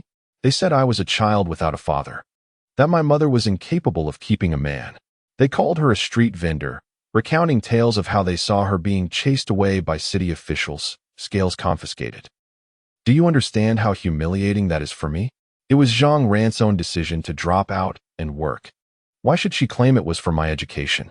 Why must I bear the weight of everything? Su Xian replied icily. Indeed, you are nothing more than a parasite, draining the vitality of your mother and sister while remaining so utterly ungrateful. Your nature is selfish, always seeking excuses for your own indulgence. Why can't you transform your circumstances into a reason to become strong and strive for your own betterment? The manipulations and betrayals you've endured have culminated in the fate you now face. No, I have not. It is they who have given this to me of their own accord. I never solicited their kindness. Why is it that others have fathers while I do not? Is it not because of her? Yang Xiaoli continues to justify her actions, attempting to validate her descent into depravity. Chapter 60. There is indeed a destiny in this world. Su Xian longs to deliver a resounding slap to her. Yes, she concedes that at times. The excessive devotion of others can indeed feel burdensome. However, Su Xian believes that if one perceives the love and contributions of others as a burden, one ought to return that burden to them. This merely indicates that individuals with faith and gratitude can find a breakthrough in life regardless of their circumstances, while those lacking faith will invariably seek excuses for their indulgence and selfishness. A tangible example exists in Shi Yan's vicinity. The boy's mother is a painter in a factory, grappling with paint daily, earning barely over 1,000 yuan a month. His father is a laborer on construction sites, performing menial tasks such as moving bricks. And due to a lack of skills and connections, he can barely earn over 2,000 yuan monthly. The household also supports 2 elderly individuals, living in extreme poverty. The boy has never worn a piece of clothing worth more than 100 yuan, has never owned a tablet, watch, or smartphone. Nor has he ever enrolled in any extracurricular classes or tutoring sessions. He endures ridicule that is no less than that faced by Yang Xiao. The boy attends the worst high school in the county, colloquially referred to as a dumping ground. Any family hoping for a promising future for their child would never send them there. Even during school hours, 14 or 15-year-old girls parade down the street in tank tops, adorned with lipstick and dyed hair, while boys gather in groups to smoke, drink, fight, and even engage in drug use. However, many boys come from families that cannot afford the exorbitant tuition fees and various additional costs associated with other schools, which often reach into the thousands. Consequently, they are relegated to attending this public institution. Yet, within this challenging environment, one boy consistently ranks among the top students in his grade, achieving an impressive 5th place countywide in the high school entrance examination. The administration of the county's prestigious high school even visited his home to encourage him. Should he enroll, all expenses would be waived. Ultimately, the boy did not disappoint their expectations. In contrast, Yang Xiaoli embodies a different narrative. She transforms the derision she faces from others into a profound resentment directed at her mother and sister, although she outwardly presents herself as obedient and understanding. This fade elicits a heightened sense of protectiveness from her mother and sister, who become increasingly cautious in their treatment of her. Such overprotection gradually leads her to lose her sense of self. Her mother claims to compensate for the absence of paternal love, and Xiaoli begins to perceive her mother and sister's sacrifices as mere entitlements. Adolescence often breeds restlessness and confusion, and she is no exception. Yet, she discovers that whenever she references her father, both her mother and sister become subdued. It is as if she possesses a potent weapon that compels them to relent. Whenever they attempt to discipline her, she invokes her father's memory. In her misguided sense of achievement, she indulges herself without restraint, recklessly squandering her mother's hard-earned money. She never considered that each instance of her confrontations with her mother regarding their father was merely tearing open the wounds her mother had painstakingly tried to heal, cruelly rubbing salt into the injuries. Shi Yan finally comprehended the depth of Yang Xiaoli's resentment towards her sister. It stemmed from her sister's decision to forego high school in order to attend a vocational school, thereby enabling Shi Yan to pursue her education. She perceived her sister as hypocritical, believing that her sister feigned sacrifice for her sake while, in truth, it was her own reluctance to study that led to this decision. Moreover, the accolades from outsiders, who praised her for being understanding and considerate, accumulated within her heart, transforming into profound resentment. Regarding the wedding with Fu Jun, she harbored a deep-seated disdain for someone she deemed a rustic bumpkin, filthy and unkempt, incapable of comparing to a boyfriend who resided in a villa and boasted a fortune. However, in her desire for revenge against her sister, she resorted to drugging Fu Jun. After they assisted him into the room, she rendered her sister unconscious. In the aftermath, she asserted that if Zhang Ran were to disclose that she was responsible for that day, it would be a deliberate attempt to sabotage them. Consequently, Zhang Ran remained silent, and Fu Jun continued to believe that it was Yang Xiaoli with whom he had that intimate encounter. At his core, Fu Jun was a traditional and devoted individual. Although premarital relations were not part of his expectations as a man, he felt compelled to shoulder the responsibility. Thus, no matter how Yang Xiaoli changed, he never wavered in his commitment. During her time at school, Shi Yan frequently visited the library and read extensively. She recalled encountering a notion in one book that romantic relationships often begin with physical intimacy and ultimately conclude in the same manner. Thus, Su Xian's interpretation was that perhaps Fu Jun had truly fallen in love with the person she had once loved. Su Xian believed that Fu Jun was indeed more compatible with Zhang Ran, both in temperament and character. As she pondered this, a smile involuntarily graced her lips. Yang Xiaoli's soul had recently gained a modicum of strength within the realm of the Yin attribute, only to be subsequently diminished again through relentless torment devoid of any elemental affinity, returning to its former frail state. After discerning the purpose and method of utilizing the Ling Yin, Su Xian harbored no intention of sending Yang Xiaoli back into the Yin attribute space. She sensed the lingering resentment and dissatisfaction within her, and with a mere thought, she chose to refine a portion of her memories and erase one of her souls. This way, even if her soul were to return to her body, she would be left with a dull mind and a frail physique, ensuring that she would no longer be a source of trouble for her mother and sister. Just as Su Xian felt she had thoroughly explored the intricacies of the ink stone, she suddenly detected a faint energy fluctuation within the original Yang attribute realm, apart from Yang Xiaoli. In truth, all souls drawn into the Yang attribute realm would be automatically weakened to bolster the primary soul, which in this case was Yang Xiaoli. Otherwise, how long could such a feeble soul sustain itself against the consumption? Initially, Su Xian had not noticed this subtle energy, partly because Yang Xiaoli obstructed her view, and partly due to her focus on uncovering the inkstone's functionalities. Now, as she calmed her mind, she could faintly sense it. Promptly, Su Xian directed her thoughts to manipulate the inkstone, sending it into the Yin attribute realm, where it would automatically enhance its soul. Moments later, a long laugh escaped her lips. Indeed, there was a providence in this world. 2 hours later, Yang Sujuan arrived, drenched in sweat, eager to prostrate herself before the two, repeatedly expressing her gratitude towards her benefactors.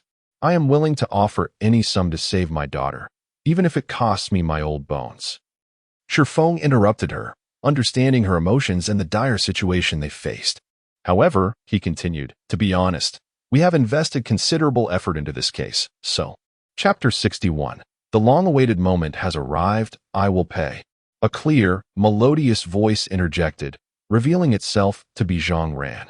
Following closely behind her was Fu Jun, who echoed her sentiment. Su Xian could not help but feel a spark of excitement. Such a harmonious exchange between them. Yet, alas, both held their own principles and convictions. If no one were to shatter this metaphorical window, they might indeed miss out on an opportunity. Breathless from their haste, Zhang Ran and Fu Jun entered and immediately seized upon Yang Sujuan's words. It turned out that Yang Sujuan had not informed them of her arrival after receiving the call, but had rushed over herself. Shifeng paused momentarily, instinctively glancing towards Su Xian, who subtly nodded in affirmation. "Let it be 50,000, then.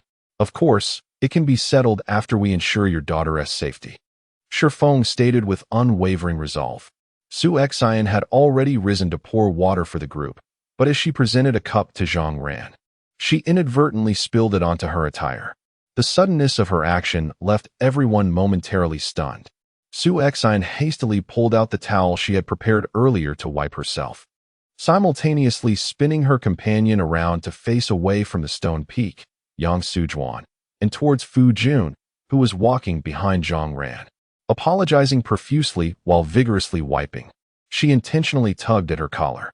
2 buttons of her shirt clinked and fell, revealing her fair skin. A faintly reddish mole stood out prominently on her otherwise pristine skin. Su Xian thought to herself, since both of them were already entangled in such a manner, and if Fu Jun was indeed as she had previously surmised, he must be quite familiar with the other's body. Thus, the outcome hinged on this one decisive moment. He looked astonished and incredulous, stepping forward to grasp Zhang Ran's arm. "That day, it was you, wasn't it? It was you, wasn't it?" Zhang Ran had always harbored fond feelings for this honest, diligent, and exceptionally attentive man, yet she was reluctant to become the destroyer of her sister's happiness. If she admitted it, would she not be undermining her sister's relationship? Zhang Ran felt an overwhelming desire to shake her head, yet her heart longed for the truth. Torn between conflicting emotions, she stood in place, anxiously gazing at Fu Jun, utterly at a loss. Suddenly, Fu Jun stepped forward and enveloped Zhang Ran in his embrace. His strong arms encircled her back, drawing her tightly into that heated, broad, and solid embrace. Zhang Ran's voice trembled with emotion as she confessed, "I have asked her several times if it is truly her, but I only wish to confirm that the one I love and intend to marry is indeed the same person." Yang Sujuan was utterly bewildered by the scene before her. Pointing at the two, "You, how could you?" Su Xian stood beside her, embracing her arms, and calmly remarked, "This is what it means for true lovers to ultimately unite. After all, he is still your son-in-law, so you have not lost out." Yang Sujuan turned to Su Xian, stammering, but her mind still occupied with thoughts of holding a formal wedding for her daughters once the younger one awoke. She never anticipated such a turn of events. "Are you worried about your younger daughter?" Su Xian felt a pang of bitterness within her. Although she could not divulge the truth about Zhang Bao, as doing so would only deepen the heartache of a mother already beset by misfortune, she found solace in the fact that Zhang Bao had become incapacitated and she had erased some of Yang Xiaoli's memories, rendering it a permanent secret.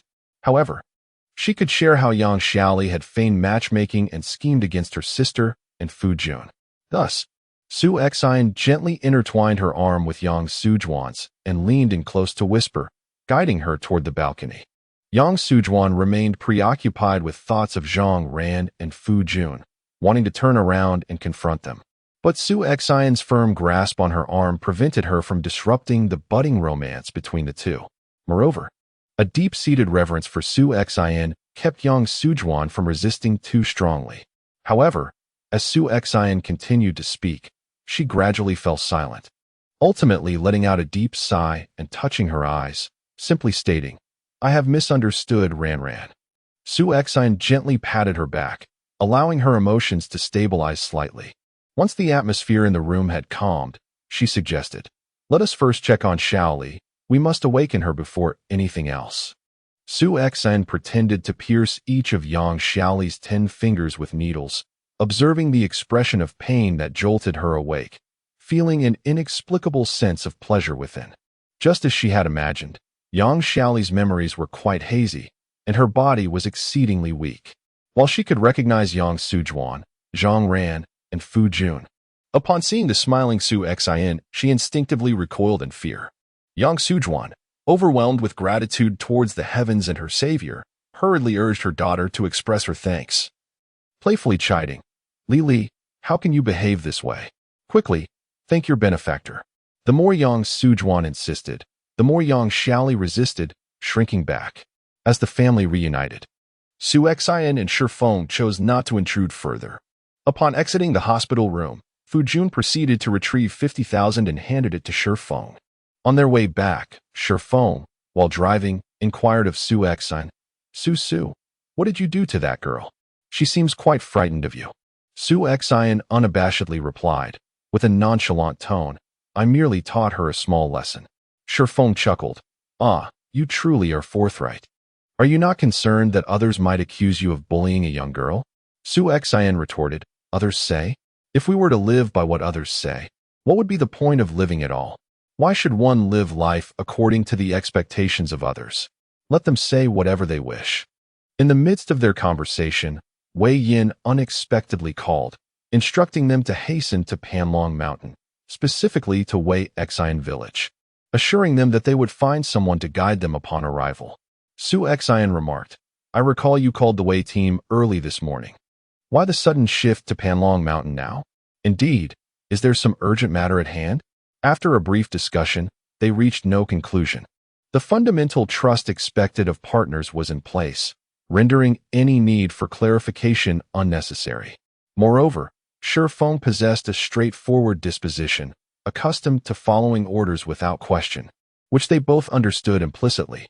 Su Xian inspected her belongings and ventured to a nearby supermarket to replenish her supplies of food and water, subsequently purchasing a local map at a newsstand. Shifeng checked the fuel gauge and proceeded to fill the tank at a gas station. Panlong Mountain and Fafa Temple are situated at opposite ends of the provincial city. Fafa Temple is renowned for its vibrant incense offerings, primarily attracting those seeking blessings or fulfillment of vows.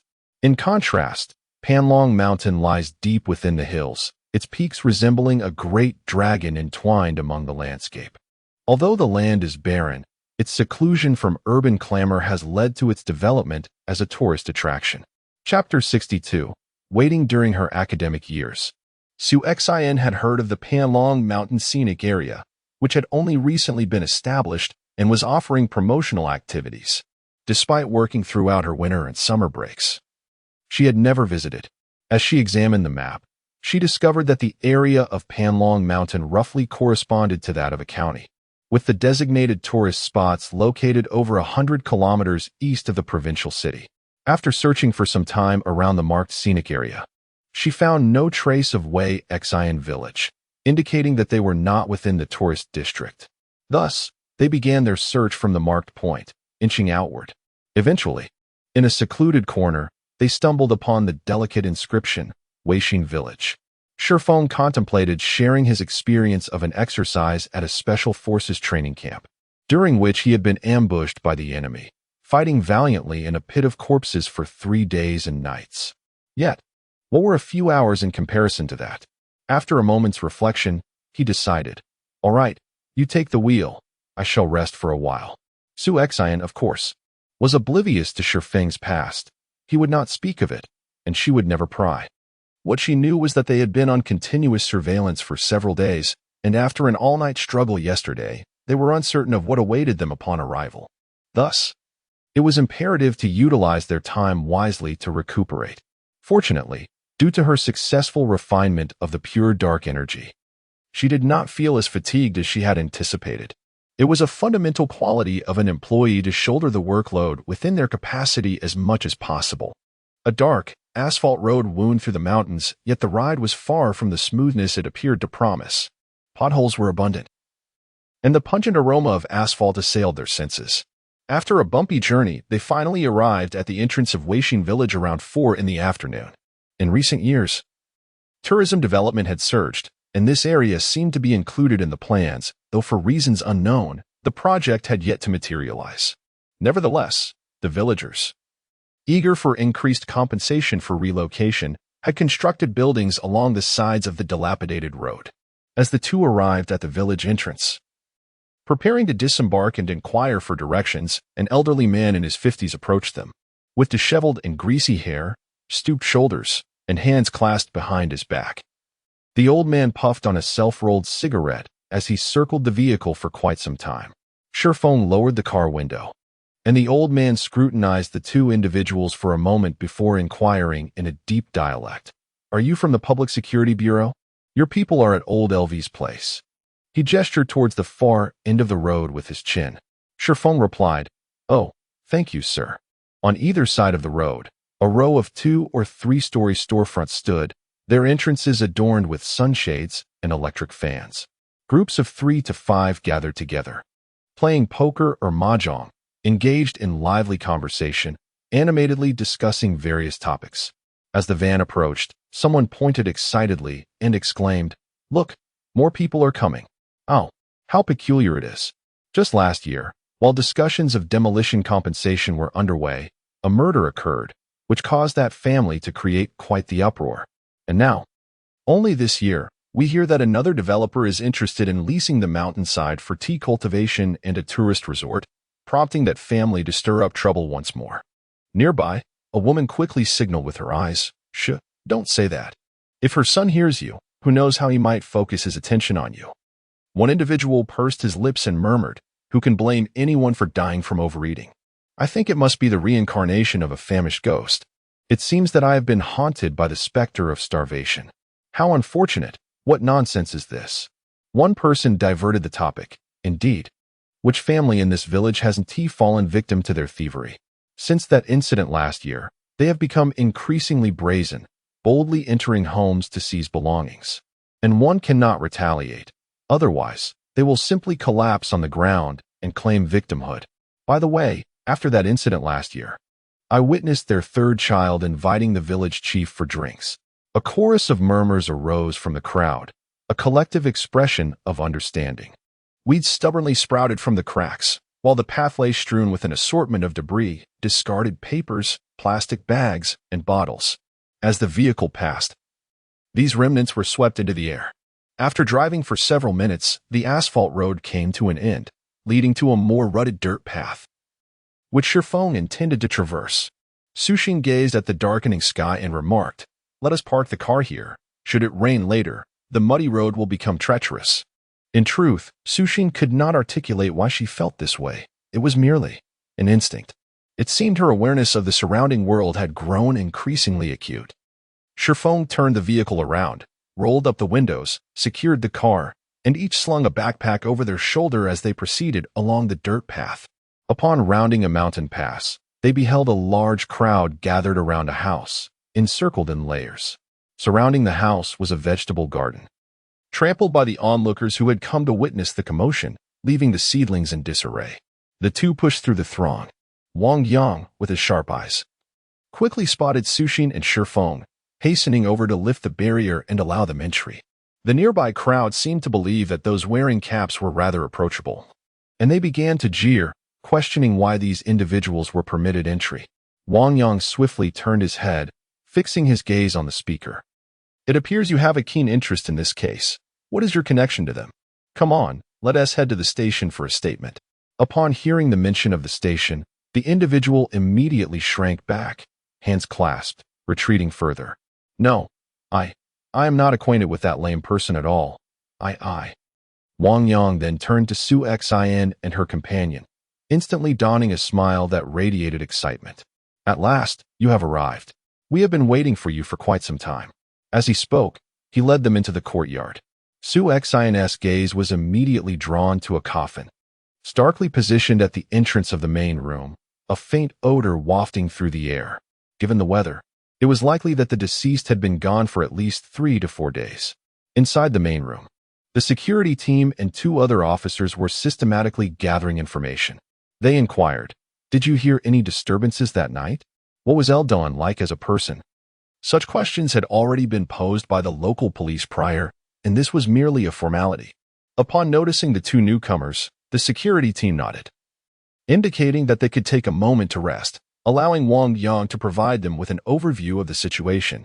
The lady of the house, a serene-looking elderly woman in her 60s, though bearing a troubled expression, endeavored to muster a polite smile. She served Shi Yan and Shi Yan 2 bowls of plain water, apologizing for the lack of hospitality and expressing her regrets to the police officers. Chapter 63. Who bolstered their thieving audacity? Wang Yang began.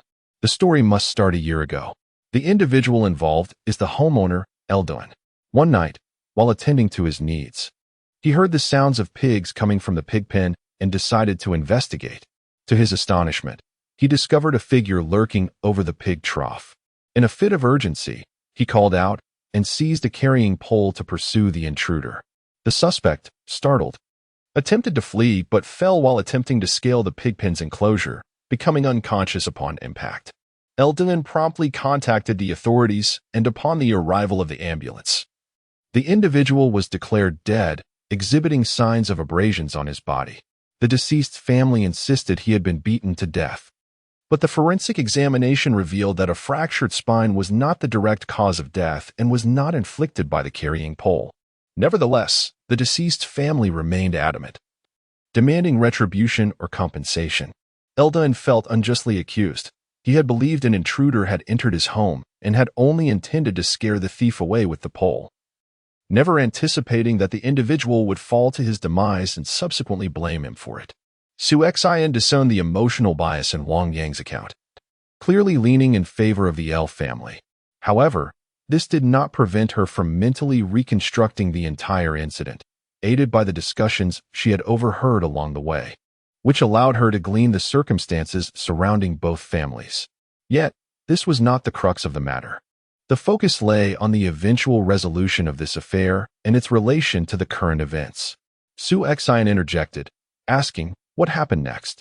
Wang Yang responded with a hum. "Well, naturally, the deceased is paramount. The lawyer stated that this was a case of negligent homicide on the part of the defendant, as he should have foreseen that the deceased would attempt to escape. He ought to have anticipated that the deceased would fall while climbing over the pigpen's enclosure. He should have predicted the possibility of fatal injury.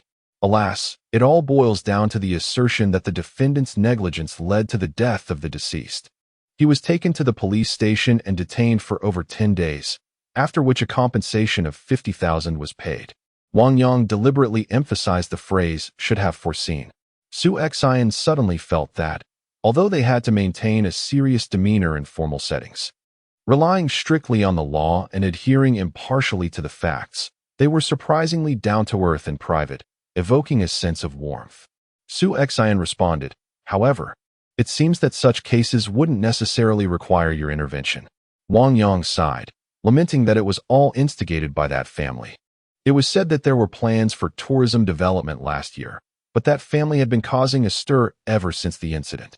Moreover, it appeared that they had some connection with the village secretary, and with a lawyer involved, the deceased was given precedence. Ultimately, they had to settle the matter peacefully, resulting in the Liu family compensating that family to put the issue to rest.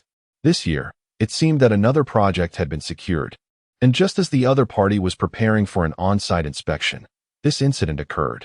The town leaders were understandably eager to prevent any disruption, as several neighboring towns had already embarked on the path to prosperity while their own area remained stagnant, awaiting external investment. Thus, they placed great importance on this investment initiative and requested the higher authorities to expedite the investigation. In reality, it was merely an appeal for the upper echelons to resolve this nail household issue. Consequently, the case was escalated from the town to the county, then to the provincial department, where the files were scrutinized repeatedly and the autopsy report was verified. They found themselves at an impasse, as all testimonies and evidence were unequivocally clear, showing no connection whatsoever to the Liu family. The crux of the issue lies with the Kuang family. They are victims, yet simultaneously bear responsibility and act as perpetrators. The resolution hinges upon their acceptance and acknowledgement of reality. Yesterday, they encountered a setback, and that very afternoon, they passed this hot potato to our department. The higher-ups decreed that a resolution must be reached within a week. Upon our assumption of the case today, the chief summoned you to take a look. Su Xian immediately grasped the essence of the conversation. Are you implying that there are discrepancies in the autopsy report? Wang Yang chuckled, affirming her suspicion. The medical report does not indicate a typical death, but rather, he abruptly paused, gazing at the two of them, and posed a question. Can you guess the cause of death? Su Xian smirked and readily replied, I cannot fathom it. Please enlighten me, Brother Wang. This statement was gratifying to Wang Yang. He revealed, with a hint of amusement, that the cause of death was overindulgence. He literally ate himself to death, rupturing his stomach. Oh, Su Xian expressed her surprise. It is quite an extraordinary feat for someone to eat themselves to death, unless the food consumed has the capacity to expand within the stomach. Su Xian inquired, could it be that the individual in the coffin at the front door met a similar fate? Indeed, and this case is even more bizarre. It is said that the following day, when Elda and Spouse went to feed the pigs, they discovered a person lying stiffly in the trough, already lifeless. This deceased individual was the father of the previous victim. Although there were no external injuries, the family refused to accept this, escalating their grievances to the village, the town, and the county, demanding either retribution for the life lost or financial compensation. Su Xian requested Wang Yang to escort her to the scene of the incident, specifically to the pigsty.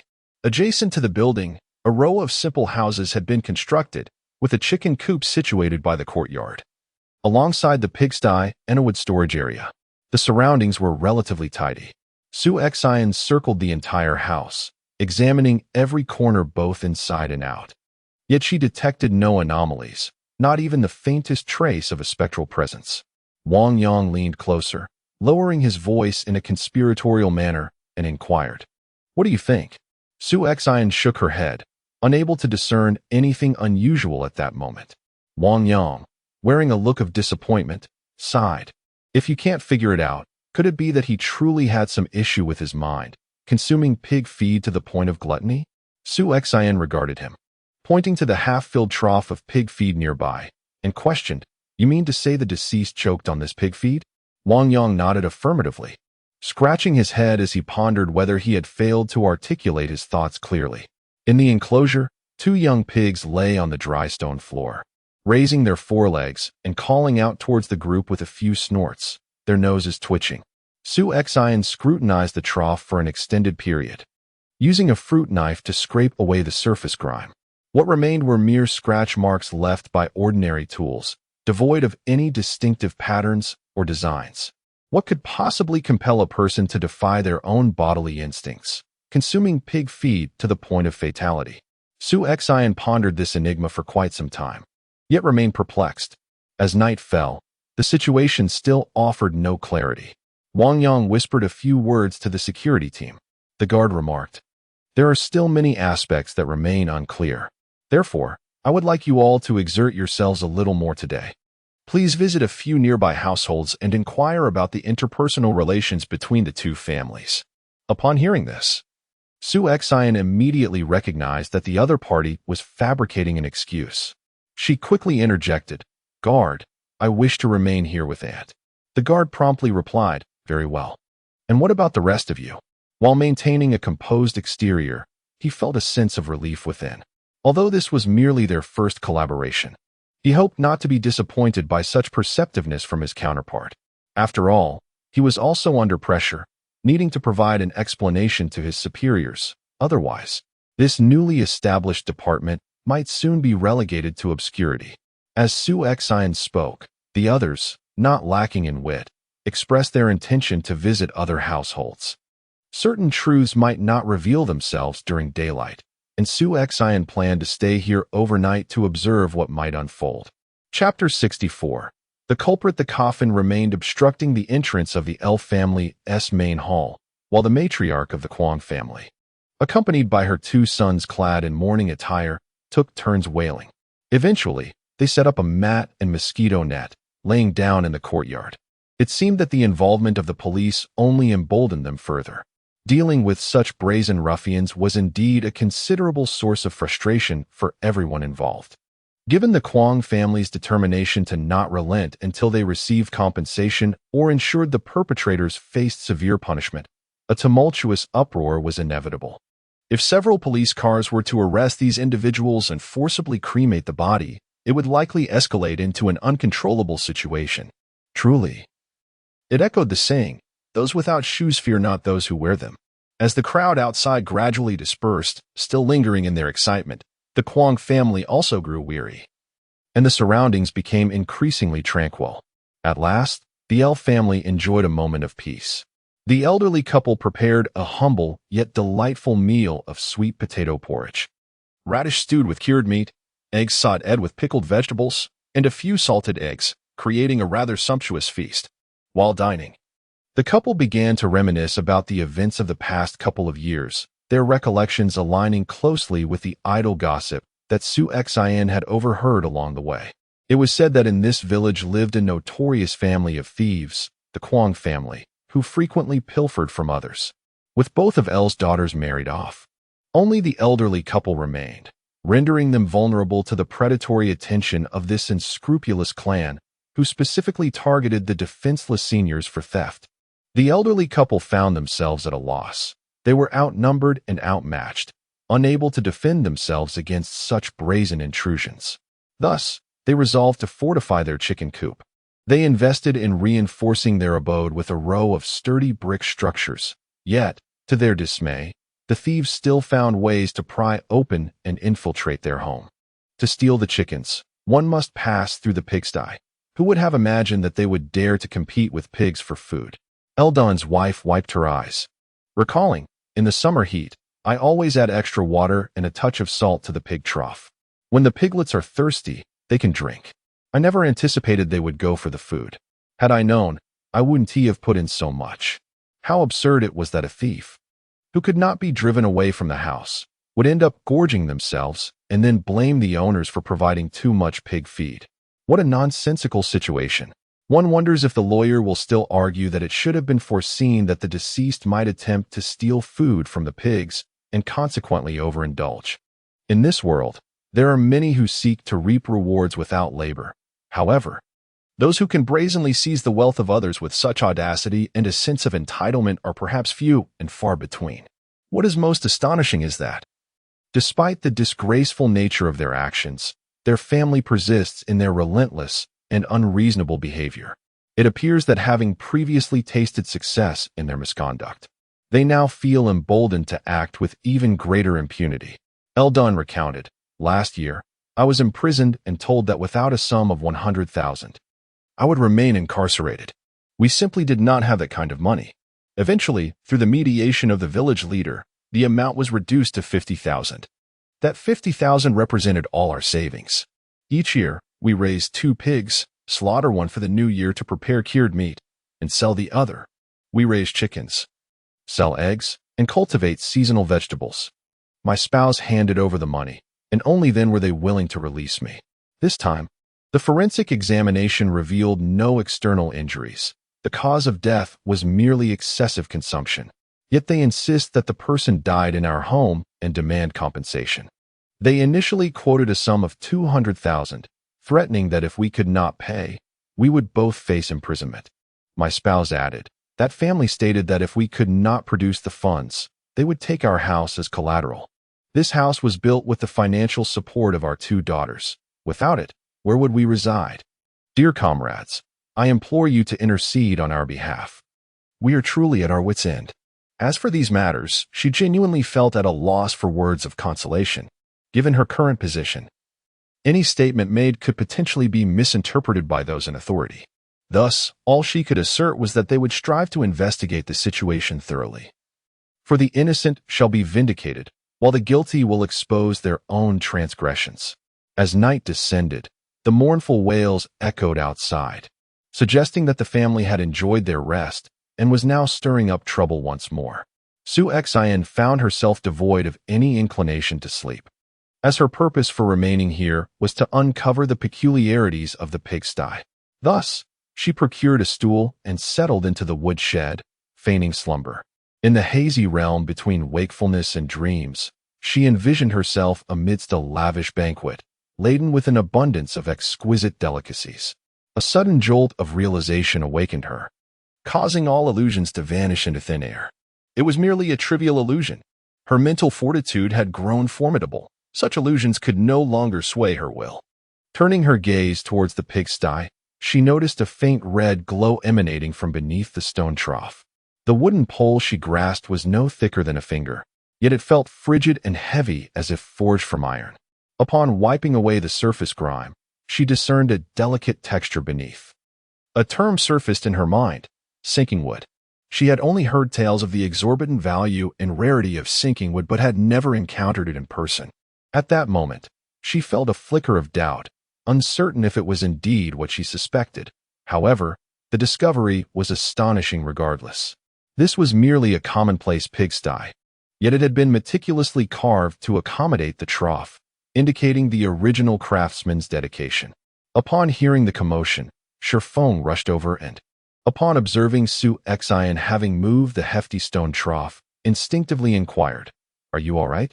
Pointing at the trough, he asked, "Why did you move this? It's so filthy."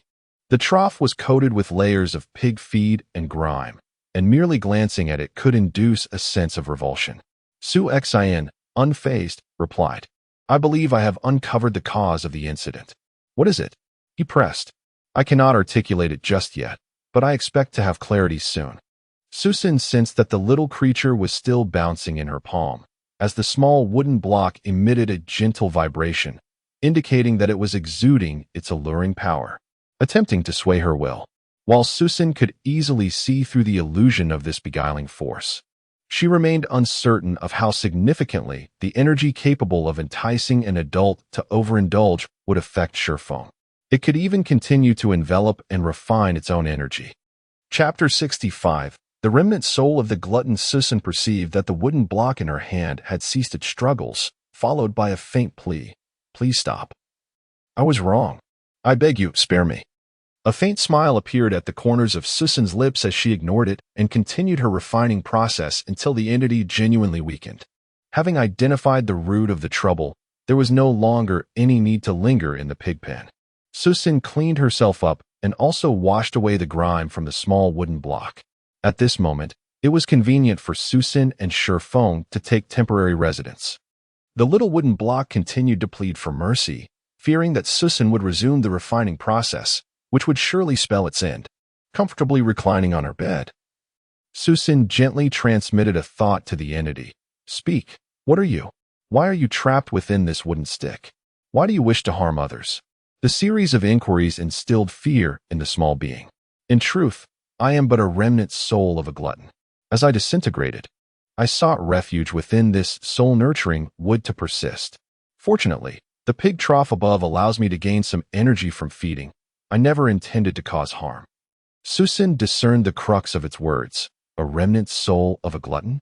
The ancient beast, which exists solely in legend, is, in fact, something one might encounter with ease or, conversely, something that could be vanquished to mere remnants of its soul. A single phrase encapsulates a wealth of information. At present, Shi Yan lacks the understanding necessary to discern the attributes of souls, making it impossible for her to ascertain whether the entity before her is indeed a Taotai. Furthermore, even if the creature revealed its true form, she would be unable to recognize it. Who can say whether reality aligns with the depictions found in lore? Nonetheless, Shi Yan possesses a fundamental judgment. The soul energy, so faint yet capable of sustaining such a clear and resolute intention, is not something an ordinary wandering spirit or ghost could achieve. You claim to have inadvertently ventured into this soul-nurturing wood. It is implausible that someone would carelessly leave an empty soul-nurturing wood in this location. Taotai hesitated, stammering, well, there was originally a small ghost inside. And I consumed it.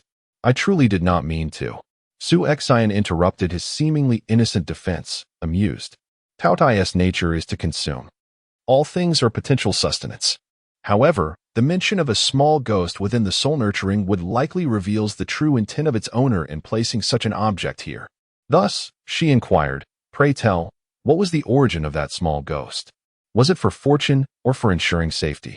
Before she could finish her inquiry, she was met with a derisive scoff from Taotai. Oh, fortune and safety, you say?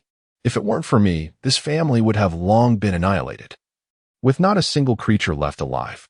That was a soul specifically refined for retribution. Fortunately, I arrived. Otherwise, this family would remain oblivious to their fate. The gluttonous figure boasted with an air of arrogance, and though his words were somewhat exaggerated, Shi Yan grasped the gravity of the situation. It appeared that someone indeed had targeted the elf family. But why? They were merely two diligent and honest elders, sustaining their lives through the rearing of poultry and livestock, as well as cultivating a modest garden. What grievance could they possibly have incited to warrant such a malevolent and sinister scheme against them? Could it be? Throughout the day, Shi Yan had been quietly observing and absorbing the circumstances around her. She overheard the Kwong family's brash declarations. If the elf family could not produce the requisite funds, they would be compelled to mortgage their home. A sudden clarity dawned upon Shi Yan. Thus, the true objective of the adversaries was indeed the house, or rather, the land itself. This parcel of land, nestled halfway up the mountainside, belonged entirely to the elf family. On one hand, there were rumors of impending tourism development, promising substantial compensation for constructing properties along the route. On the other hand, the elf family, having resided in a secluded valley, found the arduous trek uphill increasingly taxing with age, prompting their two daughters to jointly invest in building a residence on their own land. The reality was that securing the residential land was fraught with challenges. Moreover, when the asphalt road was laid, it was evident that the base had been extended to the rear of their home, yet inexplicably, a segment was left unfinished. It seemed plausible that the machinations behind such acts were beyond the capabilities of the Kwong family.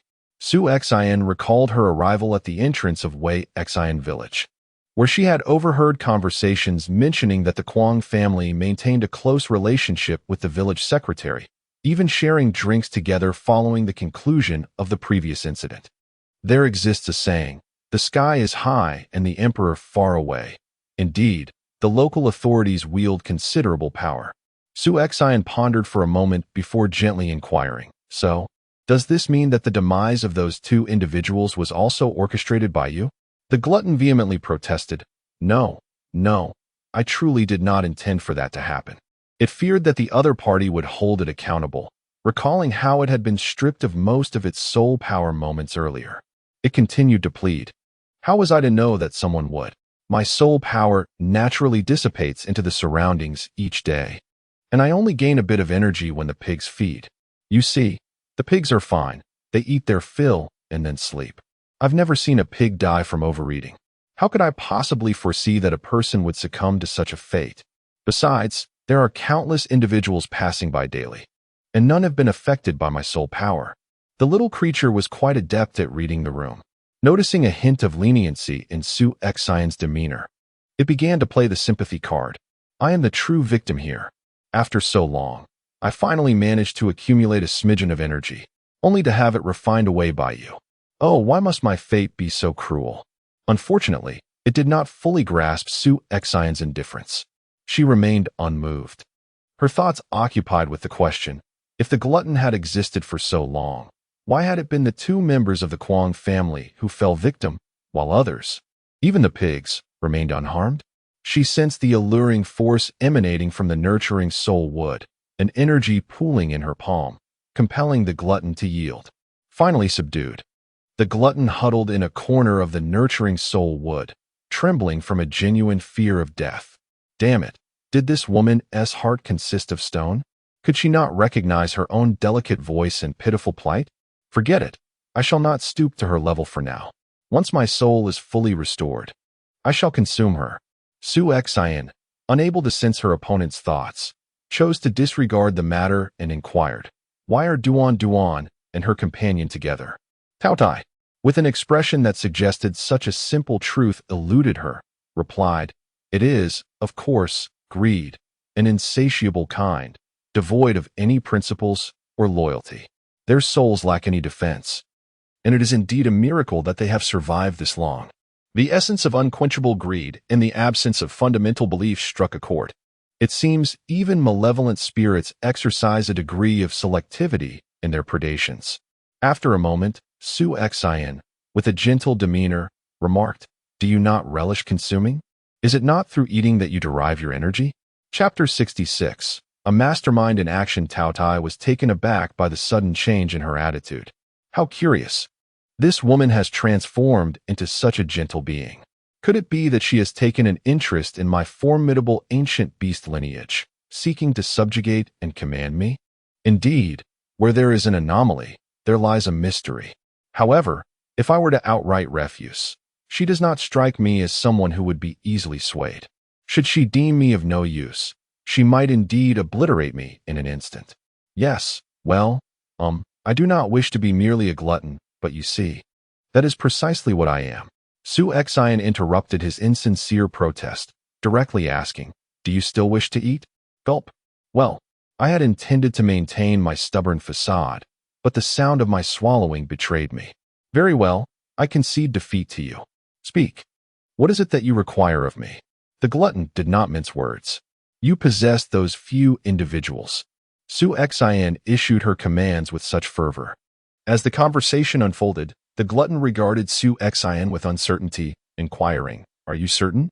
In all its recollections, those from the mystical sect, regardless of their inherent nature of righteousness or malevolence, always paraded under the banner of noble justice, dedicated to the eradication of evil and the protection of the righteous.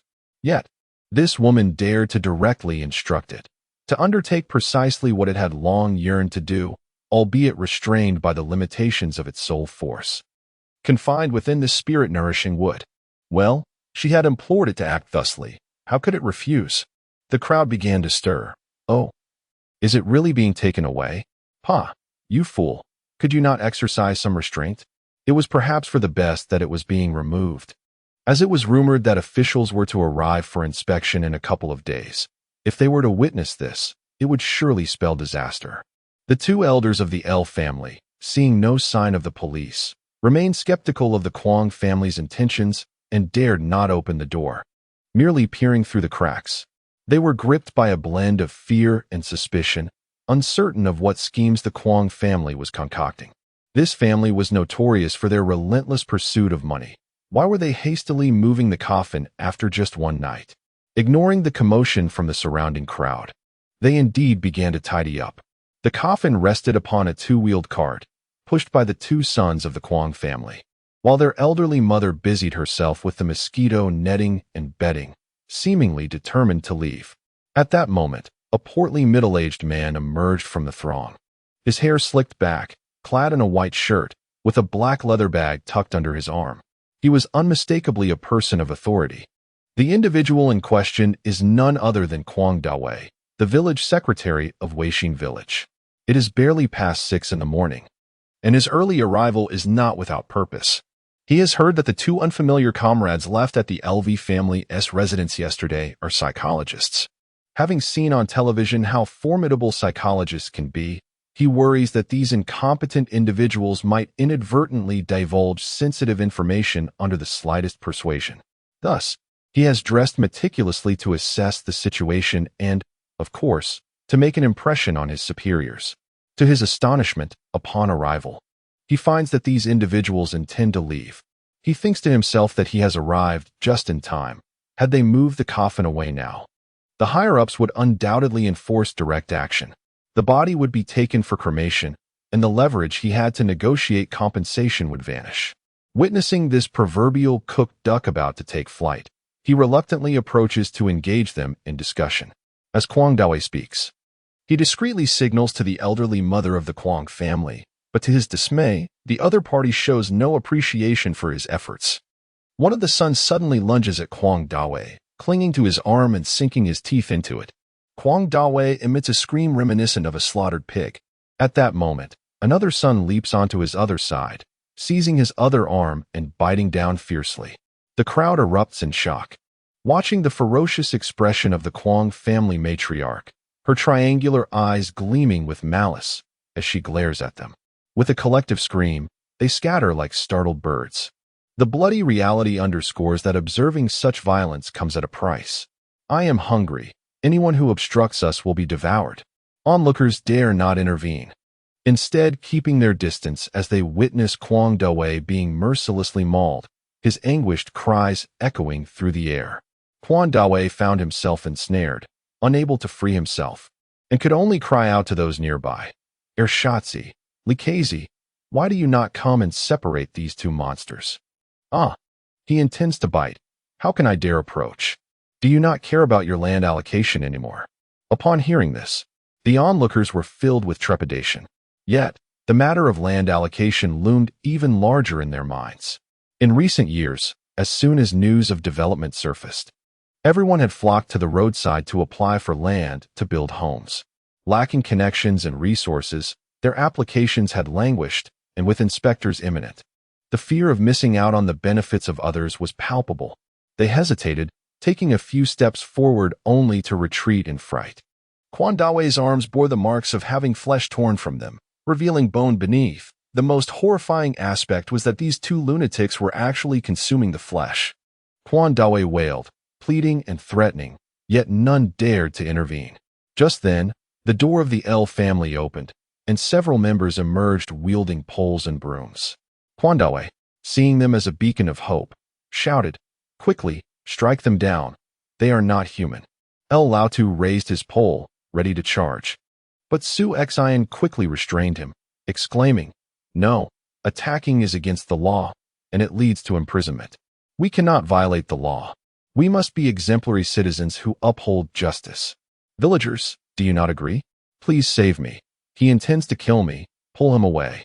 Su Xian approached the Kwong family members a little closer, deliberately asking loudly, "With so many people gathered, why do you only bite him?" He declared that once the matter was settled, the house and land would belong to him, yet the pigs and chickens within would belong to us. Now, he actually intends to seize everything for himself. The matriarch of the Kwong family exclaimed vehemently. A murmur rippled through the crowd. The onlookers were not fools. The discussions over tea and meals had already unveiled the truth of the situation. It was merely an open secret, for the L family had only 2 elderly individuals, which made them an easy target for scrutiny. The old adage, an arm cannot twist a thigh, rings true. They certainly would not confront the authorities for the sake of an outsider, jeopardizing their own interests in the process. Now, upon hearing of their internal strife being publicly aired, the crowd was taken aback. Kwang Dawei, filled with a mixture of anger and urgency, shouted, "Comrades, do not heed his nonsense. How could I possibly?" Su Xian interjected with a serious tone, addressing the matriarch of the Kwang family. "This house belongs to the L family. And you dare to use a corpse to maliciously threaten them? This is illegal, you know? Release him at once. Matters can be discussed amicably." Chapter 67. The Guiding Heart, Xiaomo's Guardian. Discuss amicably? They are about to tear me apart. Su Xian remarked with a sense of urgency. This cannot stand. While they may be barbaric and unreasonable, we must adhere to reason ourselves. Otherwise, how are we any different from them? Moreover, if we were to truly inflict harm upon them, who would bear the consequences? Would we not be accused of manslaughter? The crowd murmured in agreement. The crowd began to stir. Indeed, in this world, it is quite challenging to be a good person. A moment's carelessness may lead to being wronged or facing accusations of negligence. Alas, both families are not to be trifled with. If one offends the other, they will harbor resentment and focus their ire upon you next time. Someone shouted at Su Xian, "Aren't you the one who deals with this? Hurry up." Yes. Those in the offices nowadays merely speak without action, mere empty rhetoric. Su Xian replied to the one who insisted he should intervene. "My role is to alleviate psychological issues, not to engage in physical confrontations. Seeing your righteous and impatient demeanor, why do you remain merely verbal, failing to translate such justice into action?" Su Xian interjected. "Indeed, we are all advocates of reason, are we not? We must persuade through logic, not resort to violence." The onlookers, who believed he was a government official and should take action, finally quieted down. Meanwhile, Kwang Dawei, having been bitten, wailed in agony. "Oh, someone stop them already. What are you all doing? They are going to kill me." Alas, this is truly a ravenous spirit, living up to its reputation. Had it not been for Su Xian's mental intervention to guide the little creature's restraint, it might have swallowed him whole. In that moment, Kwang Dawei suddenly unleashed a primal force, casting the 2 individuals aside before retaliating fiercely, sinking his teeth into one of them and tearing away a chunk of flesh. Amidst his incoherent shouts of "Die, die, I want you to die. You relish this, don't you? I'll make sure you choke on it." The crowd emitted a collective hum of disbelief. Su Xian, having achieved the desired effect, feigned an attempt to mediate. And gradually, the tumult subsided. Kwang Dawei's relatives rushed forward, reproaching Su Xian. "Why did you not intervene sooner to restrain those lunatics?" Su Xian replied resolutely, "Mr. Kwang's inclination to threaten death upon others, even declaring his intent to kill that mother and her child, suggests he may be grappling with psychological issues that warrant professional help. I have exerted my utmost efforts to save him. Yet you, his kin, stood by as he was attacked, showing no urgency to seek medical assistance, and instead, you come to blame his savior. It seems you too might benefit from psychological evaluation." In the eyes of the onlookers, mental health issues were synonymous with insanity. The relatives, outraged by the implication that they too were unhinged, vehemently contested. However, Su Xian remained composed and fearless in her response, and amidst the ensuing chaos. Half an hour slipped by. Although Shifeng found Su Xian's dramatic approach perplexing, he reasoned that she must have her reasons for such actions. In a concerted effort, phone calls were made to disperse the onlookers, providing psychological comfort to the crowd, all while appearing notably anxious and hurried, for the preceding scene had indeed been rather unsettling. After more than 40 minutes, the guard swiftly arrived at the Lu residence with Wang Yang and others in tow. In full view of everyone, Su Xian recounted in detail the events that had transpired. The guard, upon discerning key phrases in her account, furrowed his brow and solemnly inquired, "What? Are you suggesting that this entire incident was orchestrated by Kwang Dawei to seize the Liu family's property? That he was responsible for the demise of the two from the Kwang family? As the village secretary, a steward of the people, how could he commit such an atrocity? Realizing the gravity of the situation, it became evident that communication with the town leadership was imperative. The unfolding events had taken an utterly unimaginable turn, steeped in absurdity. A throng hastily made their way to the Kwang residence. The coffin lay amidst the untidy yard, while the elderly matriarch of the Kwang family, her abdomen distended, lay on the street, frothing at the mouth, her breath shallow. Meanwhile, her two sons, covered in blood and clutching a mound of rice and flour, ravenously stuffed their mouths. Remnants of chicken feathers clinging to their lips and garments. A sudden gasp erupted from the crowd, prompting the two to lift their heads, their icy glares piercing through the air as if poised to pounce upon their next prey.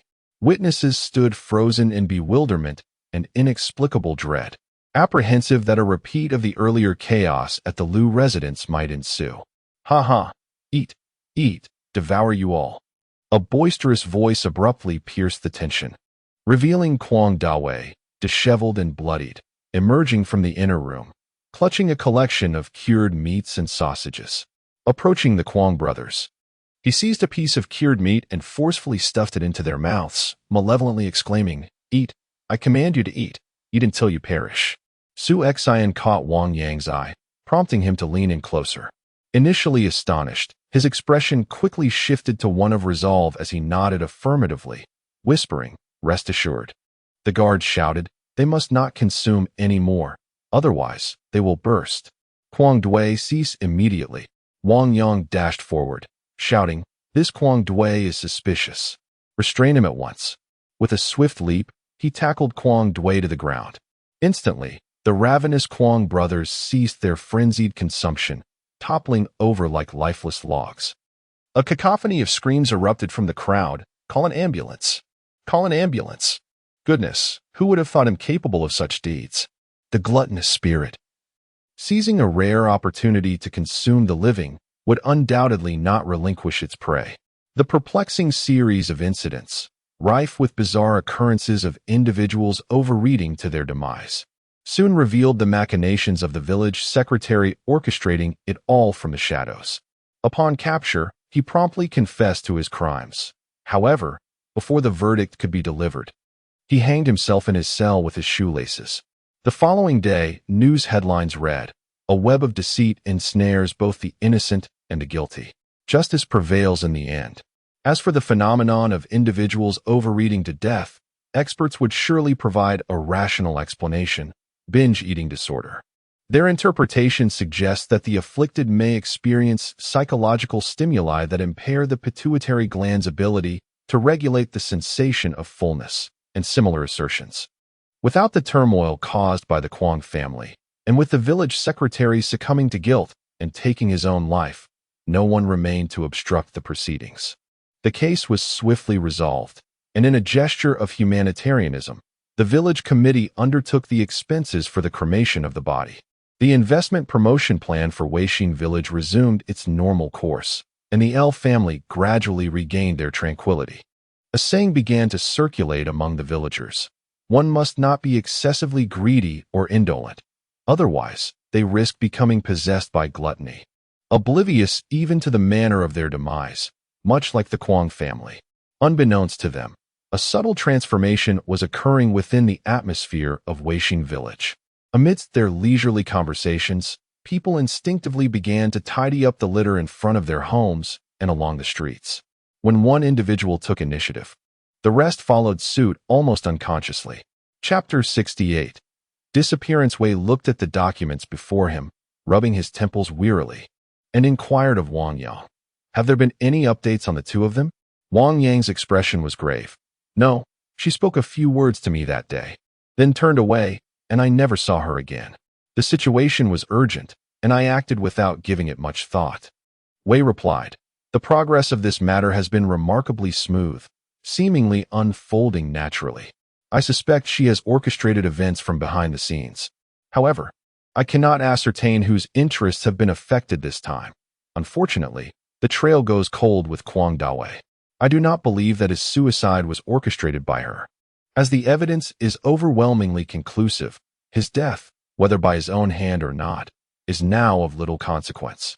The only possibility is that those behind him feared exposure. Yet, our analysis indicates that the core interest in this incident lies solely with the land owned by the Elf family. Even if compensation is provided in the future, it would merely amount to a few $100,000. Yet, would such a person truly lack this sum? Regrettably, this mystery may never be unraveled. However, if Shi Yan were present, perhaps she could discern something of significance.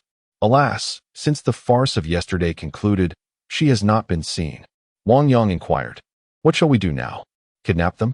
He exclaimed in astonishment. The captain responded. Although our interactions with these two have been limited, they have consistently exhibited a composed demeanor and a cautious approach to their actions. If they were to depart, they would certainly not vanish without a trace. The only plausible explanation is a sudden exit, without the opportunity to make a phone call. Wang Yang was profoundly impressed by his superior's analysis, then asked, What shall we do now? The captain sighed. What else can we do but wait? He then placed his hand firmly on the document before him. This is an urgent file just handed down from above, instructing us to take immediate action. The significance of this document, which had reached the captain's desk through special channels, was undeniable. What urgent case could it pertain to? The captain continued. Do you recall the case from 6 months ago involving a student who committed suicide by jumping from a building? The deceased's family claimed that their son was pushed off by a classmate, which caused quite a stir at the time, yet ultimately there was no evidence, and the case was swiftly closed. Wang Yang replied, I have some recollection of it. Are the deceased's family planning to appeal? The captain clarified, no. This time they are seeking to sue another individual, the deceased classmate, Huang Yuan. The guard continued, stating that according to Huang Yuan's parents, his behavior had recently become exceedingly peculiar, inexplicably climbing onto windows and suddenly rushing to the balcony to scale the railing. If they had not hired a bodyguard and a nanny to observe him around the clock, who knows what might have happened? Wang Yang expressed his disdain and confusion. What relevance does this have to our Special Cases Investigation Unit?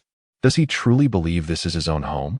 The guard ignored Wang Yang's complaints and continued, asserting that the higher authorities had mandated that they uncover the truth within 3 days and provide an explanation to the Huang family. An explanation? For what reason? Why should we? The boy might simply have issues with his own mind. Does that warrant the entire department, every officer, to act as his caretaker? I see this as mere retribution. Wang Yang vented his frustrations in a heated tirade. The guard, allowing Wang Yang to express his grievances, then wearily added, It's sufficient to voice such sentiments here. Do not carry them beyond this room. Observing his superior's fatigue and helplessness, Wang Yang recognized his own impulsiveness. In terms of experience and accomplishments, the captain was no less than those individuals. Yet, here he remained, merely a small team leader in a criminal investigation unit. Furthermore, being assigned to the Special Cases Unit, which appeared glamorous and formidable, was, in reality, akin to being relegated to obscurity. Wang Yang's tone softened. Captain, what shall we do now? Wei Yin replied, Since the higher-ups have issued their directive, we must still make an appearance.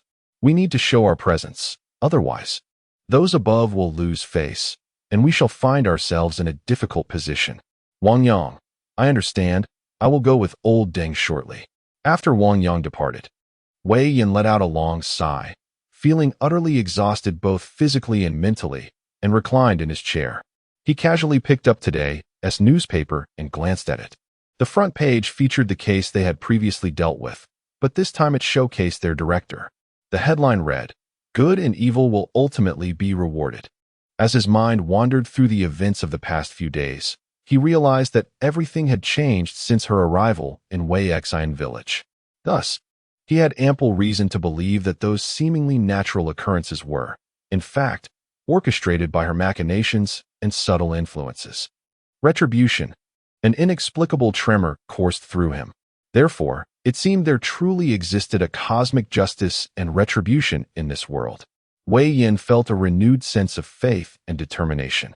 He recalled that merely 2 weeks prior, That rascal Shifeng had consulted him regarding Yang Tong's suicide case, and now peculiar incidents were occurring on the other side of the matter. Thus, subconsciously, he found himself hoping that this too was her doing. Meanwhile, Shi Yan was using her will to control the remnant soul of the gluttonous beast, meticulously directing a splendid performance. Suddenly, she sensed a fierce gust of wind approaching from behind, accompanied by a sharp rebuke. In broad daylight, you dare to unleash spirits to deceive the world, demoness. Surrender your life. Shi Yan was startled. She had not anticipated the presence of someone from the mystical sect here, nor did she expect that they would seek her life immediately. However, she was acutely aware that the arrangement was at a critical juncture, and failing to deliver a complete performance might not only fail to resolve the issue, but also tarnish the reputation of the police. She understood that this was her first collaboration with Team Wei, and she could not afford to fail. Thus, she deftly sent the final spirit-binding talisman towards the direction of the fierce wind, seizing the moment to communicate the necessary tasks to the lingering spirit of the gluttonous beast, while simultaneously offering counsel to Wang Yang. As she engaged her own energy to counter the adversary, she could not afford to lose focus, remaining stationary to allow Wang Yang to whisper a few words. Once her instructions were conveyed, the talisman was entirely depleted of its power. Suddenly, the opponent shifted from aggression to confinement, ensnaring Shi Yan within a barrier. Shifeng grasped her arm and followed suit. Shi Yan felt the scenery around her transform. She found herself in a secluded valley, with everyone else vanishing from sight. A shock coursed through her, realizing that the barrier concealed such intricate mysteries. Chapter 69. A profound connection. Standing 20 paces away was a woman clad in a blue robe. Her long hair elegantly gathered at the back with a matching ribbon, with a cherubic round face and features that resembled a painting. She exuded an aura of innocence and charm. However, her gaze directed at Shi Yan was filled with fury, as if harboring an irreconcilable vendetta. The woman pointed an accusatory finger at Shi Yan, exclaiming, "Had it not been for the fear of harming innocent bystanders, you would have already become a soul beneath my sword." Shi Yan had not forgotten the intense murderous intent that had surged towards her moments ago, and it was clear that the spirit-binding talisman had been the true turning point in her adversary's decision. Given her current abilities, she was incapable of crafting such a talisman, leading the opponent to assume that she was backed by a formidable sect or a powerful figure. Undeterred, Shi Yan retorted with a light scoff, "Fear of harming innocents? I never imagined you to be such a benevolent person." Indeed, she was a kind-hearted individual, often taking pleasure in being described as overly compassionate. Yet, the tone employed by her opponent was unmistakably one of mockery and derision. "What utter nonsense! Pray, who are you? What kind of talisman did you just employ? And what is your connection to Amu?" The woman's face displayed a hint of suspicion as she inquired in a sharp tone. After all, there were individuals in this world she could not afford to offend. Thus she first sought to ascertain his identity. She regarded Shi Yan, her chin slightly raised, unabashedly showcasing her arrogance and superiority. Indeed, it seemed to pertain to the matter of the talisman. Addressing Xingmu as Amu, clearly, their relationship was quite profound. Considering the favor Xingmu had extended by offering her a talisman, she could not afford to make the situation overly awkward. Yet, to simply concede was not Shi Yan's nature. Her adversary evidently believed herself to be a paragon of righteousness. Shi Yan felt quite irked as well. Just as she was orchestrating something critical, an unexpected individual had emerged. Not only had she squandered her last talisman, but now she faced an overconfident and aggressive interrogation. Who would be in a good mood under such circumstances? Refusing to be intimidated, Shi Yan turned her gaze towards the woman and retorted, "And who might you be? Why did you ambush me?" "Me? You mere uncouth insects are not worthy of knowing my name." "An ambush? I am merely executing heaven's will. Today, you brazenly unleashed a ghost to commit murder. Since I have witnessed your transgression, I cannot let you escape. Prepare to meet your end," the woman declared, her right hand emerging from the flowing sleeve of her left, drawing out a 3-foot-long, glimmering green sword. She soared into the air, lunging towards Su Xian. A gasp escaped Su Xian's lips. She realized that her opponent was not utilizing wires. This was true lightness of body. Su Xian's heart raced as she recognized she had encountered a hypocritical champion of justice. She had meticulously planned every possibility. Yet she could never have imagined that one day she would confront a swordsman, and one who could fly at that. Moreover, he approached her with fervent rhetoric of righteousness and justice. Su Xian questioned, "What do you mean by acting on behalf of the heavens? Is it the divine will that compels you to slay me?" As she spoke, she began to retreat. However, after only a few steps, she felt an invisible barrier obstructing her from behind. A phrase suddenly flashed through her mind, "a turtle in a jar." At that moment, Shi Yan dashed forward, seizing the woman's wrist and twisting it deftly. The woman's offensive stance faltered, her sword veering off course. Su Xian narrowly evaded the strike. The woman gasped in pain, clearly taken aback by his intervention. "Are you seeking death?" she exclaimed. "Blades do not discern. Be careful lest you injure yourself." This remark left Su Xian astonished at the woman's sudden shift. Just moments ago, she had appeared fearsome and resolute in her quest to eradicate evil. Yet now she displayed concern for Shi Yan. Shi Yan, wincing in pain and disbelief, gazed at the woman before him and said with a bitter smile, "Since that day, I vowed to find you. Someone told me that if I sought out a person who could see through the realms of yin and yang and followed her, I would eventually locate you. And it appears they were right." Su Xian comprehended the situation. It was no wonder that the woman had become so eager upon discovering her extraordinary abilities. It was all for the sake of this very woman before her. She pondered whether to flee or to eliminate this adversary who had sought her life from the outset. After all, there was no reason to allow a mortal enemy to linger and torment her. However, regardless of whether Shi Yan would take his own life in revenge for her death, or whether he might face legal repercussions, it is evident that the other party is willing to strike without hesitation. They must have contemplated these consequences. The crucial question remains, can I defeat my adversary? If not, perhaps it is best to seize this moment of their affection for one another and make my escape. Su Xian circled around the transparent barrier, realizing that it resembled a pot lid, trapping them within. She had little interest in the melodrama unfolding between the lovesick couple. Her primary concern was her own weariness. Instinctively, she directed her energy to the barrier, discovering that the layer was gradually being penetrated. Elation surged within her. It seemed this barrier was only effective against ordinary mortals. Regrettably, the rate at which the barrier could be breached was agonizingly slow. Akin to a vast plastic film where a spark the size of a grain of rice could easily create a hole, yet expanding that hole significantly proved a formidable challenge. In such a life-and-death moment, this slowness felt particularly exasperating. Anxious and frantic, Su Xian yearned to amplify her energy output, only to realize that her exertion felt inadequate, even draining. It appeared that her mental acuity and controlling energy, along with her internal energy reserves, were insufficient for a greater output.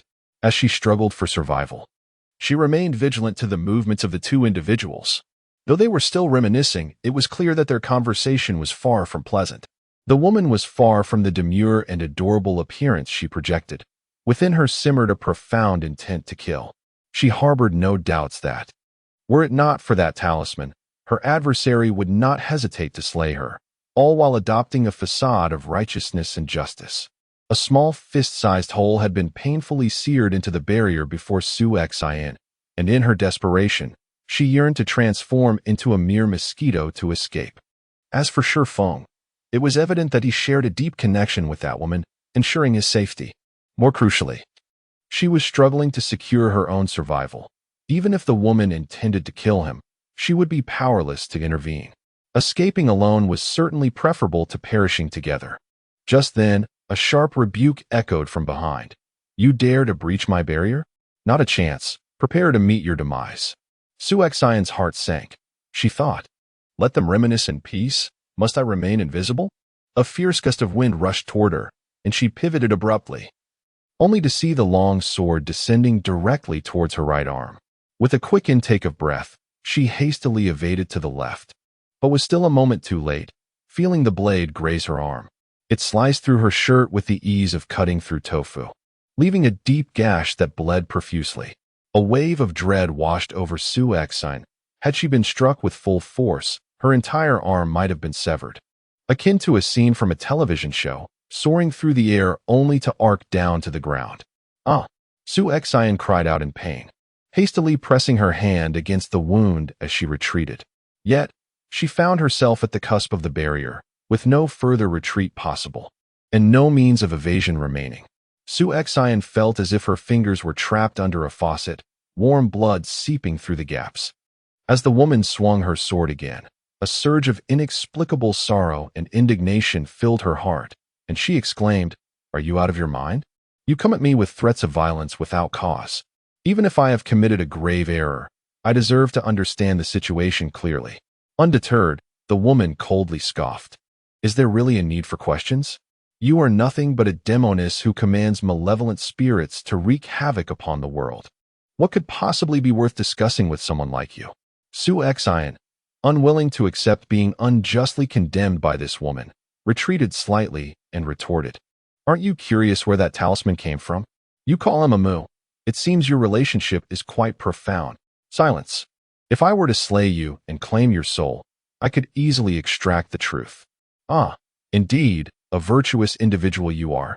Speaking of soul extraction so casually, are you afraid your true nature will be exposed before your former lover? Be quiet." The woman shouted furiously. Having witnessed this, Shifeng seized the woman's wrist, positioning himself protectively in front of Su Yan. The woman, incredulous, exclaimed, "Are you out of your mind? Who is she to you that you would defend her so fiercely?" Shifeng replied, "I have told you before, she is my partner, the one who possesses the ability to perceive the balance between realms, and she led me to you. But she is currently commanding evil spirits to harm others. Such a person cannot be spared. Step aside. I must uphold justice and eliminate this demoness." "Upholding justice in the name of heaven?" Shifeng let out a light snort. "I am uncertain as to why you are presently in this state, or perhaps this has always been your true nature, which I have simply failed to comprehend until now. However, I must convey to you that each of us harbors our own sense of righteousness and moral obligation. Commanding malevolent spirits does not inherently equate to causing harm. It may, in fact, serve to rescue others. Not all spirits are malevolent. Conversely, the genuine harm and malevolence are wrought by humans, stirred into existence by their own hands." As Shifeng stood resolutely before her, the woman grew increasingly incensed, her murderous intent surging. She scoffed, shaking her head. "Enfant, you have changed. You were not like this before. Humans and spirits are on divergent paths, and those outside our kin are bound to harbor different hearts. Do you not grasp this fundamental truth?" Shifeng replied, "I only believe in the constant principles of Heaven's way. Retribution is inescapable." The woman pointed her sword at Su Yan. "And what of her? She has allowed spirits to possess those individuals, intending for them to gorge themselves to death. Such a cruel-hearted woman, and you still defend her?" Shifeng interjected, "Enough. You are unaware of the circumstances. You know nothing yet speak of good and evil. Do you comprehend that the fate of that family was a consequence of their own misdeeds? They are the ones who deprived others of peace, intent on exterminating all who stood in their way." The woman retorted, "A spirit is still a spirit, and humans harming spirits constitutes a violation of Heaven's principles. Moreover, what right does she possess to determine whether others deserve their fates? By what authority does she presume to govern the lives and deaths of others? She commanded the spirits, thereby assisting the wicked. Such actions are deserving of condemnation." Shifeng remarked, "Those who trample upon the rights of others, why should they expect respect for their own power? What gives them the authority over life and death?" Just moments ago, Su Yan's arm had nearly been severed. Fortunately, Shifeng had intervened to shield her from the woman's subsequent assault, or she might have been reduced to a mere puppet. Seizing the opportunity during their verbal skirmish, she hastily removed her shirt to bind her wound. If she did not staunch the bleeding promptly, the threat of hemorrhagic shock loomed. Each movement elicited sharp pain, making her wince in agony. That strike had undoubtedly severed the artery in her arm. Before long, half of her body was drenched in blood, forming a pool beneath her feet. Su Xian felt a wave of dizziness wash over her, likely due to excessive blood loss, slowing her circulation. In a hurry, she retrieved a bottle of water, pouring it directly down her throat.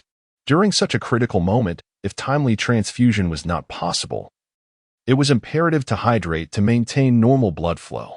After quenching her thirst, she quickly consumed several pieces of chocolate to replenish her energy. Meanwhile, the woman continued to shout, "Stand aside. Today, I shall uphold justice and eliminate this demoness to prevent her from further harming the innocent." With murderous intent, she suddenly broke free from Shi Yan and charged towards Su Xian with her sword drawn. Ever vigilant of her opponent's movements, Su Xian refused to remain passive, waiting for rescue or retribution. Instead, she seized the moment and rolled away to evade the impending attack.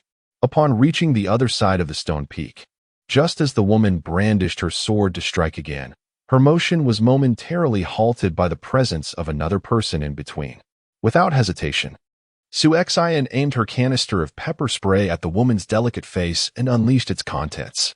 The woman let out a piercing cry, dropping her long sword and clutching her face in agony, emitting sounds akin to a slaughtered pig. Su Xian's full attention was fixed on the fallen weapon. As it dropped, she promptly bent down to retrieve it. Shi Yan was utterly unprepared for such a turn of events, instinctively moving to check on the woman's condition. However, he stumbled as something obstructed his path, nearly losing his balance. He looked down to see Su Xian squeezing past them, reaching for the longsword. The sight of the gruesome wound on her right arm tightened his heart, and he instinctively moved to help her, yet reason held him in place. The familiar visage before him sent a chill coursing through his being. This was the keen intuition he had honed amidst the blood and carnage of battle. It allowed him to perceive the subtlest fluctuations of spirit in the air, even detecting the malicious glances of others with clarity. This sensation had served as a golden finger on the battlefield, saving his life countless times, yet in ordinary life, it became a torment. After finally escaping the clutches of life and death struggles, he sought to lead a normal existence and consulted a renowned psychologist. Chapter 71. Resolute Stance, Sheng Xiao Xiao. Master of the Hall, the psychologist, under the pretext of easing his emotional turmoil, subjected Shi Yan to a session of hypnosis. Then, inform him that his exaggerated reactions to the surrounding environment are merely the result of past mental stimuli and excessive tension. In short, he should learn to relax. Subsequently, he encountered the tranquil and serene maiden, Yin Bao. From her, Shi Yan sensed no distasteful aura. She was as pure as an orchid blooming in a secluded valley. Kind-hearted, endearing, and adorably innocent, she evoked an instinctive desire to protect her. Gradually, he began to unwind, and soon after, his heightened vigilance towards his surroundings dissipated, rendering him akin to an ordinary person. It had been a long time since he had felt such awareness of danger. As for Su Xian, she currently possessed no suitable weapon, so upon seeing her opponent's weapon fall to the ground, she immediately rushed to retrieve it. However, the moment her hand made contact, the long sword transformed into a small wooden sword, no larger than the palm of her hand, devoid of any luster. It could actually change form. Su Xian paused momentarily, but without hesitation, grasped it, pressing one end of the diminutive wooden sword against her foot while twisting the hilt with her other hand, snapping it with a swift motion. Regardless of how finely crafted it was, it could not alter the essence of the wood. The small wooden sword broke with a decisive crack. Since this object could not serve her purpose, it would not be left for the enemy to use against her. Yin Bao let out a piercing scream. She had been injured in the eye by Su Xian's sneak attack and was about to retrieve her sword to retaliate, only to discover that the wretched woman had destroyed her cherished artifact. With the destruction of her treasure, she suffered a backlash, clutching her chest in agony. Despicable and shameless? It all depended on whom one was addressing. To treat benevolent individuals with kindness is only natural. However, how should one respond to those who would seek to harm you while hypocritically cloaking their actions in the guise of righteousness? This is nothing short of despicable. Su Xian, undeterred, retaliated sharply. Humph, despicable? There is none more contemptible than you. You strike to take a life while proclaiming to act in the name of justice. Is that not the very definition of depravity? Speaking of treachery, you initiated this ambush, aiming to deliver lethal blows. To call you treacherous is an understatement. As for your so-called treasure, do you truly believe I would allow this weapon, which has wounded me, to remain here? Or even offer it to you so that you may use it against me again, with a face that appears innocent and demure? There stirs within me an intense murderous intent. Meanwhile, I secretly grasp my pepper spray. Su Xian declared herself weary, pulling out a bottle of water and drinking deeply before indulging in several pieces of chocolate. Yin Bao, fuming with rage, bore a pallid complexion, much like Su Xian's. Yet she could not articulate a single word despite pointing an accusing finger at her. Thanks to her timely replenishment of water and sustenance, Su Xian gradually regained some strength.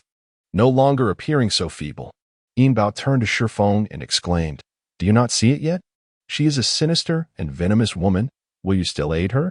Step aside, for today I shall serve justice." Upon hearing these words, Su Xian instinctively took 2 steps back, maintaining a safe distance from the man before her. Suddenly, a strong hand seized her wrist with precision, and Su Xian was struck with terror. It seemed her fate was indeed sealed this time. Meanwhile, a piercing pain shot through his right arm as he grasped her injured hand. Shi Yan seemed to sense the discomfort emanating from her and refrained from taking further action. The pressure from his grip was moderate, deliberately tightening, as if to convey a sense of reassurance. Su Xian hesitated for a moment, yet resolutely withdrew her hand. Regardless of whether his intent was to express solidarity as her partner or to put on a fade for his ex-girlfriend, she was determined not to relinquish her own stance at this moment. It was equally unthinkable for her to indulge in unwarranted intimacy now. Shi Feng's demeanor had softened, losing the initial intensity, becoming rather indifferent, even tinged with disdain. He addressed Yin Bao, saying, You speak of acting on behalf of heaven. But whose heaven do you represent, and whose path do you tread? You assert we are transgressing moral law without questioning the cause and effect. I only know that justice is inescapable. What is wrong with reciprocity? To consort with the vile is to defy natural order, and in time, you shall realize that my actions today are justified. Consorting with the vile? Shi Yan scoffed lightly, setting aside whether it is indeed consorting. Remember that those who were once human, if wronged, are they not entitled to seek vengeance? Yin Bao retorted, a ghost is a ghost. How can we allow them to bring harm to the living? The fortunes and misfortunes of humanity are governed by cause and effect, and today's sins must stem from past deeds. Past deeds yield present sins, and present sins will result in future consequences. If that is the case, our paths diverge, and we shall not conspire together. Shi Yan interrupted her. Why? Why has it come to this? It has barely been 2 years since we parted, and you treat me this way. It appears that you are no different from those men. The once solemn vows have become mere jest. Shi Yan, indeed, I once believed in everlasting devotion. I invested my efforts. Yet you consistently concealed the truth from me and departed without a word. Yes, I am no different from other men, no more noble than those scoundrels. I was lost and driven to madness by your abrupt departure, but in retrospect, perhaps all I sought was an answer. Now that I have discovered the truth, I am completely at peace. There is no need for you to wield our past promises against me. Whether you label me heartless or scoundrel, you are correct. I am indeed that kind of person. Yin Bao's eyes turned crimson. Is it because of this woman? Women often have a tendency to attribute the fading of feelings between men and women to the presence of another woman. Just like in cases of infidelity, many women blame the other party for their woes, engaging in fierce battles among themselves. Meanwhile, most men would simply cast aside the unfaithful partner. Su Xian, observing Yin Bao's demeanor, realized with misfortune that she had become the scapegoat. Chapter 72. Remember this. What does she possess that is worthy? She is deceitful, complicit in wrongdoing, and will eventually bring you ruin. Shi Yan dismissed the woman's words. If that is your perspective, I do not oppose it. For it is indeed because of her that I began to rediscover myself, to confront our past, and to clearly perceive the nature of our relationship. Bao's heart quivered. Had he begun to harbor doubts? Was it this woman who incited his uncertainty? Though she had never truly desired anything with this man at that moment. Hearing his rational and resolute words, an inexplicable sense of resentment and anger welled up within her. With a sharp admonition, she swiftly drew a gleaming dagger and lunged towards Shifeng. Just as the moment seemed to stretch, Su Xian once again raised her spray canister and decisively pressed down. A piercing scream erupted from Bao, who clutched her face in agony, dancing on her feet from the pain. Seizing the opportunity, Su Xian hastily withdrew a fruit knife. At that instant, a thunderous crash resonated above as the barrier was shattered and a shadowy figure floated down. It swiftly positioned itself before Bao, shielding her behind, while simultaneously launching a powerful strike that sent Su Xian and the other flying. Bao, are you all right? Bao was merely afflicted by the pepper spray, her eyes stinging and swollen, but it posed no life-threatening danger. However, for her, it was an unprecedented humiliation. Almost a mockery of her intellect, having been bested by this woman twice using the same tactic. The newcomer was clad in a dark robe. Or perhaps it was the dense, lingering aura of malevolence surrounding him that gave the appearance of a voluminous, layered cloak. He reached out towards Su Xian. Feeling an immense force surge into her chest, Su Xian was drawn forward, finding herself abruptly face to face with the figure in black. Instinctively, she summoned her inner energy to resist this overwhelming power. A glimmer of surprise flickered in the eyes of the dark-robed figure as his fingers, claw-like, clamped around Su Xian's neck. Since energy attacks proved ineffective, he resolved to subdue her by sheer force.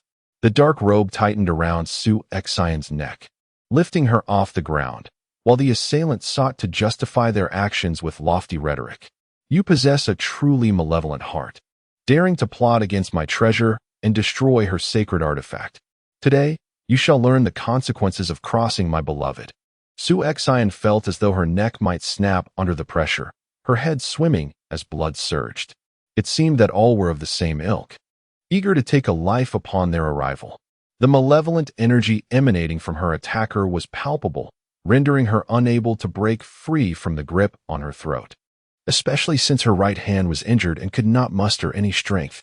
All her remaining energy surged to her neck, desperately resisting the force that threatened to extinguish her life. If this stalemate persisted, her internal energy would inevitably be depleted, leaving her vulnerable to a swift demise. In a moment of desperation, Su Xian resolved to take a gamble.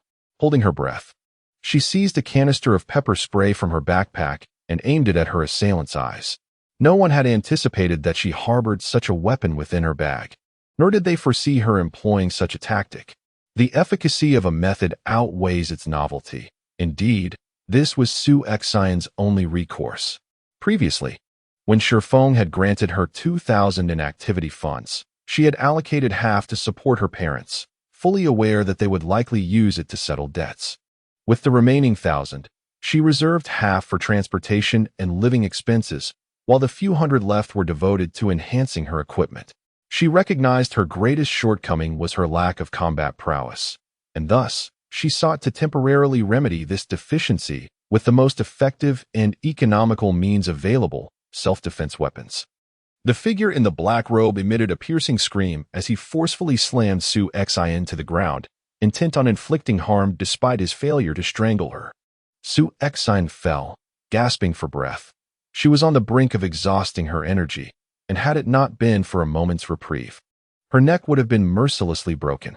With the pressure relieved from her throat, fresh air rushed into her lungs. Without a moment to regain her composure, she rolled away, landing at her assailant's feet. The force with which she had been thrown had caused her defensive spray to fall, and there was no time to retrieve it. Even if she had, the opportunity to subdue her adversary had slipped away. In a desperate bid, she rummaged through her backpack and retrieved an item, thrusting it towards the figure beneath the black robe.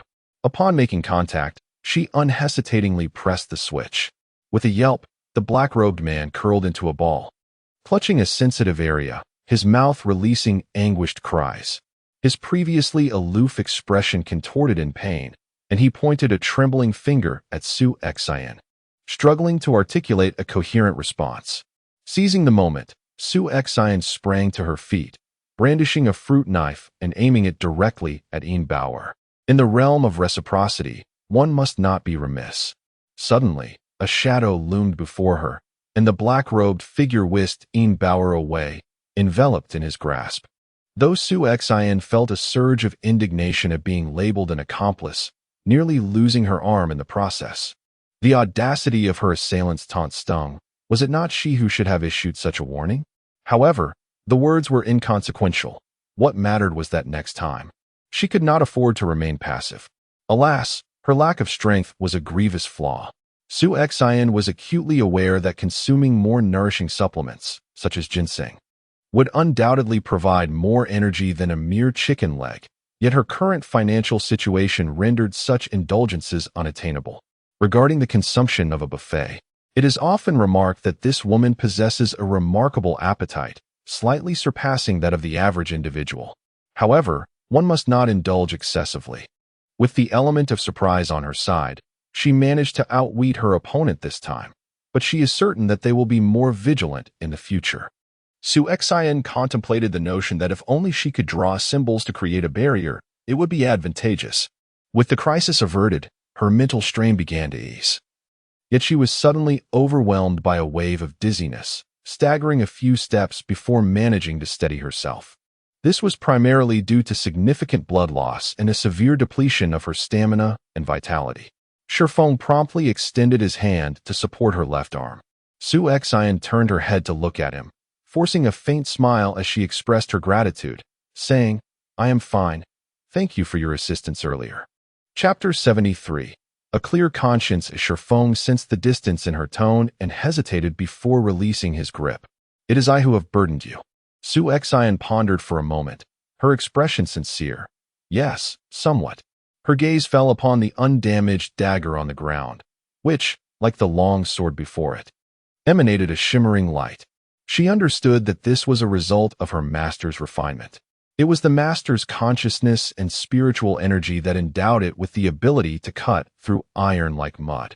In the hands of another, it would simply be a worthless piece of wood. Nevertheless, even if it was deemed refuse, she could not allow it to remain unscathed. She instructed Shifeng to gather dry branches to kindle a fire, into which she cast both the dagger and the broken wooden sword. Shi Yan meticulously examined the area where the barrier had previously been established, and at last, she discovered a piece of black stone lodged in the crevice. It felt heavy in her hand. Testing it with her fruit knife, she realized it was a magnet, palm-sized and irregular in shape, on a slightly flattened surface. Faintly etched runes were discernible, interrupted by a slender crack. Shi Yan pondered silently. Could this be the very object that created the barrier? The figure in the black robe had forcefully breached the barrier, thus shattering this artifact as well. Shi Yan extracted a piece of charcoal from the fire and meticulously traced the runes onto her notebook, subsequently tossing the stone into the flames. From the crimson blaze, wisps of ethereal blue light flickered, while the crackling of the fire obscured faint, indistinct whimpers. In an effort to staunch the bleeding, Shi Yan had bound her wound tightly. However, nearly 2 hours had passed, and the injury had worsened, turning a ghastly shade of black and purple, rendering her entire arm numb. To prevent necrosis due to impaired circulation, she was compelled to loosen the bindings of her shirt slightly, striving to move her fingers. As the blood flow began to restore, a sharp, piercing pain surged through her, and dark blood gushed forth. Shi Yan poured half a bottle of mineral water over the wound. Upon closer inspection, the injury was truly appalling. With her arm nearly severed in half and a deep gash marking the exposed bone, so close that it seemed as if her arm had almost been entirely lopped off. Once the circulation improved, Shi Yan hastily re-wrapped her shirt. The agony made her grimace. Beads of sweat the size of pearls erupted from her forehead, and her complexion turned a ghostly white. Stone Peak rushed over to assist. For such a severe wound, the application of gunpowder or charcoal for disinfection and hemostasis would only exacerbate the injury, potentially leading to further infection. Su Xian lamented that her backpack was not akin to Doraemon's pocket, containing only a few band-aids, utterly inadequate for such a significant wound and excessive blood loss. After tending to her injury, she took a brief respite, replenishing her supplies of water and food. While engaging in these matters, Shi Yan casually remarked, "You seem rather indifferent to the affairs of others." Su Xian's lips curled into a slight smile. Indeed, she harbored little interest in people and matters unrelated to her own life or work. However, considering that the individual in question was her employer, and despite the fact that the woman from earlier had become increasingly irate and hysterical partly due to his influence, he had nonetheless provided her with a momentary shield, affording her precious time for survival. Given this perspective, she felt it prudent not to respond too coldly. Thus, she replied politely, "It depends on whether the matter at hand pertains to me, as well as the willingness of the other party to share and the potential consequences of such revelations, among other factors." Shi Yan, perceptive to the underlying nonchalance in her words, acknowledged that her response was somewhat reasonable, reflecting her genuine thought process. With hearts unburdened, the life and death struggle had not tarnished the relationship between them. After a brief respite, Su Xian confirmed that no traces were left behind and commenced her journey. She discerned the direction, which should lead her deep within Panlong Mountain. According to the map, she was to proceed westward, with the core of the demon lord compromised. His internal ghostly energy was in disarray, necessitating immediate recuperation. Otherwise, the risk of catastrophic disintegration loomed. Thus, he retreated into the cultivation chamber, leaving Yin Bao outside to manage matters on her own. His departure from his own domain was prompted by a sudden sense of Yin Bao's abrupt disappearance. Upon reaching Panlong Mountain, he encountered the boundary he had established for her. With an overwhelming display of power, he shattered the barrier to rescue her, only to find himself ensnared by the machinations of that human woman. "It is entirely my fault for being so careless at that time. Who could have imagined that a mere mortal could inflict such harm upon me? Alas, that woman was indeed treacherously cunning, malicious, and utterly despicable. The life gate, the very essence of my cultivation, is something I would never divulge to another. For once someone is privy to the location of my life gate, it is tantamount to relinquishing my very existence into their hands. Moreover, as my cultivation progresses, the opening of the life gate is subject to temporal constraints. Currently, I possess but 2 hours in a day when my life gate remains unguarded. Who could have foreseen that such a minuscule opportunity would be so ruthlessly exploited by that woman?" Yin Bao had stood outside the training chamber for an extended period, hearing not a single sound. A cold smile crept upon her lips as she turned to leave. How amusing it was that I had once probed him for so long. Yet he never revealed a hint of the location of his life gate. There are over 300 acupoints upon his body, and indeed, every inch of his skin could potentially conceal the life gate. At the right moment, I shall seek an opportunity to question that woman thoroughly about the nature of the injury she inflicted upon him.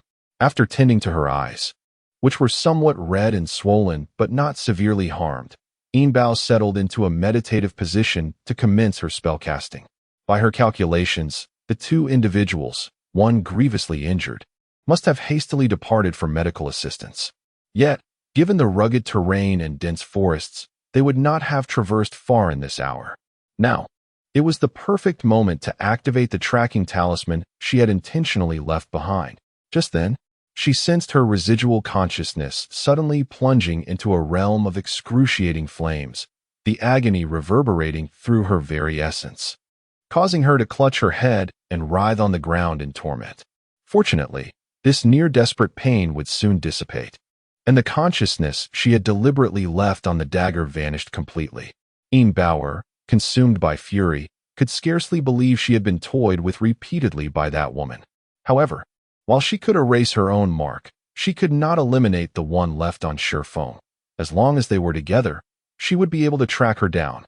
She vowed that the woman would pay dearly for her actions today.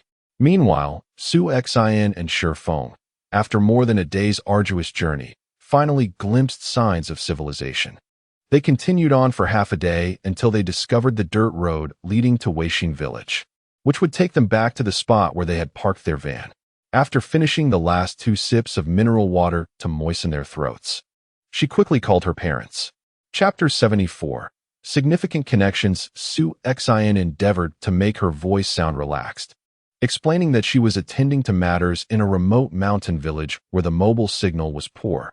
Just as she was elaborating, she heard her mother's cheerful voice, saying, I know. A couple of days ago, police officers came here for business, and one of them asked me, Annie, are you Shi Yan's mother? I replied affirmatively, and he mentioned that you were assisting them, noting that the area was rather remote with poor signal, and told us not to worry. They were criminal investigators, no less, handling special cases. How could they be casually wandering about? A smile involuntarily crept on Shi Yan's lips, surprised by how thoroughly the security team had planned, allowing her anxious heart to finally ease. There were some spare clothes in the van, and Shi Yan took one of Shifeng's shirts to wear over her outfit, saying, I'll be back shortly. The ground was a quagmire beneath her feet. Since the resolution of the case that day, the area centered around the L family had been shrouded in rain for 2 consecutive days, only clearing this morning. It seemed as though the heavens were aiding in washing away the injustices they had suffered. Shifeng observed Shi Yan trudging along the muddy path, each step a struggle, compounded by her injuries and the arduous trek over the mountains for 2 days. Even for their former elite training team, few could endure such hardship. Ignoring Shi Yan's protests, he stepped forward and lifted her onto his back, stating simply, just point the way. Upon reaching the outer courtyard of the L family, Shi Yan indicated, right here. On that day, she had sensed an ambush, and the layout of this place had yet to be fully traversed. If she were to take the soul-nourishing wood away, the lingering remnants of the Tautai might find no refuge, potentially seeking to invade a human body instead. How could an ordinary person withstand such a formidable spirit? It would undoubtedly lead to tragedy. Consequently, she had left the soul-nourishing wood nearby, discreetly burying it in the soil with her foot. Her purpose in returning was to retrieve it. These past 2 days had drained her physical strength and energy, rendering her unable to utilize her powers through her left eye. She could only rely on her memory to recall the spot where she had discarded the wood. She was not concerned about anyone inadvertently picking it up. Her only worry was whether that little entity would allow her to find it. Given that the remnants of the Tautai possessed the ability to create illusions, it could certainly choose whether to make itself visible or invisible to others. At that moment, Shi Yan felt something snagging at her foot. She cleared away the mud and indeed uncovered a small rectangular piece of wood. Within her consciousness, the dissatisfied murmur of the Tautai remnants echoed, What has happened to you? After just 2 days, you've become such a mess? A sense of inexplicable joy washed over me, and I casually replied, It's nothing. But why don't you leave? After all, once you escape that pigsty, you will encounter a multitude of people outside, surely finding a more manageable master and thriving effortlessly. The remnants of gluttony were struck at their vulnerable core, and they stammered in defense. Hey, of course, I intend to leave. It's just that I happened to run into you again. Shi Yan smiled faintly, choosing silence. She felt utterly exhausted. Shifeng's expression was grave as he drove at breakneck speed. After a brief respite, Shi Yan gathered her composure and promptly contacted the guard team. Her motivations were twofold: gratitude for their assistance in caring for her elderly parents and the necessity to explain their sudden 2-day disappearance. Upon answering the call, Shi Yan's demeanor shifted to one of seriousness. Yes, all right, I'll handle a few matters here and come over. Ending the call, Shi Yan informed Shifeng. The guard team has a case that seems to be somewhat connected to us. Oh, the case of Yang Tong that you inquired about last time. Indeed. Due to a delay of 2 to 3 days, the wound had developed into a festering sore. After nearly 3 hours of surgery, Shi Yan emerged with her arm in a sling. Shifeng had been waiting for her outside all that time. Although she needed an intravenous drip to expedite the anti-inflammatory process, they simply could not afford to linger in the hospital any longer. So they hastily took a larger dosage of anti-inflammatory medication and departed as the guard team awaited them. By the time they arrived at the police station, it was already evening. Shi Yan casually remarked, No worries, it's all taken care of. Now let us discuss the case. Wang Yang poured mineral water into 2 paper cups, offering a mix of hot and cold. Su Xian had just consumed a large package of medication. Subsequently, he remarked, Kwang Dawei hanged himself with his shoelaces in the detention center, officially ruled a suicide due to fear of punishment. Su Xian paused abruptly, instinctively responding. To hang oneself with shoelaces? That requires a considerable amount of courage, akin to succumbing to gluttony. The guard nodded in agreement. Su Xian pondered for a moment. If the authorities deemed Kwang Dawei's death a suicide, it implied the absence of any evidence suggesting foul play. She had a vague recollection of this individual, selfish, avaricious, and narrow-minded. Such a person would undoubtedly lack the bravery to take their own life. A sudden thought crossed her mind. Could it be related to the soul nurturing which she had discovered in the pigsty of the elf family? According to the remnants of the gluttonous spirit, the soul nurturing would had originally housed a vengeful spirit that had been consumed. Thus, when the connection between the El and Kwang families came to light, there was a fear that Kwang Dawei might reveal the secrets surrounding the soul nurturing wood, leading to his untimely demise shrouded in mystery. Su Xian contemplated this and inquired, "You mentioned over the phone that there is a new case, one that is related to the previous case we consulted about?" I immediately dispatched Wang Yang and old Deng to the Huang family estate, but predictably, they found nothing. At this juncture, the guard exchanged a knowing glance with Wang Yang, who promptly added, "When old Deng and I visited the Huang villa that day, we sensed that they were not as anxious as we had anticipated. In fact, for those with substantial backgrounds, they appeared to be like a dog that could be summoned or dismissed at will." Thus, after the butler ushered us in, the owner did not even bother to rise and introduce themselves, merely instructing the butler to show us to their son's room for a casual inspection. Old Deng understood the intricate nuances within, realizing that this visit was merely a formality. Whatever the other party dictated, he would acquiesce. However, the youthful Wang Yang, brimming with vigor, insisted that old Deng take a look while he himself settled in the living room, producing paper and pen with a feigned seriousness to take notes. Out of the corner of his eye, he caught sight of a man in a Zhongshan suit subtly shaking his head at General Huang, as if confirming some matter. Subsequently, General Huang addressed him, admonishing him to put away his pretense, declaring that he was well aware of the activities in which these individuals indulged. "Let me inform you, half of S City heeds my counsel. Now, you may leave and instruct your surnamed Wei to send a few different individuals." Chapter 75. Return home. Wang Yang reflected on the events of that day, feeling a sense of frustration. He added, in their living room, "I noticed a middle-aged gentleman in a Zhongshan suit. It seemed that General Huang held him in considerable esteem." Su Xian exhaled softly. The thought of a governmental department being manipulated to such an extent was indeed disheartening.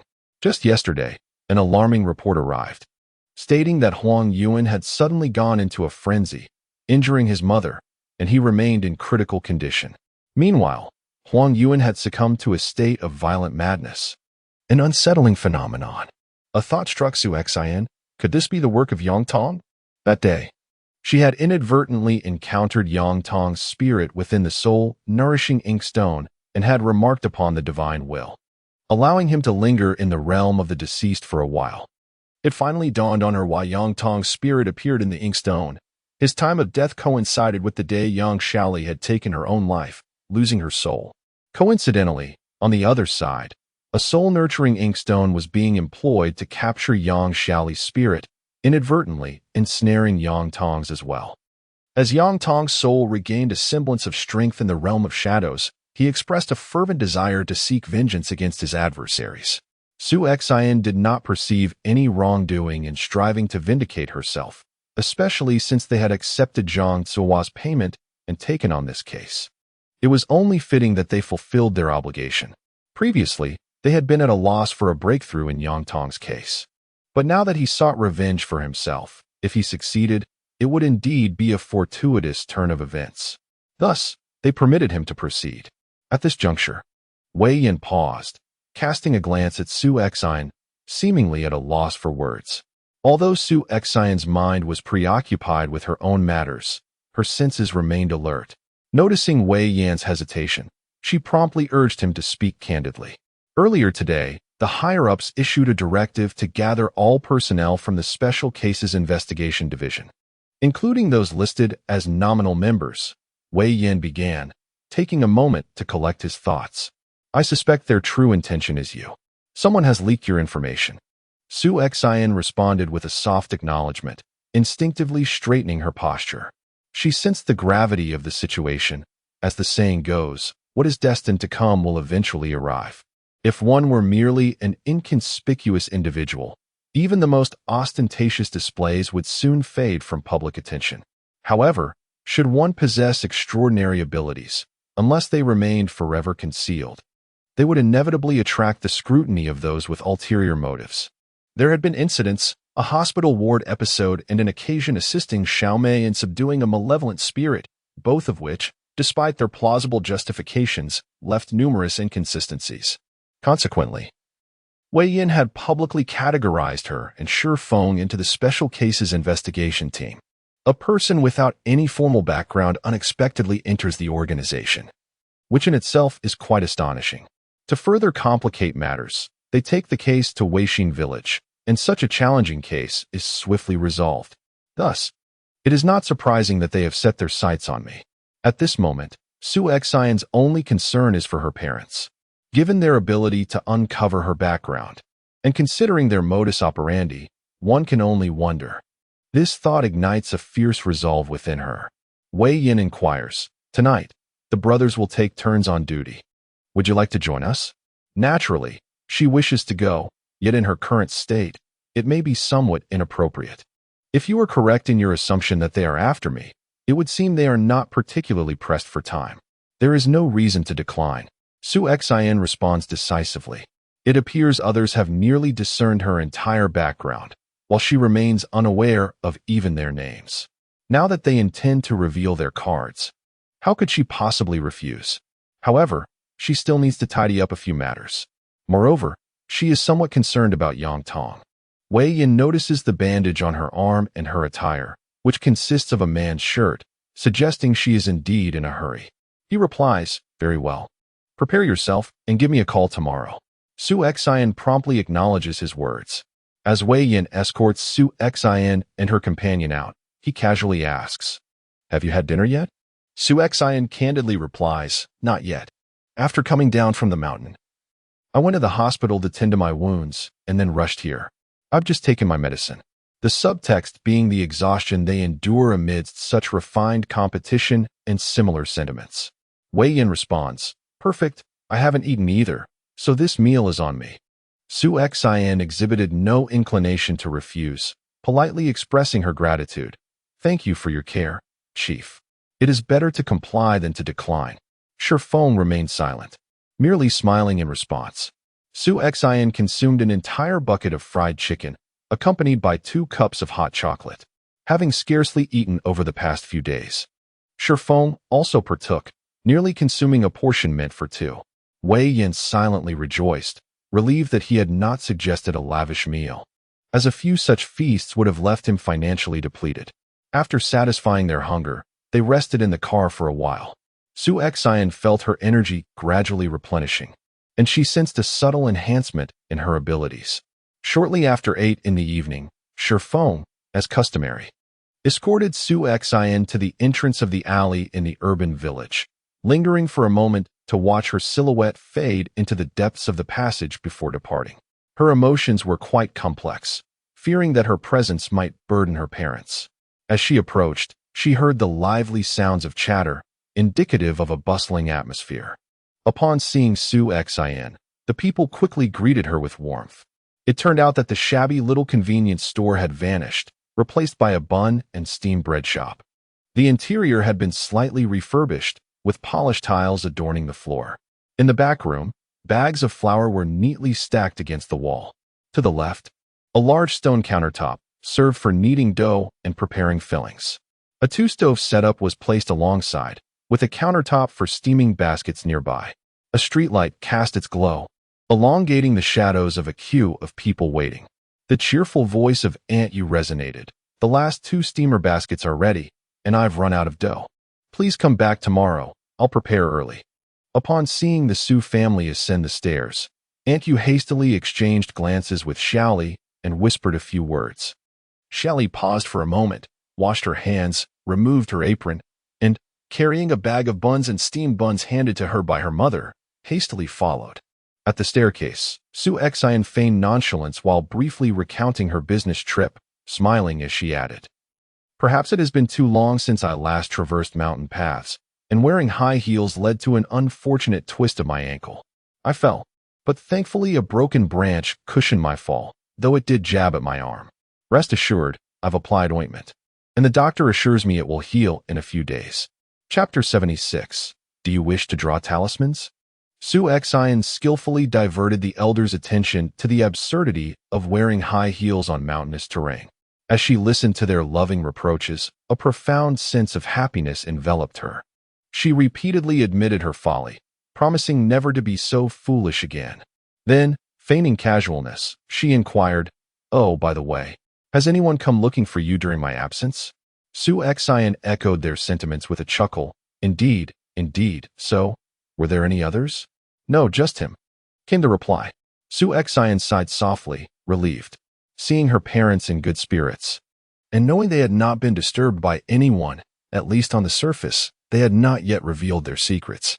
As they conversed, they reached the third-floor landing. When Xian Ma opened the door, Xiaoli followed closely behind.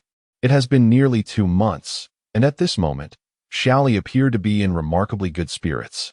Su Xian instinctively glanced at her abdomen, feeling quite serene. She then subtly shifted her gaze away, her heart filled with a sense of contentment. "Sister Su Xian, these are the buns we made. Do give them a try." Su Xian responded with a cheerful tone. "Wow, I didn't realize you could make buns. That's impressive. Let me sample your culinary skills." With that, she seized one, taking a hearty bite. This is a meat bun, brimming with filling. The flavor is truly delightful." Her gaze swept over the other buns in the bag, and she exclaimed, "Goodness, each one is as large as those sold outside. No wonder the business was thriving." Even at 8 or 9 in the evening, people were willing to queue for them. Xiaoli placed the bag on the table and comfortably settled onto a stool. Taking Su Xian's hand in hers, "The tenants next door have moved out, and it's rather cramped for the 3 of you to share a room. A couple of days ago, Mother mentioned to Annie that you should occupy this floor. You and Annie will have your own rooms, and you one have to share a bathroom with others. The rent will remain the same as before. Annie wants to discuss this with you." So, this was the matter at hand. Su Xian was indeed inclined to rent a slightly more spacious room, but her current financial circumstances were limiting. Auntie Yu and the others kindly intended to provide them with the entire second floor, yet the rent would remain unchanged. It seemed that this was the hurdle her parents could not overcome. Su Xian expressed her gratitude, saying, "Thank you for your kindness. If we were to stay here without charge, I believe my parents would not feel at ease either. Therefore, let us proceed with the rental price you initially proposed." Xiaoli appeared somewhat anxious, but Su Xian gently restrained her hand, assuring, "If you insist, we truly cannot bear to stay here under such circumstances. The rent here is already significantly lower compared to other places, so let's settle on this." With the matter of the rental finalized, Xiaoli hurriedly went to summon Aunt Yu to assist Su Xian in moving her belongings. The 2 rooms had already been tidied up and furnished with basic tables and chairs, only needing beds to be ready for occupation. Su Xian owned very few possessions, and with the help of a few people, they quickly gathered everything in one trip. After a brief visit, Aunt Yu and Xiaoli departed, as they needed to prepare ingredients for the following day's meals, including dough making, washing, and cleaning. They would rise early, by 4 o'clock, to begin making buns. Once tranquility enveloped the space, Su Xian retrieved her spirit ink and soul-nurturing wood from her bag. The remnants of the gluttonous spirit emerged from the wood, resembling a plump little radish with 2 tiny leaves sprouting from its head. The leaves swayed as if stretching and yawning, lamenting, "Oh, I feel like I'm suffocating."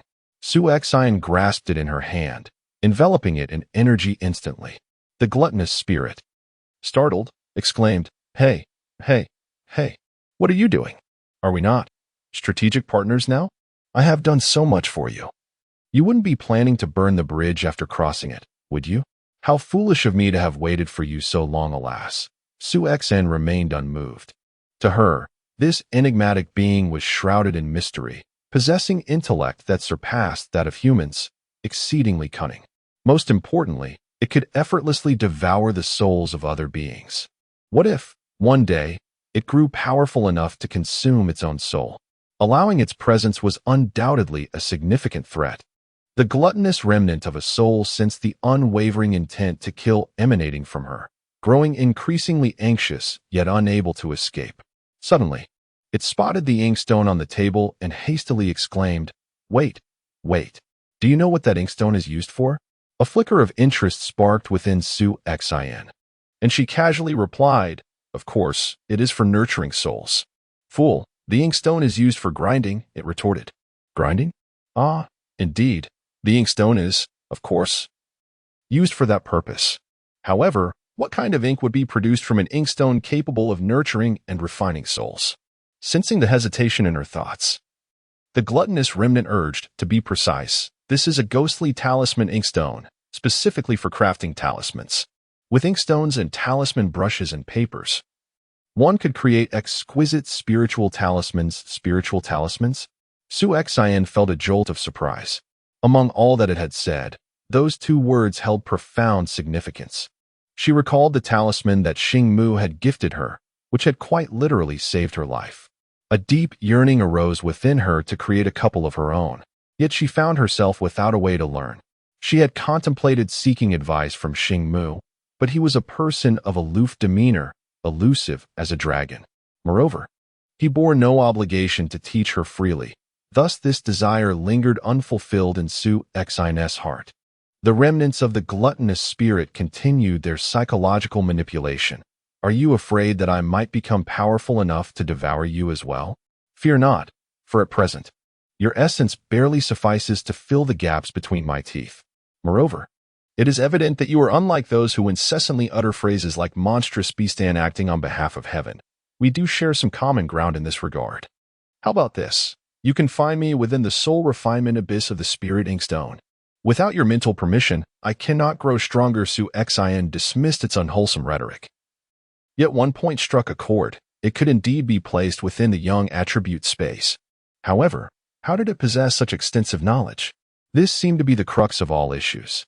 If she were to inquire now, it would undoubtedly respond with all manner of haughty evasion. So she decided to set it aside for the moment, knowing opportunities would arise in due course. The immediate priority was to devise two talismans to address the potential challenges that might arise on the morrow. Chapter 77. The Universe Within the Sleeve. Personal space with a mere thought. Su-Xen commanded the spirit inkstone to unveil the soul refinement abyss. A minuscule whirlpool, visible only to her left eye, manifested above the inkstone. She cast the gluttonous spirit's remnants into it, and the whirlpool swiftly ensnared and drew it within. "Now, you may enlighten me on how to craft two life-preserving talismans without the aid of talisman pens and papers. In exchange, we could coexist in harmony." The gluttonous spirit felt a wave of frustration. Was it not ensnaring itself within its own confines? This woman was exceedingly cunning, yet it found itself with no alternative.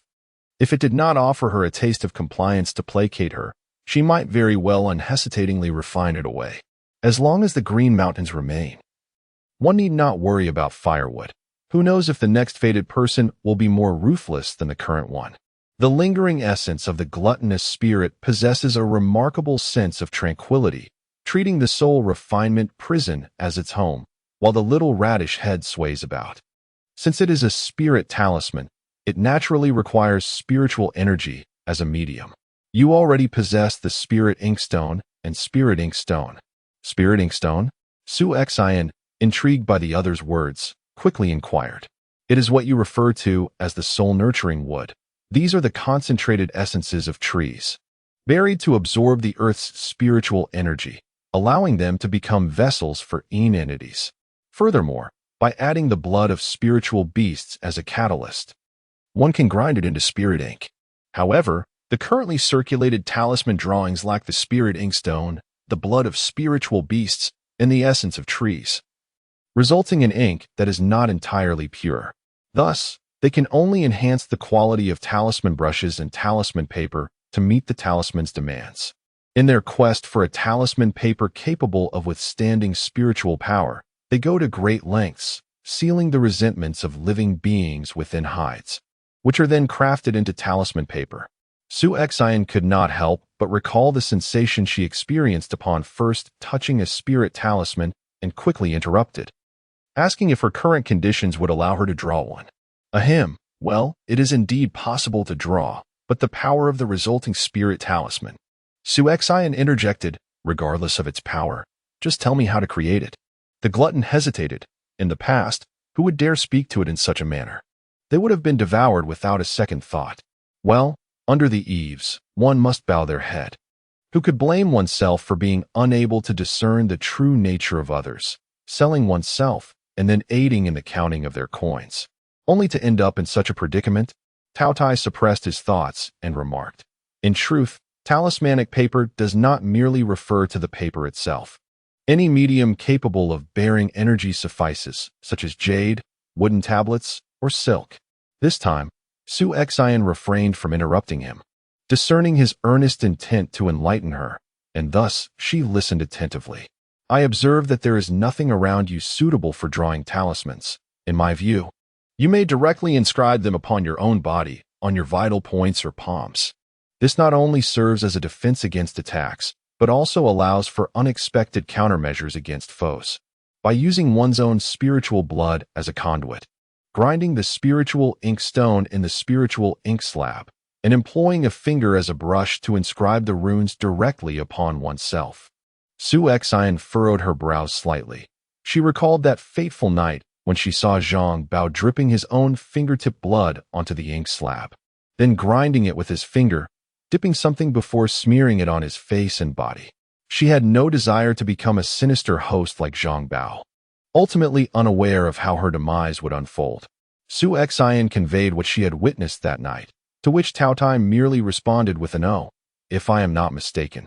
That should be a type of talisman known as the chaotic talisman, specifically designed for nurturing the malevolent spirits within one's body. And it necessitates both the casting of spells and a contract. Although Shi Yan found some merit in his words, she could not fully trust him.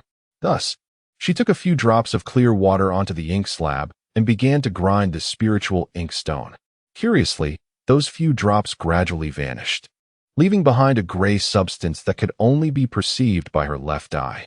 Shi Yan retrieved a t-shirt, opened her notebook, and dipped her brush into a bit of spiritual essence, attempting to replicate the binding charm. After several failed attempts, she had burned holes in the t-shirt, rendering it unusable. The gluttonous spirit emitted a faint sigh, sensing the mistrust directed towards it. It was only natural, if the roles were reversed.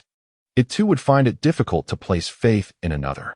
The fundamental requirement for talisman paper is to allow the flow of energy, and materials containing synthetic fibers would undoubtedly not suffice.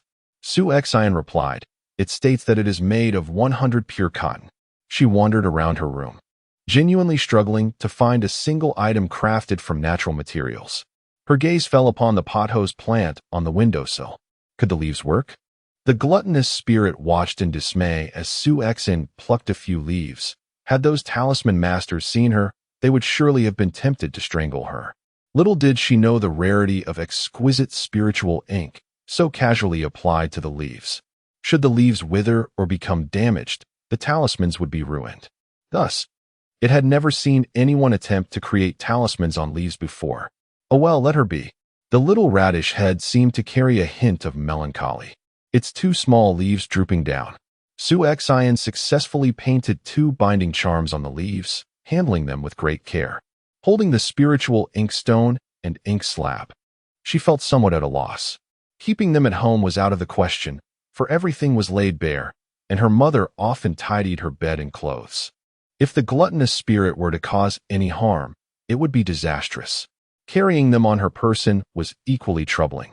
As she had yet to ascertain the true nature of the individual she was to meet the following day.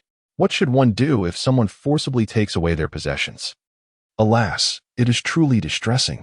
Tiao Tiao observed Su Xian pacing back and forth in the room with the spirit inkstone, nearly dizzying him. After much contemplation, he decided to impart a technique of concealed space. He remarked, "You are akin to a beggar stumbling upon silver, with nowhere to place it. As a guest under another's roof, allow me to share a trick of the sleeve's hidden realms with you." Tiao Tiao scoffed, "A personal space? You are overestimating it. That is a rare spiritual treasure, a fragment of the primordial chaos, fortuitously sealed within an object, then refined by a formidable being into a portable item. The sleeve's hidden realms are merely an elaborate illusion."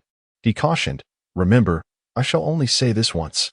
Through soul transmission and mental guidance, it would be difficult not to remember." Su Xian followed his instructions to channel the energy flow, reciting the incantation and forming hand seals.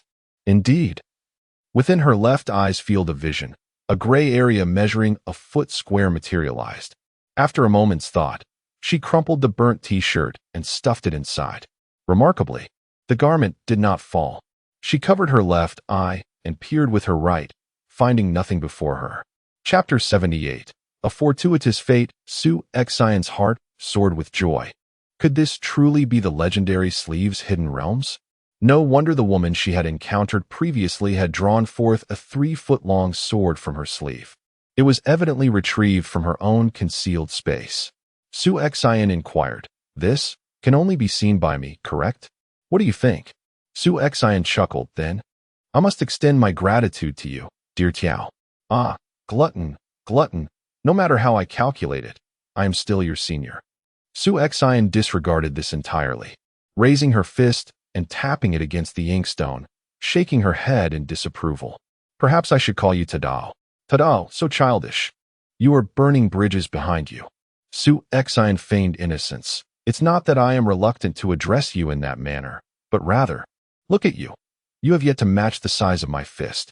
How about this? Once you mature, I shall call you old glutton. It is settled then." In high spirits, Su Xian practiced the art of sleeve magic and the methods of storage and retrieval, managing to execute her intentions with some effort. After tidying her backpack, she realized that her supplies had been entirely depleted during her recent visit to Weixing village. It seemed she would need to replenish her stock the following day. Once everything was in order, Su Xian finally drifted into a peaceful slumber. Perhaps due to exhaustion or the newfound sense of security, she slept deeply. She was awakened by an irritating itch in her arm, instinctively reaching to scratch it. However, the moment her fingers made contact, a sharp pain shot through her. "Ouch!" Su Xian grimaced, inhaling sharply. Nonetheless, the itchiness of the wound indicated it was healing. Remarkably, within just a day, the recovery was swift, likely linked to her burgeoning powers. Hearing commotion from her daughter's room, Mama Xian hurriedly knocked on the door. "Susu, are you awake? Come eat something." Su Xian quickly responded, leaping from her bed to open the door. Noticing her mother's anxious expression, she scratched her head and said, "Mom, have you been waiting at the door for quite some time? Why didn't you knock to wake me?" As Mother Xian entered the room, placing the congee, buns, and steamed bread on the table, she remarked, "I've been waiting for quite a while. I just arrived when I heard you wake up." "Ah, what a coincidence."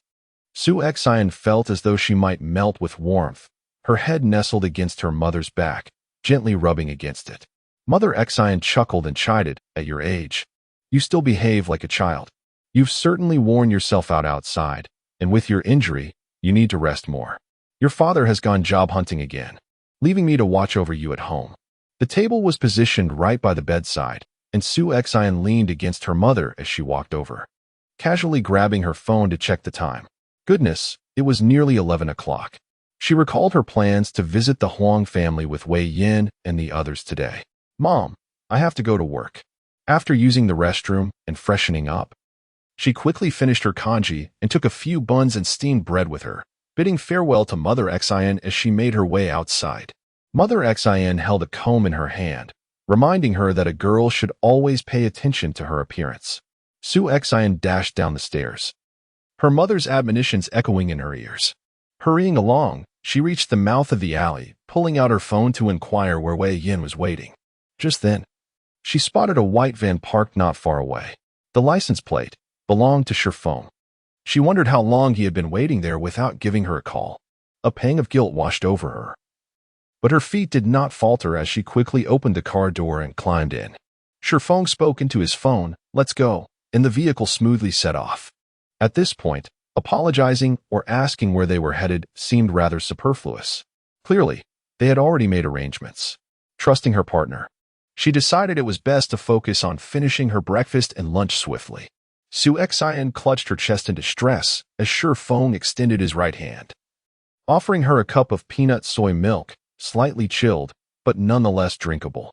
"Thank you, boss," she replied with a radiant smile as she accepted the cup. Her gaze fell upon a few youtiao fried dough sticks placed nearby, prompting her to inquire, "Are these also for me?" Shi Yan nodded, cautioning her that consuming them cold might not be good for her stomach. Shi Yan eagerly acknowledged this, tucking the youtiao into her bag. Lately, she felt an inexplicable need to carry some food in her bag for reassurance, yet time was of the essence, leaving no opportunity for a grocery run. Half an hour later, Shi Yan met with Wei Yan and Wang Yang at a noodle shop. It was now midday, and even if they hurried to the Huang family, they would inevitably end up hungry. Furthermore, Wei Yan felt it imperative to clarify some matters with Shi Yan. Each of them ordered a bowl of noodles, and Shi Yan took the opportunity to tidy her meal while engaging in conversation. Wei Yan glanced at Shi Yan, his expression turning serious as he remarked, "I have confirmed the identity of the gentleman in the Zhongshan suit that Xiao Wang mentioned yesterday. It appears he is a master surnamed Feng, renowned for his expertise in yin yang and feng shui. His reputation is well established, with numerous affluent and influential individuals seeking his services. Therefore, we can almost certainly deduce that their intentions are directed at you. However, we remain uncertain about their true motives, so you must prepare yourself mentally." Slurping a mouthful of noodles, he added, "Of course, if you choose not to go, that is entirely your decision. I would never coerce you." Shi Yan casually responded, "One cannot catch a tiger cub without entering the tiger's den." It was impossible for her to remain ensconced in a corner indefinitely. Stepping out was essential to understanding the world beyond. The Huang family mansion is nestled within a villa community in the southern part of the city. As Shi Yan and her companions arrived, the grand iron gate slowly slid open. A steward stepped forward to guide them as they parked their vehicle and entered the opulent residence. Even the courtyard boasted a marble floor, a testament to its extravagance. As Shi Yan approached the entrance, she paused momentarily, extending her hand as if to wipe away an unseen barrier before stepping inside. Within her mind, a whispered voice from the gluttonous spirit, Xiao Tao, echoed, "I must say, little Su, it seems this place has been deliberately arranged. No wonder it is infused with such a distorted aura, yet possesses such abundant fortune." The playful nickname Little Su always sent shivers down Shi Yan's spine, leaving her exasperated. Observing her flustered expression, Xiao Tao felt an inexplicable sense of satisfaction, thinking, "You dare to call me the ancient beast Xiao Tao. Thus I shall call you Little Su. It is only fair." After a moment's reflection, Shi Yan found the name rather endearing. Sensing her delight, Xiao Tao, in the realm of the soul refinement prison, rolled about in frustration. Shi Yan inquired, "Distorted aura?" Xiao Tao swayed back and forth as if in a rocking chair, lazily responding, "It is what you refer to as an unorthodox wind. Arrogance, brutality, stinginess, malice, these all constitute the distorted aura. However, I also perceive a heavy accumulation of resentful energy within such potent fortune." "You can see the accumulated resentful energy?" Shi Yan, curious as ever, asked without reservation. "When a person bears too many grievances and carries excessive curses, a malevolent aura forms around their being. To me, it is simply a delightful treat. The sound of drooling resonates in my consciousness." Chapter 79, The Master. Shi Yan understood. "Are you implying that there is a powerful figure safeguarding this family?" "Indeed." The little gourmand replied with a hint of pride, shaking its delicate leaves. "Unless there is a person of great virtue, they would be unable to bear such immense blessings and privileges, especially given their inherent corrupt aura. Without this fortuitous backing, they would have long faced ruin. Of course, Should this fortune be withdrawn, the edifice of their power would collapse in an instant, without a doubt. Su Xian silently marveled at this revelation. The little gourmand continued. This fortune is pilfered from others. In truth, the world's fortunes are inherently fluid. If they were to utilize it wisely and cultivate their character, such fortunes could indeed become their foundation of blessings.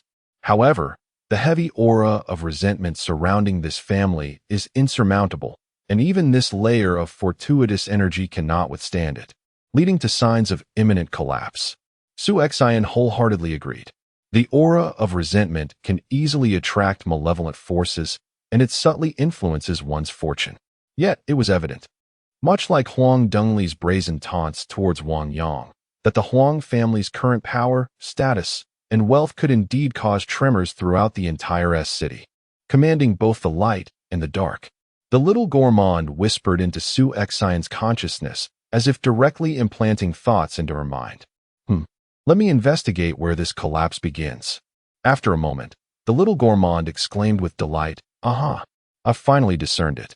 The signs of collapse are emanating from above. Above?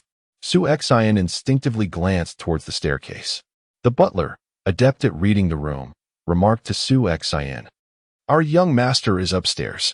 Su Xian acknowledged with a soft "oh," comprehending the implications of the earlier conversation. It seemed that Yang Tong had succeeded in his endeavors, yet, if he had indeed succeeded, why hadn't he departed? Or was it that he found himself unable to leave? A flicker of doubt stirred within her. Under the butler's guidance, they ascended the staircase, but he halted before the guards, respectfully yet firmly stating, The guards may stay. My master requests only her presence upstairs. The group exchanged glances. Aware of the Huang family's customary behavior, though concern for Su Xian lingered, Shifeng, seemingly oblivious to the exchange, positioned himself protectively behind Su Xian. The butler attempted to intervene again, but Shifeng shot him a fierce glare, causing the butler to shudder involuntarily. A person who had clawed their way out from amidst mountains of corpses and seas of blood exuded a palpable aura of menace, one that ordinary individuals could hardly withstand. Caught between fear and indecision, the butler implored, Please do not make things difficult for someone of my station. Su Xian interjected, He is my employer, and whether this deal proceeds rests solely with him. This, came a robust male voice from above, urging them to ascend. Su Xian turned her gaze upward, catching sight of a glimmering shoe. Within her consciousness, the voice of Xiao Tao stirred, tinged with excitement. Oh, how I long to devour him. Just the thought of such abundant resentment is delectable. As she climbed the stairs, Su Xian replied to the voice, You feast upon human resentment? The little glutton casually remarked, It is not that I am picky, rather, for us, consuming the essence of grievances prevents the backlash of heavenly retribution, and the energy contained within is indeed nourishing. Oh, so you mean to say you haven't? Are you inquiring whether I have partaken of the souls of ordinary people? Before Susan could respond, the little glutton continued, What merit is there in the souls of ordinary individuals? Not only do they possess scant energy, but one must also bear the weight of their karmic debts, which adversely affects my cultivation. Susan merely acknowledged with a sound of comprehension. Karmic debts? Why is it that the wicked appear to escape retribution? Are all sufferings merely the consequences of transgressions from a past life? Must all malevolence await retribution in a subsequent existence? A disdainful thought flickered within her. Who can truly recall their past life? If one cannot remember, what significance does retribution hold? At the end of the corridor on the second floor stood Huang Yuan's room. Susan observed that the door was adorned not only with yellow talismans, but also with mirrors, scissors, copper coins, and swords. From a distance, she sensed an overwhelming aura of hostility. It was evident that the little glutton felt a slight retreat in his spiritual essence, indicating that the arrangement of these items was no trivial matter. The little glutton candidly stated, This formation is indeed insidious. It does not merely deter malevolent entities from approaching, but can also shred any that dare to come near. Even I cannot draw close. Susan contemplated this, realizing that the vengeful spirits of the wronged could not simply enact their retribution at will. especially when faced with those of true power, who possess higher beings to bolster their fortunes and craft intricate spells. Pursuing vengeance becomes a formidable challenge. They were enveloped in an aura of fortune, akin to the energy surrounding Shi Yan. Ordinary spirits could not approach without being overwhelmed, even incinerated to ashes. A figure clad in a Zhongshan suit stood at the entrance, arms crossed before him. Upon seeing Shi Yan, his expression remained calm, his indifferent gaze brazenly sweeping over her from head to toe. Suddenly, he exclaimed, "So it's you?" Although Shi Yan had no recollection of this individual, his tone suggested he was the one who had orchestrated her presence here. "Master Feng," Shi Yan replied. "Neither servile nor arrogant. Do we know each other?" "We do not," he replied. "However, I am aware of a few commendable deeds you have accomplished, and I am here to discuss them." Shi Yan responded, "I recall having no prior appointments. I am here on my superior's orders." As she spoke, she attempted to step past him into the room, but Feng Jianxing sidestepped, obstructing her path. "Do you not wish to clarify the incident at the hospital?" "What incident at the hospital?" "Clarify what?" "Humph. The peculiarities surrounding Yao Jiqiang in the hospital, as well as the events that transpired at the Discipline Inspection Commission, are far beyond human capability. As a fellow practitioner, I advise you, some individuals and matters are not for you to meddle in." Could this be considered a blatant threat? Shi Yan had just emerged from the brink of death. She was not intimidated by such trivial intimidation. "So it is not something you can simply meddle in," she remarked with a light scoff. "The principles of justice are not subject to your unilateral control. I have stated that I am here merely to investigate the case as per my superior's directive. It is a routine matter." "What do you mean by keeping me outside the door?" "If you truly represent the voice of this family, I shall take my leave at once." At that moment, a portly middle-aged man approached from within, casting a glance at Shi Yan before addressing the gentleman in the Zhongshan suit with courtesy. "Ah, Mr. Feng, please come in." The man immediately adopted an air of arrogance, turning to Shi Yan and stating, "You may also enter." Chapter 80. Shi Yan's Achilles heel. At this juncture, Huang Dengli observed that Shi Yan was not only able to approach his son, but had also managed to calm him, causing a wave of anxiety to wash over him. Alongside a flicker of hope, he inquired urgently, "How is my son? As long as you can exorcise that malevolent spirit, I will pay any price." Huang Dengli projected an air of certainty, perceiving Shi Yan as merely a commoner, ready to bestow whatever was asked. Shi Yan, however, barely lifted his eyelids and replied indifferently, "Discuss financial matters with my employer. To be candid, I indeed possess the ability to expel the malevolent spirit from your son's body, but alas, your son's soul has been so ravaged by the spirit that only a fragment remains. Even if he were to be revived, he would be but a mindless fool. Are you certain you wish to save your son?" Huang Dengli, upon hearing Shi Yan's words, instantly became displeased. "What do you mean by that? I sought your assistance to restore my son to his former self, complete and whole. If you lack the capability..." Unyielding, Shi Yan retorted sharply, "If I lack the capability, then I shall take my leave, correct?" "You are indeed right. I do not possess this ability. If you believe someone else can assist you, then by all means, seek them out. Farewell." At that moment, as she touched Yang Tong's forehead, she successfully lured his soul into the soul-nourishing inkstone. The overwhelming aura of malevolence in the room necessitated such a method to extract Yang Tong's spirit. Shi Yan also took the opportunity to refine a portion of Huang Yuan's soul. After all, she had proclaimed that this little fellow would become a simpleton. It would be unseemly to go back on her word. With her objective achieved, lingering further would serve no purpose. To claim one's own inadequacy, to mock, to deride, and to scoff at others was not her concern.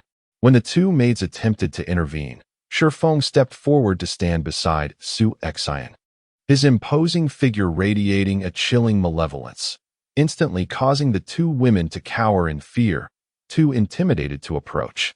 Huang Dengli, taken aback by the woman's unpredictable tactics, trembled in anger, pointing at Shi Yan repeatedly, stammering, You. Stop right there." Unfazed, Shi Yan scoffed inwardly. Did he truly believe he could dominate the situation? Just because he commanded her to stop, would she simply comply? In the hospital? With malevolent spirits at play? Could it be that the force behind Mei Sisi was him? Yet, it was evident that the spirits that had invaded Mei Sisi's spiritual realm were indeed his doing. The spell had merely failed, resulting in Mei Sisi's backlash. How could it then be twisted to imply that she was at fault? As thoughts raced through her mind, Shi Yan connected the dots. If there were still ties to the hospital, he must be referring to the incident involving Yao Jiqiang. Yao Jiqiang's brother-in-law was a director of a construction group. Could this be Huang Dingli? Thus, everything fell into place. What a convoluted web of familial connections. Meanwhile, Feng Jiansheng had consistently aided this faction, which clarified why he had fixated on her. In the midst of this mental whirlwind, Shi Yan meticulously pieced together the intricate relationships. Upon hearing Feng Jiansheng's words, Shi Yan abruptly halted her steps and swiftly turned to face him, her voice laced with a chilling tone. Those who commit numerous injustices will inevitably meet their demise. Surely, you speak of yourself. She then addressed Huang Dingli. Do you truly believe that after swindling so much ill-gotten wealth over the years and cultivating numerous adversaries, you can continue to thrive so effortlessly? Is he genuinely assisting you? Indeed, on the surface, it appears he has augmented your fortune, propelling you to great heights. Yet, the resentment and karmic retribution accompanying such fortune are burdens you must bear. He, on the other hand, is the one who reaps the benefits without facing any repercussions. In the future, should your family fall into ruin, he will simply extricate himself without a second thought, as it would pose no threat to him. After all, he has many others like you to sustain him. This is nothing short of blatant sowing of discord. Huang Dingli swayed unsteadily. Indeed, Master Feng is a renowned figure in this realm, revered by many. How could he harbor such malevolent intentions? Feng Jiansheng glared at Shi Yan with fury, dismissing her words as utter nonsense. Do you think Mr. Huang would heed the slanderous tales of a villain consorting with malevolent spirits? Shi Yan replied coolly, whether he believes it or not is inconsequential. The facts speak for themselves. Currently, Huang Yuan is afflicted by sinister energies, with malevolent entities possessing him. This serves as compelling evidence. It is the harbinger of this edifice's collapse. She added, if my conjecture is accurate, it was likely this master's incantations that drove the young master to such a state of hysteria. Indeed, the possession of spirits was originally a mere mechanical control over the host's body. However, he has truly embedded the spirit within the essence of the host's soul, enabling it to move with the autonomy of a free being. Feng Jiansheng's body began to tremble involuntarily, while Huang Dingli, whether out of rage or an inexplicable fear, grew increasingly agitated, his lips quivering. What nonsense are you spouting? Do you believe I won't make you regret this? And what is the name of your superior? Are you threatening me? How frightful. Shi Yan feigned a dramatic gesture, patting her chest as she strode toward the door. No. She absolutely could not be allowed to leave so easily. Even if they could not exorcise the spirit from Huang Yuan's body, they could not permit her to divulge their affairs. Some words were inappropriate for him to utter, so he cast a meaningful glance at Huang Dingli, signaling that she must not be allowed to depart. Otherwise, the young master would be in dire peril. Suddenly, Huang Dingli spoke ominously to Shi Yan. Miss Su, please stay. Name your price. Everything is negotiable. I assume you are a dutiful child. In this sweltering heat, how can you bear to see your parents scavenging for a living? If they were to succumb to heat stroke or be accidentally struck by a vehicle, it would surely be a profound regret in life. Shi Yan's body froze as if struck by lightning, her stance suddenly rigid. The traffic flowed tumultuously outside, with accidents occurring daily. Creating an unfortunate incident would be child's play for them. At that moment, Shi Yan swiftly turned her head to Huang Dingli. What did you just say about my parents? Her voice was soft yet imbued with a chilling intent. As she walked straight towards him, Feng Jiansheng observed that Shi Yan was on the brink of an eruption, precisely the effect he desired. This woman was truly terrifying. She had laid bare her most secret and authentic self, leaving behind a potential disaster. This was the most opportune moment to act. as the Huang family's influence was such that even if a life were lost within the school, they could easily obscure the truth and label it as suicide. Furthermore, within the confines of the Huang villa, any pretext could suffice to cover up the incident. Thus, he felt no trepidation about facing any consequences. As Su Xian approached Huang Dongli, Feng Jianxing swiftly stepped in front of her, ostensibly to protect Huang Dongli, but in reality, his left hand lunged towards Su Xian's face. Shi Feng, noticing Su Xian's right hand flicker slightly, halted abruptly, yet his right hand remained poised at his waist.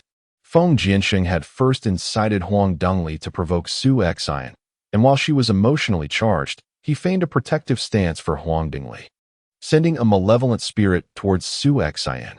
The embroidered cuff of his sleeve transformed into a wisp of green smoke, darting towards her forehead. Coldness filled Su Xian's eyes. Despite her injured right hand, she could not defend herself. However, her recent brushes with death had significantly heightened her combat awareness. She subtly shifted her body to the side, evading his strike, while her left hand deftly grasped two leaves, and with a swift motion, she conjured a talisman that morphed into a net, ensnaring the malevolent spirit tightly. The spirit let out a piercing scream, which abruptly ceased after a brief moment. With a swift motion into the void, energy enveloped his hand in an instant, refining it until only a stream of pure essence remained, which was seamlessly absorbed by his body. At that moment, Feng Jianxing shuddered violently. Su Xian wore a slight smile at the corner of her lips, turned, and departed without hesitation, had he not proactively extended his hand to shield her. Su Xian would have found it quite challenging to unleash her companion. The surroundings were fraught with lethal formations capable of obliterating malevolent spirits. Only through contact could she safely allow her little glutton to enter another's body. It would be rather inappropriate for her to touch others without cause. Upon releasing the little glutton, it immediately devoured Feng Jianxing's soul as soon as it entered his spiritual realm. Huang Dongli, taken aback by such an unexpected turn of events, was about to confront Su Xian when he was halted by Feng Jianxing. "Let them go." "Mr. Feng, what about my son?" Huang Dongli inquired. Upon seeing Su Xian and her companion exit the room, Feng Jianxing turned, a sinister smile playing on his lips as he regarded Huang Dongli. "Nothing will be done. This is the consequence of one's own misdeeds." He placed a firm hand on Huang Dongli's shoulder. Realizing something was amiss, Huang Dongli stammered, "You." Suddenly, he felt his body slipping from his control, overtaken by a foreign will. Meanwhile, Su Xian and her companion descended the stairs, where Wei Yin and Wang Yang approached, their expressions filled with urgency and concern. "How did it go?" Su Xian replied with indifference. "It was nothing. They deemed me inept and simply expelled us. Let us leave." The butler, who had initially exhibited a demeanor of respect and courtesy, now adopted an air of coldness and arrogance. Although investigating cases is their primary duty, how can one maintain a pleasant disposition when treated like a mere servant by such individuals? Su Xian remarked, "They will no longer trouble us." Wang Yang pursued the inquiry with fervor. "Why? How do you know? Are you certain?" Su Xian replied with a smile, "I am certain." Upon witnessing Su Xian's gentle smile, Wang Yang's inner turmoil dissipated, and he joined her in laughter, saying, "If that is indeed the case, I shall treat you to some dumplings. I know a place that makes them exceptionally well." After saying this, he chuckled to himself. Su Xian promptly responded, "Very well. I am certainly looking forward to that meal of dumplings." Suddenly, Wang Yang asked, "Xiao Su, how is it that you can eat so much yet appear not a bit plump? That is indeed quite enviable." Shi Feng paused momentarily. However, Su Xian laughed it off, responding nonchalantly, "For someone like me, who is constantly on the go and has barely had a proper meal for several days, gaining weight would be the real anomaly. One must appreciate not only my appetite but also the labor that accompanies it." Wang Yang sighed, "Ah, indeed."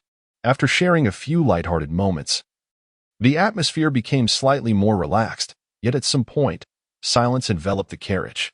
Wei Yin suddenly interjected, "I fear the situation is not so straightforward." The others turned to him in unison, and Wei Yin, with a grave expression, inhaled deeply. "When Stone came to consult me about this case, I warned him that the waters run deep, and it is best not to meddle. I observe that there are but a few uncorrupted individuals within the precinct. Wang Yang appeared bewildered, his disbelief palpable. The very colleagues he interacted with daily turned out to be. He merely uttered, "When soldiers come, let them be met with soldiers. When water flows, let it be obstructed by earth." Wei Yan cast a contemplative glance at Su Xian, his eyes reflecting a newfound depth.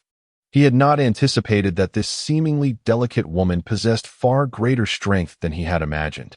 Intelligent, composed, and imbued with a remarkable audacity. The office, having remained closed for several days, had accumulated a layer of dust. Su Xian swiftly set about tidying up, wiping the desk, mopping the floor, and cleaning the windows. Despite having only one functioning hand, her efficiency was impressive. Su Xian readily acquiesced. Once the office was immaculate, she tended to the plants, engaging in a silent exchange with Yang Tong. "I desire for those who once tormented me to face retribution," Yang Tong uttered, her voice laced with profound resentment. "What do you intend to do? An eye for an eye. Should the innocent be harmed?" Yang Tong promptly replied, "I shall not. For I was once the innocent." A wave of inexplicable sorrow washed over Su Xian. In her earlier years as a student, having come from a rural background, she too had faced peers who looked down upon her, flaunting their status and ostracizing her. Yet, she was a person who, beneath a facade of sociability and cheerfulness, harbored an indomitable spirit, tirelessly striving and refusing to be swayed by idle gossip. Vanity is not inherently wrong. However, adopting a stance of discontent while relying on parental support demonstrates a misguided direction. Thus, upon hearing Yang Tong's words, Su Xian responded without a moment's hesitation, "Go ahead. I grant you 3 days. In 2 days, school will commence." Chapter 82. The Aftermath of the Yang family case. As Yang Tong departed, a series of urgent knocks echoed at the door. A woman in her 60s or 70s, adorned with golden earrings and bangles, peered anxiously into the studio. Her gaze sweeping past Su Xian, and she exclaimed loudly, "Where is everyone? What kind of studio is this? I've visited multiple times only to find it closed. And now that I finally see someone at the door, they are absent." Following closely behind her was a middle-aged man in his 40s. Upon catching sight of Su Xian peeking from the balcony, he called out, "Hey, where are the people here?" Su Xian replied coolly, "May I ask whom you are looking for?" "Of course, we are looking for the person in charge here. This is the Zero Detective Agency, isn't it? Where is that Master Su? We have urgent matters to discuss with her. Summon her at once." Su Xian realized, with a hint of surprise, that they were indeed seeking her. It was astonishing that they lacked even the most fundamental information, or perhaps it was merely a manifestation of their inherent arrogance. She inquired again, "What business do you have with Master Su?" The elderly woman, displaying visible annoyance, retorted, "What do I have to explain to someone like you? A mere cleaner?" After her complaints, she lamented, "Oh, how pitiful it is for an old soul like me to climb such high stairs. I feel as though my life may be at stake." The middle-aged man quickly assisted her to a sofa, saying, "Mother, I told you to wait downstairs. I could have come up alone. You stubbornly resist, and now look at you, utterly exhausted, with your father and Bauer to care for at home." The elderly woman sank into the sofa, rubbing her waist and legs as she lamented with a quivering voice. "I truly wonder what sins I committed in my past life to end up with such a burden as you. I thought that in my old age, I could finally enjoy some peace, yet here I am, incapacitated. After all the effort to ensure a legacy for the Zhang family, my daughter-in-law, is no easy task. And now the younger one has become a fool." The two of them completely disregarded Su Xian. Well, since they chose to ignore her, she felt it would be unseemly to intrude further. The Zhang family? Judging by their appearances and ages, Su Xian suddenly realized. Could it be that they were connected to Zhang Haoran, the ex-husband of Yang Sujuan from the previous case? So, they had come for Bauer? Su Xian leisurely tended to her flowers and plants, loosening the soil where necessary and pruning the branches as needed. Last time, she had even taken advantage of Wei Yan's privileges to investigate information regarding Zhang Bauer. There were accusations of kidnapping, rape, indecent assault, and violent behavior. along with several instances of group brawls resulting in death or serious injury. But due to a lack of conclusive evidence, nothing had been done. In short, there was no crime he hadn't committed. He had been apprehended several times, only to be released after a couple of days of education and bail. Shi Yan truly regretted not having dealt with him decisively back then. Now they expected her to rescue that scoundrel? Dream on. The elderly woman nudged Zhang Haoran, urging him to inquire. Zhang Haoran asked, "You are the head of this detective agency, correct?" Shi Feng replied coolly, "Indeed, that is correct. How may I assist you?" As she spoke, she instinctively glanced at Shi Yan on the balcony, noticing her indifferently tending to the flowers and plants, which made her heart settle. "Ah, so it is like this. We have heard that there is a master in your detective agency named Su who cured the daughter of the dumpling stall owner, who had been mad for a year or two. Moreover, it is said that Su Wan's daughter was also awakened by you.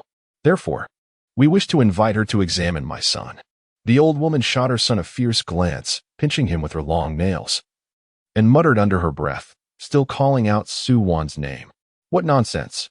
That person has now climbed the social ladder and no longer pays you any mind. Yet you remain infatuated."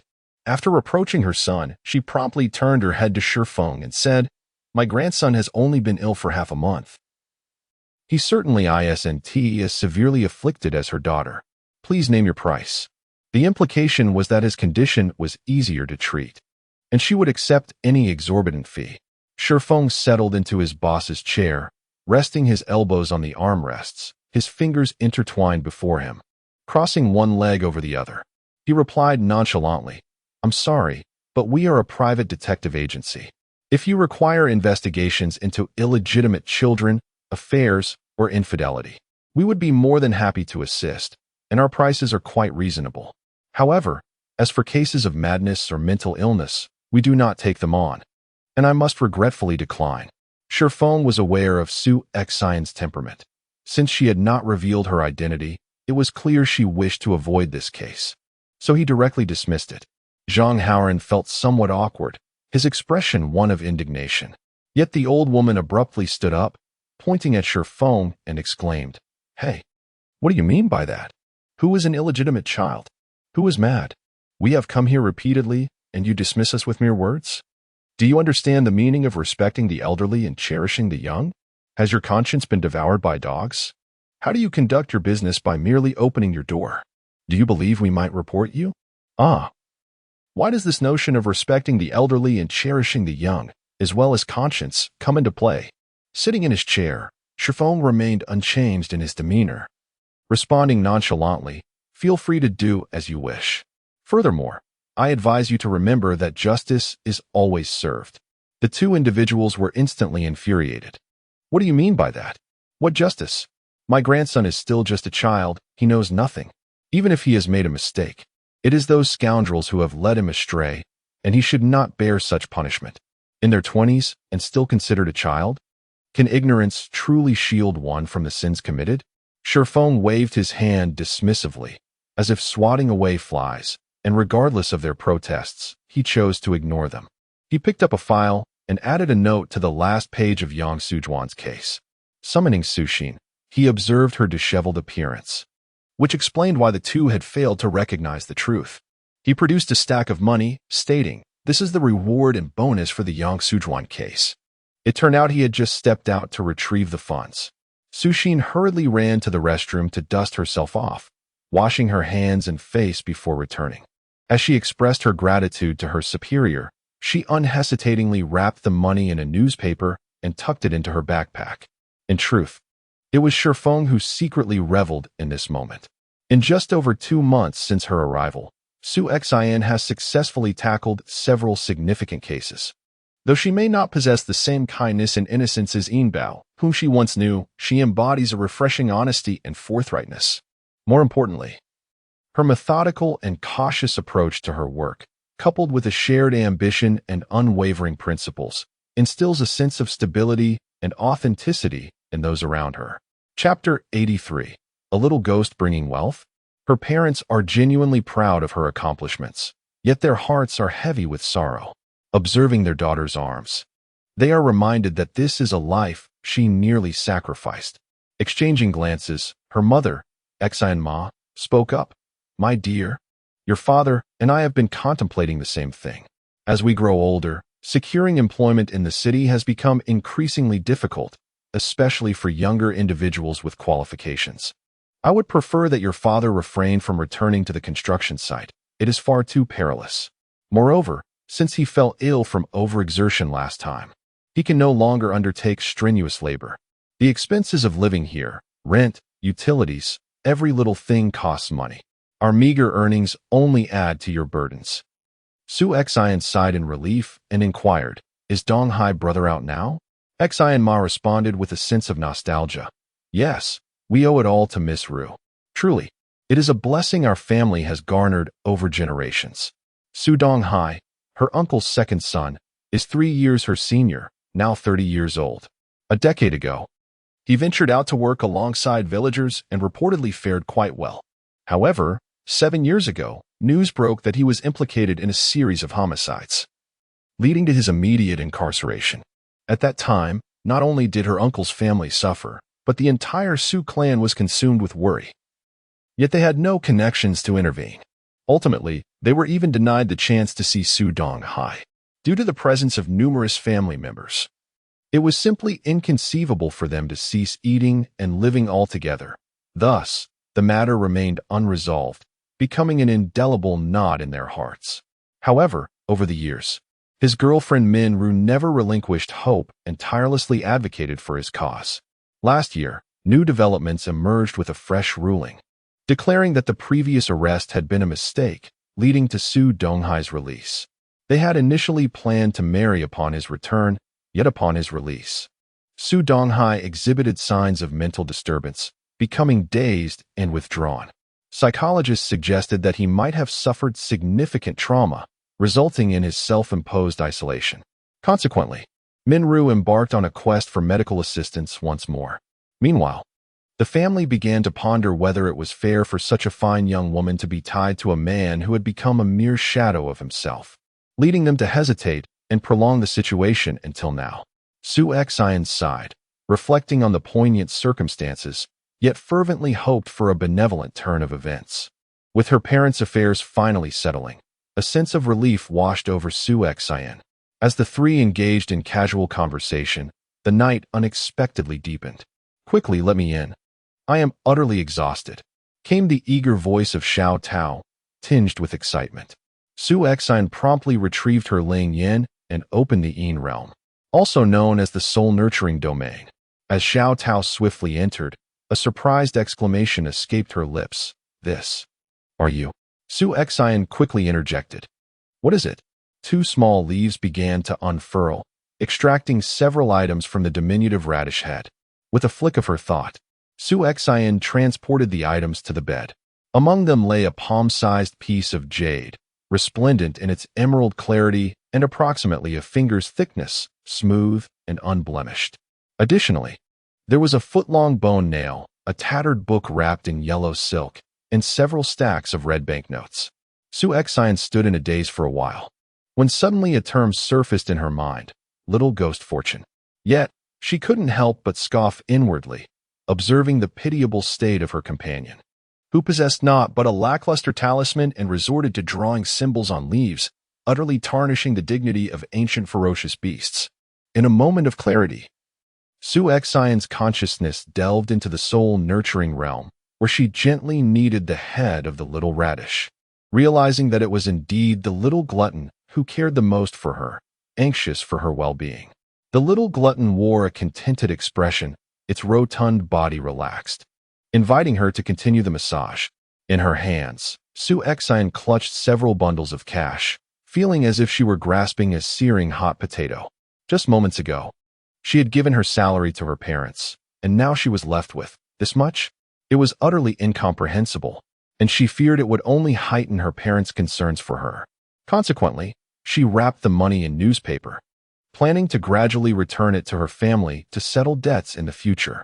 The little glutton remarked, "Haven't you always wanted to sell medicinal herbs to replenish your internal energy?" This statement jolted Xian from her reverie. She smacked her forehead, realizing, yes, Tomorrow I shall procure more ginseng and reisher to consume, hastening the enhancement of my internal energy. Indeed, strength was a pressing issue. The little glutton continued. Based on my understanding of your physical condition, you are at the initial stage of energy cultivation. Your energy can flow throughout your body with intent, but it remains confined to your physical form. Upon reaching the initial stage, you will be able to condense energy for offensive capabilities. Shi-Yan listened attentively, having always been shrouded in uncertainty regarding her own abilities. Upon hearing the little glutton's words, she felt an enlightening clarity wash over her, and could not help but ponder the possibilities that awaited her at the intermediate or even advanced stages of energy cultivation. She envisioned a vast tapestry unfurling before her. Little Tao relished the opportunity to douse Shi-Yan with a bucket of cold water at this moment. In truth, the majority of those who awaken their ghostly eyes in the coming days remain in a state of nascent abilities and may never advance throughout their lives. This stagnation often arises from a primal fear of the unknown, which instinctively confines them, compounded by their inability to discover a path to progression. There exists another possibility that little Tao refrained from voicing. Eat? Shi-Yan instinctively inquired. Little Tao scoffed lightly, stating that eating merely replenishes the energy consumed within. It is akin to a cup of water, capable only of filling what is lacking, at most to the brim. Genuine advancement necessitates surpassing a dual threshold of combat and psychological fortitude. Upon hearing this, Shi-Yan comprehended. No wonder after every fierce struggle. Her body felt as if it had been quenched after a long drought, absorbing energy more rapidly, even exceeding previous levels. How can I achieve this? Shi-Yan unabashedly expressed her eagerness, brimming with anticipation. I told you, you wouldn't understand. You see, expertise is specialized. Everyone's energy and talent are finite. It is impossible to master both talisman crafting and artifact refinement while reaping all the benefits. Shi-Yan nodded vigorously, recognizing the validity of this assertion, albeit limited by her current resources and energy constraints. You may inscribe the talisman upon it, sufficient for several uses. That bone nail is a soul-binding spike. The specific method of use will reveal itself through your intent. The little gourmand spoke for quite a while, then waved a small leaf at Shi-Yan, saying, All right, let's conclude our conversation for today. I'm quite exhausted, so I shall take a moment to rest. You can ponder over it yourself. Shi-Yan responded with a soft and added, thank you very much. The little gourmand pouted slightly. However, the gentle sway of the leaf indicated that, in truth, she found it quite beneficial. Suddenly, Shi-Yan recalled something and inquired, Oh, by the way, how are Feng Jiansheng and the Huang family faring? Rest assured, by the latest, we shall see results by the day after tomorrow. Does this mean that Zhang Cuihua's case will also come to a conclusion? At this moment, Shi-Yan was brimming with excitement, unable to sleep. She promptly seated herself at the table, arranging the spiritual inkstone, and agate in a line. With a needle, she pricked her finger, allowing a drop of blood to fall onto the spiritual inkstone, and then began to grind it with the inkstone. Eventually, only a gray energy orb, visible only to her left eye, remained. Compared to the previous gray, this one had noticeably become more condensed, subtly flowing like liquid. Shi-Yan used her finger as a brush and commenced drawing on the agate. At present, she was only familiar with the binding spirit talisman, so she continued to inscribe that, sufficient to deal with ordinary ghostly entities. Once completed, Shi-Yan tucked these away into her sleeves universe. Holding a bone nail in her hand, she began to focus her consciousness entirely upon it, as instructed by the little gourmand. In an instant, a chilling sensation seeped into her soul, penetrating her spiritual realm. An overwhelming tide of resentment, mingled with the wailing cries of the damned, surged within her sea of consciousness. Clamoring ferociously, Shi-Yan felt as though countless vengeful spirits were grasping at her soul, threatening to drag her down into the depths of hell, subjecting her to the same torturous fate as theirs. Unable to withstand the agony, Shi-Yan let out a heart-wrenching scream, quickly clenching her teeth. As the thought of annihilating these vengeful spirits crossed her mind, the prior malice transformed into boundless sorrow, suffused with a sense of compassion. It was as if they were the truly pitiable ones, evoking an involuntary desire to sympathize with them, leading her to a state of despair. However, this notion was swiftly suppressed by Su Xian's inherent will. Without any hesitation, the soul within her spiritual platform suddenly radiated a brilliant red light, instantly cleansing the surrounding onslaught of resentment. The spiritual platform regained its clarity, and her soul solidified further. As her consciousness swept across, Su Xian sensed a pair of indifferent gazes emanating from the depths of the spiritual platform. When she turned her attention, the presence did not flinch in the slightest. It was none other than Xiao Tao. Su Xian furrowed her brow and inquired, "Just now, you did that on purpose, didn't you?" Xiao Tao, shedding her usual nonchalance, replied, "Indeed, I could never squander my time on those devoid of value."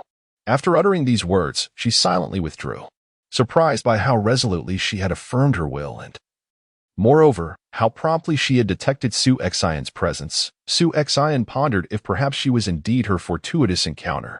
As clarity returned, her consciousness delved into the spiritual inkstone.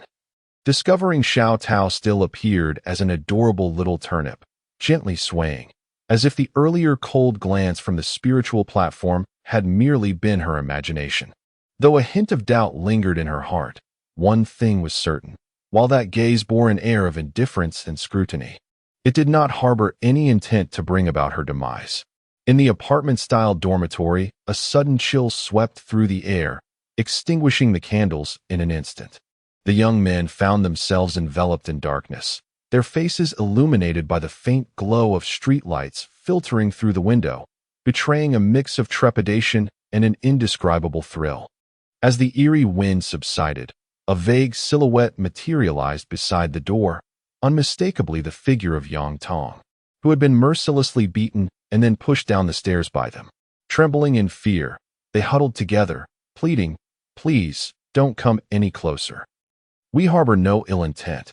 We are deeply remorseful for our past actions. We beseech your forgiveness. Truly, we mean you no harm. You are magnanimous. Do not hold this against us. Moreover, we were not the ones who pushed you down the stairs. Every grievance has its rightful bearer." Yes, every grievance has its rightful bearer. We sincerely apologize and deeply regret having acted in such a manner. Please, grant us your forgiveness. Yang Tong emitted a soft whimper, and the ghostly figure began to fade gradually. Their apologies seemed to dissolve the bitterness within him. The group, witnessing the specter's gradual dissipation, felt a flicker of hope. Perhaps their words had indeed reached him. For a spirit wronged, the greatest yearning is for justice. And since they were not the direct cause of his demise, a simple apology might suffice to quell his unrest. At that moment, however, Zhu Zhongyong and his companions exchanged glances, their eyes glinting with a fierce malevolence. In a sudden burst of aggression, they launched a red thread net towards Yang Tong, ensnaring him. As the net enveloped him, the ghostly figure appeared almost corporeal, firmly bound by the crimson threads. The intricate lattice, resembling a fishing net, was deeply embedded within the specter, emitting a hissing sound that incessantly scorched Yang Tong's very soul. The apparition shrank further. Yang Tong let out a heart-wrenching scream. Why? Why must you treat me this way? I have already forgiven you. Why must you seek my utter destruction? Zhu Zhongyong and his companions, witnessing the net ensnaring their foe tightly, ceased their trepidation. Rising to their feet, they scoffed coldly. Forgive us? Huh? Did he just claim to have forgiven us? The others joined in uproarious laughter, as though they had heard the most absurd tale. A wretch like you. What right do you have to utter such words of forgiveness? So, everything you said earlier was mere pretense? You harbor no remorse for the beatings and humiliations you inflicted upon me? The ghostly voice of Yang Tong echoed ominously, laden with boundless despair. One individual sneered, "I always thought you were a dim-witted fool, but I never imagined that in death you would transform into an even greater simpleton. To speak plainly, in our eyes, you are nothing more than a worm, a despicable and filthy creature, pitiable and at our mercy. We can toy with you as we please. What did I tell you before? Killing you would be akin to squashing an ant. Look, your parents are still scurrying about, desperate to appeal on your behalf. Are they not? And what is the outcome? No one listens, and certainly, no one will take action. Chapter 85. The cost of justice to eradicate the root of the problem, like weeds that sprout anew with the spring breeze. When we learned of Huang Yuan's misfortune, we began our preparations. Fearing you might not arrive, we specially devised this enticing ghost trap. In the midst of chaos, a group of individuals, their laughter brimming with malice, proclaimed the inevitable fate of their adversary. You should have anticipated such a consequence for opposing us, they declared, as they recklessly scattered grains soaked in dark dog blood. Each grain resembling a smoldering ember, relentlessly searing the very essence of the soul. A piercing scream escaped Yang Tong's lips as the specter writhed in anguish. The energy of the spirit was directly proportional to the resentment it harbored. Previously, the group had offered apologies, causing Yang Tong's anger to wane, and his spirit to gradually dissipate. However, they had unwittingly ensnared themselves in a trap. At this moment, overwhelmed by an ocean of wrath, Yang Tong resolved that if the world would not grant him vindication, and if time could not bestow him fairness, he would seize it for himself. With a resounding crash, the net binding Yang Tong's spirit was shattered, and in the eyes of the terrified youths, a colossal shadow loomed above them, enveloping the scene in darkness. Meanwhile, Principal Zhu, lost in a moment of tenderness, was abruptly jolted from his reverie as the door was pounded with thunderous force. Before he could signal the woman beside him to conceal her presence, several individuals barged in, led by none other than his wife, who wailed in despair. "Oh heavens! What sin has transpired? Your son has leapt from the building, and you dare to be here with this vixen? You promised you would no longer seek her out. You wretched man, I shall end your life," she screamed, lunging towards the exposed woman upon the bed. Accompanying her were the secretary and several parents of other students who had also taken their lives, all of them prominent figures in the community. Previously, the child had informed them of his intention to arrive at school 2 days early. However, upon tidying up their son's room, they discovered a note. "It is we who have caused his demise. Retribution has come." In a state of panic, they immediately contacted their child through a wristwatch phone, attempting to summon him to the school, only to find that the device had been carelessly discarded in the dormitory. A thorough search yielded no clues regarding their son's whereabouts, and with the school yet to officially commence, an eerie silence enveloped the campus. Whispers arose, suggesting that this might be a consequence of a prior incident. Their anxiety heightened upon hearing of Huang Yuan's sudden ailment, and they never anticipated that such misfortune would befall their own child. Consequently, they rushed towards the building where the incident had occurred. Upon arrival, they witnessed several children standing motionless on the rooftop, as if awaiting their presence, before they leapt down before their very eyes, meeting a tragic end. The principal's wife attempted to reach her husband via phone, but to her utter despair, the call failed to connect. In the midst of her anguish, a voice seemed to urge her to move forward. In confusion, the group followed the voice, leading to the harrowing scene they had just witnessed. At that moment, a colossal edifice, constructed from the intricate web of relationships, power, and wealth, finally crumbled to the ground. Meanwhile, Shi Yan, having just endured a profound ordeal, was on the verge of resting when he sensed a subtle tug from the spiritual inkstone. With a focused thought, he immersed a fragment of his consciousness into it. "It appears that the young lad is in some trouble," remarked little Tao. "Yang Tong, I noticed how tirelessly you've strived to support him, and so I paid special attention. The essence he left in the soul-nourishing realm is waning, an ominous sign of his spirit's disintegration." Shi Yan gasped in shock. "What should we do now? I am powerless to intervene at this moment." Xiao Tao paused momentarily, contemplating that perhaps this was also his own choice. Shi Yan settled into a tranquil state, finding solace in this realization. In this world, fairness is never bestowed freely. It is not enough to feign pity in hopes that others will grant you equity. Rather, one must strive and earn it through effort. After a brief interval, a faint, ethereal spirit drifted before Shi Yan. "Thank you. My only lingering wish now is, I wish to see my parents once more." Had it not been for Xiao Tao's hint, Su Xian might have failed to detect this fleeting essence, which seemed poised to vanish at any moment. Yang Tong had harnessed all of his soul power into a singular point, unleashing it in an explosive moment akin to self-detonation. The mere fact that this wisp of intention remained was nothing short of miraculous. Upon hearing Yang Tong's words, Su Xian felt a lump in his throat. Indeed, his parents had never ceased their pursuit of justice for their son. Their greatest desire was likely to witness the clearing of his name, to see their child finally find peace. The following day, the world felt unusually tranquil. Su Xian recalled Xiao Tao mentioning that matters had been resolved. Thus, he meticulously scrutinized the newspapers delivered that day. However, apart from sensational headlines about a popular actress purchasing pizza for her crew and a man assaulting his wife in defense of his mistress, there was not a single report regarding the Huang family or Yizhong. After hastily scanning the news, Su Xian contemplated the promise he had made to Yang Tong the previous night. Shifeng said, "Please hold on for a moment. I will call the security team." As Shifeng listened to the voice on the other end of the line, he responded with a couple of affirmations, his brow furrowing slightly. After hanging up, he turned to Su Xian and remarked, "The security team mentioned they have not received any specific information, but the atmosphere appears to be somewhat unsettling. Just moments ago, the director summoned him." Su Xian let out a soft sigh, realizing that this incident had indeed escalated significantly, and the intricate web of relationships within required careful untangling before any information could be disclosed to the outside world. Time was of the essence.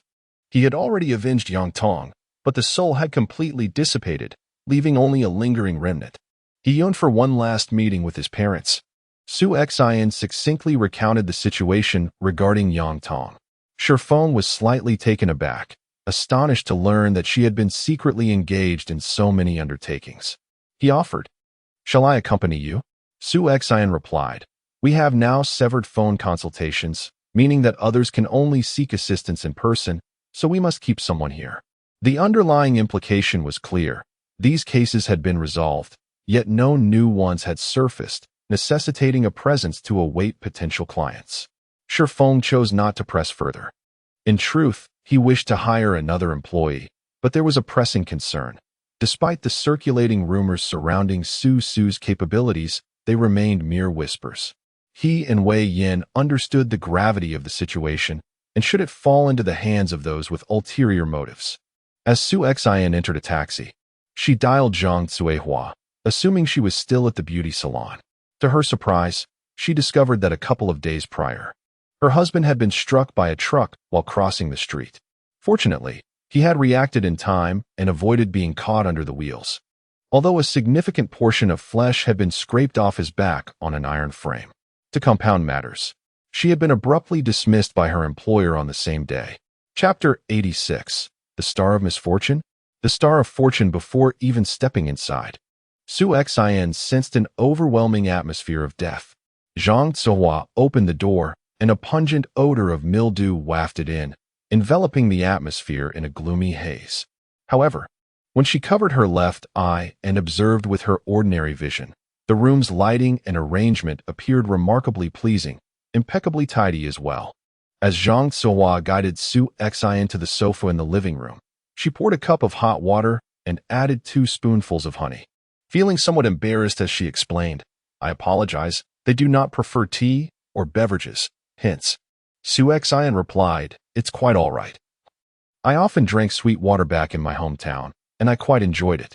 Zhang Cuihua settled onto the adjacent sofa, leaning slightly forward. "You mentioned an important matter over the phone."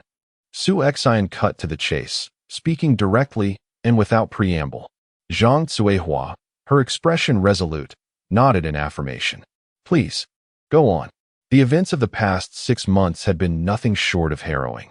Yet, the thought of her son's tragic demise, unjust and untimely, left her eyes brimming with tears, even as she steadfastly held them back. Su Xian's gaze remained fixed upon her. "Your son, Yang Tong, has fought for justice, albeit at an extraordinarily grave cost. He now holds on to but a fleeting thought, a desire to see you both. Please, Relax your mind. I shall convey his sentiments to you. Mom, I have avenged myself, with the assistance of Sister Su. Mom, I used to be so thoughtless, disregarding your advice. If only I could have another chance, I would surely heed your words. Mom, I miss you both. All that remained of his thoughts were these three poignant phrases. Zhang Zuohua could no longer contain her emotions, burying her face in her hands as she wept uncontrollably. It was a mixture of sorrow and a hint of relief, as the knot entwined in her heart finally unraveled. After her tears subsided, she grasped Su Xian's hand. Preparing to kneel before her, Su Xian gently patted her shoulder, and at that moment, all words seemed utterly inadequate. Once Zhang Zuihua's emotions stabilized somewhat, Su Xian prepared to take her leave, perhaps intending to settle the outstanding commission fee.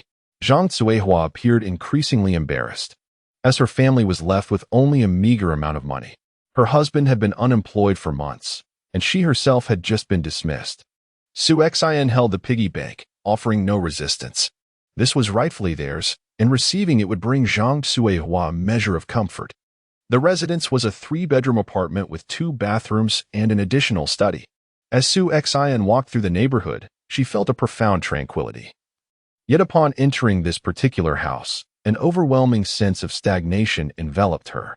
Logically, there should be no death here, and such a diligent and striving individual as Zhang Zuihua should not be surrounded by such an oppressive atmosphere. Zhang Zuihua explained, "Oh, that is where my parents used to live." Su Xian felt a wave of skepticism wash over her, instinctively moving closer. The moment her foot crossed the threshold, she sensed an immense vitality converging, intertwined with an undercurrent of decay. It was as if the vibrancy could not entirely conceal the stench of death.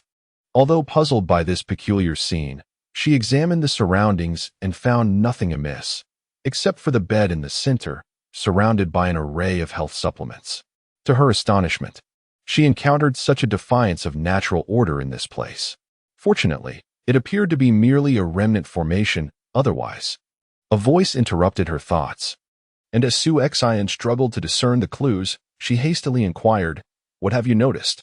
The little glutton said little, merely quoting a saying, "As one ages, it is not that one becomes more perceptive of life and death, but rather that one grows increasingly fearful of death. Indeed, one can resort to any means. Please, remove that small wooden block from beneath the cabinet." Following her instructions, Su Xian picked up a small wooden block, comparable in size to the soul nurturing which she had previously discovered in the pigsty. Zhang Zuihua inquired, "What are you searching for?" "Let me assist you." The little glutton replied, "She cannot see it. There exists a transporting spirit within, and perhaps this family's decline commenced from here." "A transporting spirit?" Su Xian echoed. "It is not a wealth-transporting spirit, but one capable of transferring the fortunes of others. This spirit can only shift the fortunes of its close kin onto itself. Yet it only acquires a meager fraction of that luck, as the majority of the fortune and vitality is consumed by the spirit itself. Hence, it is said that those who employ such means harbor truly dark hearts. Indeed, upon collecting the small wooden block, the facade of vitality within the room dissipated. However, the lingering deathly aura within the house might require additional time to fade. To outsiders, it would simply appear as though they had lost their son and succumbed to overwhelming grief. Just before exiting, the little glutton gathered a trace of the lingering essence of Yangtong from the soul-nurturing realm, stating, "Let this remnant of the boy's essence remain for her. If fate permits, perhaps there could still be a bond between mother and son." As she was about to make an introduction, the 2 elderly individuals immediately grew stern. Casting her a fierce glance and huffing coldly, "Another detective agency? I have warned you time and again not to seek out those people. Do you not realize that it is your incessant prancing about that has implicated my son as well? You are indeed a harbinger of misfortune. Once my son is discharged from the hospital, I will proceed with the divorce papers. I refuse to believe that my son cannot find a woman who will bring him good fortune." Muttering that men bloom at 41 while women at 40, I slammed the door shut with a resounding thud upon entering. Chapter 87 Epilogue. Zhang Zuihua felt quite embarrassed.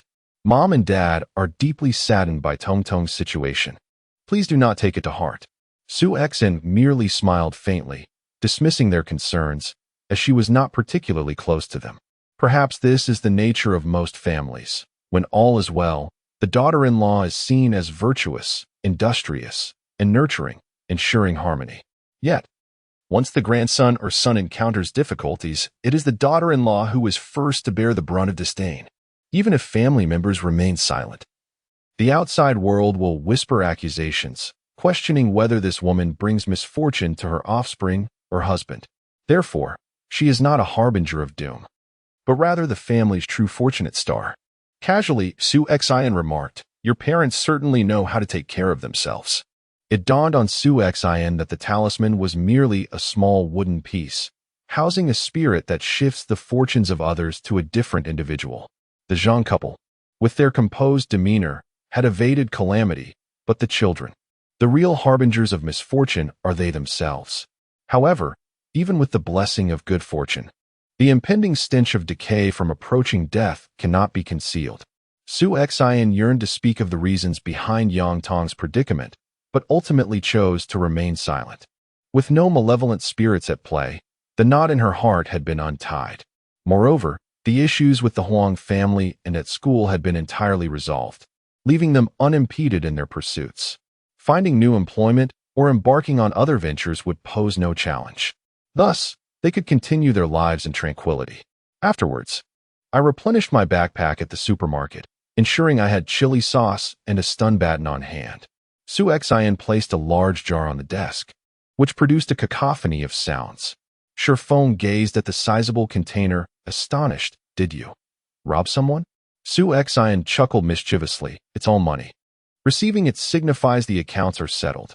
Suddenly, Shifeng felt a wave of relief wash over him. He shut down his computer, stood up, and gathered his clothes and bag, exclaiming, "There's a new case. Let's discuss it as we walk." As they descended the stairs, they spotted a small delivery truck pulling up. A woman jumped out, her cheeks flushed as she hurried towards Su-Xen, carrying 2 large bags. Su-Xen, "Jia, wait up. I'm so glad I made it in time." Zhang Ran exclaimed cheerfully, shoving the 2 plastic bags into Su-Xen's hands. Su-Xen, taken aback, asked, "What is this?" Zhang Ran instinctively glanced behind her, blushing as she explained, "We're having our wedding tomorrow. I initially intended to invite you, but thinking you might be busy, I came to deliver wedding candies today." Su-Xen was astonished. Wedding candies? Most people would offer a small box with a few sweets, yet here was Zhang Ran with 2 hefty bags, displaying remarkable sincerity.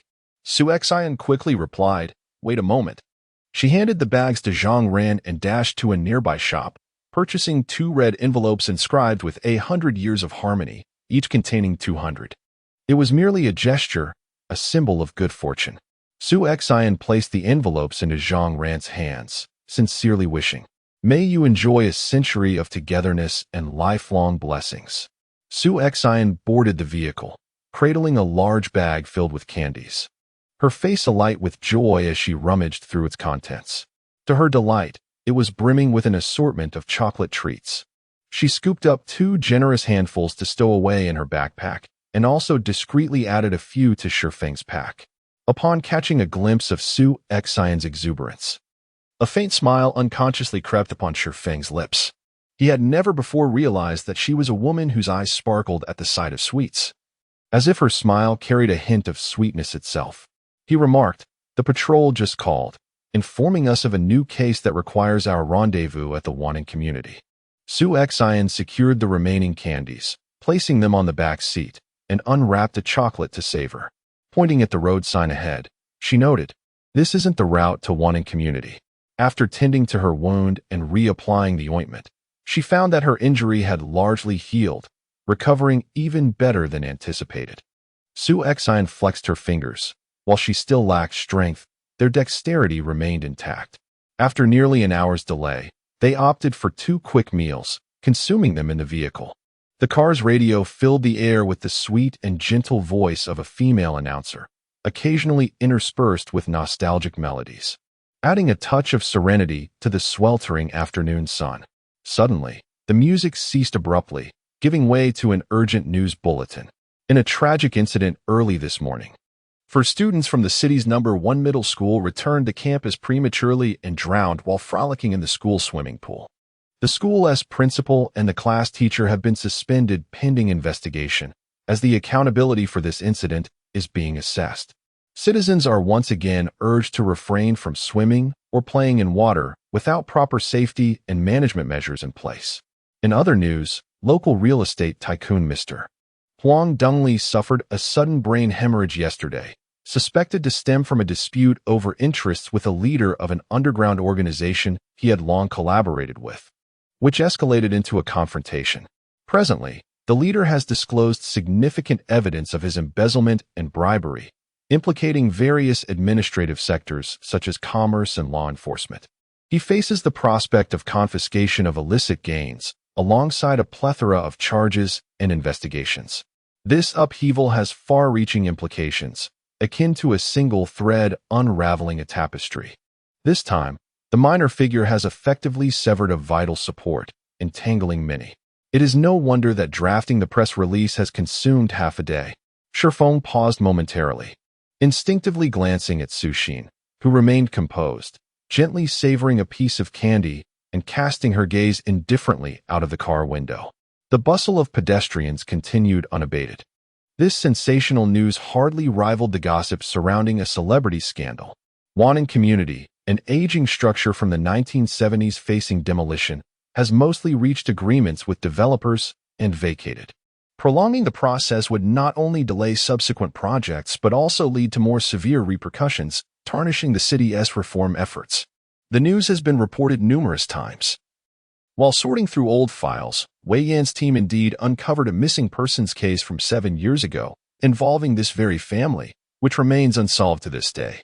Consequently, the higher-ups have suggested that Wei Yan's team conduct a perfunctory investigation to provide some reassurance. Wei Yan then contacted a detective agency, intending to have Shi Yan examine the situation to see if she could uncover any clues.